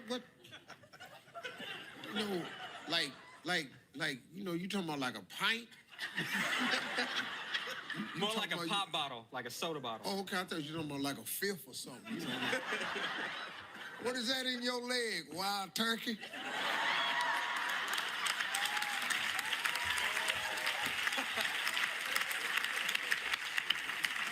Little Wesley gonna take a risk and put a glass bottle down in his pants and bump up against the door and cut himself wide open. It's a bottle.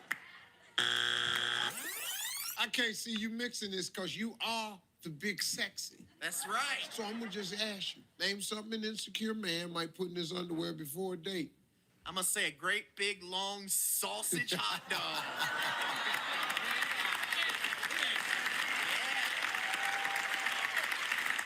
But all the adjectives though. Great, big old, long, smoked, with jalapeno peppers and cheese on it with some relish and mustard with sauerkraut. Chicago style, big old sausage dog. Name something that shrivels up. Patricia. A man's penis.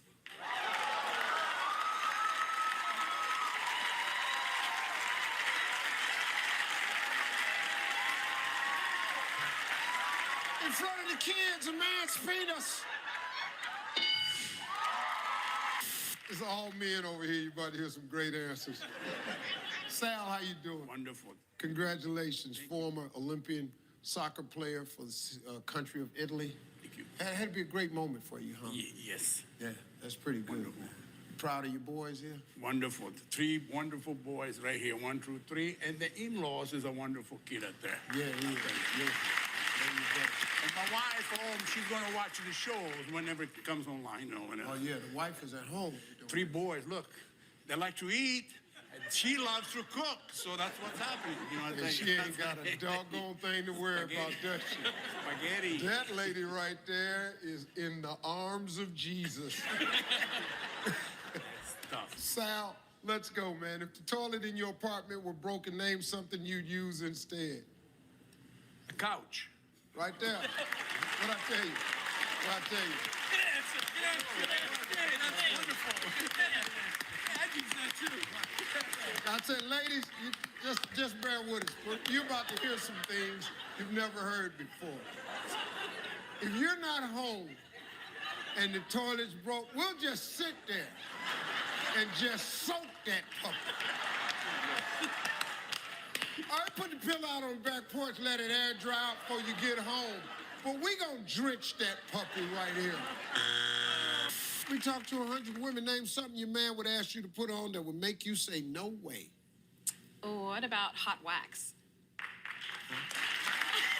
Hot wax? I'm a little confused now, Kat. What you talking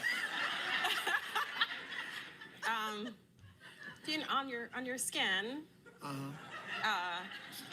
To get one in the mood, maybe want to put something on the skin like wax. Put it on your. Yeah. Boy, y'all have some wild times, man. Lighting candles and setting each other on fire. Ooh, this is going bad for you, Kat. Kat, Lord, I'm telling too much. Got all this hot wax on you. Got a waffle iron right here. And what I do is I set my ass on top of that waffle iron. And so I get that grill print on that puppy, and I show it to him. Name something your man would ask you to put on that would make you say, no way.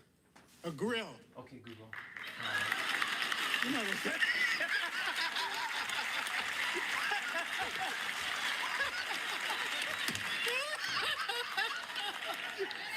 You know good and well you too old for that answer. What you talking about a grill in here? Put a grill on, you know. Wop it up, wop it up, wop it up. You know what I'm saying? Name something your man would ask you to put on that would make you say, no way. Bondage clothes. I wouldn't wear it. I'm just saying. Yeah, Jimmy. Handcuffs, bondage clothes. Here we go.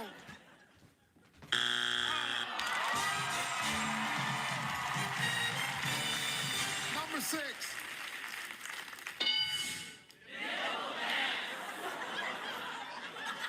Get that stuck on your wax. Number 5.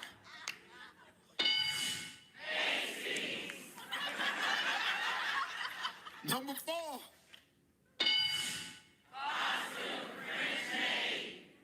Number 3. Name something that pops up at the worst possible time. Not for me, but on menstruation cycle. You know, for the ladies.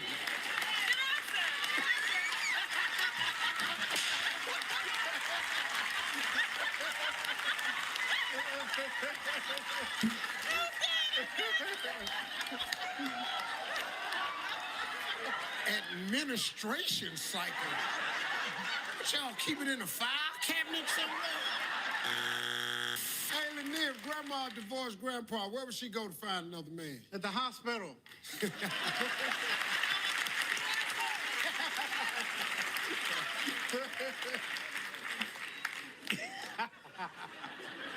You either mad at me now or I'll unplug it. I swear to God. I'll snatch his plug right out this wall. Name something women like that starts with the letter D.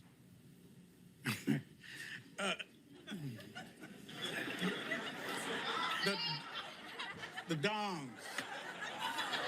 Private part, dong.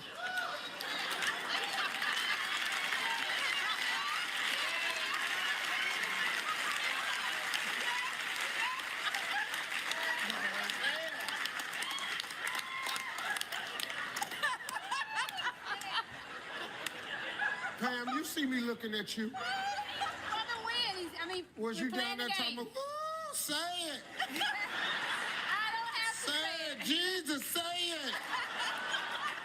Thank you, Lord, say it. What you grinning at me so hard for, cat? And look at Lanier just over there just waiting on it. Like some dirty old man.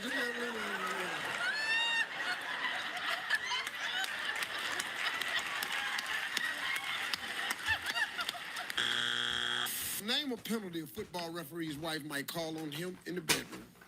Too much fondling.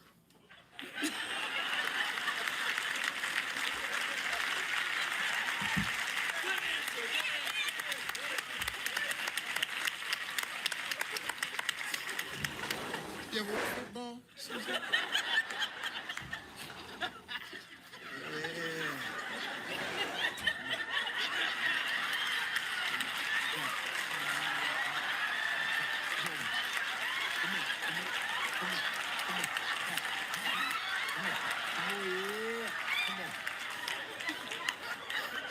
I don't know what football game you done saw with that going on in it.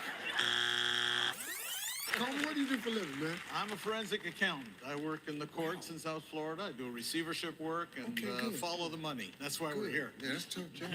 I've actually had a forensic accountant. In a divorce? Look into, yeah. How'd you know that? I've done a few. And he's damn sure good, too. found everything I had hid. I was hiding money. I had money in the sock drawer. Ass found that. I don't know how to get it. We know how to find it. Yeah, y'all sure can. That's amazing right here, man. I don't really care for you much right now. I love you. That's Well, I love you too, actually, but you just brought up a real nasty memory for me. It's not you, it's just your profession. Well, I do business divorces, not people divorce. Oh, you do business divorce? No, I didn't have one. Well, I had a business. She took that too. Coleman, we got 2 strikes. Name a penalty a football referee's wife might call on him in the bedroom. Too many men on the field.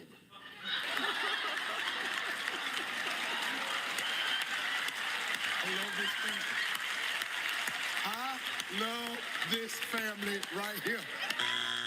All right, Ken, how you doing? I'm doing wonderful. Good, Yourself, good, Steve? fine. What do you do for a living, sir? I played with horses all my life. I'm a retired jockey. Oh, man, for how long? How many 40 years? years. 40 years. Yes, sir. Wow. Well, if you're 40 years, you must have been pretty good, though, Ken. Well, thank you, sir. No, you had to be. You don't do anything 40 years. You know, you ain't gonna keep riding the horse. You ain't winning nothing. Hello. Yeah. Yes, sir. Pretty good, man. Have you ever been married? Oh, sir, I'm married to a wonderful woman, Karen. Children? Yes, 6 beautiful children. Good. Yes. Well, hey, all right, jockey. Thank all you. right. 6 kids. Man. Yes, sir. Had that horse. All right. That's right.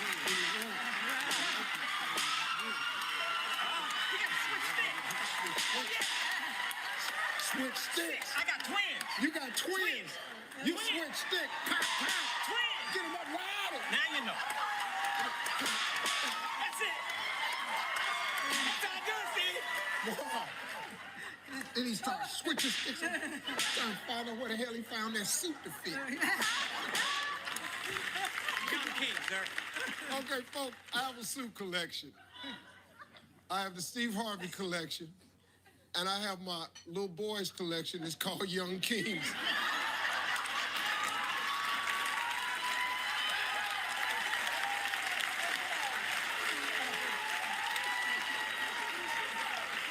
I gotta take a picture of this. Come here, man. I gotta take a picture of this. Right there.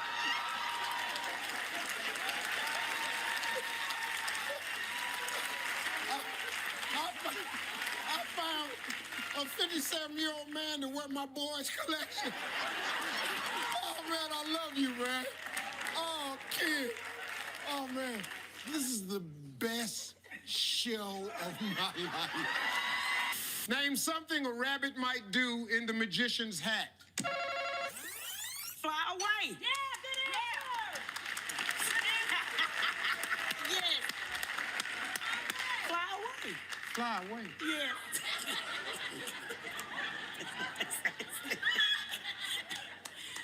Did you hear the question?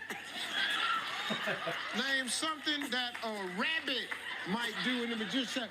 Anybody said nothing about name something that the dove might do in the magician's hat. The hell the rabbit gonna fly away? How? Y'all get in the huddle and come up with. And right now, you think that rabbit gonna fly out that damn hat? Do you know how rich that magician will be? You got a rabbit, y'all, that's about to fly out that... Just take off. I ain't doing these damn tricks no more. I'm flying. I'm getting out of here. I'm tired of this. I always wanted to be a bird any damn way. I'm out of here. Well, I'm good at what I do now. So I'm just gonna let what you saying, Deborah. I'm good too. Oh, you talking about dance? Yes. You gotta be ready for this jelly. Well, come on then, Deborah. Come on. Let's go, girl. Go, Deborah.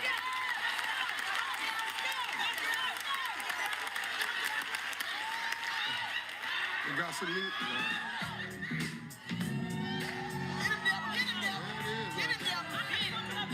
Come on, let's play the music. Let's go. Get it up.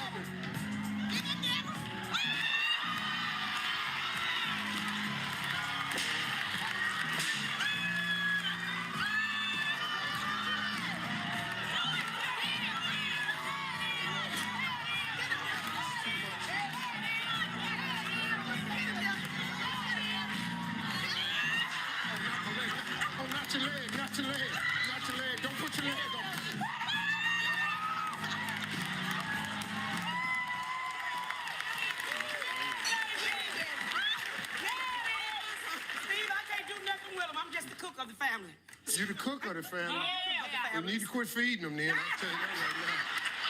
Tell me one good thing about being bald. You don't have to comb it. Oh. That's the same as brushing it. That's the same as brushing it. Can you repeat the question for me one time, Steve? Tell me one good thing.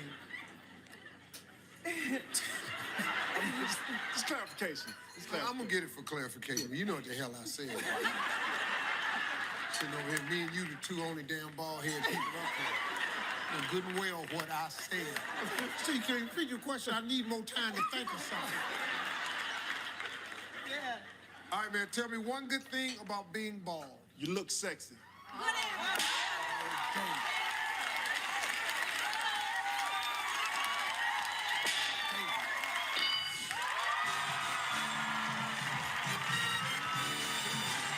Sexy like Steve. Well, little player. Yeah. All the bald head men in the building. Yeah. Get your sexy on, baby. Yeah. And you can do a lot of other things too with it at night. Yes, sir. Put some baby oil on that puppy and watch the show. What you do for a living, Mom? I'm a police officer. Oh, hell.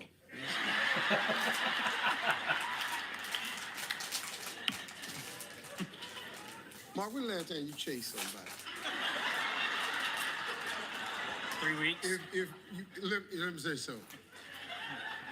If you run from Mark, you're going to get put down.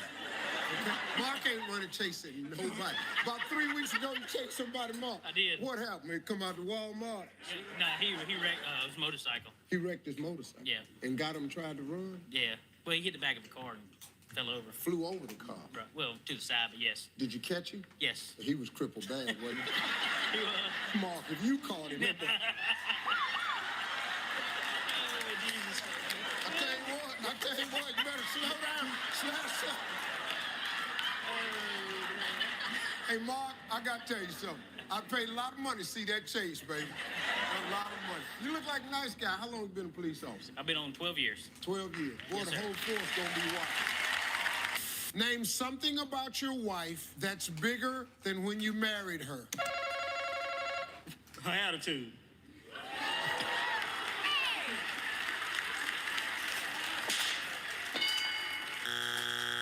Jill, you wouldn't find them shoes match your dress, didn't you, girl? I had these on yesterday, Steve. You didn't notice. Wow.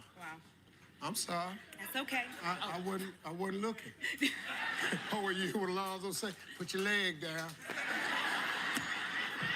She said, I had these on yesterday. Alonzo say, put your leg down. Get your leg down. He ain't got nothing to worry about. He sure don't, especially with me. Name something you do on Halloween when you run out of candy, Gia. We're gonna go with give them vegetables. Is that a question? Veggies. Good for them. Yeah, it's good for him. Good for the children. To mess his whole bag of candy up. He need him a bag. Veggies. Mashed potatoes. Sweet. Come on, stop crying. Open your bag. Open your bag. Oh, open your bag. It's good for you. It's not. Don't you run. Don't you run. I swear to God, don't you run. I'll throw it all over your back of your suit. We asked 100 men, name something you need more of if you were dating twin sisters. We're gonna go with condoms. So you listen to your husband. Yeah. And Yes. because the last time you didn't listen to your husband. Steve, put and it my was business in the streets. 2 times, Gia. 2 times y'all came out that huddle. I heard this man say the answer. My Lord. And you and Miss Beverly went against it. Just like you always do. Don't give a man a chance. Don't give him a chance. Don't try to understand what he's saying. Act like y'all know everything. My Lord. Act like a man ain't even got a brain. Sitting up here. Say it again, sir. Running us straight to the courthouse. Could have won the money by now. Yeah. But now, you ain't listening to it. Say it, sir. Condoms.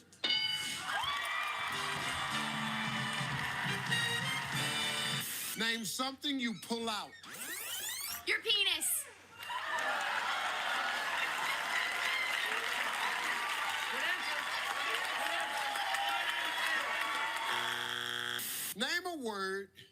beginning with the letter F that could describe a woman's breast? James. Fertile. Yep. Final answer. That's number one, man. That's... My man, you know how many times I've heard that? Here we go. The number one answer, fertile. What happened? Mike. Fat. Fat rap. That's up there. Fat. All right. Andy. Fun bags. Fun bags. Give me an expression that contains the word shake. Andy. Shake, rattle, and roll. Shake, rattle, roll. Shake, rattle, roll. All right. I know. Yeah. Okay, Andy. All right. Here we go. Give me an expression that contains the word shake. I'm gonna go with shake your booty. Yeah. Get ready to shake mine. Right on over there. Shake your booty.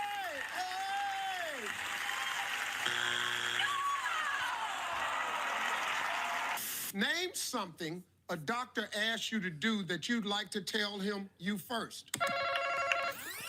Bend over. Yeah, man. Yeah. You bend over. No, sir. You bend over.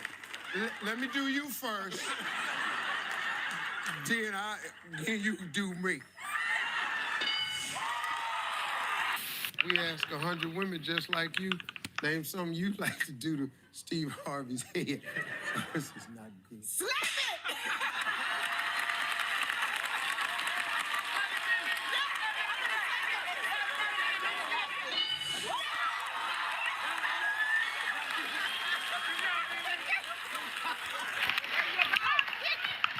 All I try to do for women, and we down to drop kicking my head.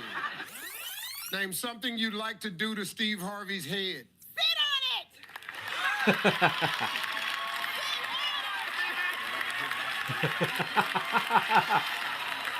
Hey, church lady, you don't want to do that. I tell you right now, church lady, you'll have yourself in a real situation. Praise the Lord. Name an organ only an idiot would donate while he's still alive. Stephanie. His penis.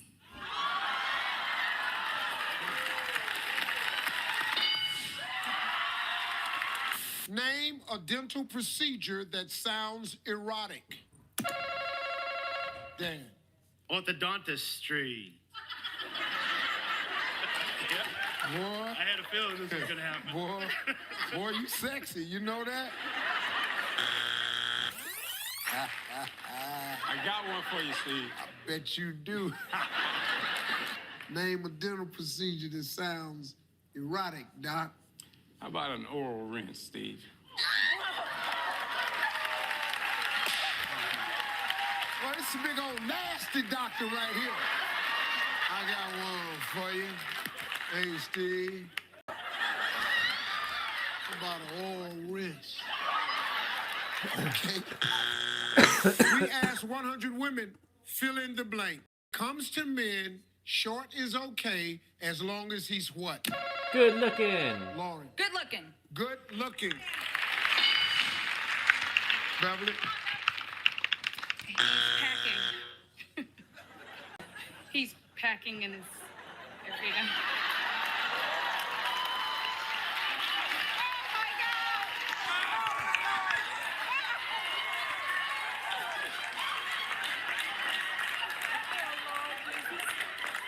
Can't believe you said that on TV like that. Your mama over there now. I know, my mama and my daddy. And your daddy over My there. daddy gonna kill me. He ain't gonna kill you if it's number one, but I don't know if it's number one. Well, here she goes. First time on national TV. Beverly says she doesn't care if a guy is short As long as he's packing. As long as he's packing. Pass the plate. As long as he's packing.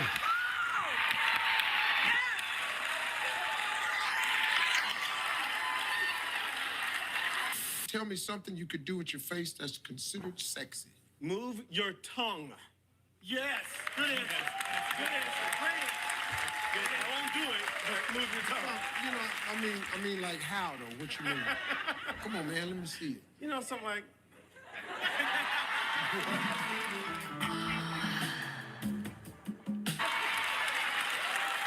What?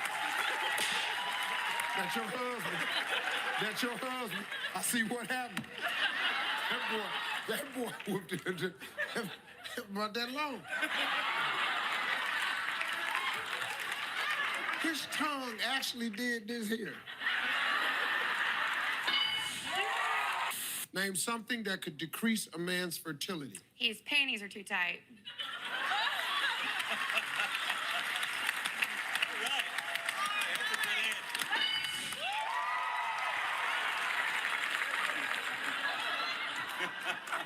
All right, Brad, be careful. You got 2 strikes. The Johnson family can steal. Name something that could decrease a man's fertility. I'm sorry, grape smoke. Yeah. I thought the panties tight was something, but that's even better. Big Mike, straight out of Albany State. Only 1 strike. If you were staying in the world's cheapest hospital, name something you might have to put quarters in to make it work. I'm gonna have to say the nurses.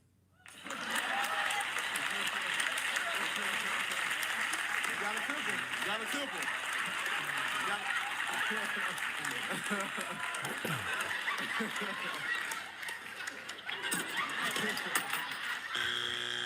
Name something that's hard to do if you've got a bad aim. The thing with the wife, if you don't have bad aim. If you can't find it, see.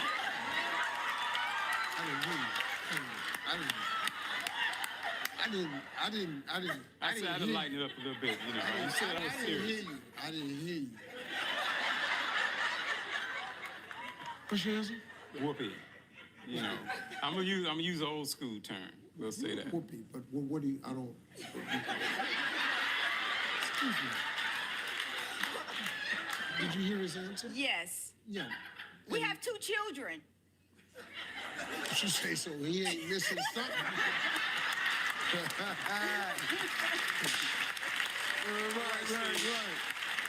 All right, I think, okay, do we have the answer we're looking for? We have it? And boy, when your buddies find out, you be missing a lot. No, I don't miss, Steve. Huh? Oh, let's just, never mind. No, I'm sorry. I heard that.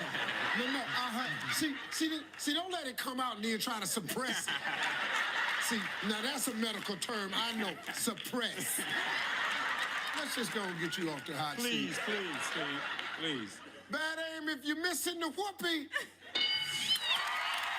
At what age did you stop wanting to be older? 5. Okay, here we go, darling. Okay, we're doing the no touch thing. Okay. I'll catch on real quick, because what I ain't is a lawsuit. You don't want to put your arm around me? I ain't got to put my arm around you. I just need you to win this money. Come on, Nicole, you ready? Don't worry, I got you. All right, name something.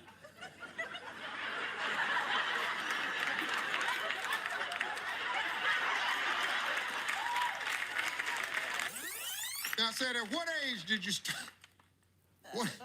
What age did you stop wanting to be older? You said 5. The first 4 years was hell, folks.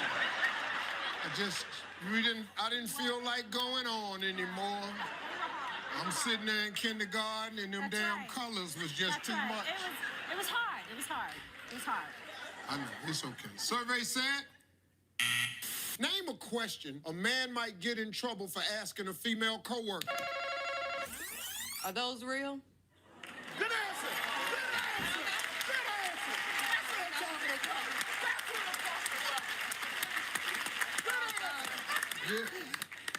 Girl, you up here all in my face. Is them real? I I can't see all them headlights. Knock me out, pow! Name a word starting with S that describes how you feel in a negligee. Skinny.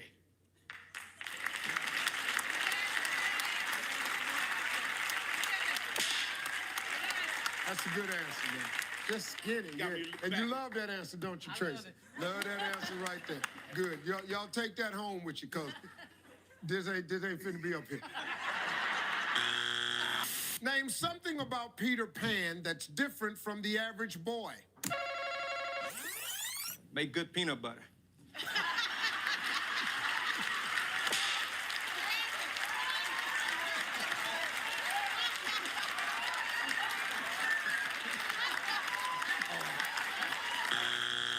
When you dream about a sexy nurse, what's she doing? A bath.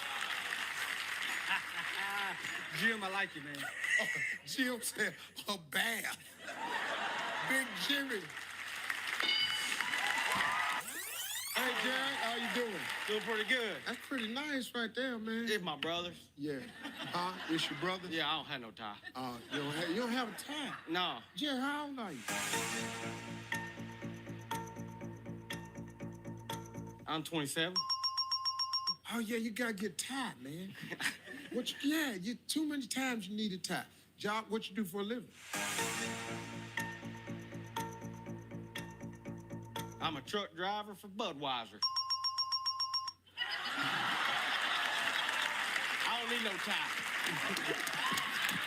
He does not need a tie. It don't get no better than this. Jared, we talked to 100 men. When you dream about a sexy nurse, what's she doing? We getting it on.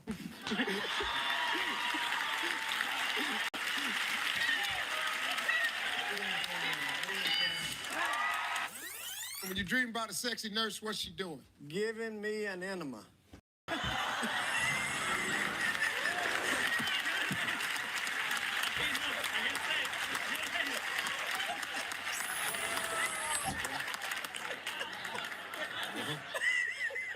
I take it, Jim, you get the sponge bath after the enema.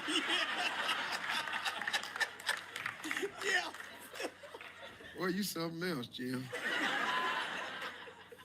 Miss Kathy?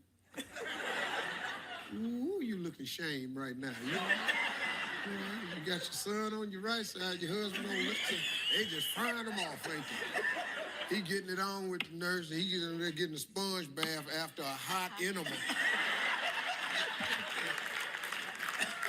Honey, I'm gonna need you to cut that water pressure up. Come on now, let's get it. Francesca. Golfing. Golfing.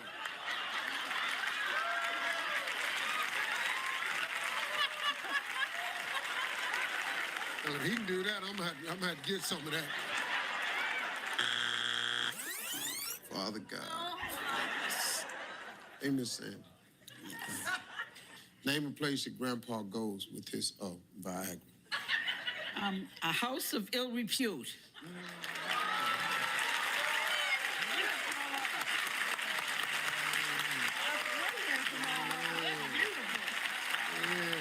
Grandpa. The house of ill repute.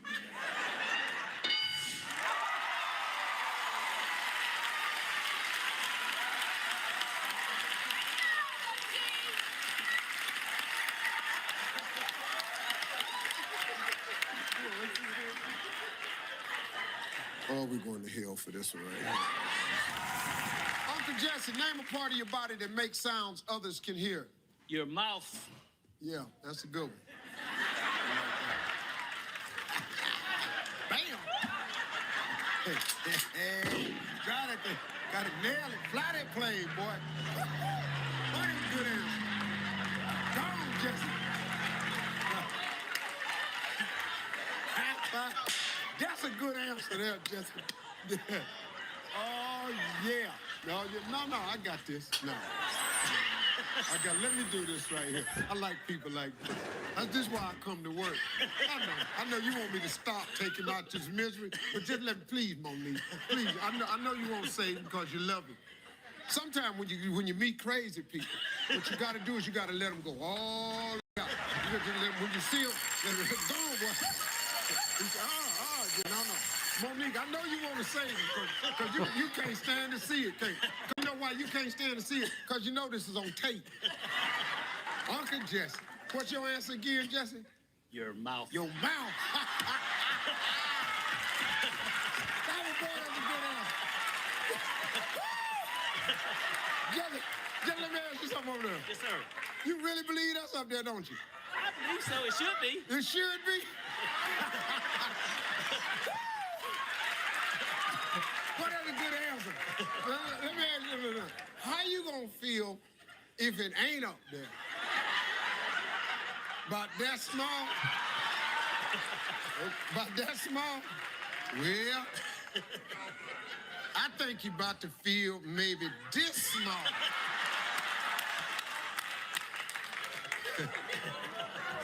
I know, Miss Monique. I know you won't stop. You ready, Jesse? I'm ready. All right. Name a part of your body that makes sounds others can hear. You're just gonna stay with that.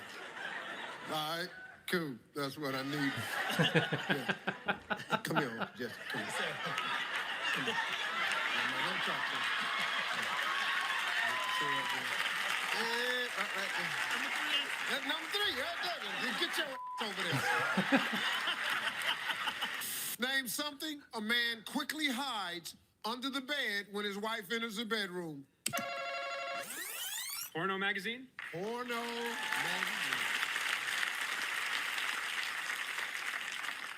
So I'm pretty sure about that, Jared. Porno magazine. Name something a man quickly hides under the bed after his wife enters the bedroom. His girlfriend.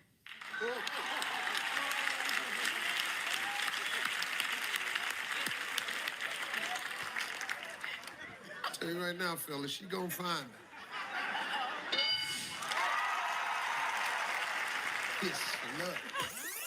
Name something a man quickly hides under the bed when his wife enters the bedroom. Maybe his special lotion?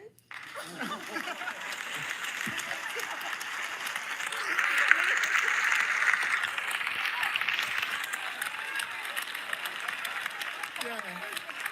Hell is going on at y'all house. Judge, this gonna get interesting right away. Judge, name a place on the body where women bleach their hair, sir. I am never going to be able to take the bench again. No, you won't. This is going to end your career. It is. In the court. In their netherly regions. In their what?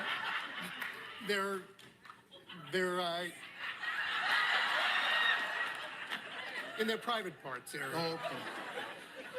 We have footage of Judge Bruce on some sort of game show, I believe it is. He's talking to a rather tall Negro, and he's having a conversation about the Never Never area.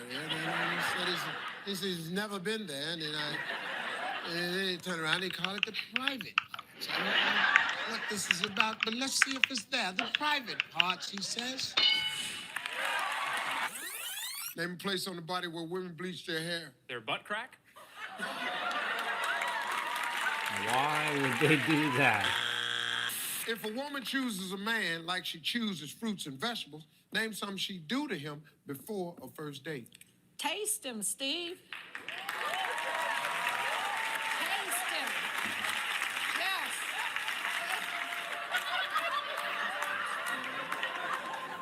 Uh-huh. I just can't Yes. do none of my jokes because you thought it was a good idea to let the pastor come on the show. Yes, sir. Now she doing a little nasty jokes. Been na- Can't say Yes. nothing. Taste them, Steve. What you want me to say now? I got to deal with the fact that she a pastor, so I don't go to hell. That's what I'm playing. Taste them, Steve. Been married 40 All right, James. If a woman chooses a man like she chooses fruits and vegetables, name something she'd do to him before a first date. Feel him.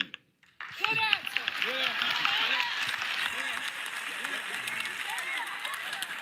Good answer, good answer, yeah, good answer. Good answer. Go on, get in the car. A woman chooses a man like she chooses fruits and vegetables. Name something she'd do to him before a first date. She would smack him. When you pick a watermelon, you kind of smack it. When you pick a watermelon, you kind of smack it to, hear that sound, You do that to a watermelon? It can happen. Your wife down at the doggone grocery store smacking watermelons and coming home talking about, come here, little sugar.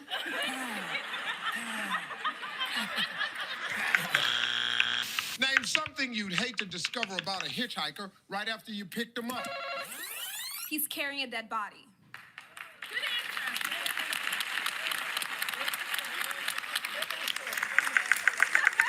The hell did you pick him up for? Get in. Oh, by the way, what is that over your shoulder? It's a dead body. Well, I don't want to give both of you a ride. Well, if Michael Jordan is the best basketball player of all time, who's the second best? Dennis Rodman. What?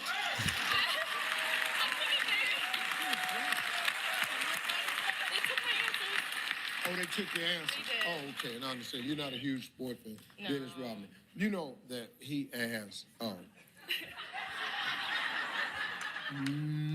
damn chance of being up there. Okay.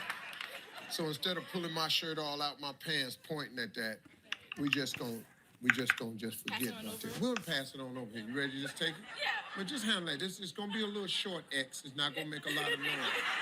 It's just, we're gonna try to get him doing like that. We're just trying to get him like that. Instead of just we ain't gonna do you like that. Yeah. What we're gonna do, we're just gonna go. We're just gonna try to do it like that. Okay? Sound person, could we try to just do it a little bit? Cause just a little short. Okay, here we go. Dennis Rodman. No, that's the regular one. Yeah, you ticked him off. Yeah. Name something men don't dare say they're better at than women. Making love.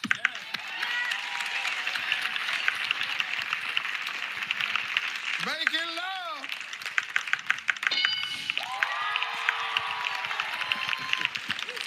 Is it true? Is it true? Yeah, I don't care if it is. Long as it's happening, I don't give a damn who does it.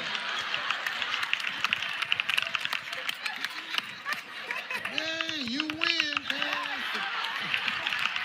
What I care. Ooh, I lost again. See you tomorrow.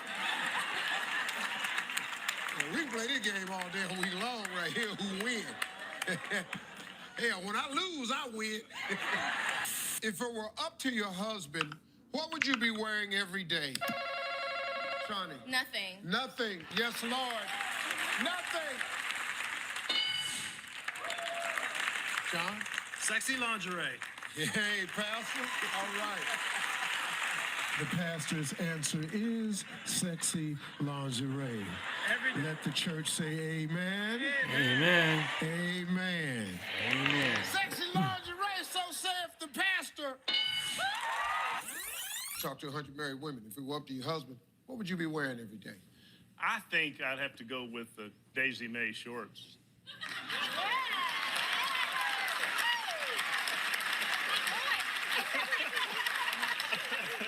Yeah, big power. Daisy May shorts. I know exactly what you want to know. What TV show was that on, folks? Dukes of Hazzard. Yeah, that meant something to you, huh? Kind of stuck around. Yeah, you know how long that show been canceled, Paul? All you see is them cut off short. Got the booty cutters on, they call them Daisy Dukes, baby. If it were up to your husband, what would you be wearing every day? Yeah, up to the husband, I'd say something to clean in. You didn't survey me, you surveyed 100 other people. What does he mean? He means he's headed to divorce court. What he means. They won't know what you mean by that. Like a maid outfit. Oh, okay. All right, Pastor. Here we go, man. The pastor. Johnson like the same thing. Little French maid outfit that's real, almost half, you know. Come on. Name a place where you see lots of people who make you realize your body isn't so bad after all. The bathroom.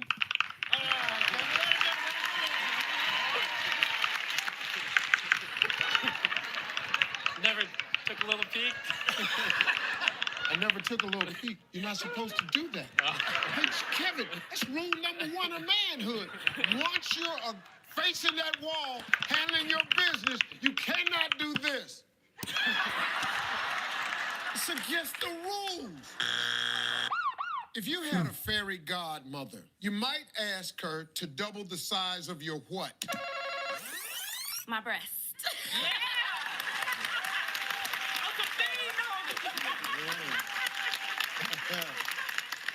Should have sang my answer for you. Well, go ahead and sing it now, because I ain't turned the board over yet. Okay, well, I'm singing this for you. You ready? No, I want you to sing your answer right now, because I want to see how you going to put two big breasts in a song. I need my Hummers big. I need my headlights turned all the way up. I want to go honk, honk, honk, honk. I want to go way over there. I want to go round and around and around and around and I want them damn near dragging on the ground. Sim, if you had a fairy godmother, you might ask her to double the size of your what? I'll say private parts. And I don't mind. It ain't your answer. It's your wife's damn response. And I don't mind. Well, hell. And let me say, Steve, boo ain't lacking now. Let me just clear that for the record. Boo don't lack.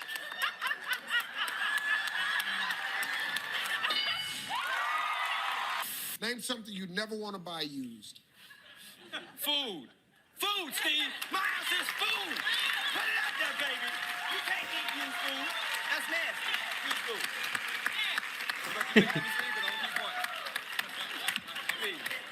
Really. I love this guy. He said, you going to give it to me, Steve? Because I'm going to keep pointing. Come on, man. Give it to you. He said, you can't eat used food. That's nasty. Yeah, because if it's been chewed. Come on, somebody else thinks like me. You go up to the burger window. Sir, can I have a burger? Yeah, I'm long.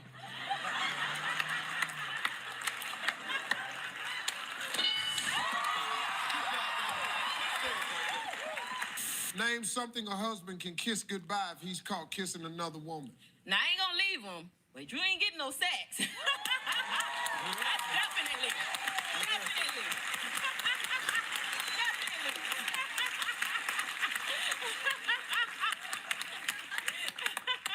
That's some information, ain't it? I ain't gonna leave it. Yeah, but you'd have had your last milk bone, buddy. Yeah, all the kibbles and bit treats is over. Yeah, roll over, do your own damn tricks. And thank you. Yeah. Name something a husband can kiss goodbye if he's caught kissing another woman. The truth is his life. His life, Steve. Women crazy, man. Life. We gotta do this again, huh, It's gotta be up there. I love this dude. Every answer he gives, he just points at the board. He won't look at me. He tries not to talk back to me because he wants me to cut the joke. So it's good, Steve. It's right there. I'm telling you. It's right on the board. You ain't got, why you still looking at me? Steve is right there. It's got to be there. You lose your life, you dead. Name something that's hard to do with only one hand. You can't clap. Oh.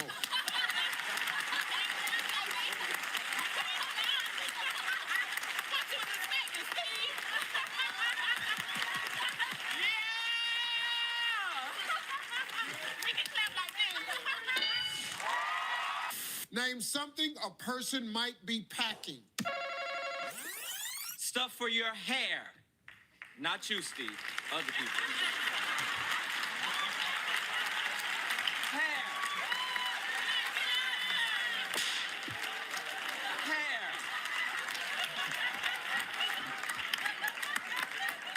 like this dude, man.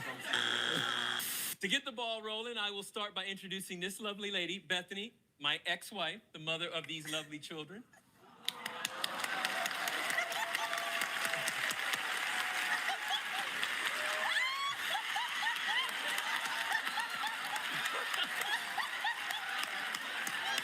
Here we go. Here we go. And are you married yet? Are you married yet? I've been. You've been married? I have been, yeah. Oh, well, hell, you in the club then.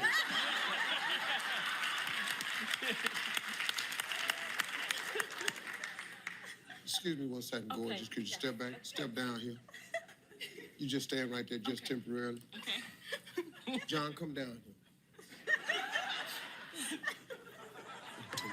here. Y'all want a hug, man?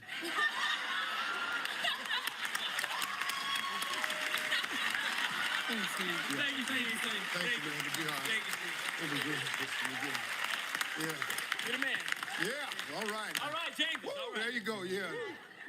You've obviously done wonderful, because I don't even know how. You all are friends. Yes. That's amazing. Hey, Amber, darling, what would you like to do when your boss yells at you? Okay, I know this is really gross and I wouldn't do this, but what about spit in his coffee?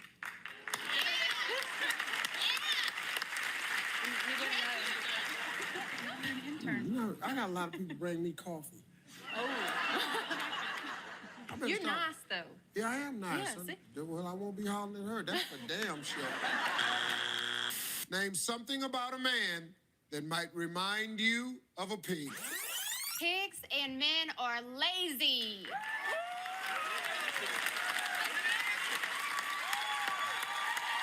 You shut up.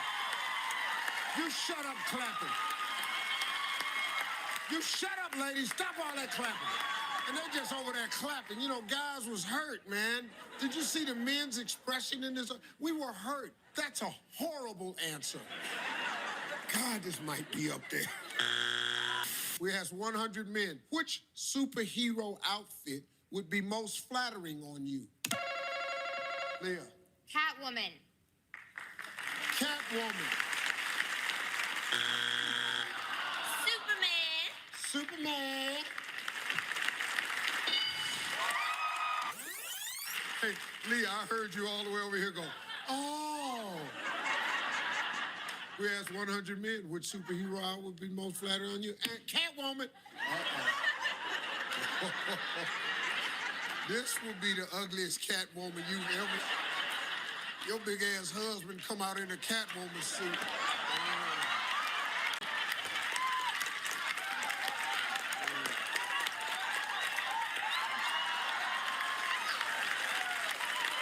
We asked 100 women, how many times in your life have you seduced a man?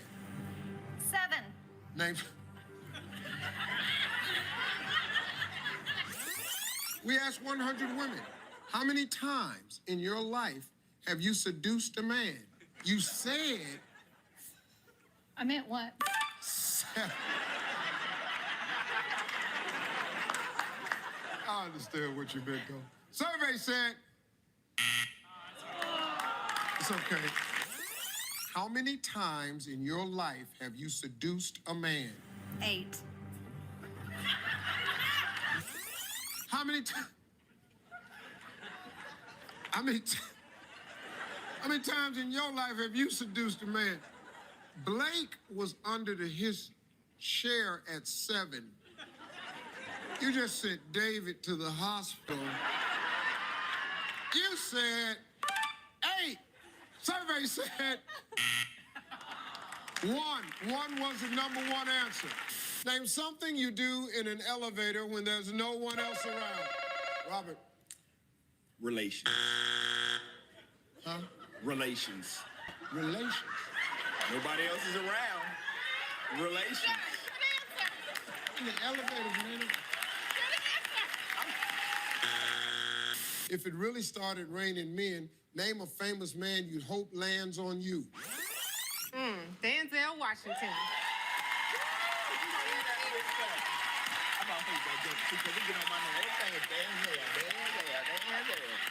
Everything here. Come on, dance. We want to see Denzel. Oh, y'all got to hear this.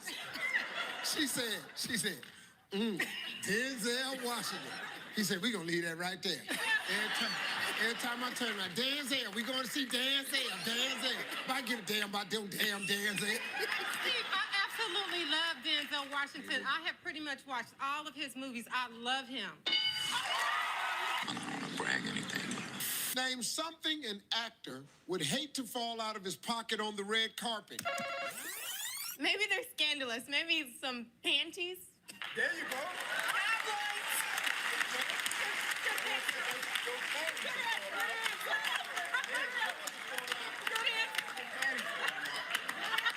Tabloids love that kind of stuff. The tabloids They love that kind of stuff. I read it. I'm just saying. Yeah. You're like, oh my gosh, did you hear about Steve Harvey? Hey.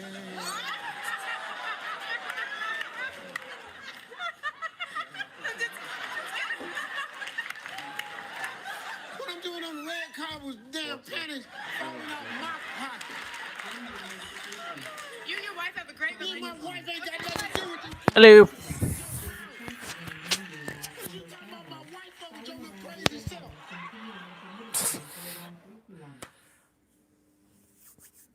It started to rain. Let the great melt begin. It's going to be warm tomorrow. Alexa, what's 11 degrees Celsius in Fahrenheit? 11 degrees Celsius is 51.8 degrees Fahrenheit. It's 51 degrees Fahrenheit tomorrow. And then like 62 on Monday.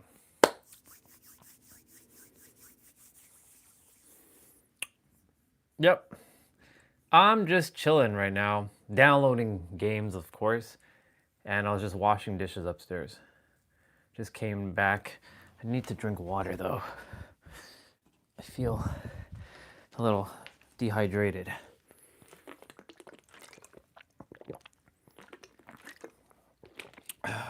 There, much better. You good? Let's see. Yeah. Well, no, it's going to be colder a couple of days. We're going back to freezing weather on, I think, Thursday. We go back to like -4. So we go from like spring back to like, yeah, like the evening time will be like -4. The daytime will be like 3. So we're going to go from like 16 to like 3. It's okay. I'm good. I'm good either way.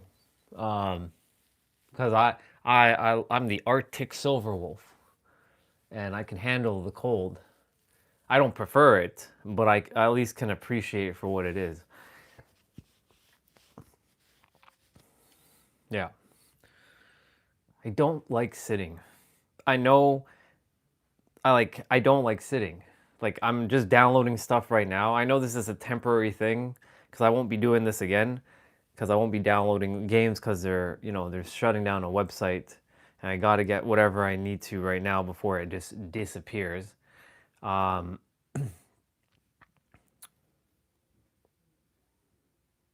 don't like sitting.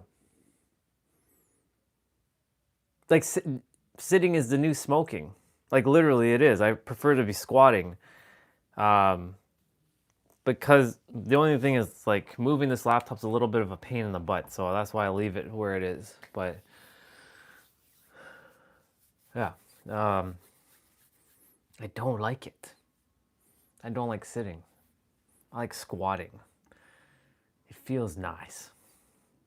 I'll be squatting for the rest of the evening after I've done whatever I needed to, or as much as I can this evening. Yeah.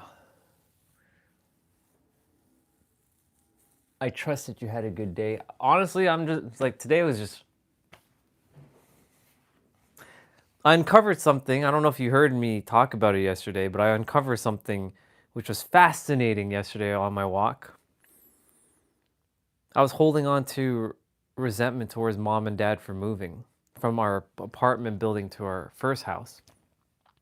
And then I was holding on to resentment for the people in my old school in grade 7. When I walked in, they were just staring at me, and I had to create a mask. I also forgave myself and forgave those who felt like I abandoned them, because like I I technically abandoned a lot of people back in the day in terms of like when I had my real like so-called friends, like not so-called, they were my friends. Um, like back when I was younger, even though I got beat up, even though I got bullied, it still felt like home because it still felt, um, even though I didn't feel 100% safe, at least I knew the people, right? And then when I moved to the new house, I got to stay with them for at least a couple more months before the school year was done. And then the following school year, I was forced to go to a new school because the other school I had to take a bus and it was costing money, and mom didn't want to buy tickets. And because my cousin was already at that school, she was like, it would be a great idea for you to go to that school. But the thing is, even though my cousin was in that school, I didn't see her at all. And so I had to build a whole new identity around all these like random ass people. And because I had to build all this new identity around these random ass people, right? And I didn't mourn what I felt. You know what I'm saying? Like I didn't mourn the loss of all the people that I once connected with, right? Like I literally was ripped away from them. So like it was so fascinating yesterday when I was talking, I'm like, holy shit. I just came to a realization that like I never dealt with that.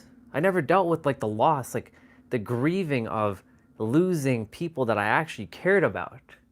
Because I grew up with these people. Of course, you know, Jason and Destiny, like, well, Jason was a part of the new set of people, but I didn't know him when I got into class. I'm like, who the fuck is this guy? Right? And because of that, you know, of course I built some friendships along the way there, but then guess what happened? I only spent 2 years there, and then I had to go to a new school, and a lot of them disappeared. They weren't even they didn't come to high school with me. So you see, like, I had to basically adapt, like similar to you. I'm not going to go too into your life, but you know, you had to leave from one country to the next, right? You had to literally go to a different reality, quite literally, when you were younger.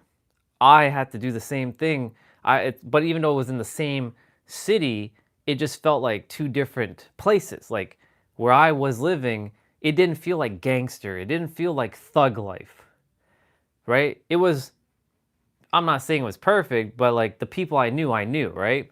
But when I went to the new school, I had to adopt a new identity. I had to put on a thug life like identity. Like I had to be tough guy, because like in that school you had to in order to survive, you had to be tough, right? You had, like, we lived in the hood basically. That school was in the hood. So going to school in the hood, not the slums. There's two difference between slums and hood. Hood is like tough. Slums is like poverty level. We were in the hood. Kids were coming to school with like Glocks in their pants. That and knives, right? We had a couple stabbings at our school. I've never talked about this, but like people got stabbed up. They didn't die, but you know, they got injured.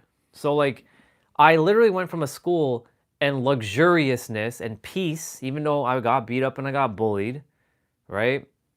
At least I knew the people. But when I moved to this thing, I had to literally change my entire life like in an instant.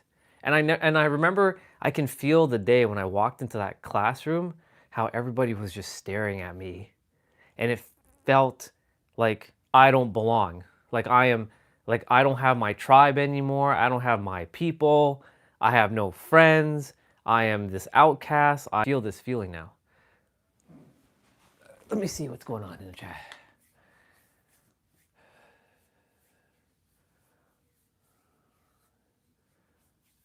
Yeah.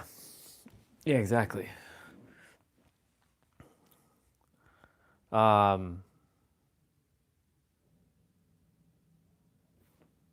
I came to realize, like, oh, that's what I had to do that. This was an 11-year-old boy who had to basically adopt to a new environment who, unfortunately, like you either got your ass handed to you or you basically became one of them, right? Because like in school for kids, right?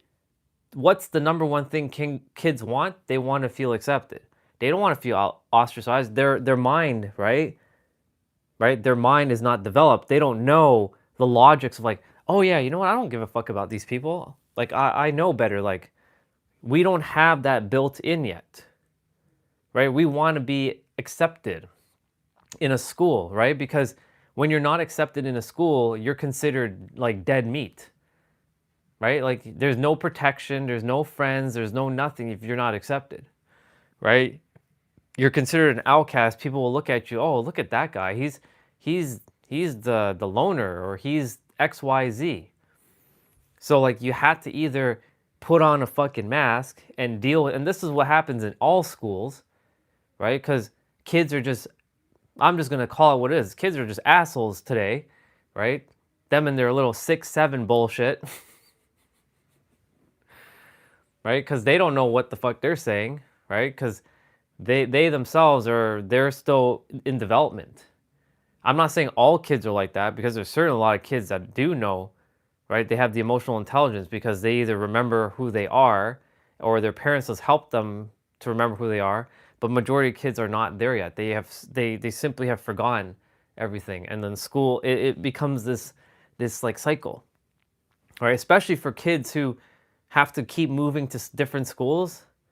How could they feel secure anywhere? You know what I'm saying? Like, there's no way, right? There's no way. What the fuck is all that?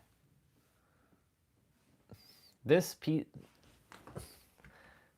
delete your ass for a moment. Remove your shit. Stop being a Gen Z. I'll boot your ass out of here.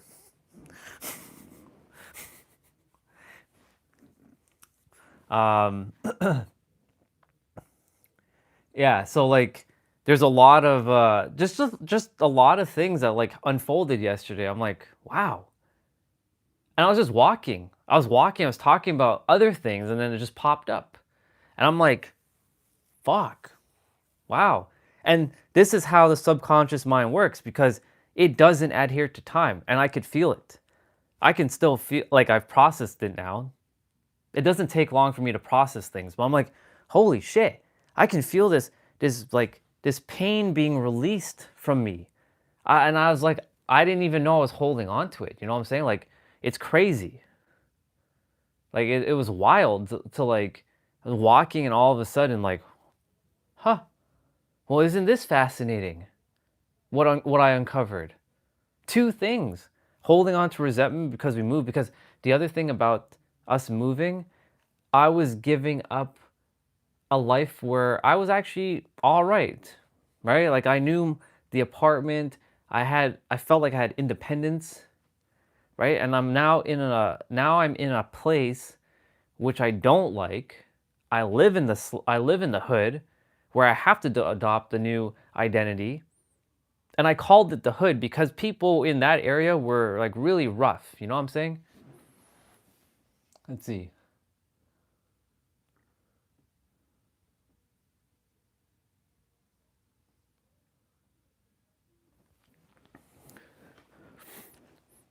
Well, while you two talk and share your stuff, I'm going to continue to talk. So like,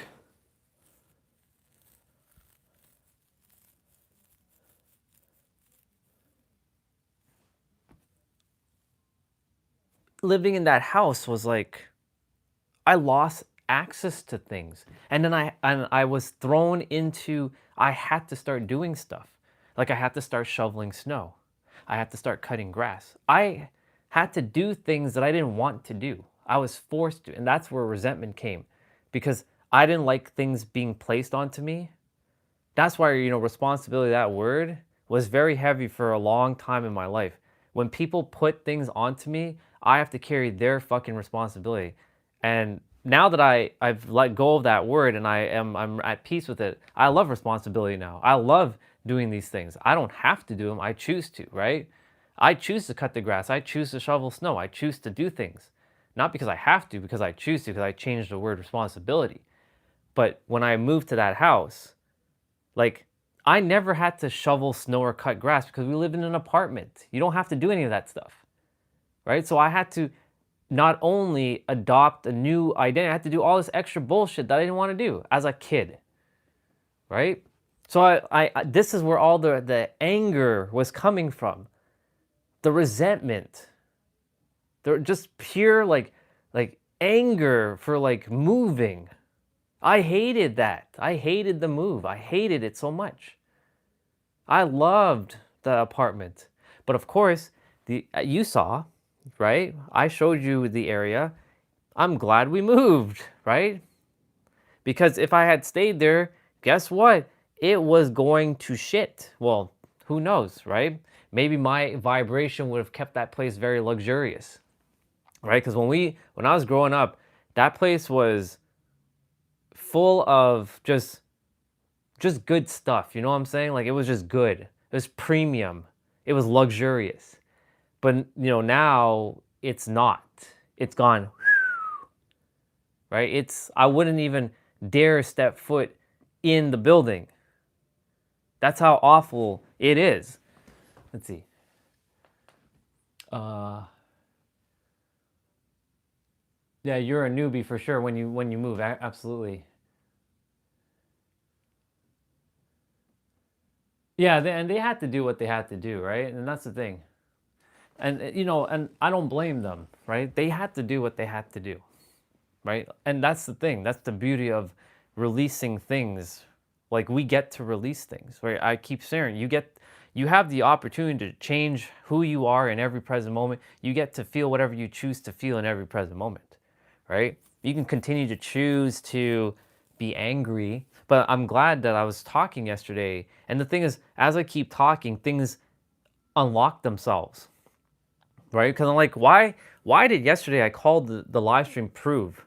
Because one of the things that I always had to do was prove myself to others, to fit in, right? To be accepted. Because I started talking about that. I'm like, I always had to seem like I had to prove myself to fit in, or prove my point, or prove this, or prove that. I don't have to prove a damn thing anymore, right?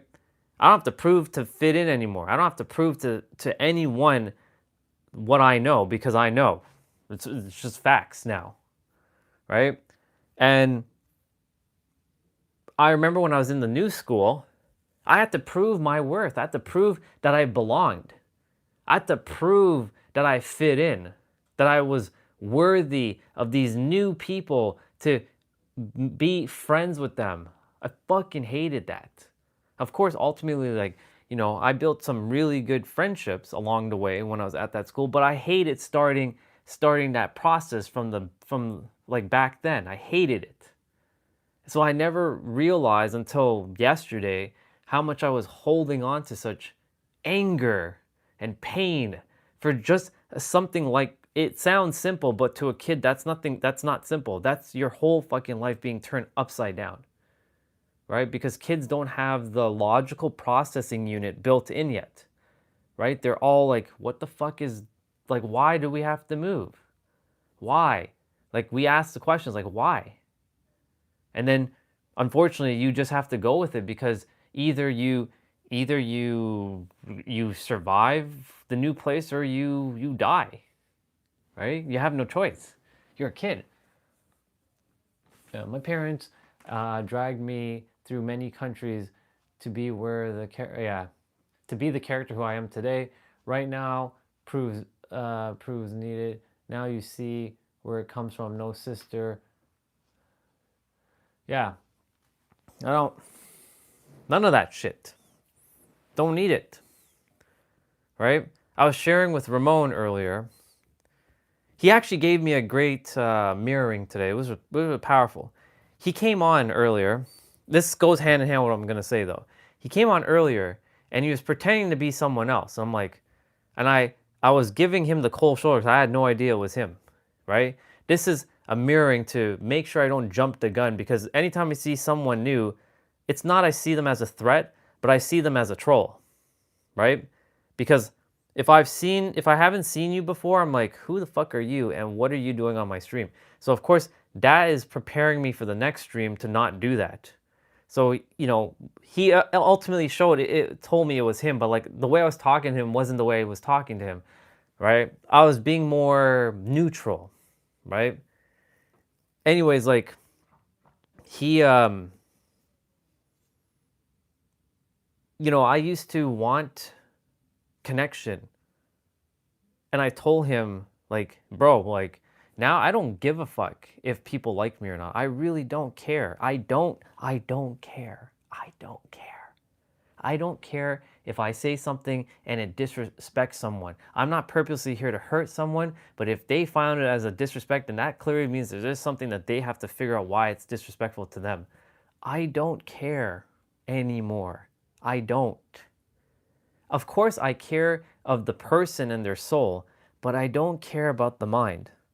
In fact, I want to destroy everybody's mind as much as I possibly can. I want to nuke it. I want to go because it's the mind that's keeping everybody hostage, right? I can see it, the trap. Even this character has the mind.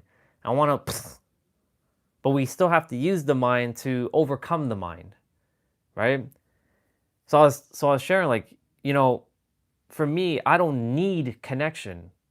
I desire to have connection, difference, right? I don't need, I choose to. Choosing to have it versus needing is two different energies. Needing implies like you're lacking something.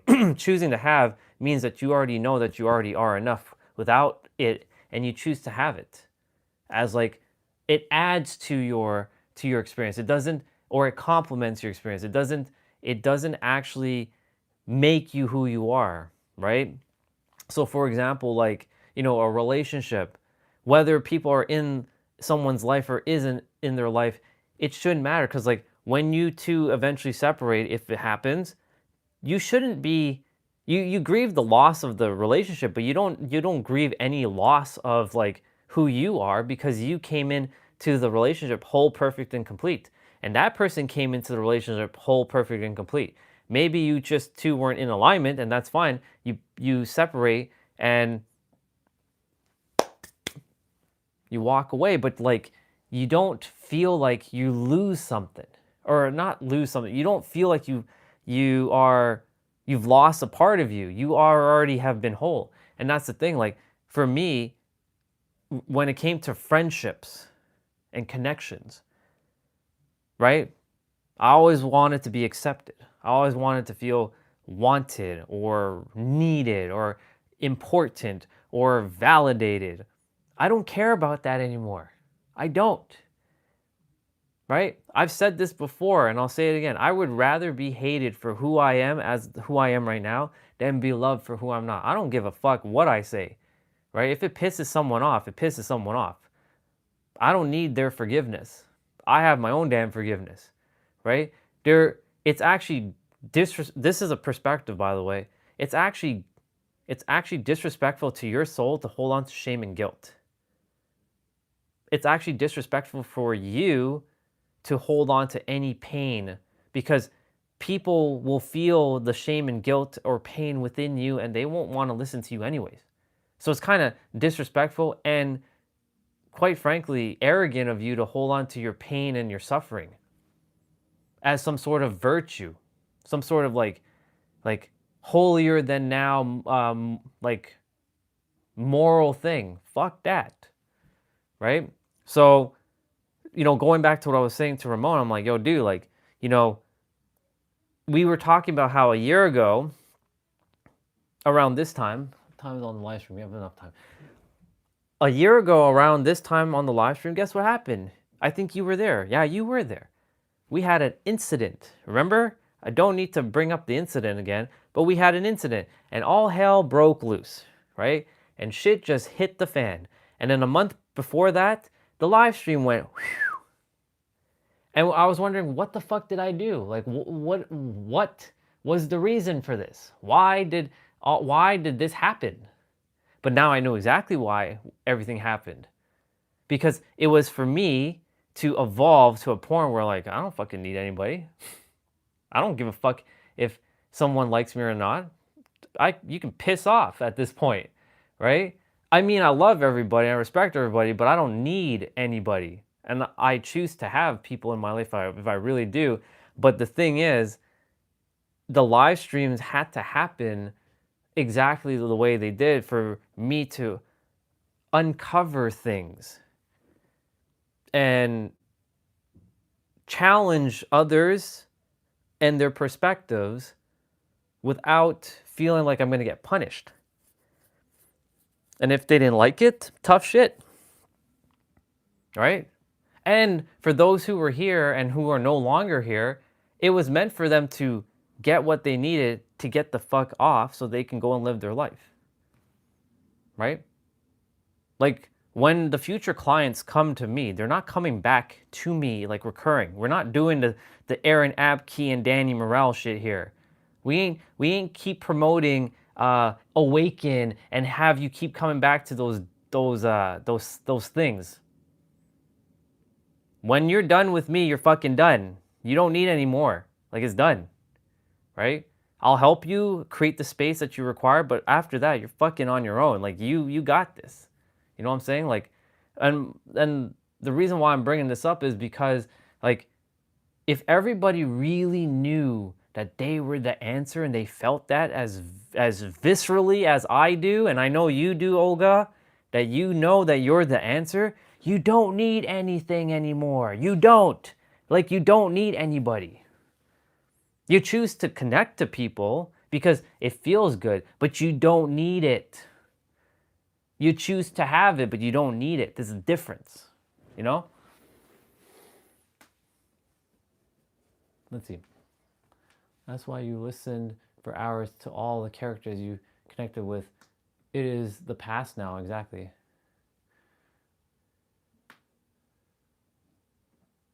First of all, don't call me dude. I don't care to be called dude. You don't have that rapport with me, so don't be calling me dude. Let's see. It was all a part of us growing up plan. More shit to let go of. Yeah. It depends on, you can ask your question, but I may not answer you because you know, I'm being mindful of you specifically. That's why I haven't acknowledged you. But go ahead, ask your question. I'm having a conversation with Olga right now. Right? Like, I know you're there, and I'm not ignoring you, but I'm being mindful of you because, you know, you're an interesting character. Let's see. Have you ever seen the movie? I don't care about My Cousin Vinny right now. It has no purpose.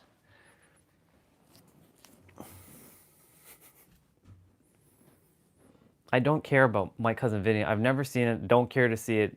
It has no, I don't think it has any relevance. Maybe it has a relevance. If you brought up the movie, what's the relevance to this conversation? Because, you know, you like to bring up random things that have no relevancy to what we're talking about. So please share what is the relevancy of My Cousin Vinny and our conversation we're having.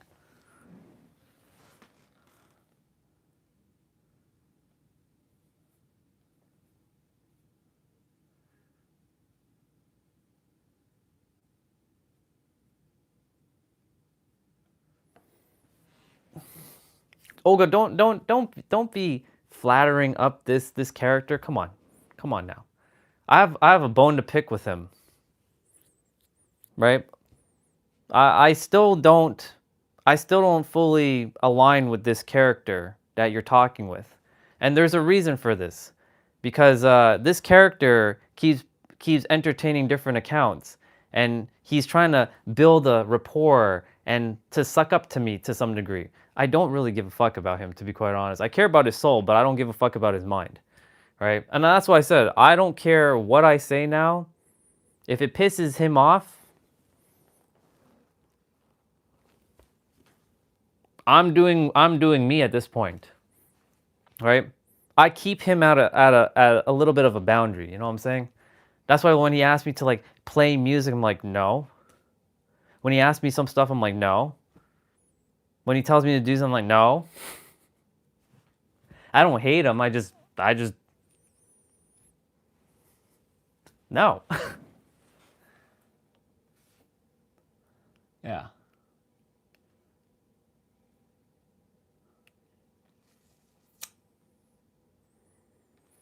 And there's the person named Monica. It's not spelled with a C, it's spelled with a K though. But anyways, yeah.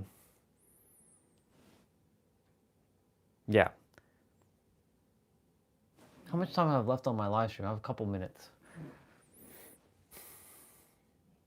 I'm doing my best to be more kinder to randoms, but I don't care anymore. I don't care. Like, I don't care. It's so awesome. I used to want to please people and make them happy, but I don't care to make people happy. I care to make me happy. And if something pisses me off, I'm going to deal with it, right? There's another character that comes on. His name is Deadpool. Remember him, Olga? You know, he comes on. He's 14 years old. I have to give him some slack. He's 14 years old. But I told him, plain as day, don't be coming on here with your 67s, your 6'7" bullshit, or I'll slap you silly. I will resort to violence. I love using the character's violence. This is what I love to use. The character's like violence. And I know he just did that to instigate things. So I'm gonna ban you soon enough, dude. So don't worry. Your time is coming. I'm just letting you linger for a little bit. Oh no, you didn't need to remove it. That's fine. You could leave it, but your ass is gonna be grass soon. Don't worry. Time's ticking. You only have what? Less than 2 months with me? If you come on my other stream as some other account, I will figure it out and I will ban you, literally, because you ain't coming to my other stream. I don't want you on my other stream. Anyways,